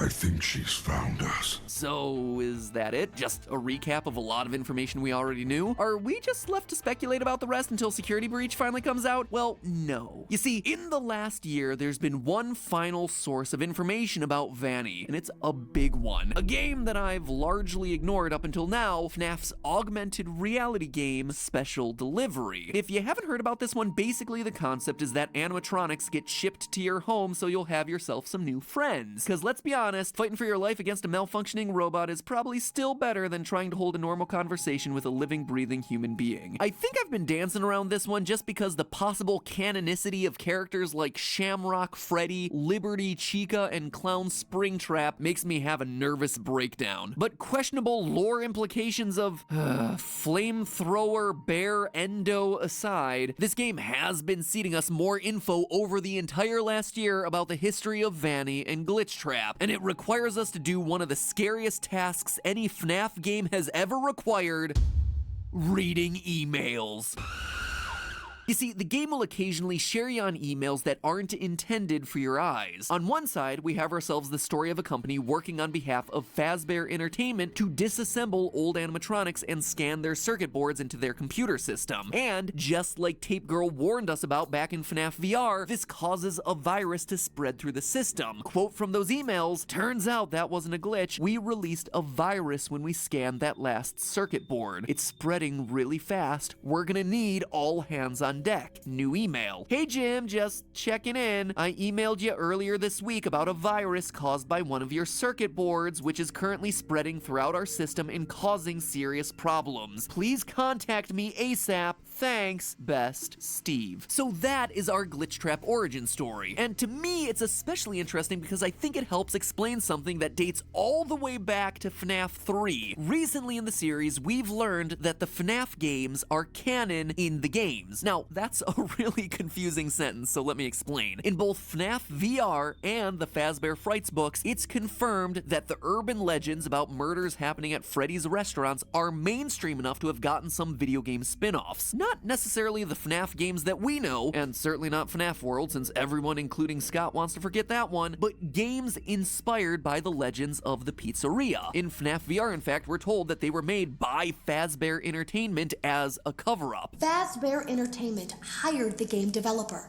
Those indie games were designed to conceal and make light of what happened. This isn't just an attempt to rebrand. It's an elaborate cover-up. And looking back on it, I believe that we've seen those games. I think we've played those games. They're the 8-bit minigames from FNAF 3, Mangle's Quest, BB's Air Adventure, Chica's Party, and Stage 01. Heck, they might even include the Take Cake, Give Gifts, etc. minigames from FNAF 2. Those are the games being referenced in the games. I mean, they even have those sorts of cheesy titles that would come with cheap Atari-style games of that era. And how do we know all of this, and why am I talking about it now? Because of Glitchtrap. It's easy to forget, but the last minigame that you have to play in FNAF 3 features a glitched out bunny hopping, I didn't even mean to put the pun there, hopping between the various minigames. This is the first appearance of Glitchtrap. It's Afton's spirit trapped inside the circuit boards of these retro games looking for an escape. An escape that doesn't actually get realized until he's scanned into a new modern computer system meant to produce FNAF VR. Now, admittedly, this is a bit confusing when it comes to the timeline. We know Freddy Fazbear's Pizza was founded in 1983, as we see from the VR coins in Help Wanted. In FNAF 1, Phone Guy tells us that the animatronics have been around for 20 years. That puts FNAF 1 in 2003, not 1993 like I previously thought. And based on the official description for FNAF 3, Fazbear's Fright and the discovery of Springtrap all happened 30 years after the closure of Freddy's, making that one roughly 2033. Now, we have no idea when and how Afton got a piece of his soul into the circuit boards, probably via his extreme agony at getting spring-locked. But if this company is literally opening animatronic suits sent from Fazbear Entertainment and scanning the boards as implied by the emails, are we assuming that they opened up the Springtrap suit, completely ignored the dead body inside, and scanned it? Just doesn't seem likely to me. Is Fazbear Entertainment rescuing the board after he was burned to death in FNAF 6? It's just odd. This is why I don't like to talk timeline with this series anymore. To me, the simplest solution here is that William Afton's soul is just in multiple places at once, split like a Harry Potter Horcrux, only instead of swords and scars, he's split between suits and circuit boards. And one of those iterations is Glitchtrap, stuck in the various game's codes until he's eventually released. But reminding all the way back to FNAF Special Delivery, there's a separate and related story happening in the secret inbox between Lewis and his fellow employee, Ness. Ness, as in Vanessa. It's Vanny again, my friends. Here we see a series of emails where Ness is acting weird, and Lewis, the IT guy, is honestly acting weirder because he's creeping on Ness. Here's a few highlights from these emails. Hey Ness, it's no big deal, but I wanted to reach out off the radar and remind you about the company policy about personal internet usage. Certain words and phrases trigger red flag reports, so your last order got automatically sent to me. Basically, anything mentioning torture is gonna raise the alarm. If you have any questions about the policy, let me know. We could even get coffee or something and go over all the words to avoid. And now I've raised my own red flag. Good thing I'm the one who gets the notification. Smiley, Lewis. Hey Ness, wanted to see if you're doing okay. I appreciate your taking my advice about red flag search terms. If I thought I'd have to file an incident report on you, I think I'd just have to quit instead. I was a little worried. Maybe something is going on with you. One day you're researching flowers and the migration pattern of bees. Fascinating, right? And the next day you type in, how far can a human being be cut in half before losing consciousness? I figured maybe you're writing a screenplay or something. Always here if you need me, Lewis. Hey, Ness. So the word compliance by itself isn't gonna set off any red flags, but the sentence, how to induce compliance in human subjects and how to induce self-compliance did actually get my attention. I think the answer might involve chocolate chip cookies. Always works for me. I also thought it was strange that these were immediately followed by searches that couldn't possibly have any relevant answers for you. Did you search for help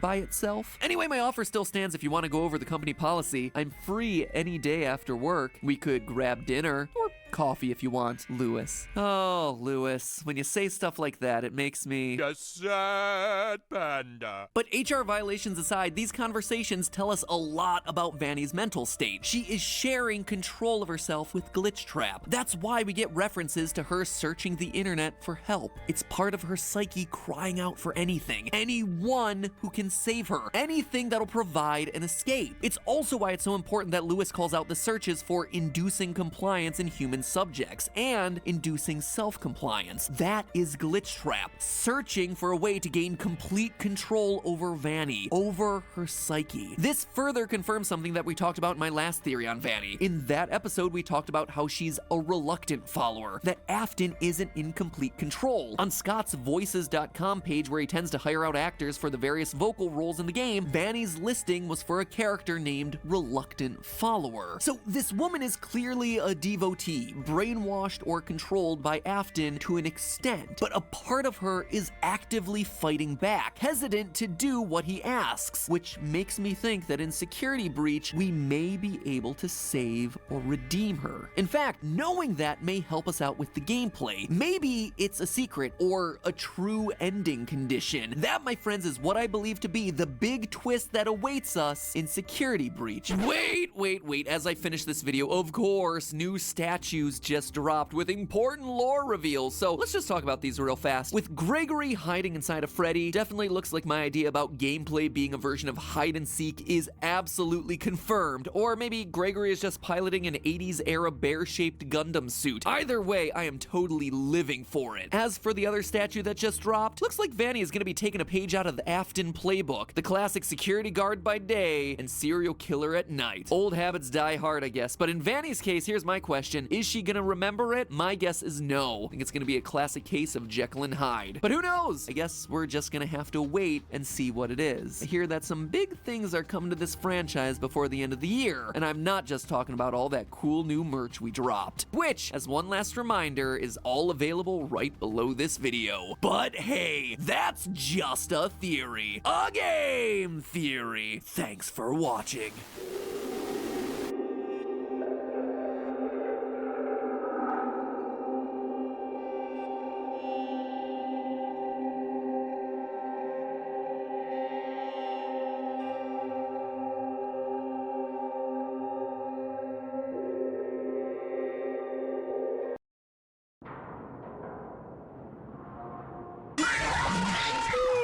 Ugh, lame. Boring. Been there, done that one. Guys, huddle up. Y'all here? It's kind of hard to count you all. At this point, there's more of you than there are Pokemon species. Paper plate people. Here. Obscure lore-filled egg baby. Here. Jar of pickles. Great, listen up everyone. Y'all have a big problem on your hands. You all are yesterday's news. People know about you. They survived you. They remember you. Well, except for you, egg baby. Long story short, guys, people know what to expect of you. To be scary, you need to be unexpected, new, unpredictable. And that's why, gentle bears and lady chicks, I introduce you to the new breed. Welcome to the family, guys.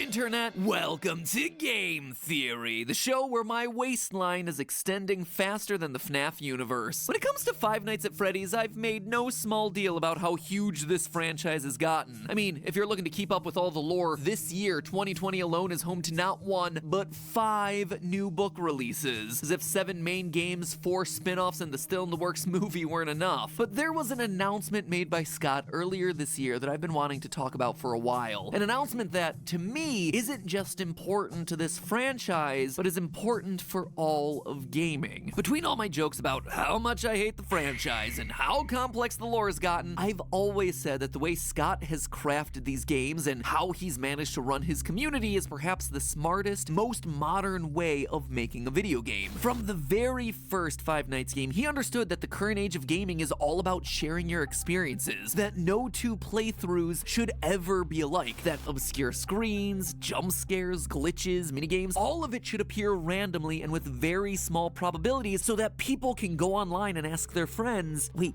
did you see that? Was this a real thing? From the first appearance of Golden Freddy in the newspaper clippings in FNAF 1, all the way up to Help Wanted surprise Easter eggs of coffee from his early game The Desolate Hope, these sorts of things form the lifeblood of this franchise. That is what gets people talking about your game, and sharing videos of your game. And yet, it's a game design feature that shockingly modern developers just don't seem to do. But all of that's happening on the micro scale. Today we're zooming out to talk about the big picture. Another move that Scott's made that completely bucks the trend of modern game development and truly embraces what it means to lead a successful franchise in 2020 and beyond, an age of creators and accessible game-making tools. I'm speaking, of course, about the Fazbear Fanverse Initiative, something Scott announced back in August of this year. In case you haven't heard about this thing, here's a quote from the Reddit post. There have been some great fan-made spin-off universes created in this community, and I want to see them keep going. That's why I've put some of my own cash toward development of new games in those game series. However, I'm going to stay out of the development side of things so that these creators can do their thing. They're going to develop these games and interact with the fan base just as they would have normally. And when the games are done, they'll be released on Game Jolt for free, just like normal. The difference now is that they'll also be bundled up with other games and sold on most major consoles and mobile as well. At least that's the plan. Did I mention there may be some toys and other merchandise of these fan games too? It's It's a project that's designed to invest in those franchises, give back to the developers, and hopefully bring new entries to those franchises as well. So the TLDR version of this, Scott's pulling a reverse Nintendo. He's embracing and extending fan games. He's investing in them, helping them with distribution, and heck, maybe even merch. The first wave of this initiative involves 5 titles. Five Nights at Candy's 4, which, you know, is just FNAF, but with cats. Pop Goes Evergreen, which is, you know, FNAF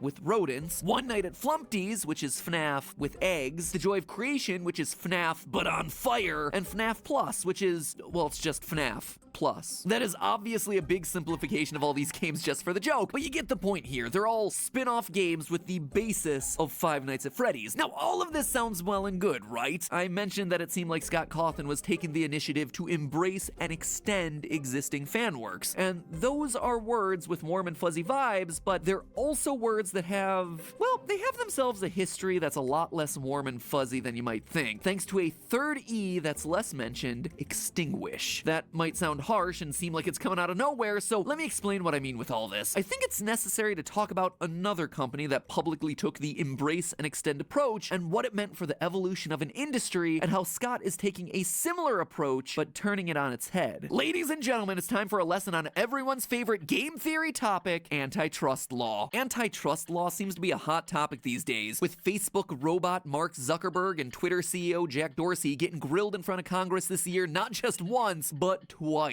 While it might be a trending topic in 2020, big tech companies getting taken to task for monopolistic and anti-competitive business practices is nothing new. Back in the 90s, before companies like Google and Twitter and Facebook were but a twinkle in some source code's eye, the tech giant that everyone had their sights on was Microsoft. And mind you, this was almost a decade before anyone had even heard of an Xbox. This is back in the days of Internet Explorer, who, let me tell you, was facing some fierce competition from the likes of Chrome?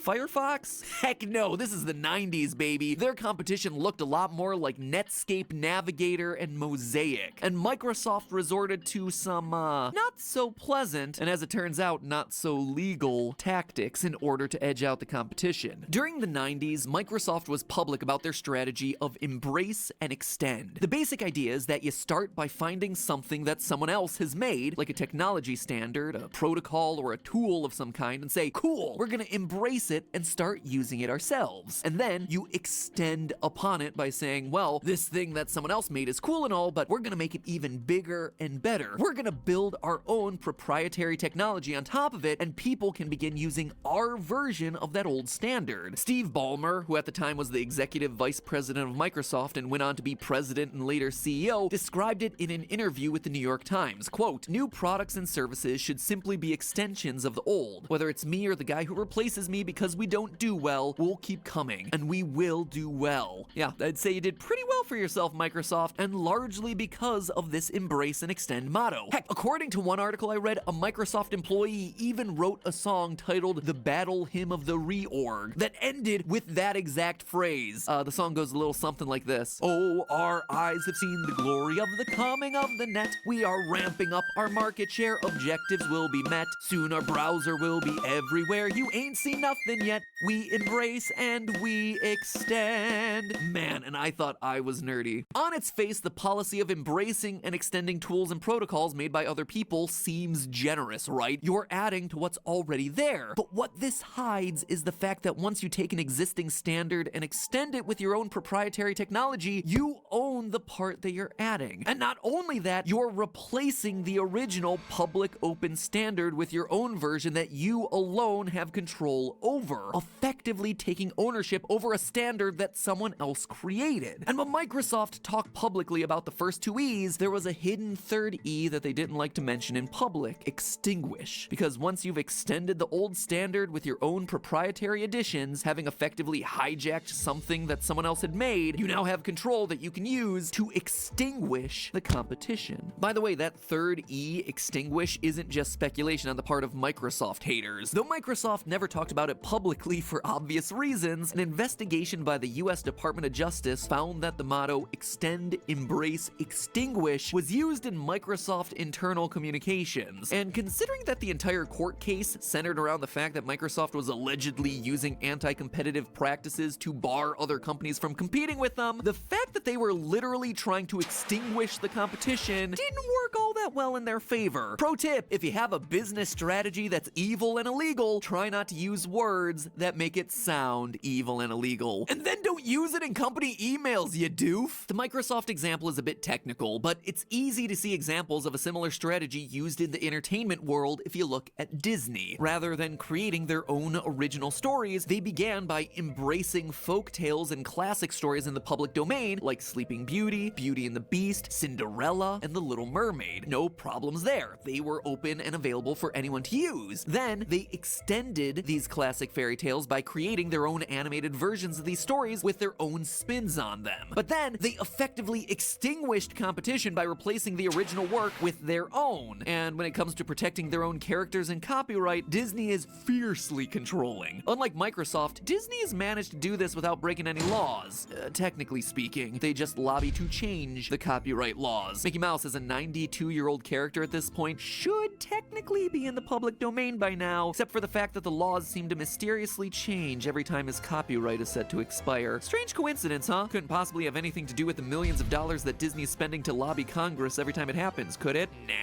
There is some serious irony in the fact that Disney has worked so hard to prevent their characters from entering the public domain, despite the fact that they began as a company by creating their own versions of classic public domain stories. And in many cases, Disney's versions of these stories have effectively replaced the originals in the public consciousness, which I gotta say is a shame considering I personally want to re-experience the original Little Mermaid's ending, where, you know, she's given a dagger and has to choose to murder the prince or herself. And the Red Sea at sunset is actually the result of her blood pouring out into the water. Yep, that is the original story. Can't imagine why people would prefer the Disney version. Anyway, it's not all that surprising that you go to the books section of Amazon and search for classic fairy tales like Cinderella. The first thing that pops up is a Disney coloring book. Disney's worked really hard to make sure that their version of the story is the only version of the story that matters. So is Scott Cawthon guilty of doing the same thing here? Funding fan projects might seem like a generous gesture, but is this really part of his plan for world domination? Well, the short answer here is no. In fact, while his strategy might at first appear to have some superficial similarities with the behavior of Microsoft in the 90s, you can actually argue that he's doing the exact opposite of the business practices that we see from companies like Microsoft and Disney. And this applies to basically every step in the process. For instance, Microsoft worked by embracing public standards or products that other people had created, and Disney worked by embracing fairy tales and folk stories from the public domain. They were effectively targeting things that other people had created. But here, Scott is honing in on what's effectively his territory to begin with. Scott's own work is the foundation on which these fan creations were made. They exist with his blessing. This is something that we talked about in our FNAF fan art video from last year, but the long and short of it is that while Scott doesn't have the rights to publish work created by fans without their permission, fans don't have the rights to publish work based on his characters without his permission. All the fan creators are working with Scott's blessing, but ultimately it's his characters and intellectual property to do with as he pleases. He's not capturing someone else's folklore and planting his flag in it to claim ownership over it. His flag was already there to begin with. And what's more, he's doing this with the full consent of the fan creators, which brings us to the second E, extend. Rather than trying to extend these fan works for himself in a way that would allow him to claim creative ownership over them the way that Microsoft did, he's leaving the power in the hands of the fan creators and letting them be the ones to extend their own fan lore. And lastly, the third E, extinguish. Once again, it feels like Scott's doing the opposite of the original EEE strategy. Rather than trying to quash other creators so that the only thing left in the space is his original FNAF games, the entire point of this initiative is to include and promote other creators who can offer their fan games as an alternative. Not satisfied with only 7 official FNAF games? Here, check out what other people have made. And now, you can check them out on more platforms since they're coming to consoles and smartphones, and Scott Cawthon has given them the development resources to make it happen. So yeah, I think that far from being an example of a monopolistic business trying to control everything, this is an example of the opposite. Rather than being overprotective with his IP and issuing a cease and desist to anyone who tries to create their own fan game or spin on his creation, Scott is doing the opposite. He's giving the fan community's biggest developers even more resources, all while letting them have control over their own products. If all of this is starting to sound like one big puff piece and you're feeling ripped off that you got got this far into a video without any tea being spilled, sorry, the drama you're looking for is in another castle. Because this, to me, feels like the future of the games industry. In the internet age, this age of social media, we are a culture of remixers. We meme, we take other people's creativity, we build upon it. We embrace the world that they've created to make our own original works via fan art, via fan fiction. And that is something that should be welcomed, embraced. If your product is important enough in someone's life that they want to develop their own version of it, they want to show their own fandom by doing their own video, game,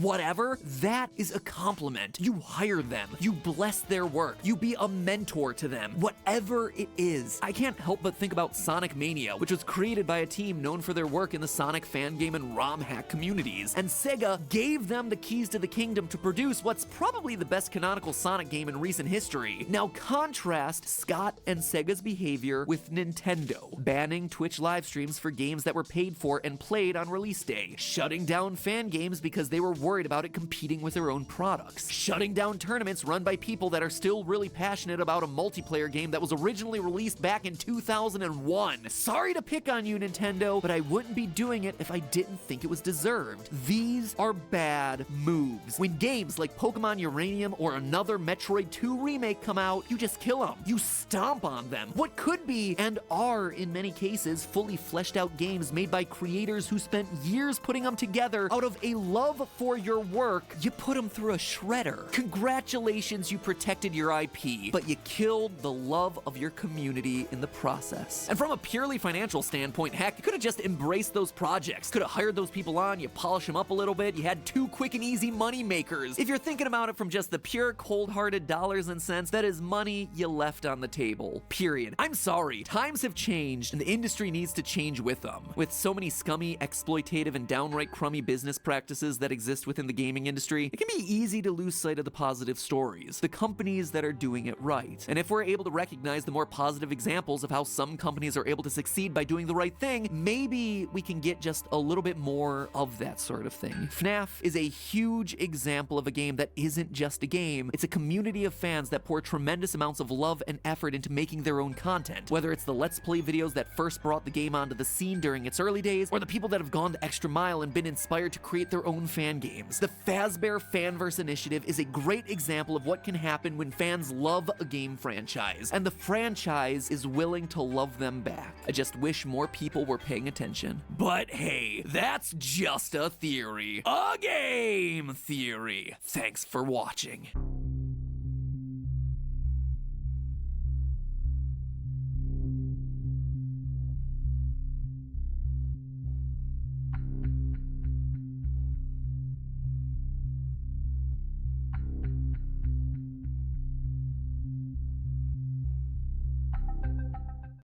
Jake, can you hear me, Jake? What did you do today, Jake? I went to the movies. We watched a scary one. It was so scary that I jumped out of my seat and spilled my popcorn everywhere. Did you do that, Jake? Were you there? Jake. Then I went to the arcade. I ate a bunch of pizza there. I got red tomato sauce all over my mouth and more red on my clothes. There were so many other kids there, and then there weren't. I love you, Jake. You know that, right? I love you. Open the cabinet, Jake. Come over here. Open the cabinet, Jake. Open it. Open it. Open it. Open the cabinet, Jake.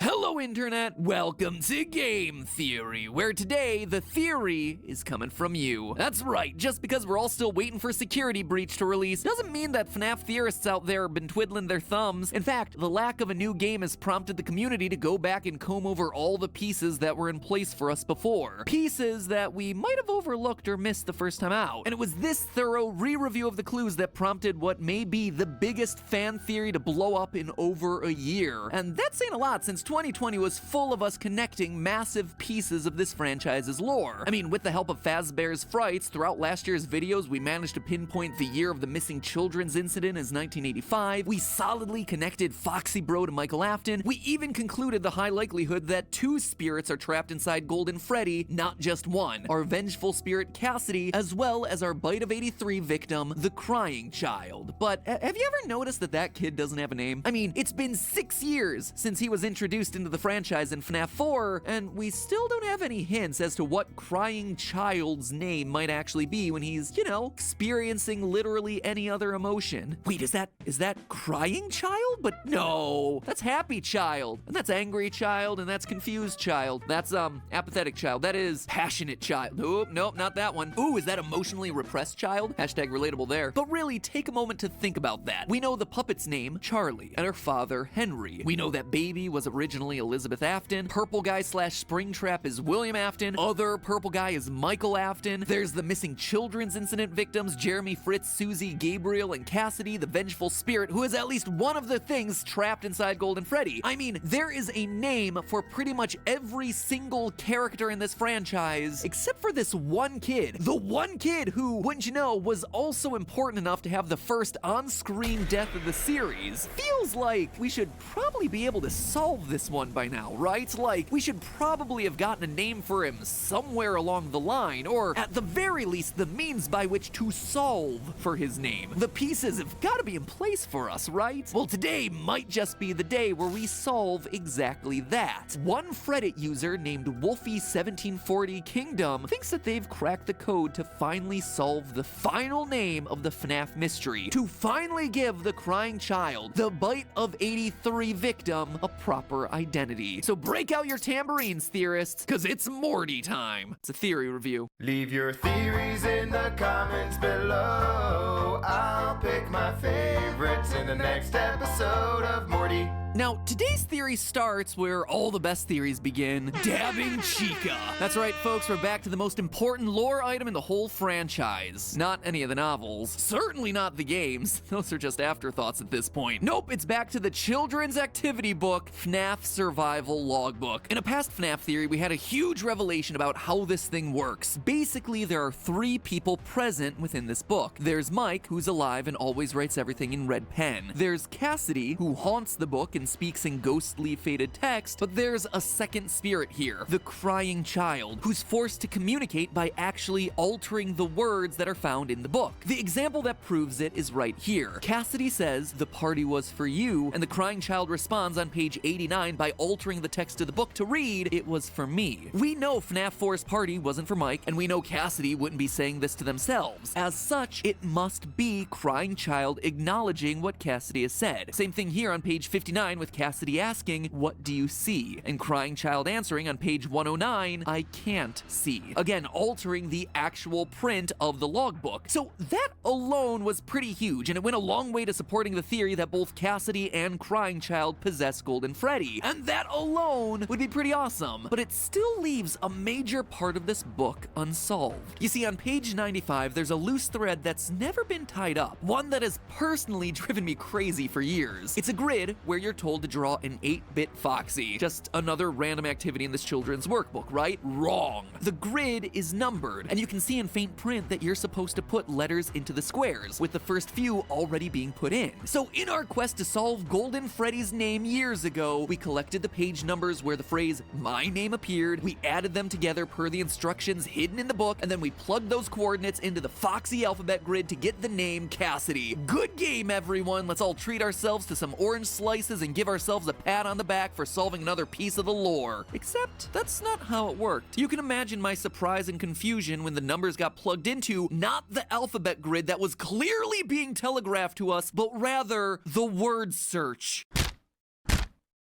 And apparently we were right to do that, since Scott Cawthon himself confirmed in his FNAF movie announcement the critical role that a child named Cassidy plays within the lore. But all of this still means one thing. The alphabet grid is awkwardly left completely unused, despite it obviously needing to be used to solve one of the mysteries within this book. And that's where Wolfie1740 stepped in. In the book, there's one Cassidy question that's left hanging. On page 31, Cassidy asks, "Do you remember your name?" Of course he does. He's the Crying Child, duh. Crying Child Afton. His friends call him Bite Victim for short, just rolls off the tongue. But seeing that the logbook had helped to solve for Cassidy's name, Wolfie suspected that it might also be helpful in solving this other name, using, you guessed it, the Foxy alphabet grid. What Wolfie noticed was that the Crying Child specifically uses the night's 4 and 5 shift rating questionnaires to speak with Cassidy. For the first 3 nights, the section reads as follows: overall, fulfillment, health, stress, purpose, hope, hope and existential dread. But on nights 4 and 5, you have other things mixed in here, like I'm scared, and it was for me. So Wolfie reverse engineered things, taking bite victims' answers and matching them to the page numbers where Cassidy asks the question. To quote from Wolfie's own post, the first one is I can hear sounds. The page it's responding to is 75, which says, does he still talk to you? And one trend to notice is that all 4 pages have a piece of blood on it. Next is it was for me, which is responding to page 103's question of the party was for you. Third is I can't see, responding to page 59's what do you see? And last is I'm scared, which stumped me, so I went off of what I already had. End quote. He then fully filled out the Foxy chart with the alphabet, and going in the order that bite victims' answers appear, he followed the grid code to find the following 4 letters. E-V-A-N. Evan. After 6 years, could it possibly be that Evan is the name of the crying child? I'm not sure. Or at least I'm not convinced off of this alone. Don't get me wrong, I don't think that this is a bad theory at all. Quite the contrary, in fact. Anything that tries to figure out the true purpose of that stupid Foxy grid is gonna get credit in my book. The problem here is the methodology. Throughout the book, Cassidy asks a lot of questions, but only 4 of them actually matter. Wolfie also points out the bloodstains, but there are bloodstains on a lot of the pages throughout this book, not just those 4. And even then, an answer like I can hear sounds to the question of does he still talk to you, it feels just a bit off. It's not very precise. You know, it feels random, arbitrarily trying to fit pieces together in a book that has been crafted to be anything but arbitrary. I mean, the Cassidy code alone required you to find 6 numbers, find a page that points to another page on what to do with those 6 numbers, and then translate all 6 of them into the word search. Multi-step puzzles like this have to be precise in order to work. And while the puzzle pieces in Wolfie's theory certainly fit, they fit a bit loosely, you know? I mean, even Wolfie admits that finding the last N was a bit of a stretch, and it forced him to break his own methodology. In fact, another Reddit user, Godzilla813105, tried to correct for that to find the N in a different way. One of the other lingering threads of the book is a series of tally marks written by Mike that never quite add up to anything. They're never used, or at least their true use has never been discovered, but again, similar to the Foxy grid, they must mean something, right? To quote from Godzilla's post, I realize that there's a magazine Foxy is holding on the first page of night 1 that has 5-3 on it. When you add 5 and 3, you get 8. Then I took every single tally mark set in the book and added them together. I got this from the idea of how the whole quiz thing at the end of the shift says tally up your score. Putting all of these together gets you 47. 4-7 on the Foxy grid gives you the letter N. End quote. Again, it sounds good on paper, and I love the attempt to make sense of it all, but the why of it just doesn't line up for me. Why add tally marks to this number on Foxy's magazine? How are those elements related? And why would they be connected to a completely different set of 3 numbers gotten from a completely different set of clues? Plus, the story just doesn't hold. Contrary to what Godzilla says in their post, there is no tally up your score at the end of those nightly surveys. Thus, the rationale just doesn't hold up. In short, it all feels like we're convinced that we have a solution to the problem, and we're trying to back our way into how to get there. This is classic confirmation bias, where, as you conduct research, you try and find sources to justify your belief, or you retrofit the data to fit the conclusion that you're looking for. And I should know about confirmation bias, because lots of our theories over the years play with that very concept. Mario is a villain, provided you ignore all the times that he saves the kingdom. You play as the king in Hollow Knight, as long as you squint really hard during this one cutscene that might disprove that. For me, theories like those are all about telling a story, connecting dots that definitely exist within a game that flip your understanding of the plot, but also sometimes go against what is much more likely and probably much more intended by the developer. And the theories that I tend to focus on are the ones where you can connect a surprising number of dots, even if 1 or 2 tend to disprove it. They're just meant to be fun thought experiments, you know? I like playing with the lore of these worlds. But here with FNAF, we have to be really careful. While I love both of these posts, FNAF theories tend to be about trying to solve things, speaking things into the generally accepted canon, and as a result, the methods by which we come to conclusions require more scrutiny. And here, the methodology of arriving at the name Evan just doesn't hold up as well as I'd like. But that doesn't mean the name Evan doesn't hold up. Because here's the twist, friends, this isn't just coming from the logbook. Shortly after Christmas, the Fazbear Frights book series released its latest installment, Blackbird, and it contains what is to date the most moving story in this franchise. The Real Jake, short story number 2, tells the tale of 9-year-old Jake, who's dying as a result of a tumor in his brain. With his mother prematurely passed away and his father overseas in the military, Jake is under constant care by the young Margie. But there's one other special person in Jake's life, a mysterious figure named Simon who speaks to him at night from a small cabinet in his room. Quote, the first night Simon had talked to Jake, Simon had made it clear he would be in the cabinet until Jake got well enough to walk to the cabinet. When you can do that, I'll be here waiting for you. End quote. And while it seems like Simon should be a sinister force since, you know, this is a FNAF book after all, it's actually an expression of love. Margie had created this small doll named Simon with a walkie-talkie inside of him that allows Jake's father to speak to his son, distorting his voice to make him sound younger. Simon, every night, insists that Jake speak about what the real Jake is doing, the one who isn't afflicted with cancer, the one who is outside playing with his friends. All of this was intended to give Jake hope, with Margie updating the doll every few nights with food stains and scrapes on his knees to reflect the adventures that the real Jake has been having. It's a beautifully sad story with some legitimate surprises that I'm actually not going to spoil here. But the reason I bring it up is that strangely, it is the only one of the 18 Fazbear Fright stories so far that has no explicit connection to FNAF.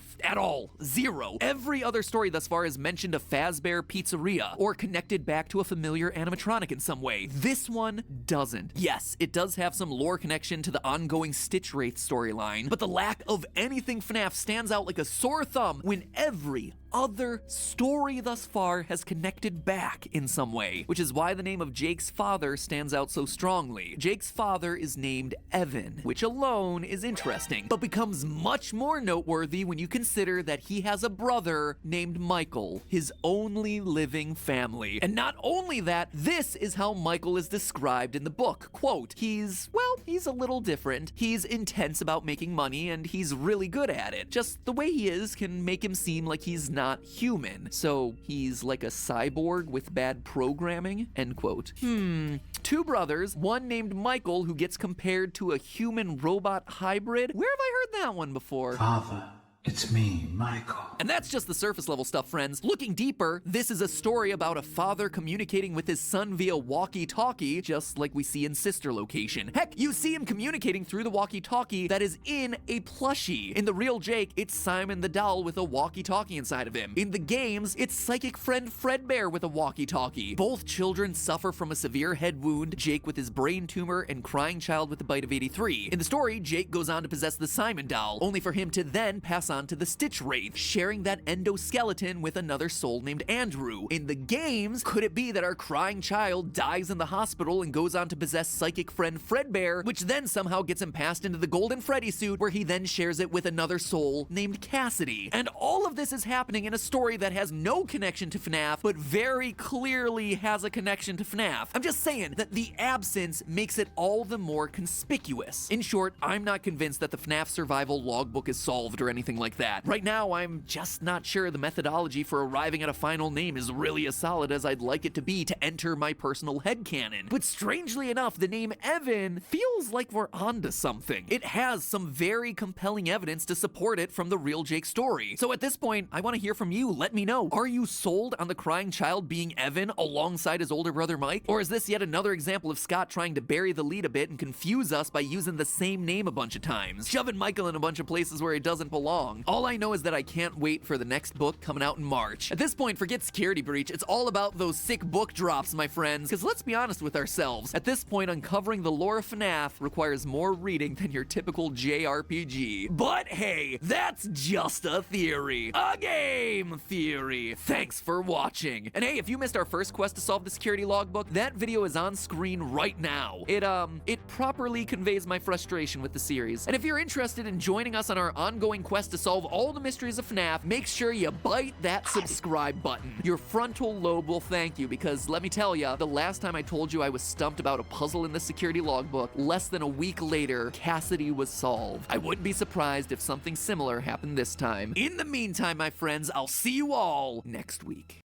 Ladies and gentlemen, today we're kicking off Game Theory's 10th anniversary month. Yes, I am that old. April 18th will officially mark 10 years since the first episode of Game Theory was uploaded. For context, my debut was the same year that everyone fell in love with a Pop-Tart cat flying through space, and Rebecca Black's Friday was the most watched video on YouTube, and yet we still call them the good old days. Anyway, to celebrate the channel being older than dirt, all month long we'll be doing special events, like remastering an old theory or two, giving you a behind-the-scenes look at what it actually takes to do these things in 2021, and capping it all off with a live stream celebration on April 30th to thank you guys for an unreal decade of over-analysis. There's also a commemorative 10th anniversary gold foil shirt filled with Easter eggs from the past 10 years of episodes if you want to celebrate alongside us. That's available right now below this video and only until the end of the month, so if you're interested, grab it before it's gone. As for today's episode, well, it wouldn't be an anniversary of this channel without an episode about FNAF. And what better way to cover our longest running series than doing it rewind style? Oh, that's hot. Not that rewind. I'm talking about editing it in all the styles that we've had across the 10 years of this channel. So without further ado, let's talk about new developments in FNAF in Game Theory styles through the ages.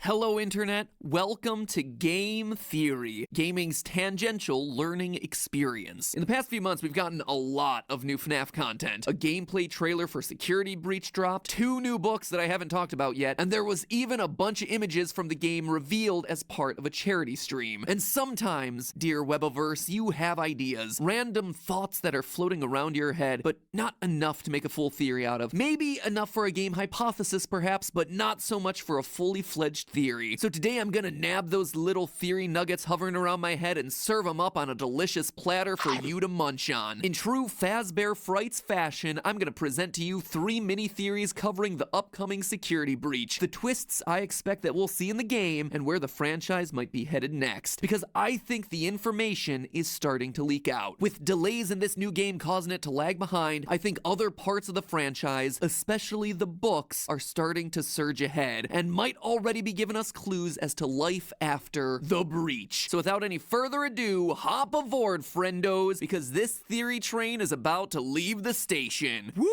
Woo! Theory number 1, the Glamrocks are secretly toy animatronics. Recently, my good friend Dawko held a 24-hour charity stream benefiting the World Wildlife Fund, which, first off, congratulations to him to reaching his goal. The reason I bring the stream up here, though, is that as Dawko crossed different donation milestone goals, he was able to unlock screenshots from the upcoming Security Breach game, which, by the end, amounted to 20 images in total. And while most of them are just better angles of places that we saw in the recent gameplay trailer, there were a few that had details that really stood out. First was confirmation that Bonnie appears to be in the game in the form of Bonnie Bowl. Whether Bonnie is physically in the game or if this is just an Easter egg reference is unclear, but it's a huge detail because up to this point, Bonnie has been absent from all the imagery of the Glamrock animatronics, seemingly replaced by the newcomer Montgomery Gator. It had led everyone, myself included, to think that the game was just pulling a sister location where, if you'll remember, Chica was actually absent from the Funtime lineup, replaced by new characters like Baby and Ballora. But nope, Bonnie is here at the Pizzaplex.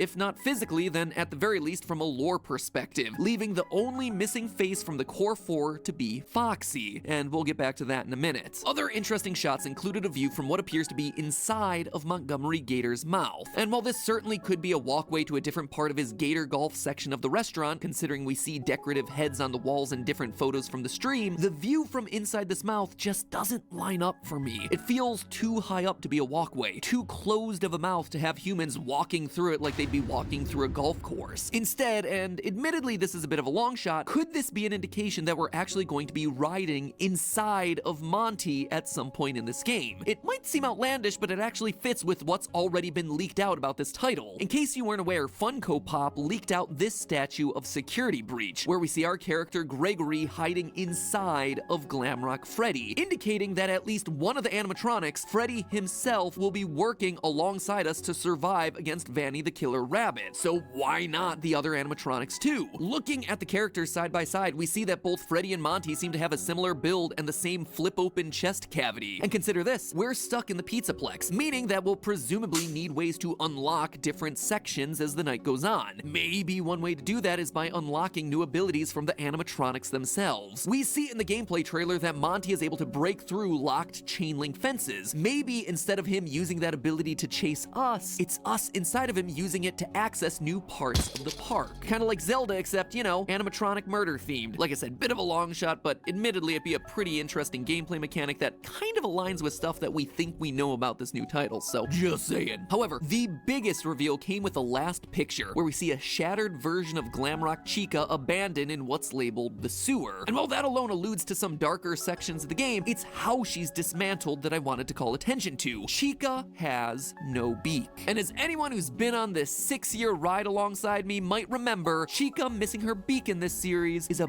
big deal. Way back in the days of FNAF 4, Scott went out of his way to draw our attention to Toy Chica missing her beak. So, completely out of nowhere, Scott emailed me saying, clue, during the minigames in FNAF 4, why would the tiny toy Chica be missing her beak? Oh my gosh, and even in the asset you see Chica's beak lying on the ground. Wow, so many memories coming back from that one. Oh, that was such a cool stream and such a cool day. Anyway, the missing beak is a reference to two things. In FNAF 4, there's a tiny toy Chica with a beak that's lying on the ground, which itself is a reference to way back in FNAF 2, where the new version of Chica at the time, dubbed Toy Chica, would lose her beak when she went on the attack. So to see Glamrock Chica here missing her beak seems to be Scott and Steel Wool suggesting that she is none other than a reskinned version of the toy animatronic dating back to FNAF 2. And while that might seem like a leap in logic, the closer you look, the more this seems to be the case. Look at the similarities in the face shape, eye size, and hair feathers between Toy Chica and Glamrock Chica. Same round head, same slimmer body shape. Heck, if we're truly getting old school with it, let's count fingers and toes, friends. 4 fingers and 3 toes on Glamrock Chica, just like the 4 fingers and 3 toes on Toy Chica, which, mind you, is not the same as every other iteration of Chica. Even the material that she's made out of appears to be the same, that hardened, glossy outer shell that would crack and shatter rather than rip or tear or mold like you see with the other old versions of the animatronics. Want even more proof? Remember how I said that Foxy isn't present in this game yet? Well, you know the only animatronic without a toy version? Foxy. It was true in FNAF 2, no toy Foxy. It was true in the FNAF 4 minigame. Bonnie, Chica, Freddy, but no Foxy. And here again, if these are indeed reskinned toy animatronics, there's no toy Foxy. Follow the missing Foxy, my friends. Follow the Foxy. Now, why would this matter? Well, it actually matters a lot. If you can remember back that far, the toy animatronics are actually meant to be friendlies to children. You don't have to take my word for it. Let's listen to another blast from the past explain it. They've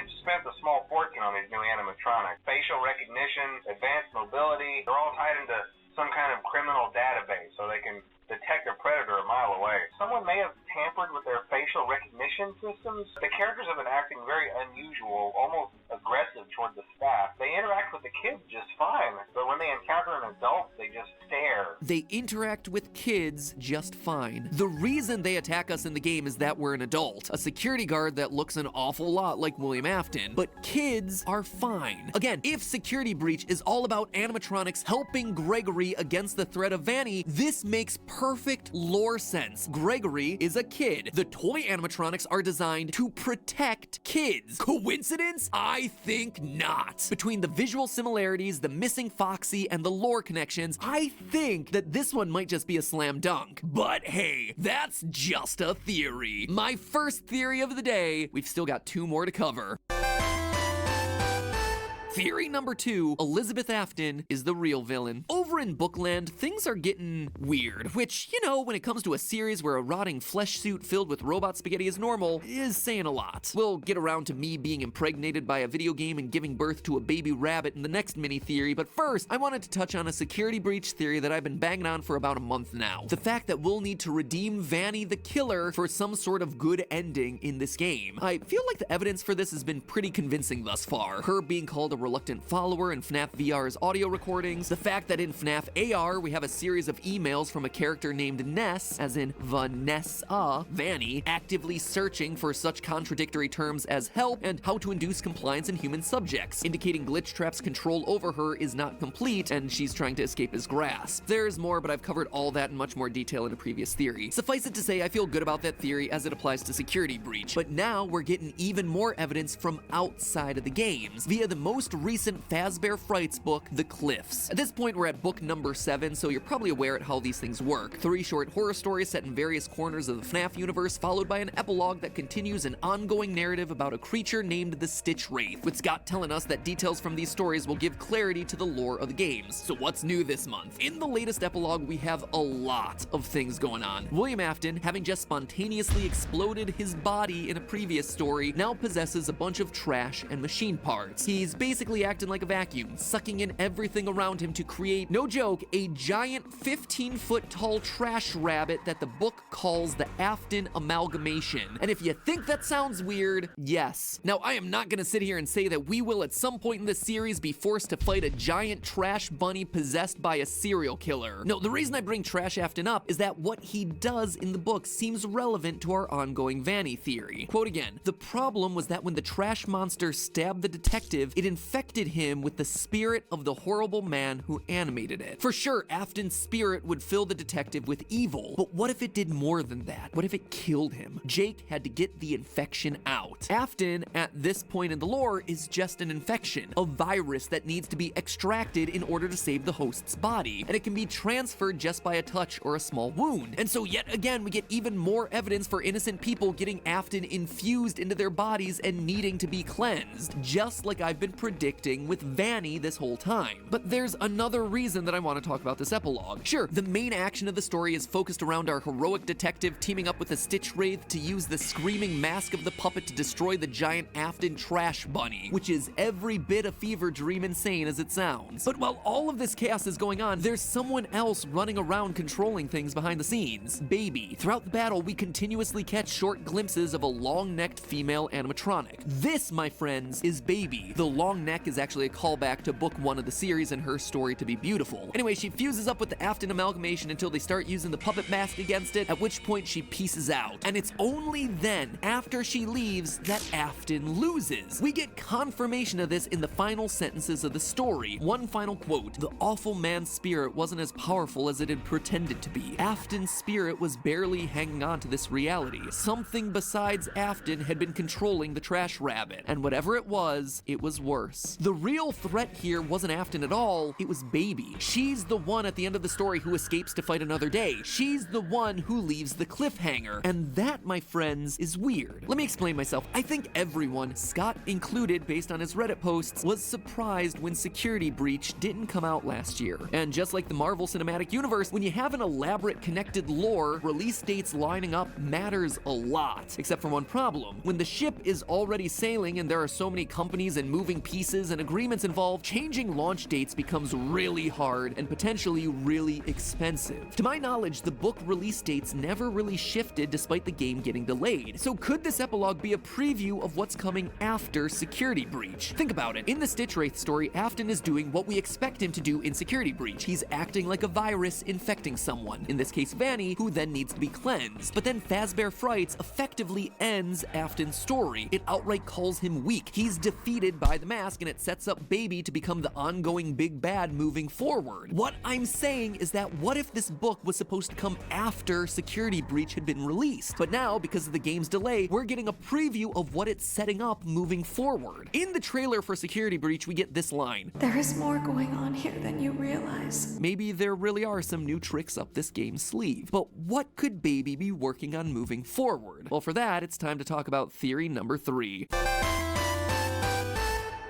Theory number 3, the Body Snatchers. And now it's time for Matt Pat's final thought. Or final theory, I suppose. Man, those were really cringy for those first couple episodes. Why did I think that was a good idea? Anyway, I'll keep this one a bit shorter since the episode's getting long, but basically at this point we've got ourselves 21 short stories in Fazbear Frights, and they cover everything from haunted animals to killer dolls to deadly video games. But there's one consistent theme across a shocking number of these stories: body snatching. In book number 1, we have To Be Beautiful, where Baby steals a human girl's body piece by piece so she can take over her identity. In book number 2, we have Lonely Freddy, where a boy is lured to the back of a Freddy Fazbear's Pizzeria and mind-swapped into a Freddy doll so the animatronic AI can go out into the real world posing as him. In book number 3, we have Room for One More, where mini-Rinas shove themselves into a security guard's stomach so they can escape out into the surface world, a very direct parallel to the sister location ending. Book number 5 has In the Flesh, where, fine, I'll talk about this one, a male game designer, after a series of events, literally gives birth to a physical form of glitch trap by slicing him out of his own impregnated stomach. And of course, the game designer is named Matt. The guy is also a supreme jerk to everyone else throughout the story, so thanks a lot, Scott. Very subtle. Didn't know you felt that level of hostility toward me. But again, animatronics using humans to escape out into the real world, to become real or outright posing as their identity. And last, but probably most explicitly, is the latest story, He Told Me Everything, in which, and I'm gonna tell you what happens in the story, and you're not gonna believe me, but this is what happens in this story. A cult-like science club experiments using a substance called Phazgoo. The experiment involves the students pulling out one of their own teeth and feeding it to the goo, which then connects a gooey tendril to their finger. We eventually learn that the goo is draining the students' organs and bones in order to grow into a perfect clone of the original host. It is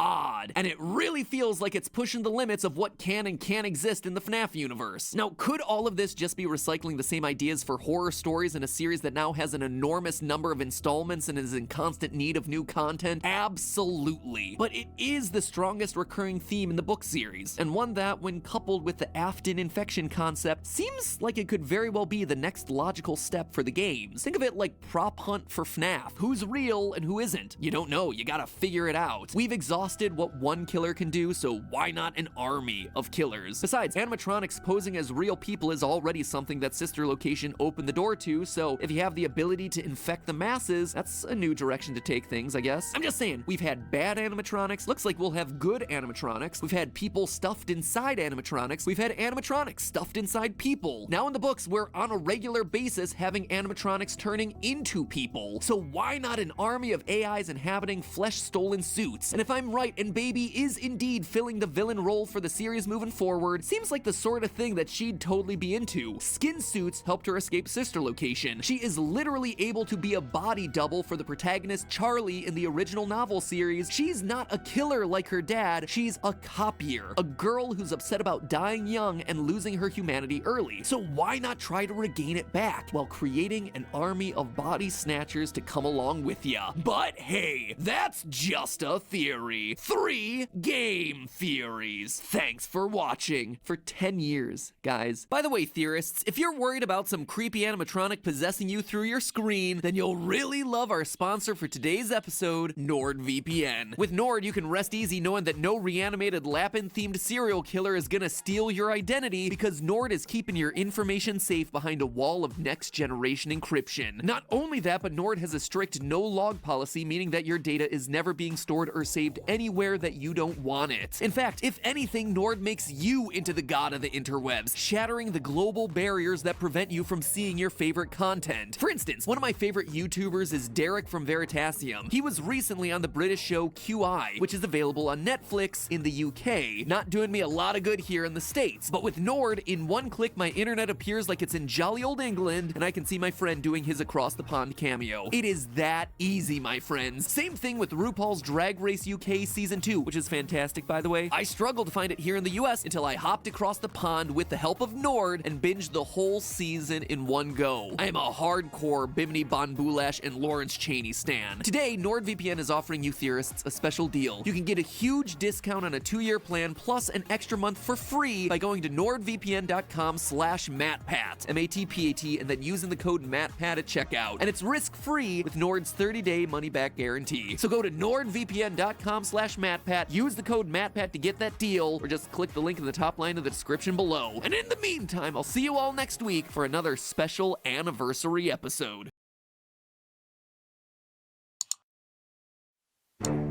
Dear NVIDIA? Hi, it's me, Austin.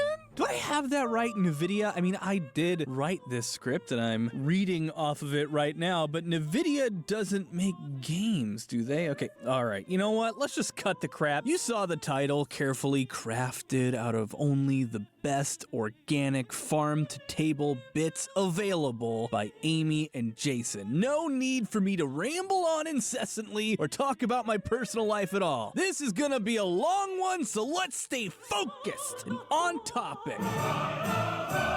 Ray tracing. It's the way of the future for computer graphics, or rather, the past of computer graphics. Confused? Me too! Or at least I was until I finally went on a deep dive of what ray tracing actually is, and it is utterly fascinating. And I'll be honest, what finally made me decide to look at this with the scrutiny it deserves was when I saw that the next Five Nights at Freddy's game is gonna have ray traced graphics. Really? Really? You're just gonna...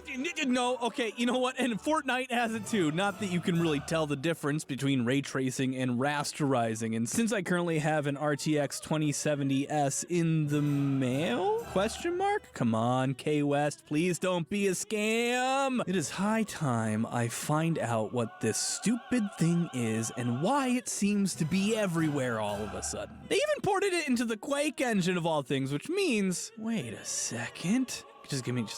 Can I... Never mind, it was all worth it! Yes! Okay, again, focus, Austin. Ray tracing. How do they work? If you were like me, you were just like, yeah, it's a new techno-babble thing for better graphics, and you left it at that. And if that's what you thought, you know, you're not that far off. It is better graphics, period. End of story. But it's not better graphics in the traditional way of just shoving more teraflops into a single piece of silicon. It's an entirely new way of rendering game graphics that, when it's widespread and the technology is finally available to everyone because cryptocurrency has crashed for the 50th time so people can actually buy the dang cards.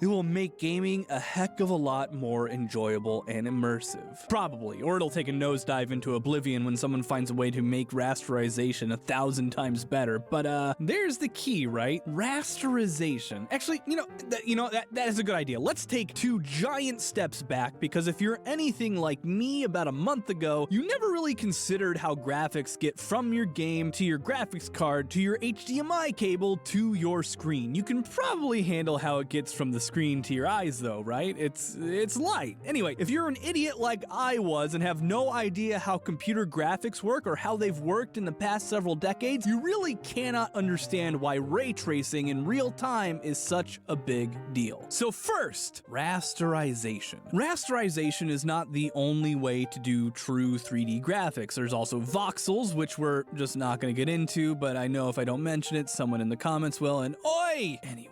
Rasterization is the primary way video games that are 3D have been rendered for basically the entire existence of 3D computer games, and rasterization is how you take polygons or many-sided shapes like squares, triangles, all that stuff, and turn them into something that looks and feels three-dimensional. For a lot of years, the only thing that was really making graphics better, aside from some lighting improvements, was upping the amount of polygons you could render per second. Star Fox for the Super Nintendo, for example, could handle about 1,000 polygons per second. The PS1, by contrast, could handle over 90,000 per second. Pretty impressive improvement. This model I downloaded, however, of the Fallen Knight from Dark Souls 3 has over 42,000 polygons in itself alone, meaning if I ported it to the PS1 somehow, it'd only be able to render about 2 frames a second. That said, it actually could render it, which is pretty impressive, honestly. Nowadays, we can put so many polygons in a model that to our eyes it looks essentially smooth, especially with the work of clever shaders and post-processing, and it's not really that important. What is important is that polygons are how rasterization works. Using polygons of consistent sizes and shapes makes it really easy for a computer to assess how far away they are or what angle they're at to the camera. If you know your triangle always looks like this when it's head on and it's tilted this way, the computer can pretty quickly determine what that means for angles and distances and all that good stuff. stuff. And in order to do this, a computer breaks a scene like, oh, this one into a grid. This is actually called a raster, so it's actually the cornerstone of this entire technology. Everything that's within this raster, basically your field of view or a screen or a camera, is what the computer processes for you. In order to translate this admittedly rough approximation to 3D into a flat image, first your computer draws the background block, then it draws Freddy, then the floor, then the Goomba, and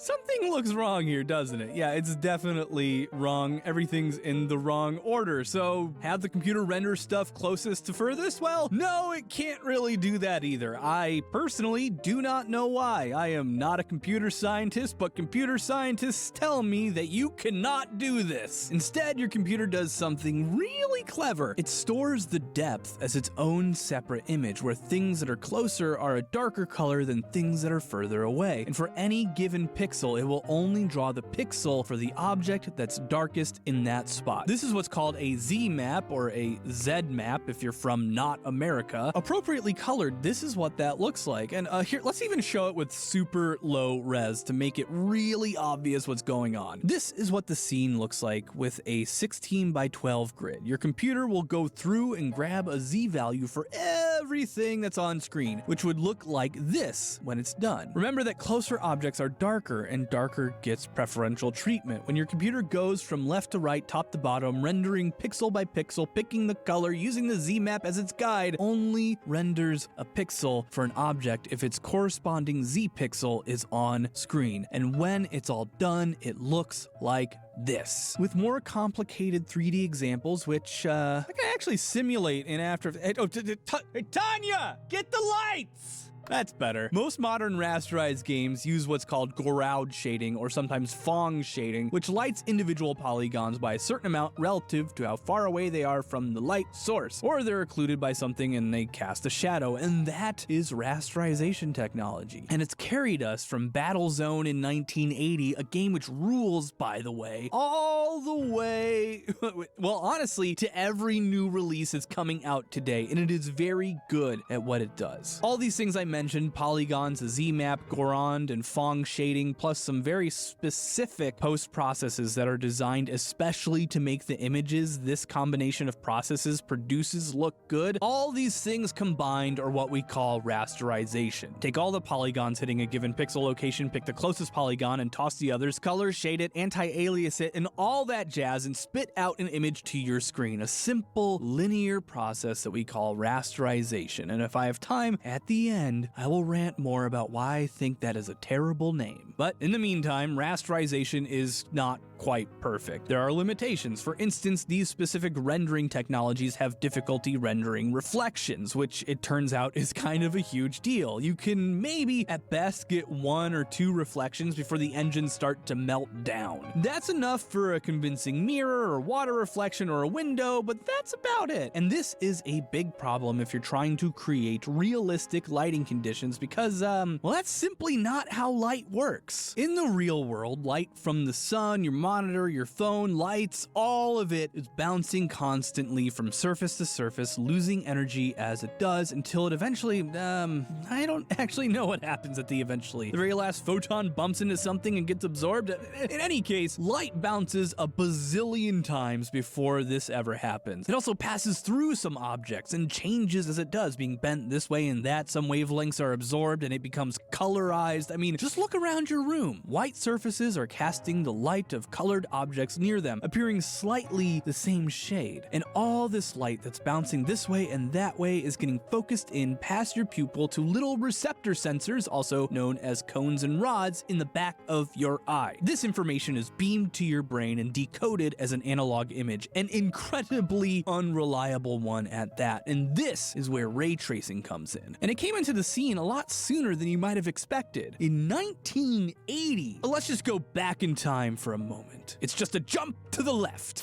While this wasn't the actual invention of ray tracing, that actually goes all the way back to 1968, believe it or not, this paper by Turner Whitted, an improved illumination model for shaded display, was the first major practical real application of ray tracing with actual renders using primitive ray tracing technology. Which, I mean, look at it. This is 1980. This looks really good. And it's here where we finally describe what ray tracing actually is. Remember before when I said that light bounces off of surfaces it hits and then hits your eyes and becomes an image? This is exactly what ray tracing does, but with a slight and clever twist. It works in the opposite direction. Believe it or not, this is actually how some early civilizations, including the Greeks and Indians, believed vision worked. They thought we were all shooting out laser beams from our eyes and painting whatever we saw. Love that. I wish that's how it worked. While absolutely goofy when it comes to human vision, emission theory, or if we want to be accurate, ray tracing operates on this exact same principle. You have a camera, or in this case a screen, facing this direction, toward a scene. The camera then shoots out a ray which travels forward until it hits something, then it bounces until it hits something else, and it does this a whole bunch of times until it's either told to stop or it hits a light source. And through all of these bounces, it's sending data back to the screen, or rather to the GPU, which will eventually paint something on the screen. It's sending distance, illumination, how many things are between it and the light source it hit, the whole caboodle. For example, if your first ray hits a spot that would be shaded and bounces toward a light source and hits something, then it knows that the area is in the shade. Meanwhile, if it bounces off and it hits a light source, it knows that the spot it hit is in the light, and it also knows how far away that object is from the screen, giving it size information. It's simple, right? Well, except it's not.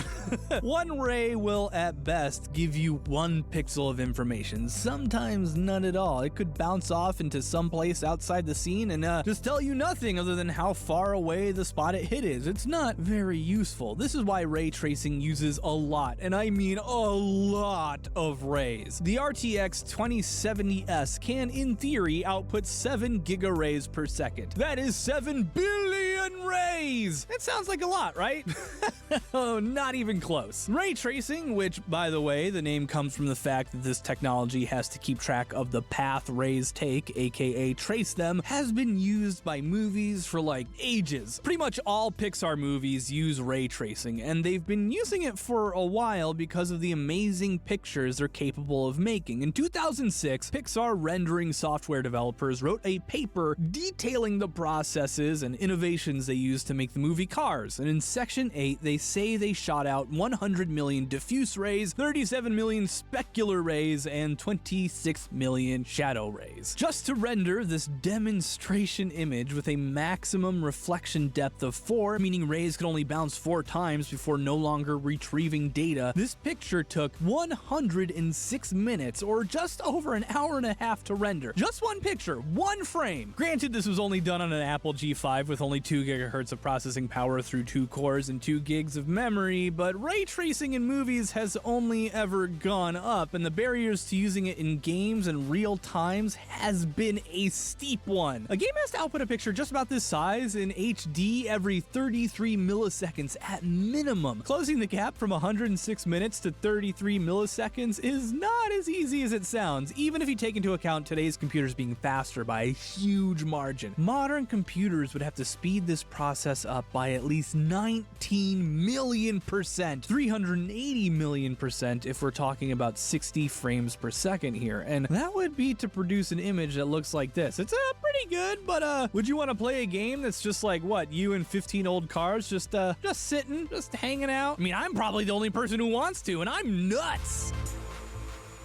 Why is this process so resource intensive though? I mean, call me crazy, but isn't it just tracing the path lines take? Can't a basic graphing calculator do that? And no, I mean, yes, but no. Tracing one line is pretty easy, but in order to capture those reflections and matte finishes, we're not talking about just one line. We're not even talking about just 150 million lines. Each time a ray hits a surface, it's oftentimes not just creating one more ray to capture the reflection, unless the surface is a perfect mirror. It's creating 2, maybe as many as 4 more rays in the process. That means in just 4 bounces, like that image generated at Pixar, sending out as few as 100,000 rays can turn into 25 million rays. And if you use 1 ray per pixel on an HD monitor, the number jumps to over 540.8 million, like that. 4K, and it's 2.1 billion. All of these being traced, calculated, filtered, and painted onto your screen in just 1/60th of a second. second. And then it has to render the next one, and the next one, and the next one 60 times. This means an HD monitor with only 1 ray per pixel initially used with just 4 bounces would require a card rated at 15.9 gigarays per second for just 30 frames per second frame rate. 31.9 billion if you're doing 60. That means the RTX 3090, the best ray tracing card from NVIDIA, I'm really sorry, which is only capable of outputting 10 gigarays per second in perfect conditions, is not capable of rendering a scene with that many reflections with just 1 initial ray sent out per pixel. You can manage 3 reflections though, probably, although that is assuming a lot. And even then, the image probably wouldn't be that good. It'd be very basic and frankly, not that great. Giant movie studios like Pixar can afford to film an entire movie with just ray tracing and 3,000 samples per pixel because they can afford to take 29 hours to render a single frame. One of the reasons it's computationally demanding has to do with the workflow, the path all this data takes before it reaches the make a pixel stage. Old rastering technologies were linear. Draw your polygon, shade it, do some other post-processing, rasterize, shade the raster, render to the screen. Done. Ray tracing, on the other hand, it's recursive. You generate a ray, you chart its path, you shade it, then you do it all over again for the same ray. The explanation for why this has to happen is kind of difficult and complicated and it involves this formula, but it's a much more demanding process, which again, for 1 ray, isn't all that bad. But if your computer is calculating billions of these things every second just for 1 game, it can get a little out of hand. On top of all of that, images that are developed using only ray tracing are a mess because all it's doing is tracing the path that rays take. You get this kind of pointy picture that frankly looks kind of terrible. So after all that, it has to run some pretty sophisticated denoising algorithms all over the original render to turn this into this. It's a lot. So if even the most modern cards are going to struggle to render an entire game with ray tracing, what is even the point? Well, to start, every game with ray tracing support on the box does not rely solely on ray tracing. They use a combination of old, reliable rasterization techniques in combination with ray tracing in order to produce some incredibly good results. They use the old techniques to handle the stuff they've frankly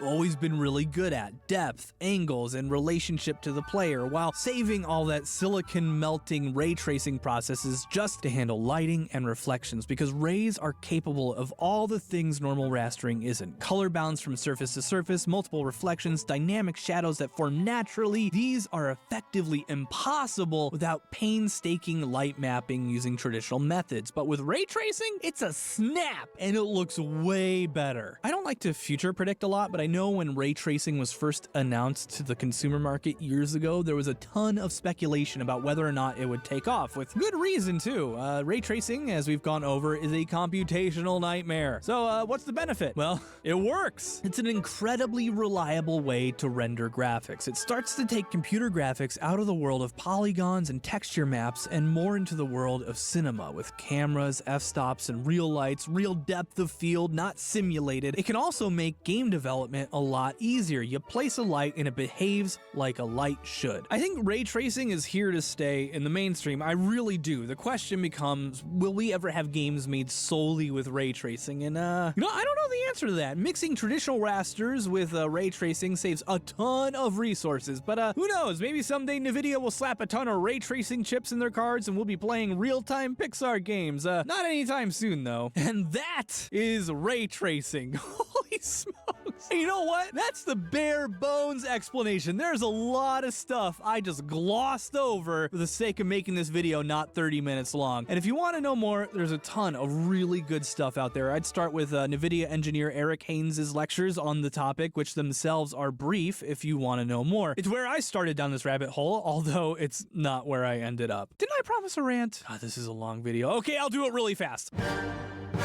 I personally hate that we're calling rendering techniques that are not ray tracing rasterization, because all rasterization is pixel information. All images sent to your screen are rasterized at some point. All of them! So ray trace graphics are still rasterized. I think this all happened because we started calling gaming graphics rasterizing because that's what it did, and we want to be sure that everyone knows that ray tracing is a truly new thing. But I really wish we'd call the old system legacy rasterizing or something, because it's really confusing to people who actually know what rasterization is.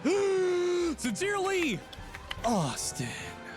Wow, that was a doozy, so I'm gonna blitz through this one. My high-tier patrons, Matthew Ridge, Miss Kendra, Ronald Coleman, Alan Hagers, Adadam TP, Nicholas Spillinger, Marissa Resnick, Nick Patterson, and Loretta Mazer, along with viewers like you, have made this show possible, and it would not be here were it not for you guys. And all my lovely patrons, if you made it this far and are somehow still around, we would love to have you as a patron. Just come on down. I'm gonna take a nap. Holy crap, this is a long episode.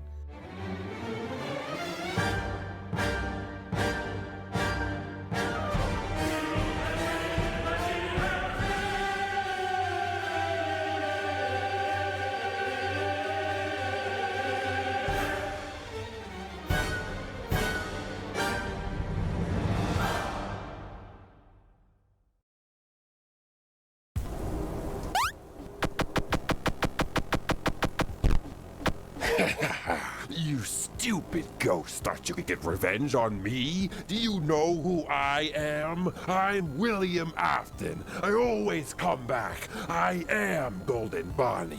I'm about to end this man's whole career.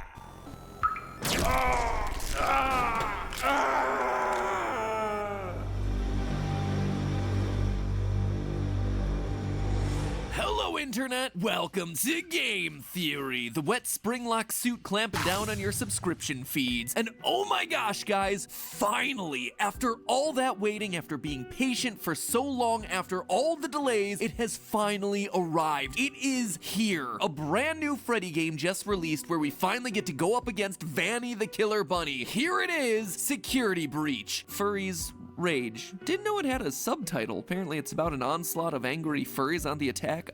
Oh wait, sorry. Misread that title. It's a Fury. Fury's Rage. Very important distinction there. Well, anyway, let's fire this puppy up. Let's see if they're ready for Freddy.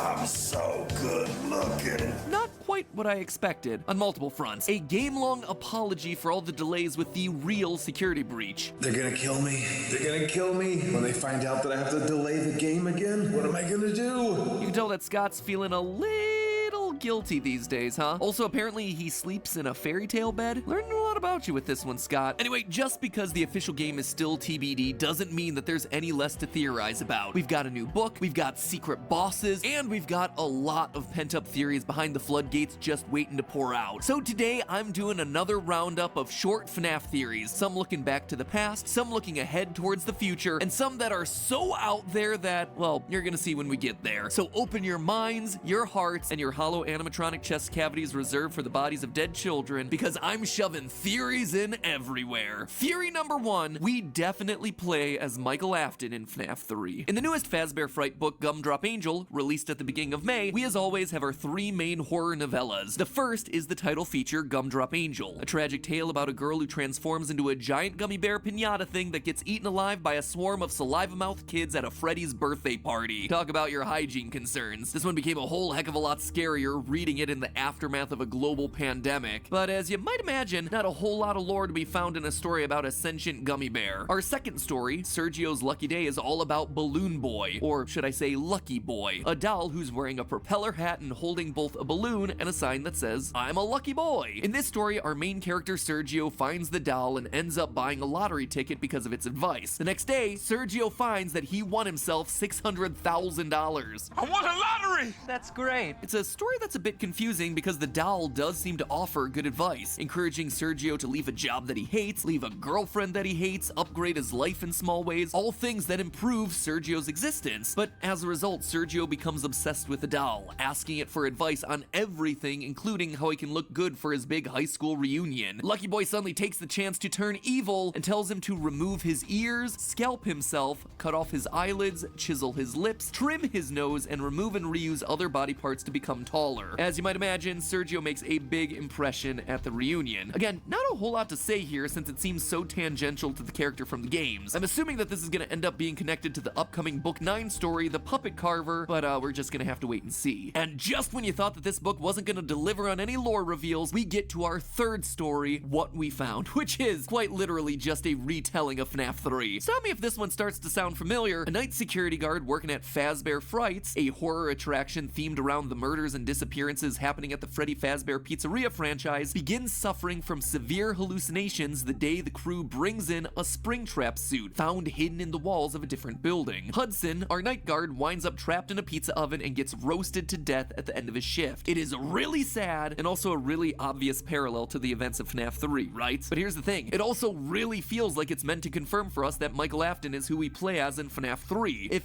you remember back to a couple years ago, I had a theory that Mike Afton is our player character in pretty much every game in the franchise. We see the name Mike on FNAF 1's paycheck, we see the name Mike again on the monitor and sister location. In fact, the player's guide for that game, The Freddy Files, practically confirms that part of the theory. So that's Mike appearing in 2 games, but what about FNAF 2 and 3? The name Mike doesn't appear anywhere in either of them. Well, in FNAF 1, we know that Mike eventually gets fired for tampering with the animatronics and his odor. Something that would happen if, you know, he was a rotting corpse walking around from restaurant to restaurant to free the souls of the dead kids trapped in the suits put there by his father. So isn't it a little coincidental that Fritz Smith, our protagonist from FNAF 2, gets fired for the exact same reasons, tampering with the animatronics and odor? It's also why Michael would keep getting attacked. We know from sister location that he looks just like his dear old daddy. And lastly, it's why Golden Freddy says it's me every time he appears. It's the brother's soul crying child trapped in the suit recognizing and reaching out to his sibling Mike. But then what about FNAF 3? When I first presented the theory, I thoughtfully omitted FNAF 3. It made sense to me from a narrative angle, but in terms of actual physical evidence, there wasn't a whole lot to point to outside of the hallucinations. Since the phantom animatronic jump scares in FNAF 3 were moments pulled from both FNAF 1 and 2, it implies that the person seeing them must have been present in both those locations. But beyond that, yeah, bupkiss. However, what we found may have just given us our missing piece. Our security guard Hudson in the story has a very tragic existence. His dad took his own life at an early age, and his mother got remarried to an abusive man named Lewis. And this guy is awful. Like, he is real bad. Eventually, we learn that Hudson seems to have burned his house down, killing this violent man in the process, and then repressing those memories. Fast forwarding back to the present day, as he's tormented by Springtrap, he hears his dad's voice coming from the suit. That, along with a former abusive teacher named Mr. Atkin, or Mr. Adkin, depending on which page you're talking about. I'm looking at you, proofreaders. You got some splaining to do. Anyway, Hudson kills his violent father in a fire. A father whose voice comes out of Springtrap, along with another person associated with childhood trauma and with a name suspiciously close to Afton. The security guard himself then dies in a fire in a tightly contained pizza oven. To me, it sounds a heck of a lot like the journey of Mike, who would also be responsible for burning his spring-trapped serial killer father to death at the end of FNAF 3 before he himself meets a fiery end in FNAF 6, also trapped inside of a small box. It's potentially the confirmation that I've been waiting on for years. Or not, who knows. Speaking of FNAF 3, here's a small observation that didn't fit anywhere but I wanted to call out. You know how we're pretty confident that Golden Freddy was possessed by 2 spirits, Crying Child and Cassidy the Vengeful Spirit? Well, it seems like Scott may have been hinting at that since FNAF 3. I couldn't believe it either, but take a look. Here's a photo of the bad ending from that game. Notice how the mask in the background, Golden Freddy, has 2 lights on in its eyes instead of just 1 like all the others? Each light would be representative of a spirit trapped in the suit. Shout out to Game Theorist subreddit user The Real Bruffi for that one. And while we're on the subject of Cassidy, theory number 2, Cassidy died in the ball pit. Recently it was confirmed by Scott Cawthon on Reddit that the Fazbear Frights book series will end at number 11. Random number, with the 12th mini book full of stories that didn't make the cut acting as a bonus. Gotta admit, it's a bit of a shame because this whole time I was hoping they would get 76 more out of this thing just so we could make a joke along the lines of, was that the right of 87? Anyway, it means that we're in the end game now, specifically with the story of Detective Larson and the Stitch Wraith, the overarching narrative that happens in the epilogue of each installment. And that's nothing to sneeze at, my friends. Is that idiom acceptable after 2020? Anyway, it's a big deal since this is the story that's historically had the biggest lore reveals, most notably the hints that led us to believe that Golden Freddy had 2 souls trapped inside of him in instead of just one. And with only 3 epilogues left before the end of the series, this story needs to have itself a really big payoff. So when we last left our heroes, they had just battled a 15-foot trash rabbit called the Afton Amalgamation. By the end, Larson got infected with the glitch trap virus, and Jake, the remaining spirit inside the Stitch Wraith, realized that he could use his, his remnant powers to basically go into people's memories and make the good ones stronger in order to help them. Quote, maybe he could pull a memory out, a good one, and make it bigger and brighter than the rest. If he could ease the man's pain. It was almost like blowing up a balloon, only the balloon was a memory and the air was Jake's will. It's about on par with the level of insanity you'd expect from FNAF in the year of our lolbit 2021. And while that's certainly an interesting story detail, what I instead want to focus on is Larson's half of the plot. The detective who's been trying to piece together all the mysteries around Fazbear Entertainment. Getting infected by the Afton virus has had some weird side effects on him. Specifically, it's allowed him to hop between the memories of a bunch of Afton's victims. Quote, he was getting glimpses of the past. They were memories, but not his own. These images belonged to others from different places and different times. So it feels like this is the literary device that's gonna allow the books to explain the missing children's incident. Larson is gonna get clues via this memory hopping to either see for himself or get the clues to investigate what happened to Susie, Gabriel, Fritz, Jeremy, Charlie, and Cassidy. But then things start to take an unexpected turn. One final quote. As his mind swept him from one visit to the past to another, he always saw the same thing in between. He saw a ball pit. Oh boy, here we go, friends. Get ready, shark. You about to be jumped. You see, despite all the craziness of the Fazbear Fright story, they've all roughly held to the same logic. Technology infects humans, endoskeletons become haunted, people can be replicated, but there was one that always stood out. For those of you who don't remember, the title story of the very first book was Into the Pit. The story of a time-traveling ball pit that allowed a boy named Oswald to go back to the past to visit the year 1985 and see the after effects of the missing children's incident. As he does this, he's chased down by Spring Bonnie disguised as his father. It was weird, because time travel is always weird, but you know, we didn't think too much of it at the time because it was a one-off story in a collection of random one-off stories. But now,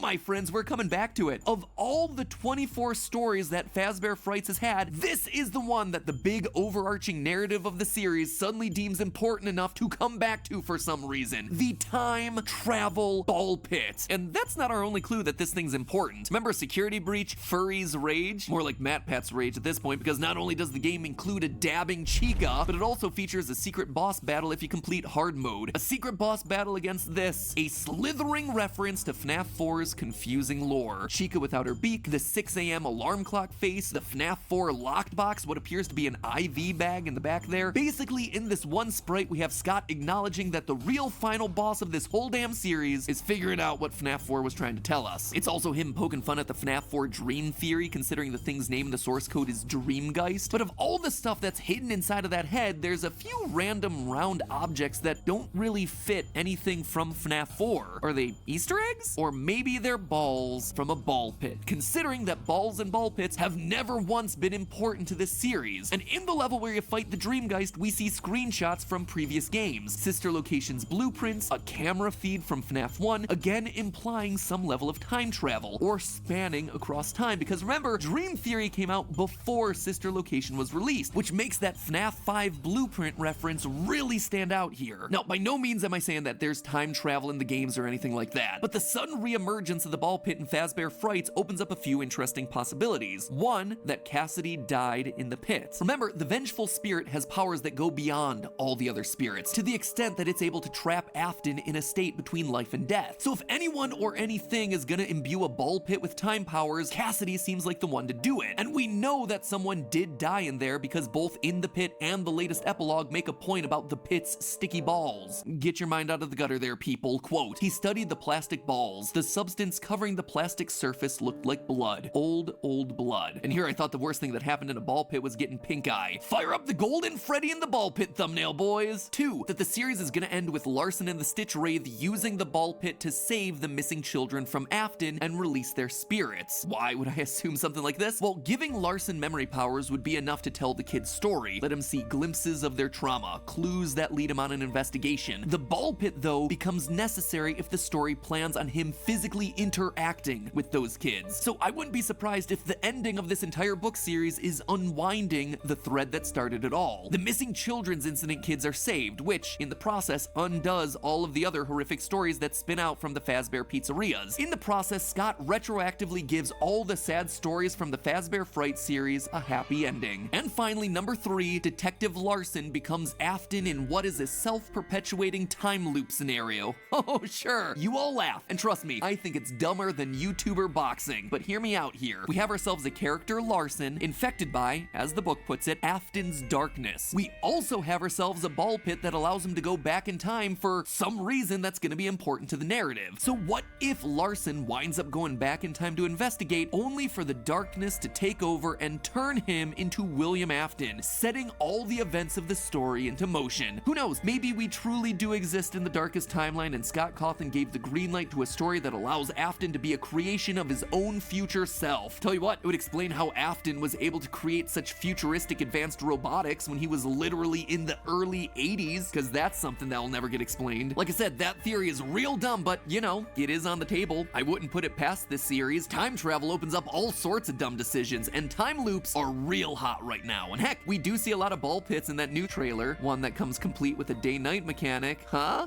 Will I be right? Will I be wrong? We've got ourselves 3 more books and an indeterminate wait for security breach to arrive, so you can bet the theories are just gonna get more and more ridiculous until that day comes. So in the meantime, remember to actually listen to my dear friends Rhett and Link's new podcast, Ronstadt. If you like FNAF, then chances are you're gonna really dig their new project. It's a horror sci-fi comedy about a guy who sounds suspiciously like Rhett from Good Mythical Morning. He becomes a 911 call operator who has a sixth sense that allows him to solve supernatural mysteries while also helping people on the other end of the line. 911, what's your emergency? I'm so scared.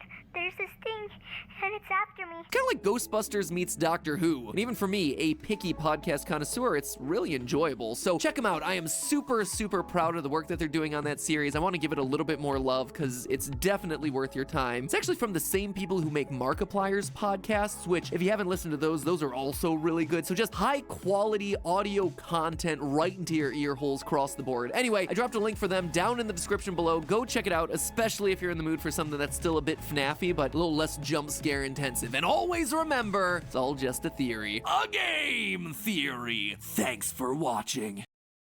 This is gonna be a hard one. Today we're gonna talk about FNAF, like we have so many other times before on the channel. Speaking of, how many times have we talked about FNAF on this channel? Let's see.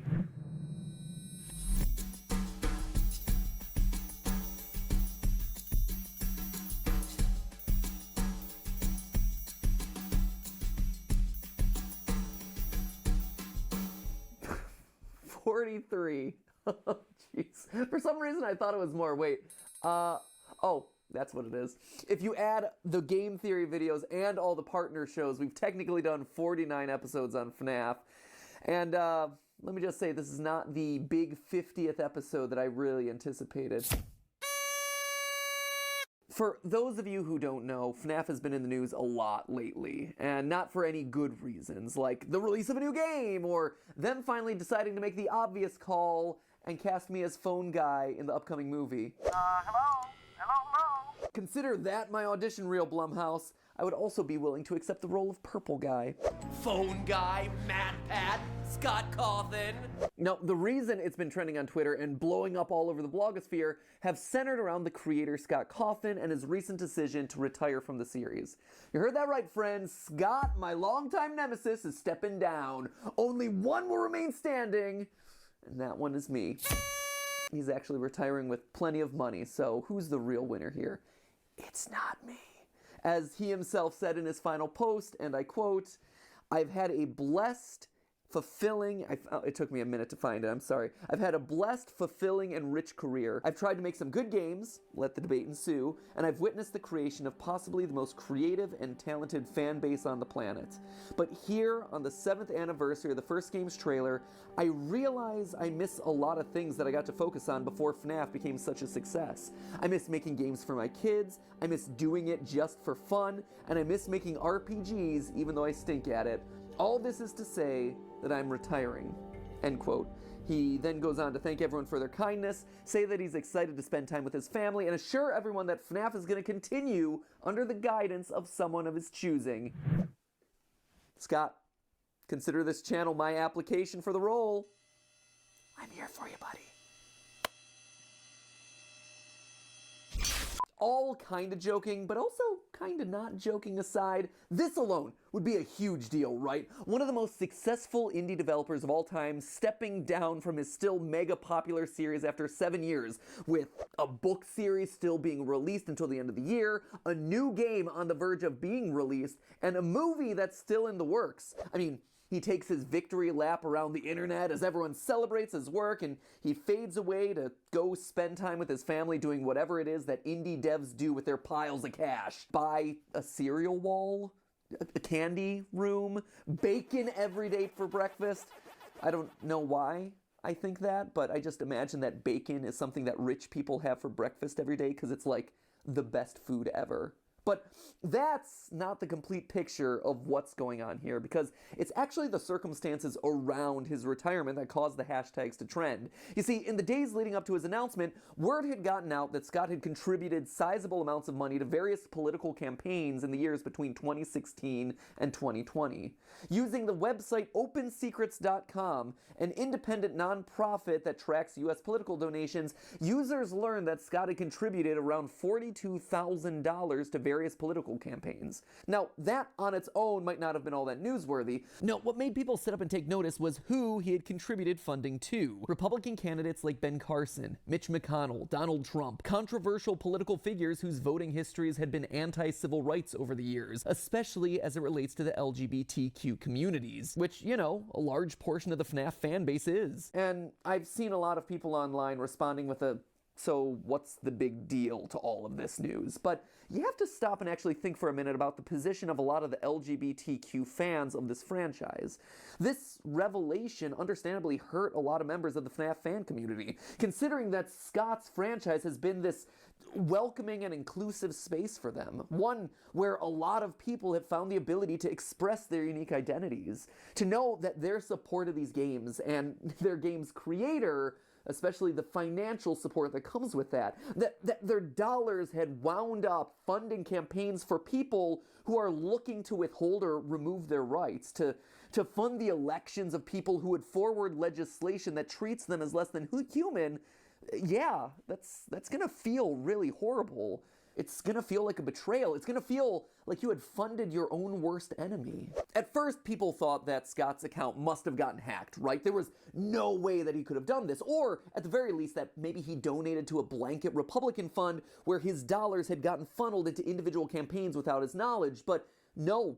After a few days, Scott took to Reddit and affirmed that these were indeed his choices, which then just proceeded to blow the internet up even more. A few days later, he retired, and that was that. A confusing and awkward end to the career of someone who had legitimately changed the face of horror and indie gaming forever. Now, a lot of you have been asking me for my response to the whole thing. Does the channel stop covering FNAF? Do I still support Scott?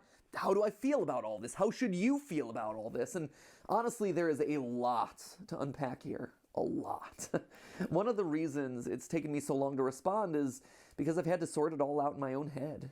I didn't really know how to feel. We've been teaching my son Oliver, who just turned 3 recently, about how sometimes you can feel multiple emotions at once, and how that's confusing, and how it's hard sometimes. And that lesson at 3 is still just as hard when you're 33, so I had to take time to do my own soul searching and do my own research, quite honestly. One of the great things about the internet is that it moves so fast, right? You need something and boom, it is right there available at your fingertips.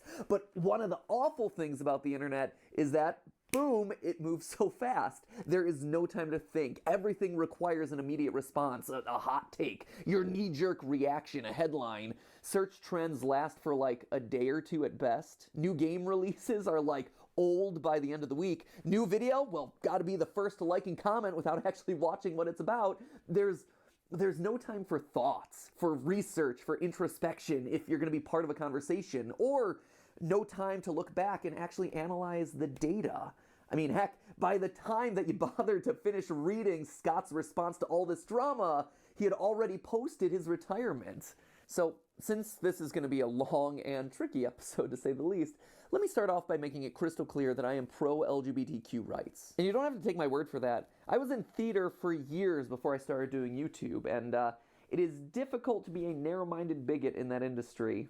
If you know, you know. I'm a member of the LA LGBT Center, and I attend their events because I support their mission. And most importantly, I've done the best I can to keep a sensitive ear open to LGBT audience members, and also to my team members when they tell me that something isn't okay, or no longer okay, or they explain an LGBT perspective that I don't know or understand because I don't live that. I don't have that experience in my life, so I'll never be able to know everything or be able to truly speak on behalf of people in that community, but the best I can do is to try and remain an ally who's always ready to be supportive and as sensitive as I can be. Anyway, I don't say all this to make excuses or try to defend myself by wrapping up in a rainbow flag. Actually, coming off of Pride Month, it actually bothers me how so many companies just use identity politics to be trendier, try to sell more merch. It feels more like clout chasing to me rather than, actual stances on things. Now, I believe that if you want real change, it's not changing your logo to a rainbow for 30 days, but rather it's giving people of all types opportunities 365 days of the year, regardless of how they identify or who they love. And I'm proud to say that the team consists of people all across the spectrum, and I'm proud that they're here because they're talented, and they deserve the chance to show off their unique creativity. Which is why, before I get to addressing the actual hardest subject of all this, Scott himself, I think it's important to say this right up front, or I guess as up front as I can in this long of a video. I will still be covering and supporting FNAF as a franchise. Just like game theory has become so much more than just me sitting in my closet nerding out every week, and is now a collaboration of creative people coming from all different walks of life, Five Nights at Freddy's is much more than just a single guy living in Texas. I know it's easy to point at his little anim dude avatar and assign everything in the franchise to him. Heck, I've made a running gag out of our little rivalry over the years. But in reality, Scott's just a figurehead, a visual shorthand to represent everyone who is now instrumental to the running of this franchise.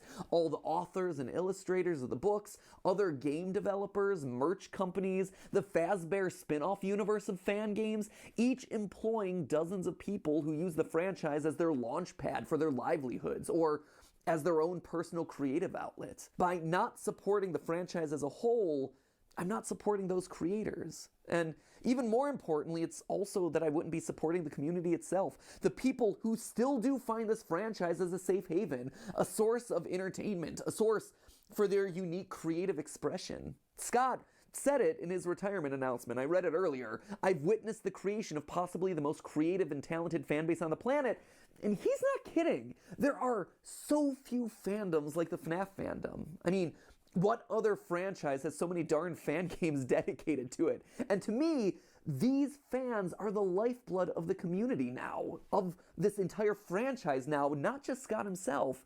And let me make it clear, just because I choose to support the series doesn't mean that I think anyone is wrong to not support it. That's definitely not the case. Wherever you choose to draw the line on this issue is completely valid. I'm just taking you through my thought process and all the variables that I went through as I came to terms with this whole issue. But aren't I, by supporting the series, contributing to Scott's income and thereby what he chooses to do with that, you might ask? And yeah, you probably are, sadly. And that's just a choice that everyone's going to have to make based on their own personal criteria.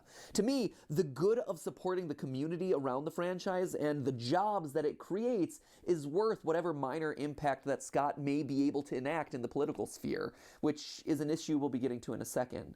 Because here's the thing, friends, this sort of dilemma applies to pretty much any major company that you talk about. There are good people and bad people pretty much everywhere, and not even that extreme. There are just people that you agree with and people that you disagree with everywhere. For one example that I think we could all relate to, just look at Walt Disney. There's great evidence to show that Walt was probably prejudiced against other races, women, other religions. As one biographer states, quote, Disney willingly, even enthusiastically embraced anti-Semites and cast his fate with them. So, do you stop watching Disney movies as a result of that money going directly into his pockets? Or, I guess at this point, the cryogenic pod that the Walt Popsicle waits in waiting to be reincarnated one day? Or, a more recent and much more extreme example, billionaire J.K. Rowling, creator of the Harry Potter universe, who has just all sorts of problematic viewpoints that she chooses to share on Twitter. Do you stop supporting the Harry Potter franchise to prevent adding to her immense wealth? You can, and it is absolutely a valid option. Hitting people in their pocketbook is always the best place to get them to notice. But where things get complicated is when you start looking to their influence outside of just their IP. J.K. Rowling, for instance, is rumored to earn a cut of every ticket sold to Universal Studios. Does that mean you then boycott that entire place? Even if that isn't true, it's still a licensing deal that she profits from, and by going, you contribute to her ongoing success. It is like this impossible dilemma.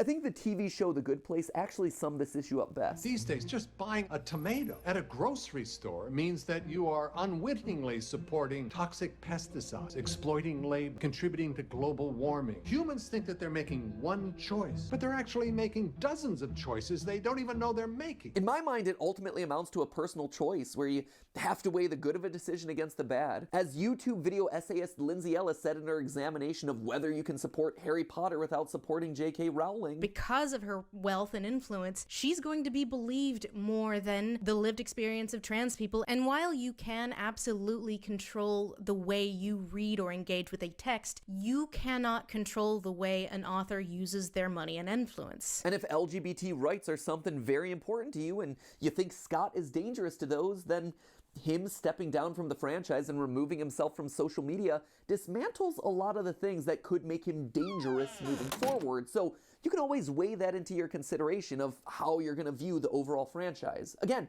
where you choose to draw that line is absolutely your choice and your choice alone. I'm just taking you through my week of soul searching and all the factors. So that's why I'm choosing to support the franchise moving forward, but it leads perhaps to the biggest question of them all, which is Scott himself. How to feel about him, you know? Again, because the internet moves so fast and because everyone just hates to read, I never really saw people looking at what he actually said in his response to all this drama. Instead, just jumped to the conclusion of, well, he admitted that he donated to these people, so he needs to be canceled now. And hey, to some people, that's enough. Just supporting some of these individuals is an outright deal breaker. And again, that is totally your right to make that call. But to me, I wanted to know more, right? Because I had a feeling that maybe this is tied to the state of American politics. And this is stepping way outside of my comfort zone here on game theory, but personally, I just hate American politics. It's always been a frustrating process to me because it forces you into one of two buckets. Are you red or are you blue? Are you elephant or are you donkey? Are you Republican or are you Democrat? It is a binary choice between two parties, two people that are for these really important jobs, and that's about it. There are no other options. Or there are other options in the form of independent candidates and third parties, but because the system is set up the way it is, they don't really stand that much of a chance. And so everyone is always telling you that if you vote for them, you're throwing away your vote. So long story short, most elections just wind up being a compromise. You have to pick and choose whatever your most important issues are for that election cycle, and because no one candidate truly embodies them all, you have to vote for the lesser of two evils, in a sense. There is never this one perfect candidate that truly represents me as the voter, and I hate that. And I wouldn't be surprised if maybe Scott felt like he was in a similar position. So I wanted to look closer at his response, and admittedly, it's a long one, but I think it's important to not overly edit Scott's words in this case, but don't worry, we'll break it down as we go through it. I've debated greatly how best to address this, including not addressing it at all, but with so many people from the LGBT community in the fan base that I love, that's not an option. I'd like to think that the last 7 years would have given me the benefit of the doubt in regards to how I try to treat people, but there I was, trending on Twitter for being a homophobe, getting doxxed, with people threatening to come to my house. All this because I exercised my right and my duty as an American citizen to vote for and support the candidates who I felt could best run the country. For everyone. And that's something that I won't apologize for. Okay, let's break there for a minute. First, as someone who has received very vivid death threats and have had to go into hiding out of fear of my family's life, just because I do a dumb show online where I call Sonic slow, personal attacks and threats are not okay. Never. Period. End of story. Agree or disagree with him for who he chooses to support, fine. Pull your support of him, of his franchise, of his games, absolutely. But harassing and threatening someone's life and his family simply because they supported someone you disagree with makes you no better than the people that you're fighting. That's just the way I feel. And when it comes to giving Scott the benefit of the doubt, like he asks for in this response, honestly, he has that from me. It's easy to overlook, but Scott over the years has donated over $1.2 million of his own money to charity. Scott called it himself! Including $50,000 to the Trevor Project, an organization that is focused on helping LGBTQ youth. Does that necessarily negate the $42,000 that he made in political donations? Again, that is a personal choice for you to make the call on, but I think it at least merits hearing the guy out. Anyway, the quote continues. For those of you who took the time to look, you saw that the candidates I supported included men, women, white people, black people, Republicans, and Democrats. I supported Kimberly Classic in Baltimore because I believed that she really cared for the African American community there and wanted to pull them out of poverty. I believe she could have really made a difference in a time when so many black communities were struggling. She lost, unfortunately. I supported Tulsi Gabbard, a Democrat, even though I disagreed with her on several issues, because I felt she would have been a good and fair president. And yes, I supported President Trump because I felt he was the best man to fuel a strong economy and stand up to America's enemies abroad, of which there are many. Even if there were candidates who had better things to say to the LGBT community directly and bigger promises to make, I believe that their stances on other issues would have ended up doing much greater harm to those communities than good. All of this explanation, I fear, is wasted, as people don't want to discuss with one another anymore. They want endless apologies and submission. People who are expecting those from me will get neither, end quote. Okay, so now this gets to the heart of the problem that people had with Scott, who he chose to support through his donation dollars. And the list is quite long. If you look at opensecrets.com, 16 candidates specifically singled out for donation dollars, with one Democrat, Tulsi Gabbard from Hawaii, like he called out in a statement, who, in his response, he not only chooses to support, but actually calls out as his first choice of candidate for president. I think this actually merits looking into. It's a bit weird. I'm about to roll into kind of like a mini game theory on political donations, which I don't really love, but hey, if we're doing it, let's do it right, so here we go. So, looking at the timeline of his 2019 and 2020 donations, Tulsi is in fact the first to receive any money from Scott, followed by his donation to Trump 2 months later. Now, this timing also happens to coincide with Tulsi starting to lag in the polls. What this tells me implicitly is that when his first choice, Tulsi, was no longer a viable presidential candidate, he instead pivoted and donated to the candidate that he most believed in, who also had the best shot of winning, Donald Trump. But what was the policy that Scott appears to have cared about the most? Well, if you look into all of the candidates that he chooses to support, there's one and only one commonality across all of them: tough foreign policy, keeping the military strong, keeping trade strong, and standing against foreign powers like North Korea. This also coincides with his statements about defending against enemies abroad, recovering the economy, and how other issues would do more harm to the country than good. Apparently to Scott, nothing worse can happen to your civil rights than getting dunked on by an overseas nuke. Now, I've seen people say that everyone on Scott's donation list also had a history of opposing same-sex and transgender rights. I chose to look into this, and across the board, that's largely true, except for Tulsi, who, well, she was inconsistent about it at best. It's true, she had a history of being anti-LGBT, but since joining Congress in 2013, she supported efforts to promote LGBT equality, including co-sponsoring pro-LGBT legislation like the Equality Act, which, if you don't know, is a bill to amend the 1964 Civil Rights Act to promote and protect LGBT individuals. And then, again, at the top of 2019, she went on Twitter to defend trans Americans in the military, so big ups to her on all of that. However, things get more complicated because in 2020, her reputation was again put into question when she introduced a bill that many saw as anti-transgender, something that was leveled hard against Scott's choice to support her. But it's worth noting that this was after Scott chose to donate to her campaign. The TLDR of all of that voting nonsense is this: when Scott chose to support her campaign, publicly facing, she was pro-trans rights.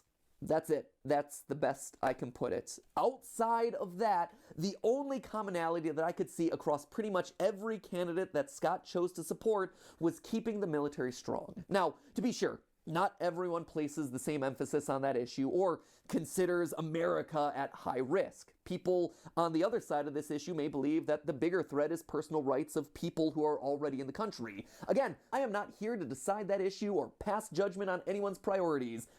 God forbid, I do not want to do that. But it is my theory, my political theory, that Scott, like so many other Americans, may have found himself caught in a situation where no one candidate truly reflected the complete slate of policies that he supported. And when his first choice of candidate bowed out of the race, one who was publicly pro-LGBTQ rights at the time, he moved on to the next best option in his mind, considering the issue that he thought was most important, in this case foreign policy, therefore him supporting Trump. And let me be clear, I'm not trying to explain away his actions or anything like that, not at all. Am I surprised that he donated to these people? Yeah, but is it enough for me to throw away all the goodwill that I've seen him put into this franchise and his community over the years? No.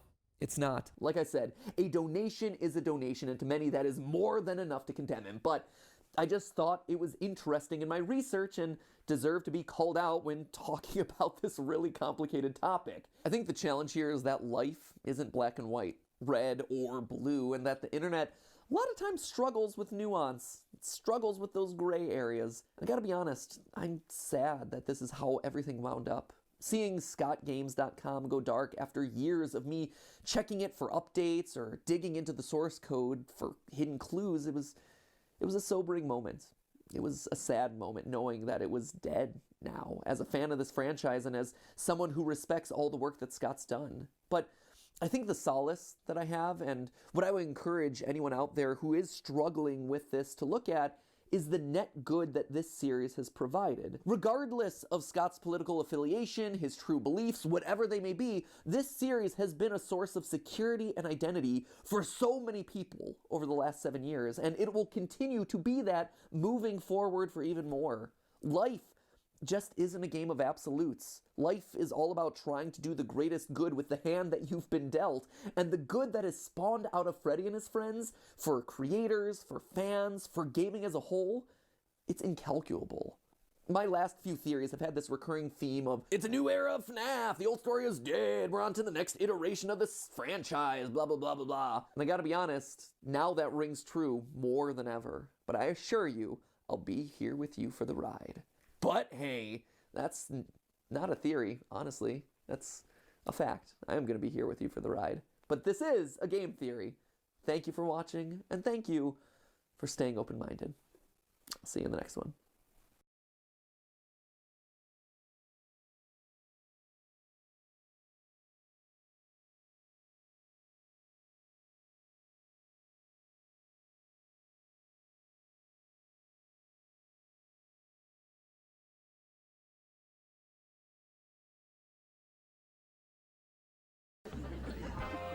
Okay, there it is. Yeah, there's... Ah!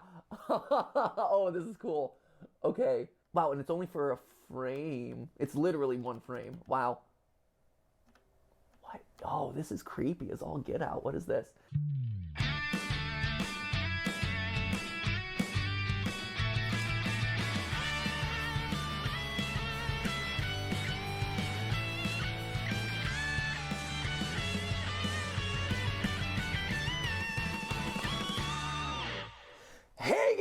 And welcome to GT Not Live, where we're not live, but our hype for the new FNAF game is live, living its best life. I don't know. Finally, after months and months and months of or at least what feels like months and months and months of not a whole lot of news in the whole FNAF security breach world, a lot has started to happen in the FNAFosphere, which is exciting because, and actually timing-wise worked out really well, because I was in the process of refreshing myself on the last book that came out, which was The Puppet Carver in the Fazbear Frights stories. Very strange. I'm actually writing a script about it as we speak. That one's supposed to go up next week, hopefully, unless something happens. But then a new book just launched this week called Friendly Face, which is on my to-do list to start reading as of now. So I was already in kind of like the FNAF mindset when, lo and behold, Matt's like, oh my gosh, there's news. Right, Matt? That's exactly what I said. Yeah? Can you recreate that moment for me? Oh my god, there's news. Oh, you said gosh. Gosh. Sorry. Try I again. didn't mean to curse on You curse, man. Use the Lord's name in vain. Oh my gosh. There's news. There's news. There it is. Perfect. That's exactly how it went down. Whoa, was that big thunder? Oh, it's because I used his name in vain. It is. He's smiting you. He's gonna smite this guy. I'm correcting him, okay? Smite this guy. So anyway, long story short, here we are. We're on the couch today to review some of the exciting FNAF security breach stuff and see what we can assess, any clues that we can assemble. The real story is I was researching Five Nights at Freddy's. A lot of you started tweeting at me that Security Breach now has a website dedicated to it. I saw it in the subreddit that people were starting to talk about this thing, and I'm like, oh, I need to dedicate time to actually look at this and see if there's anything that we can add to the conversation or anything that we notice just reacting to it in real time, right? Which is nice. It's nice to actually look into the games because for the better part of the last week and a half, I've been steeped into researching the entire history of Phasgoo, which is a thing in the books and for some reason has become a very important thing in the books. And I'm like, why? Why is this the direction that the series is going? Phasgoo, which... Is that a person or an object? Both. And that's not even me exaggerating. That is a legitimate, correct answer to that question. Like a gloppy situation? You know, Phasgoo is... It's really a state of mind, honestly. The Phasgoo is the friends we've made along the way. Which, again, seems like it's a joke, and it's kind of a joke, but also, when you look at it, it's kind of true. If you know Phasgoo, you know what. If you know, you know. No, Phasgoo is basically this pink substance that keeps showing up in the stories as like the human remains, but also the embodiment of your regrets and all negativity in your life. So basically there was that Rick and Morty episode where they split off the like good version of themselves from the bad version of themselves, and the like bad version of themselves is all like green and gloppy and angry all the time and all this negativity. That is kind of what Phasgoo is. Could you drink it? Yes, and not only will you drink it, it'll replicate in your stomach, causing you to explode from the inside out and your eyes to pop out of their sockets. Which, again, is something that legitimately happened in the previous story number 3 in the previous book, in which the girl eats her own best friend, and then her eyes pop out. It's a dream sequence, so don't worry too much about it, but it is a thing that happened in this story aimed at children. Fun fact, we are the edgiest channel that's allowed on YouTube at this point. So anyway, real quick before we hop into the live record, I just blew Matt's mind, by the way. Like, I blew Matt's mind like Phasgoo blew Peyton's eyeballs out of their sockets in the end of the Pizza Kit story. Every day I come a little closer to knowing what FNAF is, and then I take 8 steps. And then I just rip it all away. It's just gone now. Yeah. You know what? I feel the same way, Matt. See, that's the irony. I am the guy who's been studying it for years, and I feel the same way. So anyway, long story short, that's what we're hopping into today is this security breach website, everything that's hidden in it, hopefully hidden in it. Probably some inane FNAF conversation on the way, too. So before we hop into the live reactions here, real quick, if you haven't yet signed the MatPat Jeopardy petition, please do that. I would appreciate your help. It's right below this video. It is an attempt for me to get noticed by traditional media to just guest host Jeopardy for like an episode or two. We are less than 100,000 signatures away from surpassing LeVar Burton, who was the guy who got selected to do it off of his petition. And the news stories, again, showing kind of the unbalance in the world. The news stories are like, LeVar Burton's petition, that's a year old at this point, is getting close to 300,000 signatures. They're at like 280. We just crossed, or we're about to cross like 200,000 in a week. And so it's one of those things where it's like, maybe you should cover that story, media. Like, that's pretty exciting and interesting that, you know, an equivalent talent is getting that much fan fervor around themselves for this, but you know, that's just me. That's none of my business. Instead of building up people's childhoods, you ruin them. Yeah, exactly. You're right. The anti-LeVar I am the anti-LeVar Burton. If anything, we are like the yin and yang of each other, right? Definitely. You're his tether. Yeah, you know, he lifts you up and I just smack you back down. That's me. But anyway, if you could sign the petition, that'd be great. Because do I expect anything to come of this? Absolutely not. No. But do I want to give it the old college try? Absolutely. And do I want to show that we were able to surpass someone who was recognized? And then thereby we are justified in us kind of like griping about the fact that no one bothered to acknowledge us? Yes, 100%. So if you could help kind of forward that petition, that would be fantastic. It'd help me live out a childhood dream. It would get respect for digital creators, I think, in a lot of ways. That'd be great. Thanks. just it's nice to see our numbers. It's nice to see the numbers be recognized by other people and kind of like the community get respect from people who at this point should know better, I would think. Anyway, that's just me griping. Let's talk about FNAF Security Breach, shall we?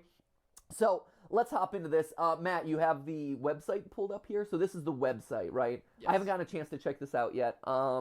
Because as I alluded to, I've been reading a lot about Phasgoo. I've been digging into all the stories, and so I'm deep into Stitch Wraith territory right now.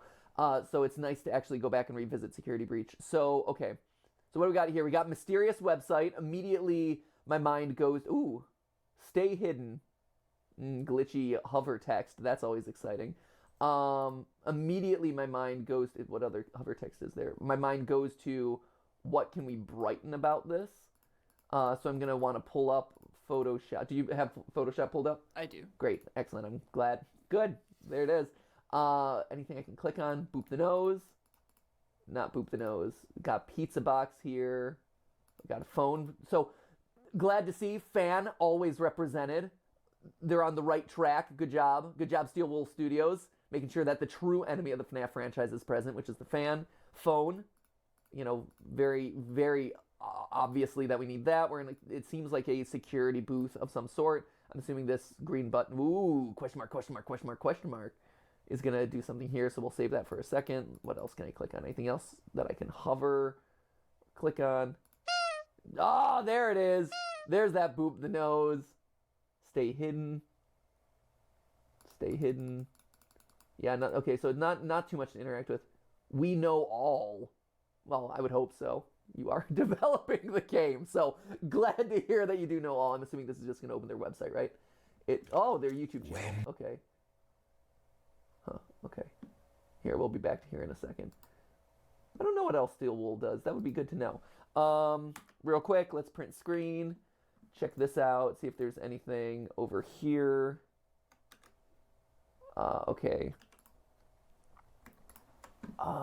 Image, adjustment, exposure. Hey, it wouldn't be a FNAF teaser without checking brightness and exposure, huh? Is that something? No, that's just wires attached to the wall. Okay, so this is just wall design, it looks like, or like wall texture.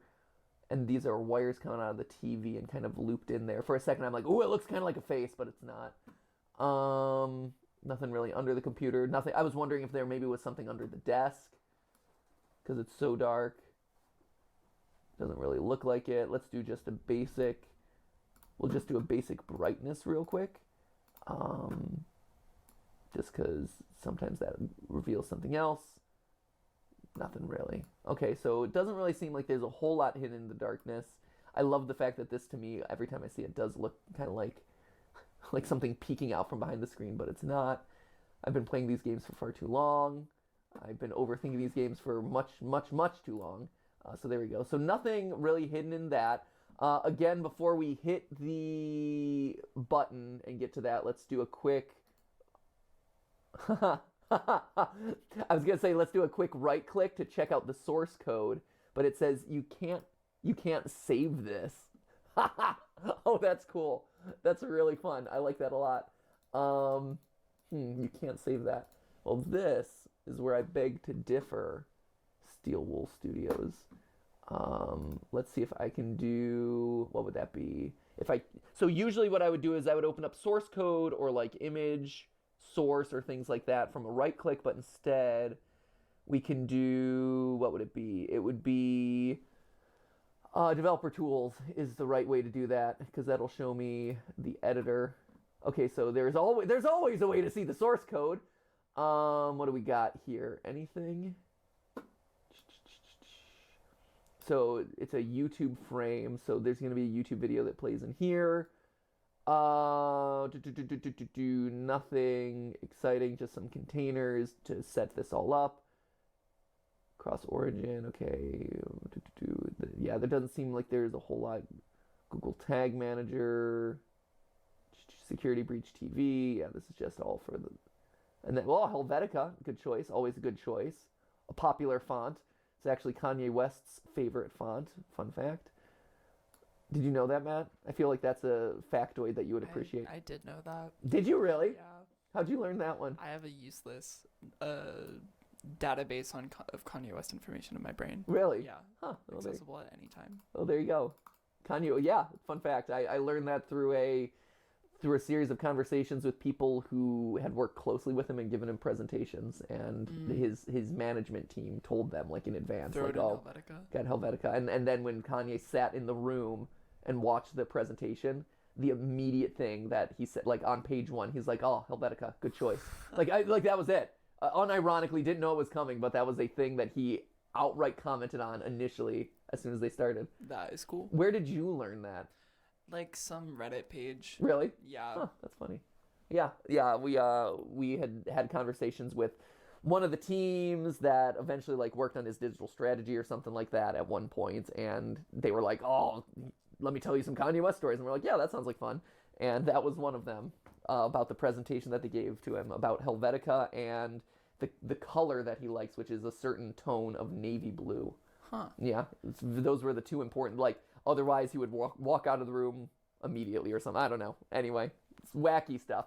I guess when you're big time celebrity, and you're able to get more than 300,000 signatures on a Jeopardy petition, you can dictate what font your PowerPoint presentations appear in.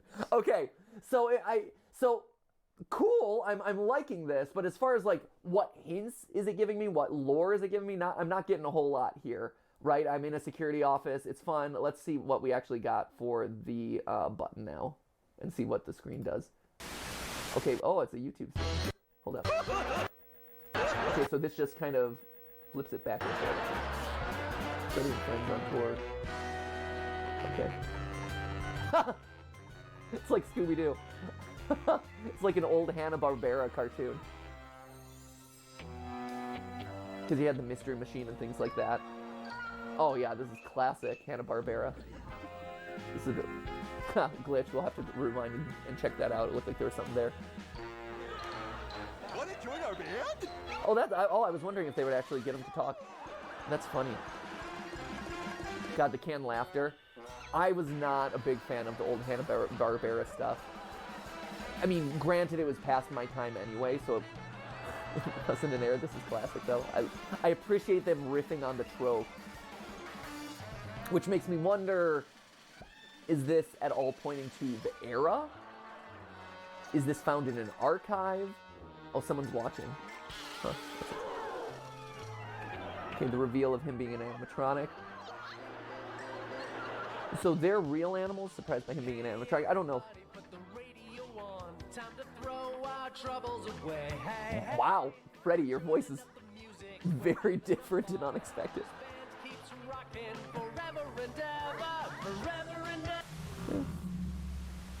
Huh. So it's the end of the tape. That's weird. To me, okay, we'll talk about this in a second. Since it seems like I can't really pause it so much. Maybe we can go back. Oh, and all the numbers. There's some voices in the background. Stay hidden. Someone's watching. Okay. So since this is a YouTube video, maybe we can hop over to YouTube. Can I access this? No. So this is on the Steel Wool channel, though. Freddy and Friends. I've got it pulled up in that tab. Oh, you have it pulled up? Mm-hmm. Here, okay. Here, this one? Yep. Okay. So initial thoughts, just from that first quick watch through, was the fact that, okay, so this is restarting it, was there's that glitch that we have to look at, definitely voices at the end. I'm wondering if there's a tease to a release date in the numbers. I'm curious what was hidden on the Mystery Machine van, the on-tour van, like what text was hidden under there. So there's a lot of things that we actually should probably like look at closer.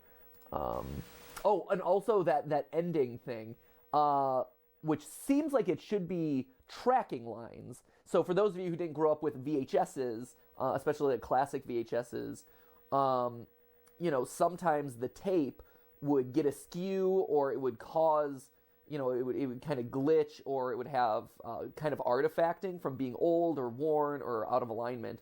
And so on your old controllers, our old VHS controller, you had a tracking, which would, I believe, and I this is way back and before the days where I cared how things worked, tracking, I think it would kind of like shift the frame of the video up or down to kind of adjust, but you would have these bars appear, kind of like what you see at the end of this thing. But that didn't look like tracking, because tracking bars are usually very horizontal, very rectangular, and kind of very clearly able to be shifted up and down. What was happening at the end there looked more fluid.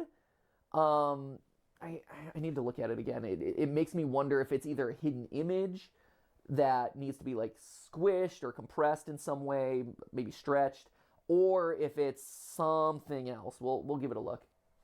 Okay, so starting this off. So, all right, okay, Freddy and Friends on tour. What do we got? License plate. Okay. License plate is just Fazbear. I was wondering if there was something there. Freddy and Friends, pizza on tour, but it's covering something up. So here we'll see that. Okay, so let's check this out again. Nothing really exciting on top. You got pots and pans, guitar, kind of what you'd expect. You know, luggage. Doesn't seem like there's any like indications of anything else. Okay, so this says Pizza, Freddy and Friends, Pizza Factory, RY, Pizza, no, it wouldn't be Party. Huh, it must be PZA, AN's here. So it's a pretty long word, space. So you'd be starting the word like right around here. Pizza, Perry? Pori, Tori? Fairy? I don't know. Factory. What else ends with... Factory is a good guess. Right, I feel like factory is the one that fits kind of the best. I mean, it's still a long word to fit there, but like, how many words end with RY that you'd be like, oh, this makes sense there? Dairy. The pizza dairy, you know? Pizza diary. Diary. Yeah. Okay. That's all I got. Perry. Scary. The pizza scary. Pizza, right? Like, I'm trying to think of like nouns or places or things that would like end this. Jerry. Oh, Jerry. It's a Rick and Morty crossover. I don't know. Okay, and then underneath you have what looks to be the phone number, 1-800. Not enough numbers to get you to call anything, which is good from a legal standpoint for them. Okay, so here we go. Classic Mystery Machine riffing on the Hanna-Barbera stuff. Got the old artifacting on things, which is so cool. And they really nail a lot of these tropes, which is really funny. The canned laughter, man. The canned laughter of stuff is so strange to me. Did people, again, we've talked about this a little bit in the past, where like the sensibilities of audiences have so fundamentally changed over the years. Like, did people actually find this funny, and did the canned laughter actually help them find it funnier? Like, oh yeah, this is a moment where I should be laughing. Ha ha ha ha. Yeah, it's a weird choice. Isn't it a weird choice? It probably worked, but also, who came up with that? Right, that idea of like we need... It's probably studio audience. I was going to say, it was probably born out of the studio audience mentality back then, where like we needed a live studio audience as a laugh track. How do you do that with cartoons? Cartoons is this like canned laughter stuff. But yeah, this is so indicative of like Scooby-Doo, obviously, with the van, but also very much like Yogi Bear with the woods and things like that. So, there's definitely some there. Hold up. So this is, what do we got? Okay, there it is. Yeah, there's... Ah! Oh, this is cool. Okay. Oh, wacky. Wow, and it's only for a frame. It's literally one frame. Wow.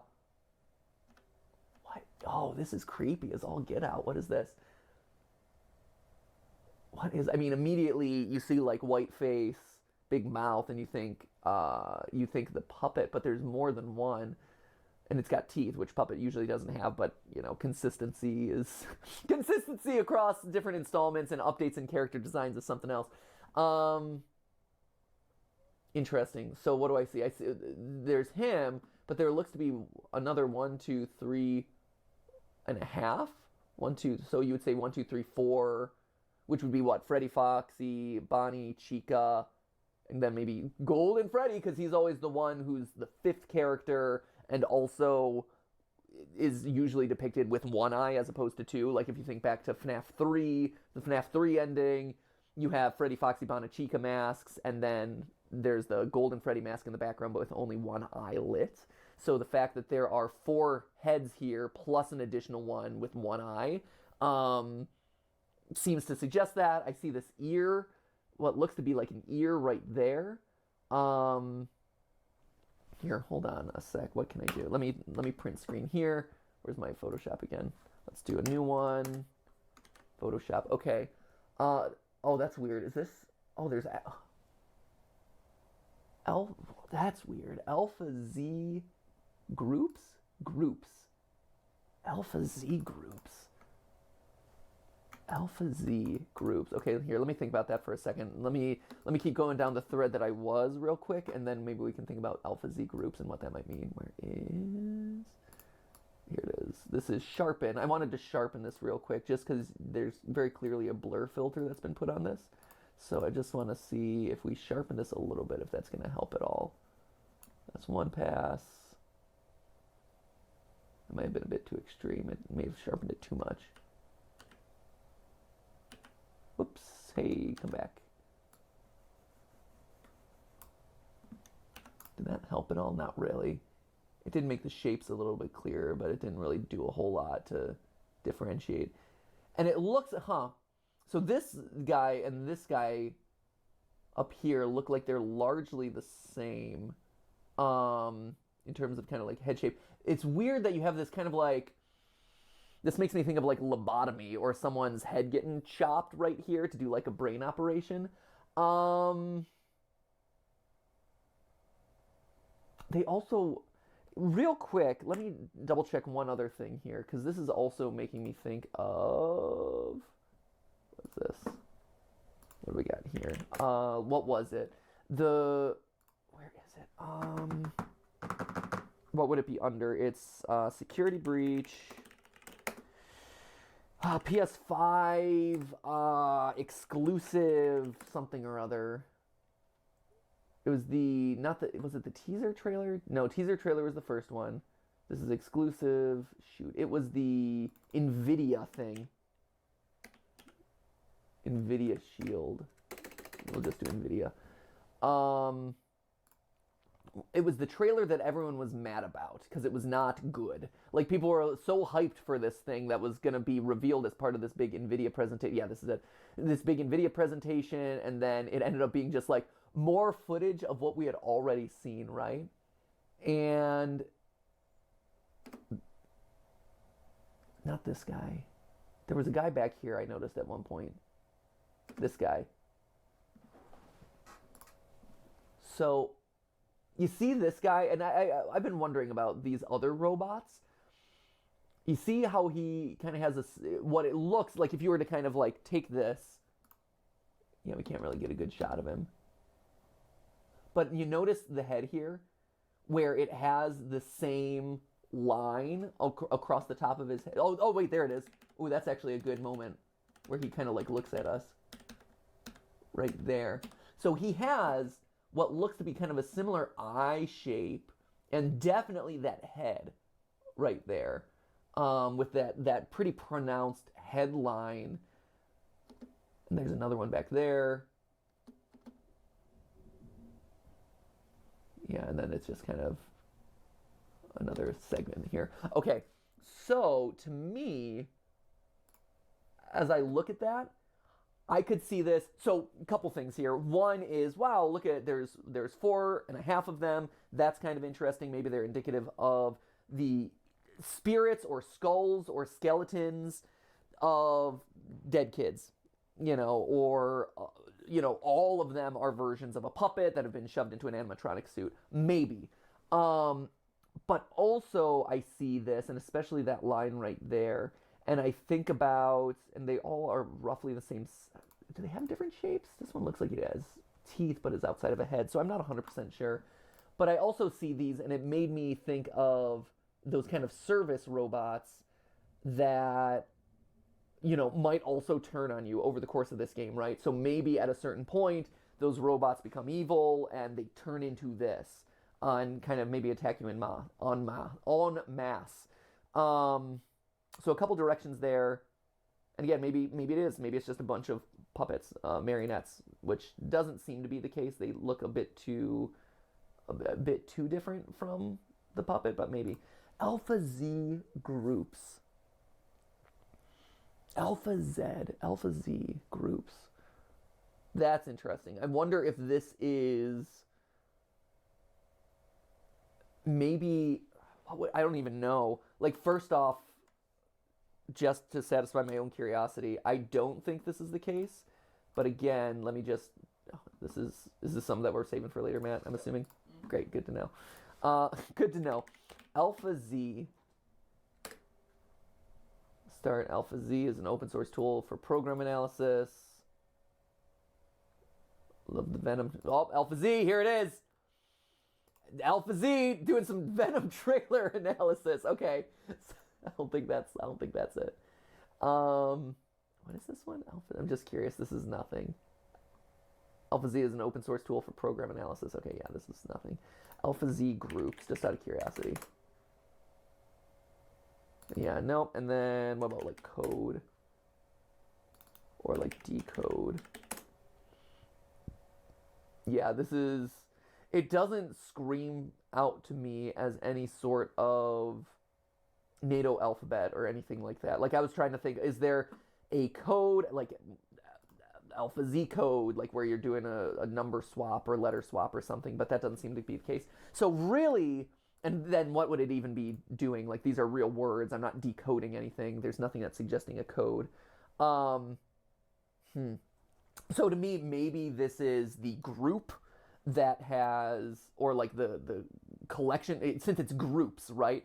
Maybe this is a group of those robots, like these are Alpha Z robots, and this is one of those groups, or maybe it's the parent company of this like robotics manufacturer, and this is their thing, or maybe this is like security footage from like Alpha Z Groups Incorporated, like like Google Nest, for instance, has watermarks over top of their security footage, so that way it's like Google Nest Cam. So maybe this is like Alpha Z Group's security cam or something like that. Interesting. This is cool though. This is scary. Like, this is the scariest thing to come out of anything security breach related so far. So it's cool to see that there is definitely some scares in store, it looks like, which is pretty awesome. Matt, it looked like you were gesticulating to do something. But no. Oh, you just wanted to shift around? They're just hanging out. Okay, cool. Sounds good. Okay, so back to that. Back to him walking around. Want to join our band? Okay, shows up the hook. It's interesting, want to join the band, and Foxy says no. I don't know if there's anything actually like important in this.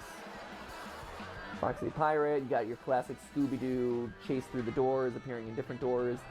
I like that Bonnie is portrayed as kind of this like, just doof throughout, just not caring at all. And then appearing out of there. Nothing exciting. Yeah, I think that was... This is weird. And they go, no, it's an animatronic. Which on one hand, I'm like, are the others surprised? I think it's just a gimmick for the show. I don't think that's saying anything. I love that Freddy's voice completely changes to like a boy band member during the song. Like, before this, he's like, hey, you want to join the band? And now all of a sudden, he's got like the smooth crooning voice. He's like the lost member of BTS all of a sudden. Okay, so this is weird. Like, this to me is weird. This is not how tracking lines go.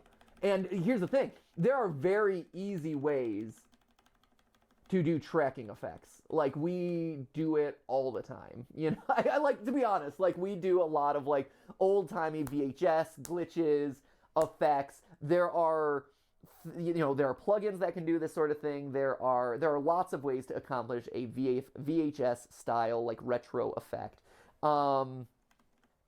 And this is not that, right? If you look at it, it's also super thick, right? Like, tracking lines are not this thick. They are very horizontal. They are thinner than this, and so to see something behave like this, and it also gets thinner, right? Like, this is very unusual to me. This strikes me as very strange. Very strange. Like, it feels more tentacle-like than anything. Like almost like Ennard, right? Ennard, you know, a bunch of series of tubes, or maybe like, what is it? Night Marionette, right? Who is not canon historically, but, you know, from the FNAF VR, from a couple things at this point. Night Marionette has appeared in a couple things, which is like the nightmare version of the puppet, who has a bunch of tentacles, right? And these tentacles kind of wave out. They're black and white like this, and they get thinner as you get to the end. Like, the only other thing I could think about is kind of what I alluded to earlier, which is that this is an image that's been stretched, and that we'd have to, like, pull it wider, but it doesn't look like it. It looks like it's just kind of, I mean, I'll do it just for the sake of thoroughness, but to me, this does not seem, do we have image transformation controls? There we go. This to me does not seem like that. Oh wait, this is new Photoshop. I forgot, with new Photoshop you actually have to, like, the default is they keep it scaled, so you actually have to do it this way. Which honestly, yeah, this is just expanding something that I thought, yeah, this is not going to yield anything. So that's weird. But yeah, this to me does not say tracking lines. Also, when you associate it with that sound, which feels, again, very organic.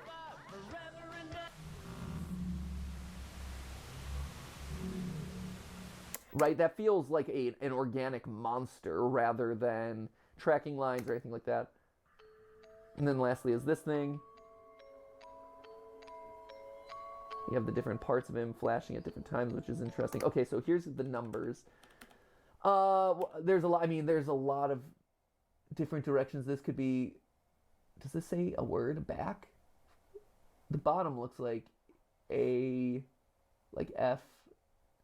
Okay, you know, maybe not. Maybe it's just kind of animating on. 775321. So this very clearly seems like it's hinting at a release date. 1775. So it's going to be 2 number, 2 number, 2 number, 2 number, 2 number, 2 number. But yeah, not that. 86. No. None of these are real dates, though. I mean, here's the thing. This could be an alpha code if they wanted it to be. And then it glitches there. Bada bing, bada boom. Just a bunch of random numbers. I'm wondering if this is just a bunch of random numbers that ultimately is meaningless for now, but will eventually, like, they're leading up to, like, the date reveal, right? That's got to be it. Although this is weird how it kind of, like, FID. It looks like the bottom half of a couple letters. Like, maybe there's something there. Not 100% sure. Also not sure if it really makes a whole lot of difference. You know, oh, that's interesting. Okay, so you'll notice here, all the other numbers are shifting, but after that glitch, the 2 is now consistent, right? So all the other numbers are shifting, but 2, that 2 right here, is no longer moving. So I'm wondering if, because this is episode 1, I'm wondering if as they release, who knows how many, but maybe like episode 2, episode 3, if more of these numbers start getting solidified and you start getting closer and closer to what the release date is. So ladies and gentlemen, it's confirmed. It is coming out in the decade of the 20s. 2020 something. 2029, ladies and gentlemen. We're only a mere, 8 years away. Yeah, and then that seems to be about it. And it sticks through that way to the end. Yep, and then it just fades out. Okay, so there you go, friends. Ooh, complete lore recap. I need to watch this. So that way someone can teach me what the actual lore of these games... I'd love to find out what the lore of these games is. That'd be fantastic. Bet they don't mention Phasgoo, because I don't think anyone wants to mention Phasgoo. What else did you pull up here, Matt? So I found some things on the FNAF Reddit page. Okay. A lot of people, along with you, have been speculating as to what any of this means. Oh, okay. How'd I do? Did you read it? You did really well. Did I do okay? Yeah, you called out a lot of the things that people have already called out. Okay. There are a few things that you've missed, though, so it might be helpful To flip just through to it? flip through them real quick. Okay, so this one, Realistic Owl. Just noticed that one of the numbers froze. Hey, okay. So the date so far is, yeah, XXXX2X. Great. Nice. Okay, so I'm on the same page there. So it's basically confirmed that... there you go. Basically confirmed that the game will come out this decade. Oh, that's really funny. That's great. Yeah.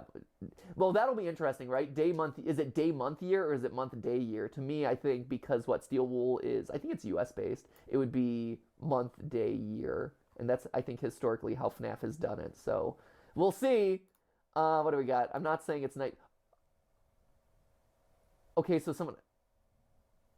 I do see the sim. I'm glad that someone actually pulled this in. The teeth are very similar. Oh, and they're even calling out the tentacles. Yeah. It's weird. This is weird to me. And I don't know if this is Nightmare On just because there's 5 of them and also Nightmare On is questionably canon and this and that. And I mean, those security bots do seem like a good fit for, especially with that one with the kind of headband. But that being said, you can't deny those tentacles and that. This is weird. That's suspicious to me. It might just be a weird video choice that they made. It feels like more than that to me. It feels like there's maybe Cthulhu. It must be Cthulhu. Cthulhu confirmed for FNAF Security Breach. You heard it here first, ladies and gentlemen. Slap that one on the FNAF channel and Scott World on YouTube. There's news for ya. We're blowing this puppy wide open. Cthulhu is the new enemy of FNAF Security Breach. I might be tripping, but that looks like Withered Chica. Or Chica. Withered Chica. I don't know, I think you might be tripping. You see right here, Matt, there's this very blurry image. And if you squint really hard, it might look like this. It might. Listen, they weren't giving y'all a lot to work with. No, honestly, there's not a whole lot to work with. And to be fair, I have grasped at more than my fair share of straws. And like I called out earlier, this does seem like a half-completed face as opposed to some of the other ones, which feel like more. Yeah, I guess I can see it. I don't know, man. It's a lot. That's actually one of the reasons why I wanted to see sharpness, to see if sharpness would help clarify some of these shapes. I can kind of see a beak shape there. Sure. You know, I'm not going to hate it. It is more triangular. I don't hate it.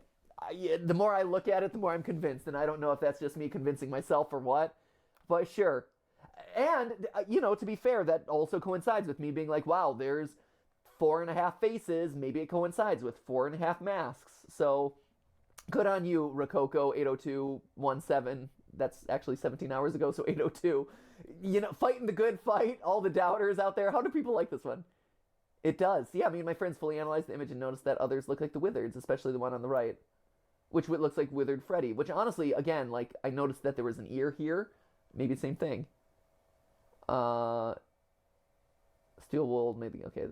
Yeah, it kind of looks like it, but photos resolution, yeah. No, there's some good eyes. Here's the thing, right? Sure, I can see it. I don't hate it. I like it a lot. At first, I'm like, come on. But really, the more I look at it, I can see it. A cartoon is running on the monitor now. There are chips and pizza.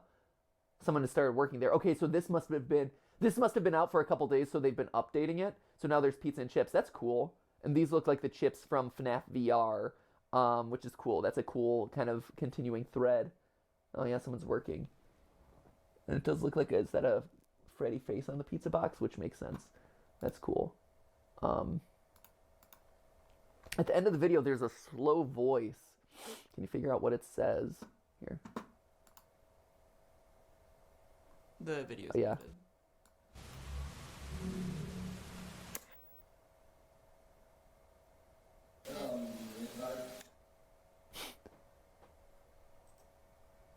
Sounds like someone in an office setting who doesn't understand the concept of reverb. It's a sim in the office. Can you give me those PTS reports? That'd be great. Thank you. Come with us. Maybe it's Glamrock Freddy.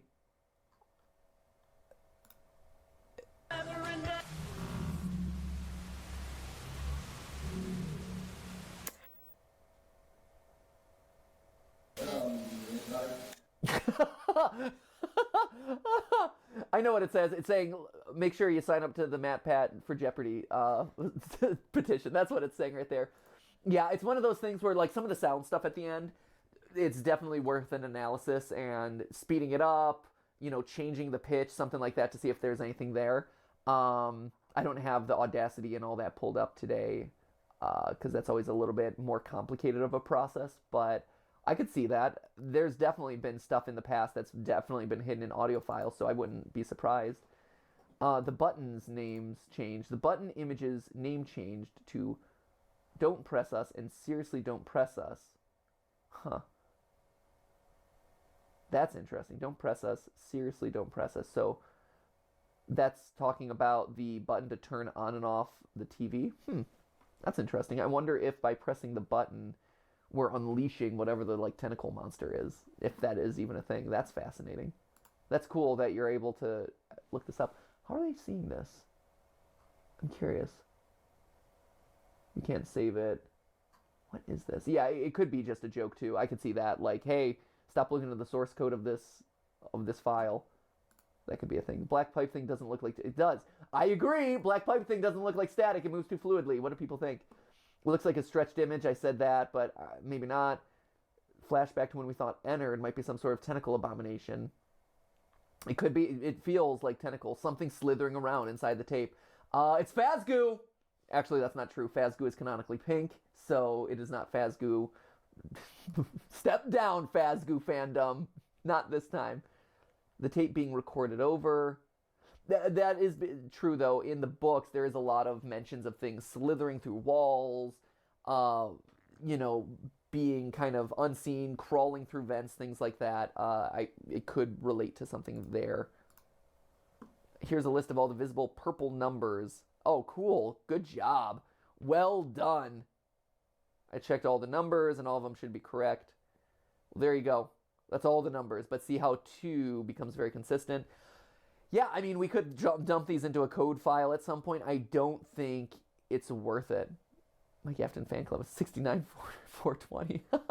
Really? Is that one in there? Hold up. 69420. LOL! They're funny numbers. That's really great. That's really great. When 3 extract those numbers, feel like it posted 5 hours ago. That's funny. There's more. Okay. Yeah. 69420. Nice. Badum ching. Yeah, I think this is more of a slow reveal rather than any sort of code things like that. Because that would be a lot to kind of expect people to decode. And also, where are you breaking the numbers? Is that a 17? Is that a 1 and a 7? It would take a lot of decoding to do, which doesn't quite seem like FNAF's thing just yet. One day FNAF is going to breach into full-on ARG mode, which is why on Game Theory we've been diving into more and more difficult, elaborate ARG decoding stuff. I don't think we're quite there yet with FNAF. FNAF tends to find a good middle ground of, let's find a glitch, let's brighten things up, let's do a simple cipher or something like that, not let's go full-on sicko mode and do I guess that's not true though, because they did Visionaire ciphers in the security logbook, so who knows? Just pull out all the stops, friends. So yeah, there you go. This is interesting. I don't know how many more of these are going to come out or when they're going to come out, right? If I were them, I would guess this is coming out maybe a new episode once a week, leading up to the eventual date reveal. So if this is the beginning of September, I'm doing one for the next 5 weeks, right? So it would be, there are 6 numbers in this date reveal. So the next one they're going to reveal is probably the 1, right? So that way it's 21 and you're oh, it's coming out this year. And then from there, you know, it's slowly revealing probably like the day and then finally the month. So I would say there's going to be at least 5 of these, maybe 6, and then the 6th one is when the final reveal is. So that would be midway through October. So if they're doing 6 of these, again, this is pure speculation on my part, it would be all of September, first 2 weeks of October. My guess is they're revealing it either for end of October, early November, mid-November maybe, for holiday season or Halloween, and then that's it. So I would expect 5 more of these over the course of the next 5 weeks. That's my prediction.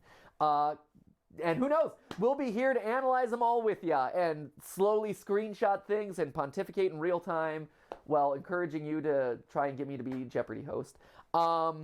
That's it. This is fun. I love this. It's fun to have something to theory craft in real time around.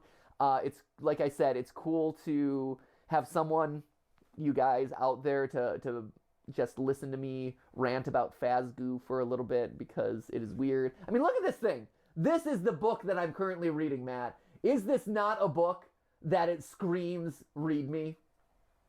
They look friendly. Well, that's what the title says, friendly face. No, I know, and that's what I'm getting. Yeah? Is this gonna be your best bud? Yeah. Well, don't worry. The Phasgoo guppies will invade your body. They're just coming like little fish. You and I have a long talk after this is over. Okay. There's jumping the shark, and then there's jumping the shark. Like, FNAF at this point has jumped like 5 sharks. It's like literally a tower of sharks, 5 sharks high, and they've just go whoop over the top. But that'll be for maybe next week's analysis if this ends up becoming a regular thing. Who knows? So anyway, thank you guys for watching. Thank you for theorizing alongside us. Let me know what you think down in the comments below. And when a new one of these drops, make sure you let me know because I'm curious to see where this is all headed. But it's exciting that things are ramping up again and that it looks like this game has a chance of coming out this year. You know, only like a year and a half too late or whatever, but who cares? So anyway, thank you guys. We'll see you in the next video. And remember, it wasn't a stream, but it was a video for you. Bye-bye!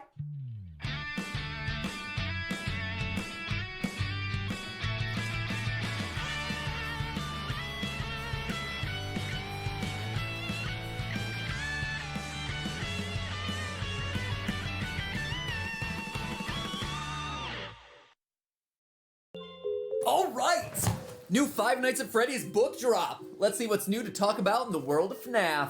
Readers beware, you're in for a scare when Fazbear Entertainment unveils their most twisted creation yet, sea bonnies, small blue fish with rabbit ears. When Mott drinks a tainted glass of water, tremble as they multiply inside his stomach and steal his identity. One cloned human made up of thousands of little blue bunny fish. Nope.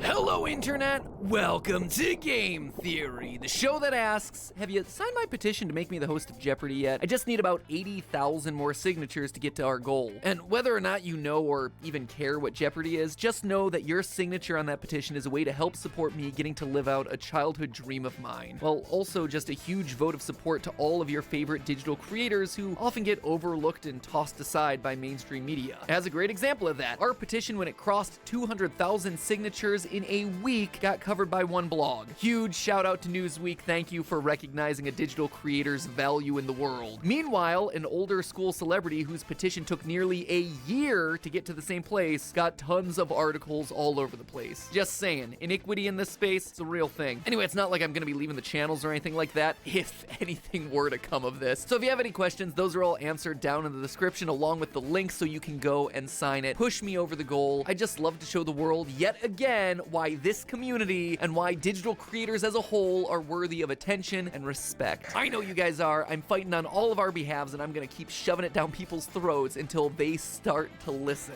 Anyway, thank you so much for your support. Now, on to FNAF. You know the phrase jumping the shark? It dates back to an episode of the classic series Happy Days, which aired in the mid-70s and early 80s. This show crushed, running for 11 seasons and staying as a top 5 most watched show for 3 straight years. People loved this thing. Anyway, season 5, episode 3. 3, at the peak of the show's fame, they do a special series of episodes where the characters all take a trip to Hollywood, and the cool guy in the show, the Fonz, is challenged to test his bravery by jumping over a shark on water skis. And as you probably guessed, he does it, complete with swim trunks and trademark leather jacket. It was a moment that was so ridiculous, so over the top and so dumb that it single-handedly created the phrase that would forever after be used when a series loses all of its sense. At this point, FNAF, it's jumped all the sharks, just a big ol' shark sandwich, giant tower of sharks right there. The only thing that would make this more sharky would be if it suddenly introduced a shark animatronic. They haven't done that yet, right? Right? Okay, well, there's still time. Those Bonnie Guppies getting dangerously close, just saying. But in all seriousness, over in Bookland, the Fazbear Fright series has just released its penultimate installment, and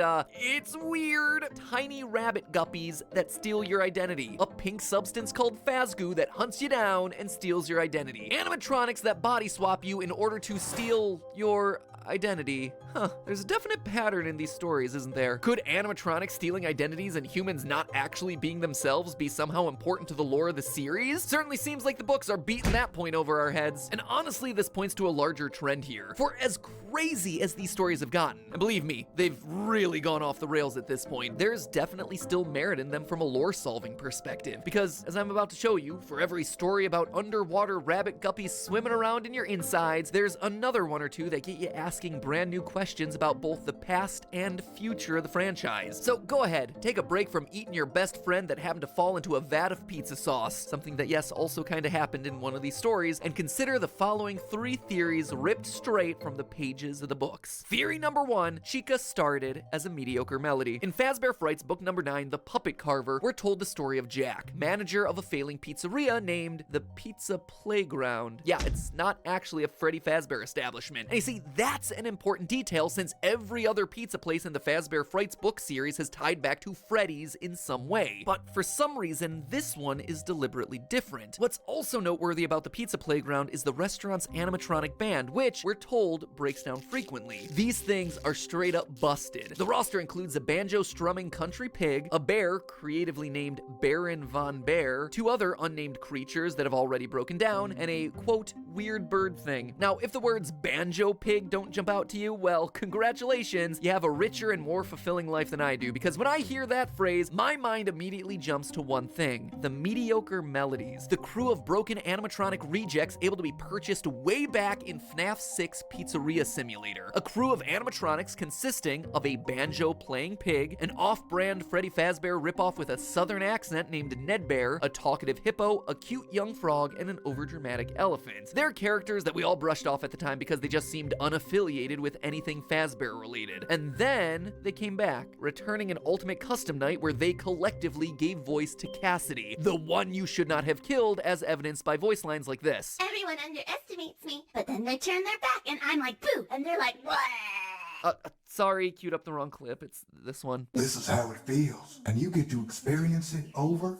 and over. I will never let you leave. You know, it suddenly occurs to me that maybe they were the ones that had to be Cassidy's voice in this game, because he's a spirit who's trapped inside Golden Freddy, a spring-lock suit who was never actually given a true voice box, whereas everyone else in the series was given a voice, at least at some point. Just a thought that I had randomly in the recording booth as I was rereading these lines. Also, Springtrap is able to talk because he has a guy inside of him, so interesting. Anyway, the mediocre melodies, a generic Freddy alternative, a country pig that plays the banjo, unnamed other characters that break down frequently. It seems like Pizza Playground's animatronics are indeed the mediocre melodies, which makes the call out of a weird bird thing being part of the band particularly interesting. Was Chica originally a mediocre melody? Chica has always been a bit of an oddball in the group. For instance, she's the only one to go missing for a game, specifically in Sister Location when she's the only one of the core 4 to not appear. And if you'll remember all the way back to the teasers for Sister Location, Chica's party world was listed in the source code as a separate establishment away from Circus Baby's entertainment and rentals. We also know that Freddy and Bonnie have been together since their literal golden days, which means that Chica had to have been a later addition to the crew. Maybe she was with another band of animatronics the entire time. I mean, even the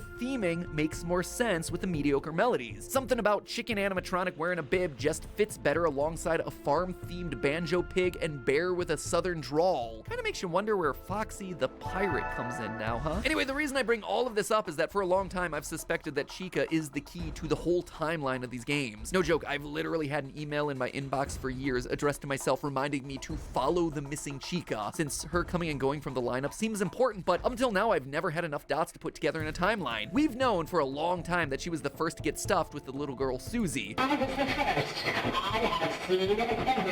But now this story, potentially connecting her to the mediocre melodies, is yet another piece of evidence that we can use. So if you ever see a video titled "Follow the Missing Chica," you'll know that we finally figured it out. Theory number 2, Balloon Boy solves a lot? Oh boy, it's time I talk about him. I don't know if you've noticed this, but 50 videos into our FNAF series and I haven't talked about Balloon Boy once. Not a single theory dedicated to that guy. Go back and check me on that, but I've intentionally avoided him, largely because he doesn't fit anywhere. His design is different, his behavior is different, he doesn't seem to be possessed by kids, and honestly, I've just never had a good sense of what to do with Balloon Boy in the lore of this franchise. Until today, in that same puppet carver story with the mediocre melodies, we're introduced to Porter, the handyman who's supposed to be in charge of the faulty animatronics of the pizza playground. But Porter dreams of bigger things. You see, he's a bit of an animatronics genius, and his plan is to take wood and transform it into something alive. To quote from the story, "I'm almost finished with the prototype of my machine. It will create low-cost but highly functional animatronics made from only an inexpensive slab of wood." And not only is this guy a genius, he aspires to greater things. Quote again, "Once I get a patent on my invention and find a buyer, I'm gonna be out of here so fast I'll leave a dust trail." I mean, taking wood and imbuing it with the ability to move on its own, yeah, I'd say that's gonna earn you some quick cash. And here's the thing, it works. In the story, we see Porter turn a log into an actual moving character, no remnant or phasgoo required. He flips a switch on its back and it just comes to life. They describe it as resembling the drawing models from high school art class, but specifically call out that were you to put the figure in a fuzzy suit, it would resemble a bunny or a fox or a bear, and you'd have a low-cost animatronic. In short, it feels like this story gives us a lot. First, reading the story felt like reading Henry's origin, a brilliant creator and animatronic inventor just looking for a buyer to partner up with to launch his career, a buyer maybe named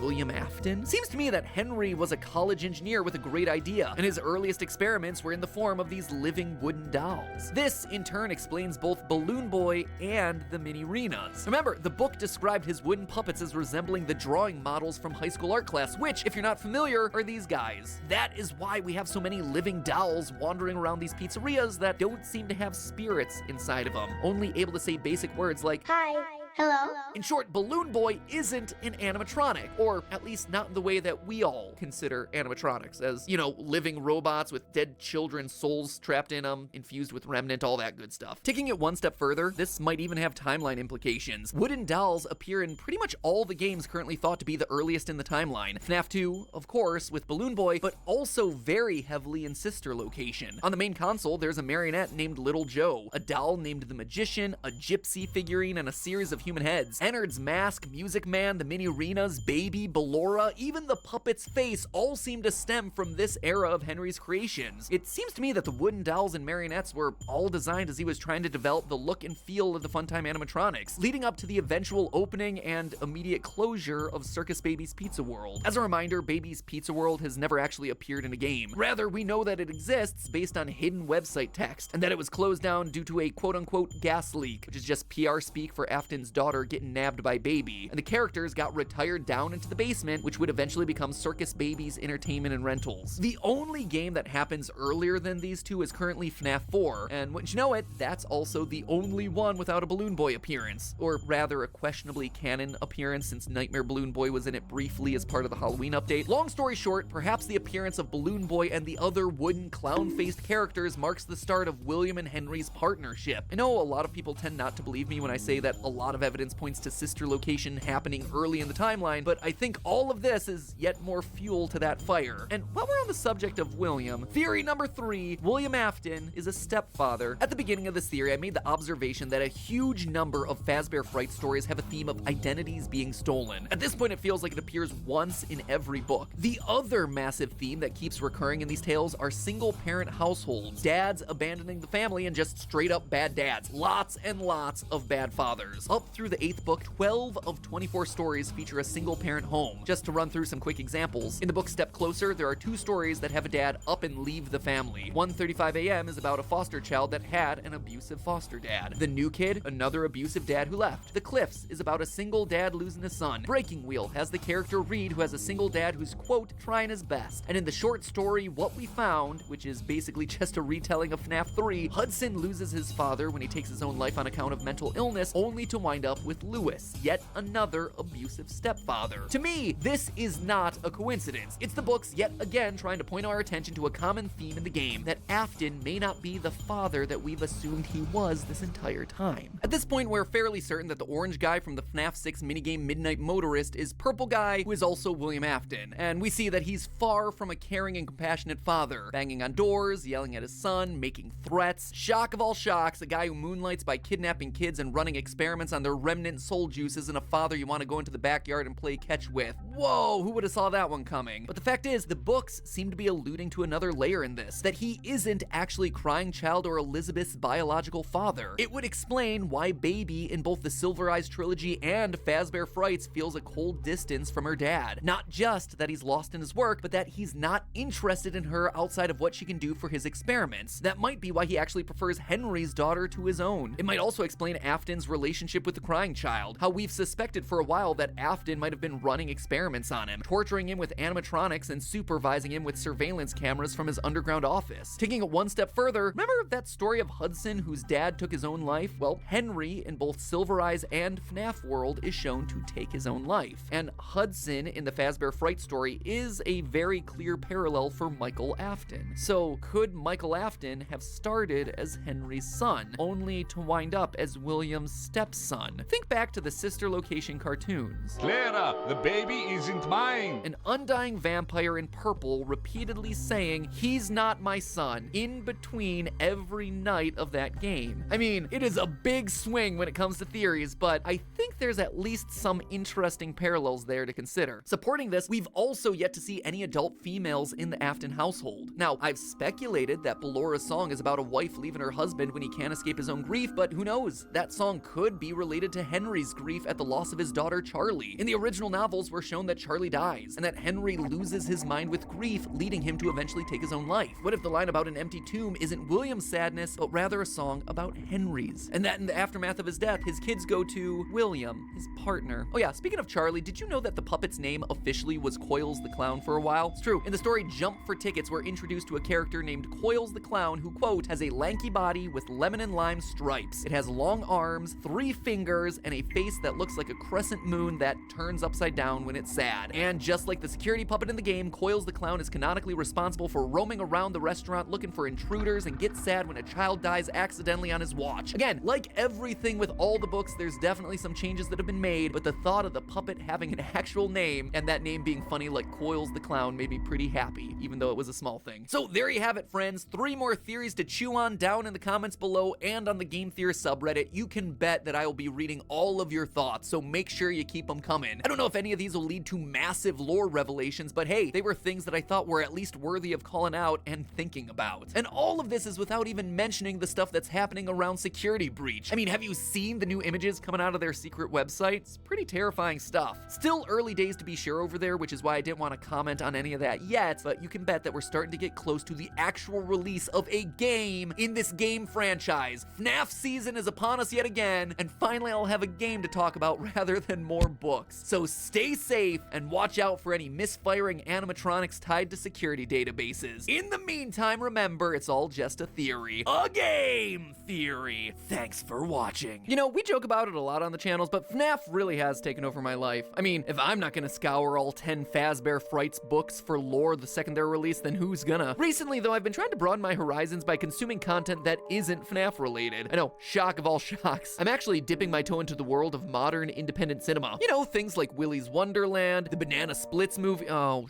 shoot. Well, Haunted Pizzeria inspired or not, today's sponsor, NordVPN, is here to connect you with your favorite content from around the world. Nord is the trusted online security solution used by hundreds of thousands of internet users worldwide, including myself, in order to keep their online info safe behind a wall of next-generation encryption. So if your open tabs look anything like mine, you can rest easy knowing absolutely no one will ever have the ability to track your data. Not even Nord. With their strict no logs policy, they don't track, collect, or share your private data. Your business stays your business, thankfully for me. Plus, did you know that with a VPN, you're given access to streaming sites from around the world? That's right, with NordVPN, you can access other countries' versions of your favorite streaming sites. For instance, the Banana Splits movie that I talked about earlier, you gotta buy that thing over here in the States, but 2 clicks and suddenly you're over in Canada and it's streaming for free on Netflix. Same thing with Willy's Wonderland. Here in the States, you need Hulu, but 2 clicks over to Canada yet again, and animatronic horror is streaming for free on Netflix. Huh, things really are better north of the border, and you can enjoy those things without leaving your home using Nord. So get Nord today and help support the channel by clicking the link in the description below or going to nordvpn.com/MattPat. That's MATPAT. And make sure you use that code MattPat at checkout to get a 2-year plan plus an additional 4 months for free. Again, that's nordvpn.com/MattPat with the offer code MattPat at checkout to take advantage of Nord's worldwide servers and ensure your privacy online. And as always, thanks for watching. There it is. Okay. Ha! Ha ha! There it is. Ha!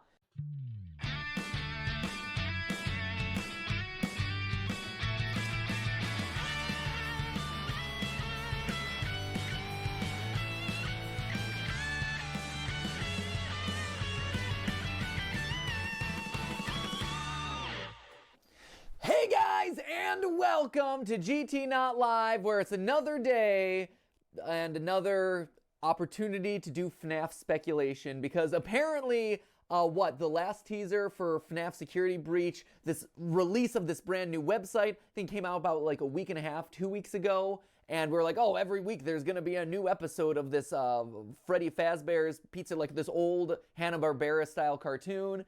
And then a week went by and we're like, well, I guess nothing happened there. Well, lo and behold, it must have taken them a little bit longer to do the animation or something, because we are here and there is more to talk about, and you guys were asking me a lot to talk about it. So here we are. Let's just, discuss all things FNAF and see where things are related.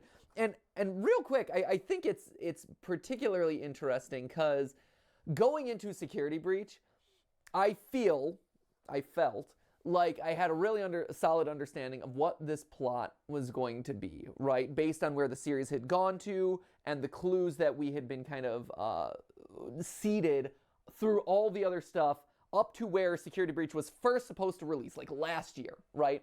So, if you refreshed yourself all the way back to a year ago, I steep myself in this stuff, so it kind of comes off the top of my head, but, I don't expect you to know a year ago's lore at this point. But basically, where things had sat, right, was you had Glitchtrap. He had taken over Vanny as this reluctant follower, where she maybe had been introduced via the game's source code FNAF VR, and she's like, oh, I'm interested in this program, and then this program takes over her mind. And then we had this whole sequence of events through like Halloween updates and Curse of Dreadbear and this and that, where you have her talking to Glitchtrap, and Glitchtrap's trying to like kill people, and she's like, I don't know about this anymore. And she's like, make a mask of a bunny, and she's like, okay, I'll make a mask of a bunny. And she's like, you're gonna be a good servant to me. And she's like, I don't know about this. So that's where kind of like that was at the end of like Halloween updates. Over in FNAF AR world, there was starting to get clues also related to this, right? You had the character of Ness, and we were seeded out the knowledge that this character Ness, short for Vanessa, we presumed, was doing weird Google searches on her work website, basically being like, how do I get someone to stop controlling me? Or how much can I kill someone, without them actually dying? How much blood can they lose? Like all these really weird searches in her search engine that were flagging the system, and her coworkers were like, hey, we're kind of concerned about you, what's going on? And you could see that the influence of Glitchtrap was guiding her search history, but mixed into that were these indications or allusions to her being, again, that reluctant follower. She wasn't completely subsumed by Glitchtrap, and she wanted to escape his control, right? She was innocent in some way. She had been taken advantage of by him, misled by him, whatever, and now she was kind of the puppet. She was a puppet for Glitchtrap. And so that's where we were. And I'm like, okay, here's the new game where clearly Vanessa is this evil serial killer. You see her hopping down the hallways in the trailers, this and that. And, you know, everything that we were seeing up to that point was leading up to this idea of like, okay, Vanessa, maybe we can redeem her, maybe not, but it's about this duality of this character, right? Do we trust this person to be who she really is? Is she actually completely under the control of Glitchtrap? What's going on, right? And presumably Glitchtrap now wants to kind of maybe take control of other people. Maybe he's in the minds of other people. But that was kind of like the core of Security Breach, right? Year ago. Now, as of last week or 2 weeks ago when we first did an analysis of the Security Breach like leaked trailers, now we're starting to see weird tentacle monsters. Maybe we're starting to see, you know, animatronics that have been subsumed by some evil entity, you know, that look like horrific, like the security robots that are wandering around the pizzeria. All of a sudden, what started as, you know, I have a good solid understanding of what we're going to expect out of this game when it comes out. It's starting to, you know, either they're adding in more stuff, maybe in the last year they've pivoted the story, kind of like how Game of Thrones pivoted, like they're like, oh, people are onto us, they know what's coming, so let's change the story a little bit. I don't know. But all of a sudden, we're starting to see more appearances of more characters that I'm like, don't really know how that actually, like, how does a weird tentacle monster fit into, you know, a story about Vanny and Vanessa and this, like, serial killer on the loose? Is there other evil entities? We're not sure. So, anyway, a lot of you were hitting me up saying, hey, the website's updated. There's a new episode of the Security Breach show that they've kind of created. So I react to it. Let's do some live theorizing as we've been doing for stuff lately. So let's do it. So without any further ado, this is episode 2 of the Security Breach teaser trailers, I guess. Maybe I'm assuming we'll get another number in the date. I'm assuming maybe there's another like glitched screen if I were to suspect anything. You know, last time there was the glitch screen that you had to like pause on one frame and you saw it. So this is us going in blind. Let's just react to it, see what's going on, and find out what more we can piece together. And again, like, it's a game to me. Like, to me, I think the most fun part of a lot of this is just trying to predict the story of the game before the game comes out, and then being completely wrong about it. But it's fun to play this game along with the developers, along with the people who are marketing the game, whatever. So let's see what they got in store. Matt, do you have it all pulled up? Yep. Perfect. So here we are back on the Security Breach TV.com website, and you'll see Matt has some Reddit things that I guess we're going to react to afterward. But okay, Security Breach TV website, immediate things. So I'm trying to see if there's anything different with the scroll over. So this is still stay away. What I would appreciate a fan reference here. Like, we all know that the fan is the true villain of the game. The fact that the fan is turned off actually makes me feel much safer. I'm not afraid of my fingers getting sliced off. Matt, were you instilled, maybe this is after your time, when I was growing up, these sorts of fans were common, and like my parents instilled a deathly fear of them within me. Like, don't go anywhere close to these, otherwise your whole hand will get severed off by the blades of death. Interesting. No, for me, that was the robot voice modulator. You know, you get real close to it and beep, boop, boop, beep. The robot voice module? What? Sorry. What? Where is the logical... I'm just so confused by what you just said. First off, I'm talking about a standing fan that exists within a household to cool you off. Yeah. Yes. Robot voice modulator? Have you never put your face close to a fan and talked into it? Yes. And it sounds like a robot voice? Okay. It's the robot voice modulator. Okay. Oh, so you're saying that the fan to you was a robot voice modulator? Correct. Okay. Okay, the way that was phrased was a little confusing. I see now. I don't understand what's confusing about that fan being the robot voice modulator. You didn't say that! That's exactly what I said. Okay, fine. Yes, you can speak through the fan, but you had to watch out because if you touch the fan, your fingers were literally going to jump off of your body. Oh, no, you try to stick your finger in the gate. You are an insane... What is wrong with you, child? Oh, come on. It's like plastic. Okay, see, but that's the difference. See, like I grew up in an era of metal. Oh, we had hard metal fans, and you were like, that thing was being taken clean off at that point. Yeah. We had a fan that didn't have the cage on it. See, oh my gosh, that's insane. Yeah, no, everything was caged, and you were gonna die even with the cage. Like that thing was dangerous. So, anyway, long story short, my recurring joke about the fan being the true villain. That's why. Like the fan to me is literally the scariest thing. What's this? Okay, so So last time, I believe I did this last time where I clicked on the thing and nothing happened. But now if you click it, it switches over to Monty. So this isn't the new, So this isn't the usual security breach logo, which is Freddy. This is Monty Gator silhouette, which is interesting. Okay, let's talk about Monty in a minute, because I have some thoughts about Monty. Stay away. Did they, wait, because last time it was the cup, wasn't it? Oh, they changed it. It's a different boop. It's a different boop. That's great. Stay away. What else we got? We got nothing over there. Stay away. This is the button that starts it. This is new, right? So the pizza and the chips were there last time, I believe. This is new, though. What is that? Is that... Sorry, I'm just going to zoom in here for a second. Is that... Oh, that's weird. So that's like a novelty popsicle like you would get from like a store like a SpongeBob Pop or whatever. But that's Monty, again. That's really weird. So we've got Monty here. We've got Monty there. So either they're like really hyping up Monty Gator or he's more... And it's interesting too because I believe it was in one of the previous kind of like live reaction theorizing episodes that we did when we were looking through the images that Dawko had gotten. Actually, I'm going to pull up a new thing here if I can find...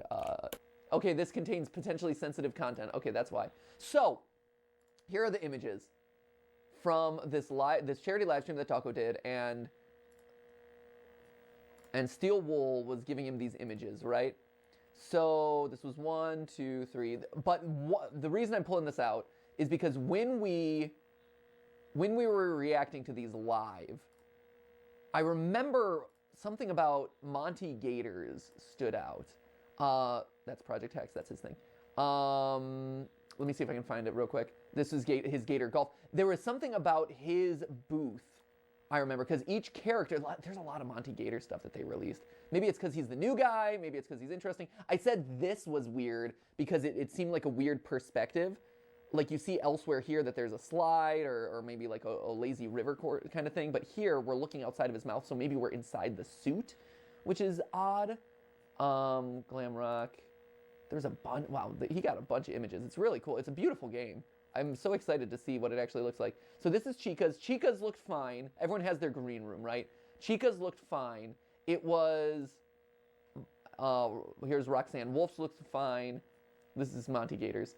And remember, we looked at this one, and Monty Gator was, like, wrecked, right? His chairs are toppled over. His wall is, like, falling apart. Things here are just kind of a hot mess. And I'm like, wow, that's a weird detail that Monty's is kind of so ruined. And option one is maybe it's just a character choice, right? Like, maybe it is him just being like the proverbial rock star who's badly behaving and, for those of you who aren't aware, like the stereotype of being a rock star is always this idea of, you go to the hotel room and you just trash the place and then you move on to your next tour location. It doesn't matter because you're a rock star. So maybe that is just the personification of what Monty Gator is. But this is now another time that we've seen him kind of like be differentiated from all the other animatronics in some way. So he's wrecked his room. Maybe that means he is, kind of like, has his own volition in this world. Maybe he's the true antagonist. Like maybe in this world where like Vanny has been possessed by Glitchtrap, maybe Glitchtrap is also in control of Monty in some way. Because again, here we have him being called out multiple times very specifically. Oh, hey! There's a rollover here. There's a rollover here now that is just an alligator emoji, which is really cute. I love that. So it's one of those things at this point where the game and a lot of the promotion around this game keeps calling him out as a different character from all the rest, right? You don't see Rockstar Freddy being called out at all still. Throughout all of this, like Rockstar Freddy is, not Rockstar Freddy, Glamrock Freddy, sorry. Glamrock Freddy, we still don't have a lot of indication about what he's up to or what he's doing. Chica, we see her kind of wrecked. But other than that, yeah, it seems to keep going back to Monty, which is really interesting. I don't know if that's a misdirect on the part of Steel Wool, like, hey, you thought it was all about Vanny, but it's actually about Monty, but it's actually about Vanny. Or if they're leaning in on him because he's the new character, or if there is some sort of lore importance here, because he keeps being pulled out as like the focal piece. So that's really interesting. I'm really curious to see where it kind of goes from there. Or, yeah, maybe it's just, hey, it's Monty week. And maybe next week will be Roxanne Wolf week, or next week will be, you know, Rockstar Chica week. So anyway, let's see. So I think we've covered everything here. Source code. Let me just do a quick source code before we hop into the actual video. Developer tools. Again, I don't know if maybe week over week they added anything into the secret text here and some of the hidden text on the website. Site containers, storage. This looks pretty normal to me. Security website, script, Google Tag Manager, Helvetica, everyone's favorite fonts. Yeah, nothing exciting down there. Okay, so with that being said, let's hop into whatever this is. Okay, so this is episode 2, Freddy and Friends on Tour. Oh, wait, let me pause it real quick. So, okay, everyone was giving us a hard time about this one in the last reaction video. It's delivery. Pizza delivery van. Duh. That was really stupid of us, you know. Good. Well done, us. Well done. Smartest channels on YouTube right here. Yeah, as soon as someone called it out, I was like, right? It's like, had to just face palm to the max. It's like, no, of course it was delivery. Well done, guys. Thank you for calling it out. Just in the moment. I don't know why it didn't occur to us at all. Maybe it's because I don't get delivery all that often. Do you get delivery, Matt? I do. I'll take the fault. Are you rich? No. Because Steph and I, we're like, we can't afford this. Well, I have enough roommates to where it's like we split the delivery. Oh, see, that helps. See, when it's Steph and I, we're like, oh, well, Yeah. this is our singular bank account. Yeah. Like, yeah, this hurts. But if you're splitting that, like, Yeah, you split delivery 4 ways. That's just a tip. yeah, I was gonna say that's not nearly as bad. But yeah, that added delivery cost, man, it is brutal. It's brutal. All right. So anyway, it's pizza delivery. Matt had no excuse because he gets delivery all the time. Me, on the other hand, I have an excuse because I'm cheap. Also, I did see someone call out. Here, let's watch it, because you have it pulled up, right, in a separate window, Matt? That is correct. Okay, so we'll watch it, react in live, but instead of me pausing it and not being able to point to things, we'll just react to it on this tab right over here. So let's do this. Okay, so similar opening to the first one. It's delivery on tour. So this looks like it might be a pizzeria based on the red and white stripes. This actually might be Fredbear's Family Diner or something, because you have the star motif. This is following the exact same model as the first one. Way to save on animation costs. This is very true to Hanna-Barbera. Oh, Chica, okay. So Chica does not actually say words.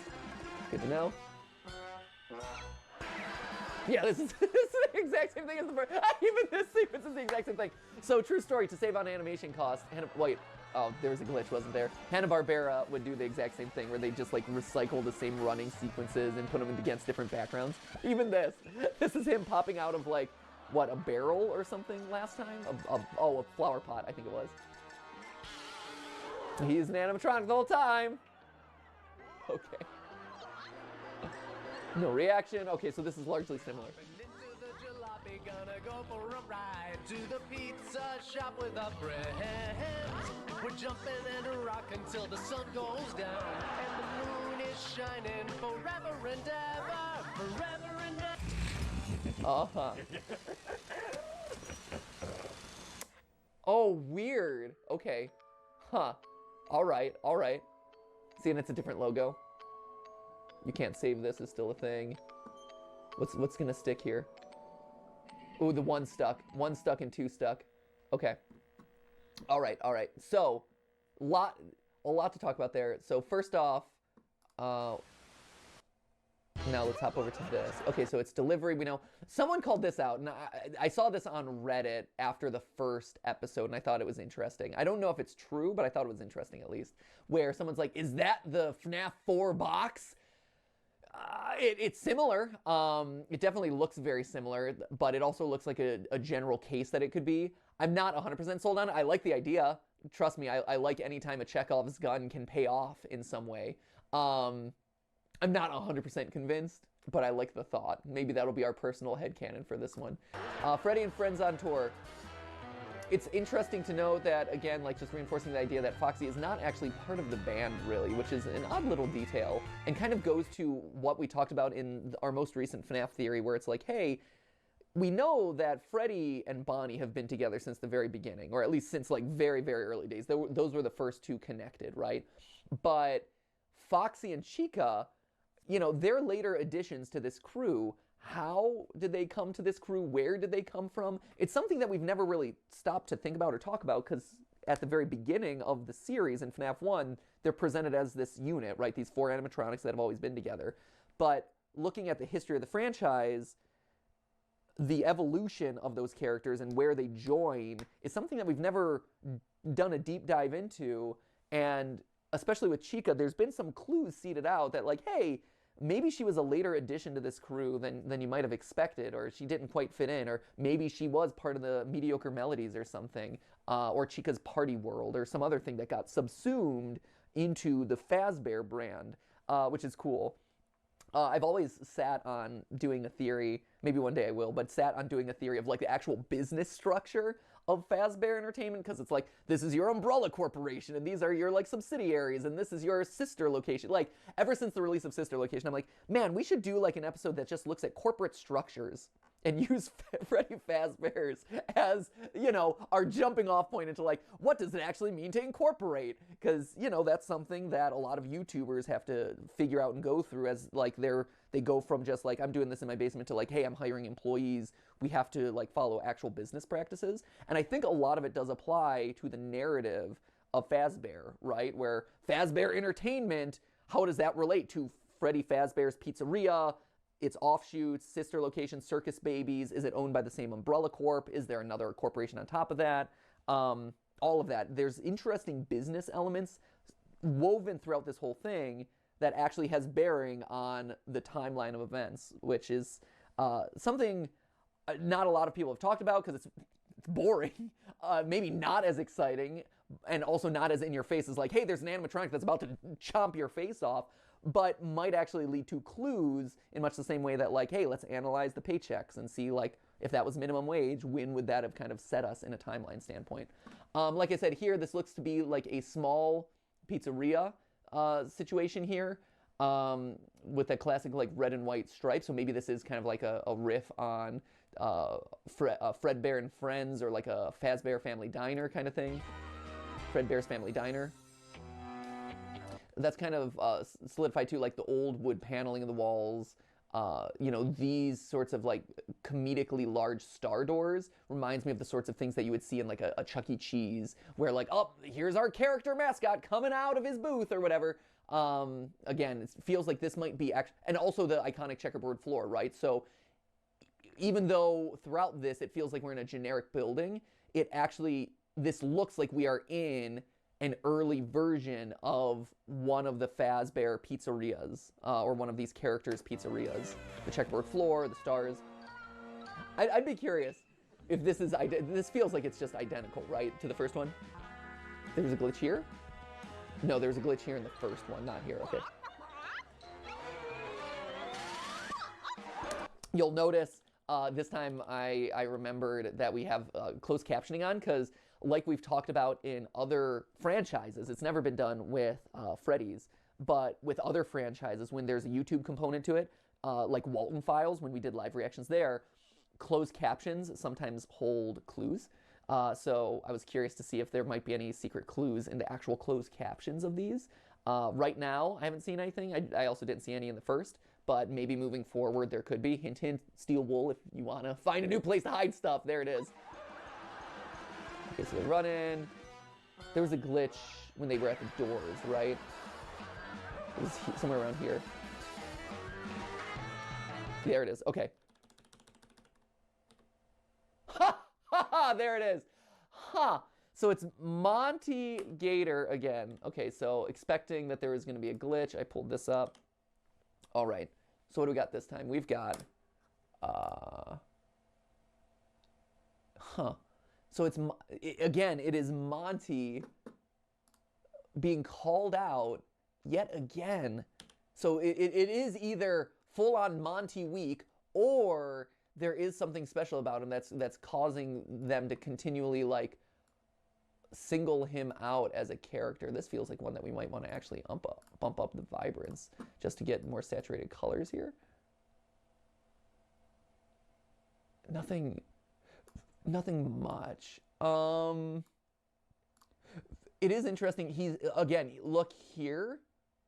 I'm noticing that he has a lot of the same cracks that Chica did in the last of those Dawko images that we were talking about before, right? So Dawko had these images, and the last of them, we're close to the end on here. There's Fazbear, there's this one. So you'll notice here that she's all cracked. It looks like she's been kind of like thrown away or wasted. And here, same thing. We have those same cracks, which again makes me wonder, is this a rejected animatronic? Are they kind of like the Wizards of this world? Or when they're cracked, is that maybe some sort of corruption? Maybe that is indicative of like the glitch trap corruption happening in them. This is a weird angle, so it's hard to tell. It does look like it would be hard for like Gregory or whatever human character might potentially fit in there to look through his head, like I had theorized. Like maybe there's room to like look through his head, but to what I was talking about earlier about like, oh, maybe that's a shot from like a first-person perspective out of the animatronic. Looks like he might not be big enough to kind of support that idea. He's got the same mohawk. It's a little bit shorter. Teeth, things like that. Again, more cracks down here. Nothing in the corner except for here. Rev, what was that? Rev 531.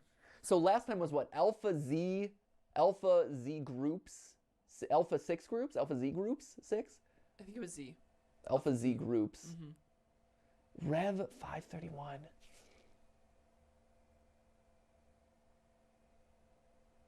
Alpha Z groups.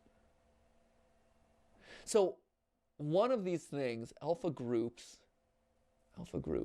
Z groups. So I see this, right? And Rev 531. I don't, again, like, my first impulse would be like, hey, let's go on to Google and just like Rev, just do a basic search. There's a 521. Oh, or did I type it wrong? Revolution eyeglasses. It's a promotion. Oh, hey, here's the Reddit. So we got Alpha Z 6 groups and Rev 531. Yeah, I was gonna say it could be revision. It could be revolution. Anyone got any ideas? So Rev might be revamp, as in like they've revamped Montgomery 531 times. That's a lot of times to revamp. It's obviously hinting at a release date. I don't know about that. Maybe it's a room number. Designer has OCD. Rev 531 is either a model number. I think a lot of these are really valid. One of the other things that comes to mind, though, for me at least, is I see REV 531. I could also see this being an alphanumeric code, right? Where like R is like maybe they are seeding out to us a substitution cipher code of some form of like, hey, R is 5, E is 3, V is 1, or 1, 3, 5. So these are odd numbers, 1, 3, 5. The first three odd numbers, VER, for 1, 3, 5. That would be A, C, A, B, C, D, E, A, C, E, A, C-ver. No, I'm trying to like, if I were to actually just do a basic substitution of these, REV, ECA, Rev, Eka, ABCDE, yeah. Yeah, maybe not. So anyway, I see a 3 letters, 3 numbers, and immediately I'm like, oh, maybe they're paralleling these two. Maybe it's starting to seed out a code. Maybe this is a substitution code, and these are already like replacements. Because Alpha Z makes me think of A to Z, 6 groups. So maybe we will be presented over the course of these weeks with like 6 groups of alphanumeric kind of codes, and that in turn will lead us to something that we can use down the line, or like you said, revision. I like the idea that this is like short for revision or revamp, or it doesn't seem quite enough to me. It feels like this is starting to seed out some sort of cipher, especially when you title it with Alpha Z or lead it off with Alpha Z. So I think we should be on the lookout for 6 groups of Alpha Z codes, maybe. That's kind of my interpretation. I still don't think we have enough clues as to what this is, but that's really fascinating. I'm excited about that one. I'm also excited about Montgomery. I was cautiously, he's also missing his sunglasses, it looks like, which is his like iconic like star glasses. So again, like alluding to maybe he's in disrepair now or he's falling apart. Okay. And obviously we have the big thing at the end. So this is obviously kind of a repeat of the last sequence where they were running between the trees. He's peeking out, just like the pot. Hanna-Barbera for the win. Oh my gosh, Foxy was an animatronic the whole time. Wah. Even not in the sound effect. So, okay, real quick, I noticed this last time. So there's a second bunny. I don't know if that's important or if these are just like added characters. It is interesting though that if we are in a pizza, oh, and look, we are on a stage. So this actually kind of coincides with kind of what I was saying before. Like we are in an early version of a pizzeria restaurant, as evidenced by there being a stage and there is pizza here. So unlike the first one where we were kind of in a general stage out in the wilderness, now we're actually in a physical location. It seems like it might be an early location of Fazbear's. And you have these other characters. Like you have another version of Bonnie. And here you have this pink chicken, which is interesting. It also, I see this pink chicken, and it's just because we just did the theory on it, but it makes me think of the Mediocre Melodies again, where in that episode I talk about like, whoa, the Mediocre Melodies, there's this mention of a weirdo chicken animatronic. And at the time, literally like a week ago, there was one chicken animatronic in this franchise and her name was Chica. Now all of a sudden you have like a brand new chicken character introduced.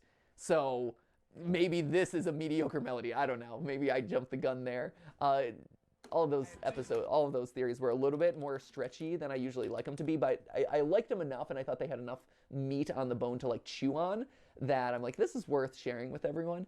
But I will admit those weren't like the most fully fleshed out or thought out ones. Like I know Henry technically maybe survives until the end of the series in FNAF 6 because he has that whole call about like, I'm gonna burn you now.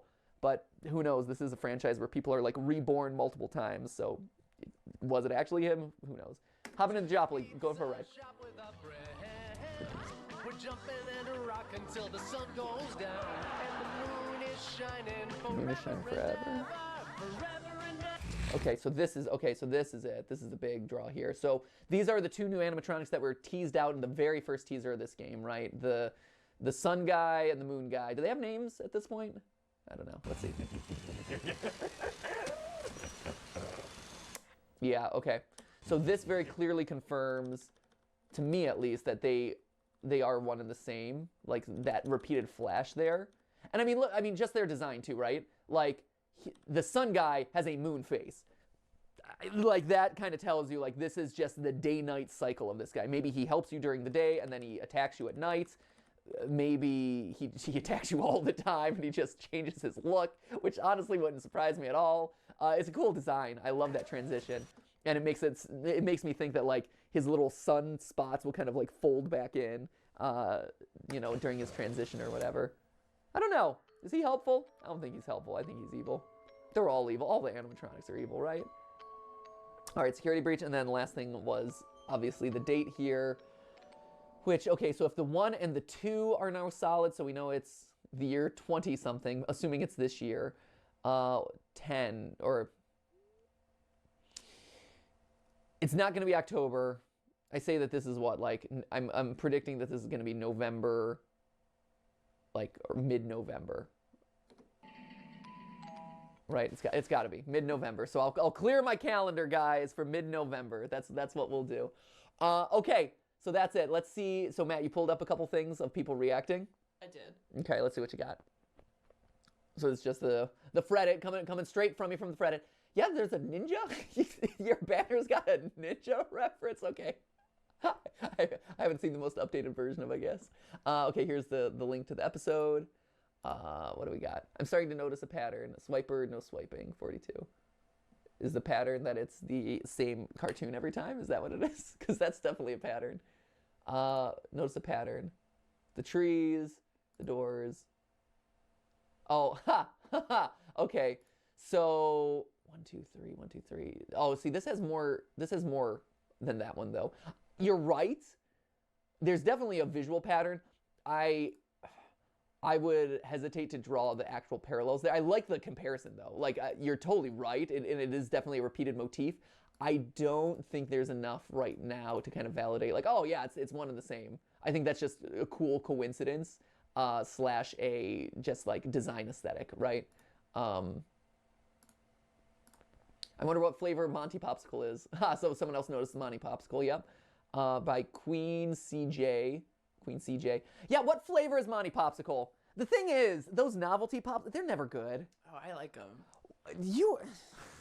The SpongeBob popsicle tastes good. Does it? What's it taste like? I haven't had a SpongeBob. Like, couldn't tell you. Like, right, that's the thing. No, but no. It tastes good. Like, back in the day, I would always go for the Mario Pop. And the Mario Pop would always have, like, the gumball nose. Yeah. See, that's the thing that gets it, is, like, the gumball nose. Yeah. And even though... And here's the thing. The gum sucks. Oh, it's horrible. It's horrible. Because it's been frozen. It's been frozen, Yeah. and it's this, like, garbage, cheap gumball. Yeah. And you're breaking your teeth. And it's, like, weirdly melted a little bit because it's been, like, liquefied. Yeah, it sucks. Yeah. And yet, at the same time, I'm like, oh, that's so cool. Yeah. Humans are so stupid sometimes. Because it is. It's like, oh, this is a novelty. This is amazing. See, where's Monty's gumball nose? That's what I want. I feel like he tastes like the rest of them. Yeah, They all taste the same. he tastes like a SpongeBob Pop, which tastes like a Mario Pop, and they have all tasted like the Yogi Bear Pop that I assume existed way back in the 70s, It's like right? this weird cardboard sherbet. Yeah, it is. It's like a generic sherbet.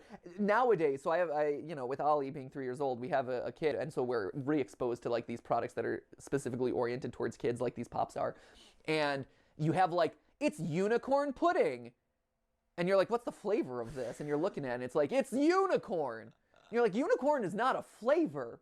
I mean, maybe it tastes like rainbows and delight, but it is not a flavor that I'm familiar with. Same thing with dragon. For girls, there's unicorn. Yeah. For boys, there's dragon flavor pudding.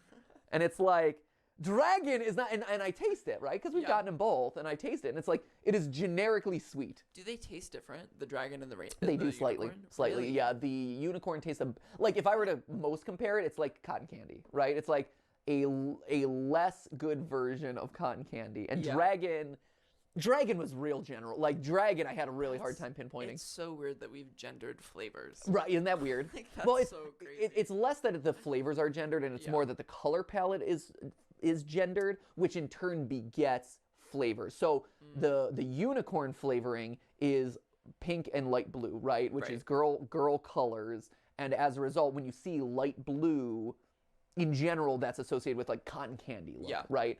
The dragon was like green and red, and I think that also coincides with, like, what the heck is this flavor? Like, what do you flavor green? Like, green is maybe like sour apple. Yeah. And red is kind of sour apple. I feel like there's a food theory in there. Yeah, there's a food theory probably in there. And like the colors. Yeah, the taste of colors. A taste of colors, taste of pudding, stuff like that. Yeah. But anyway, yeah, I would assume that the flavor of Monty's popsicle here is. I like that he has this little smile too, the little white. The attention to detail there is really solid. What's this? Why are you showing me cockroaches? I think I know why the cockroaches on Chica is a lot darker than you think. Okay, so, this is FNAF VR, so this isn't security breach, this is just a general thing. Do cockroaches eat dead bodies? Cockroaches are omnivores that eat plants and meat. They have been recorded to eat human flesh of both living and dead, although they're more likely to take a bite of fingernails, eyelashes, feet, and hands. They can bite? Cockroaches? Cockroaches can bite?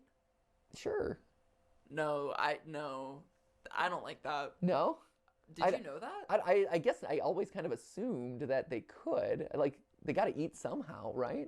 And so they got to, like, be able to, like, I don't care however their mandibles are, but at some point they got to be able to, like, bite and, like, chew something. Could I, like you're asleep, you wake up, cockroach bite? Maybe. I don't know. I'm sorry. I That put out a lot of cockroach traps, I guess. I don't know.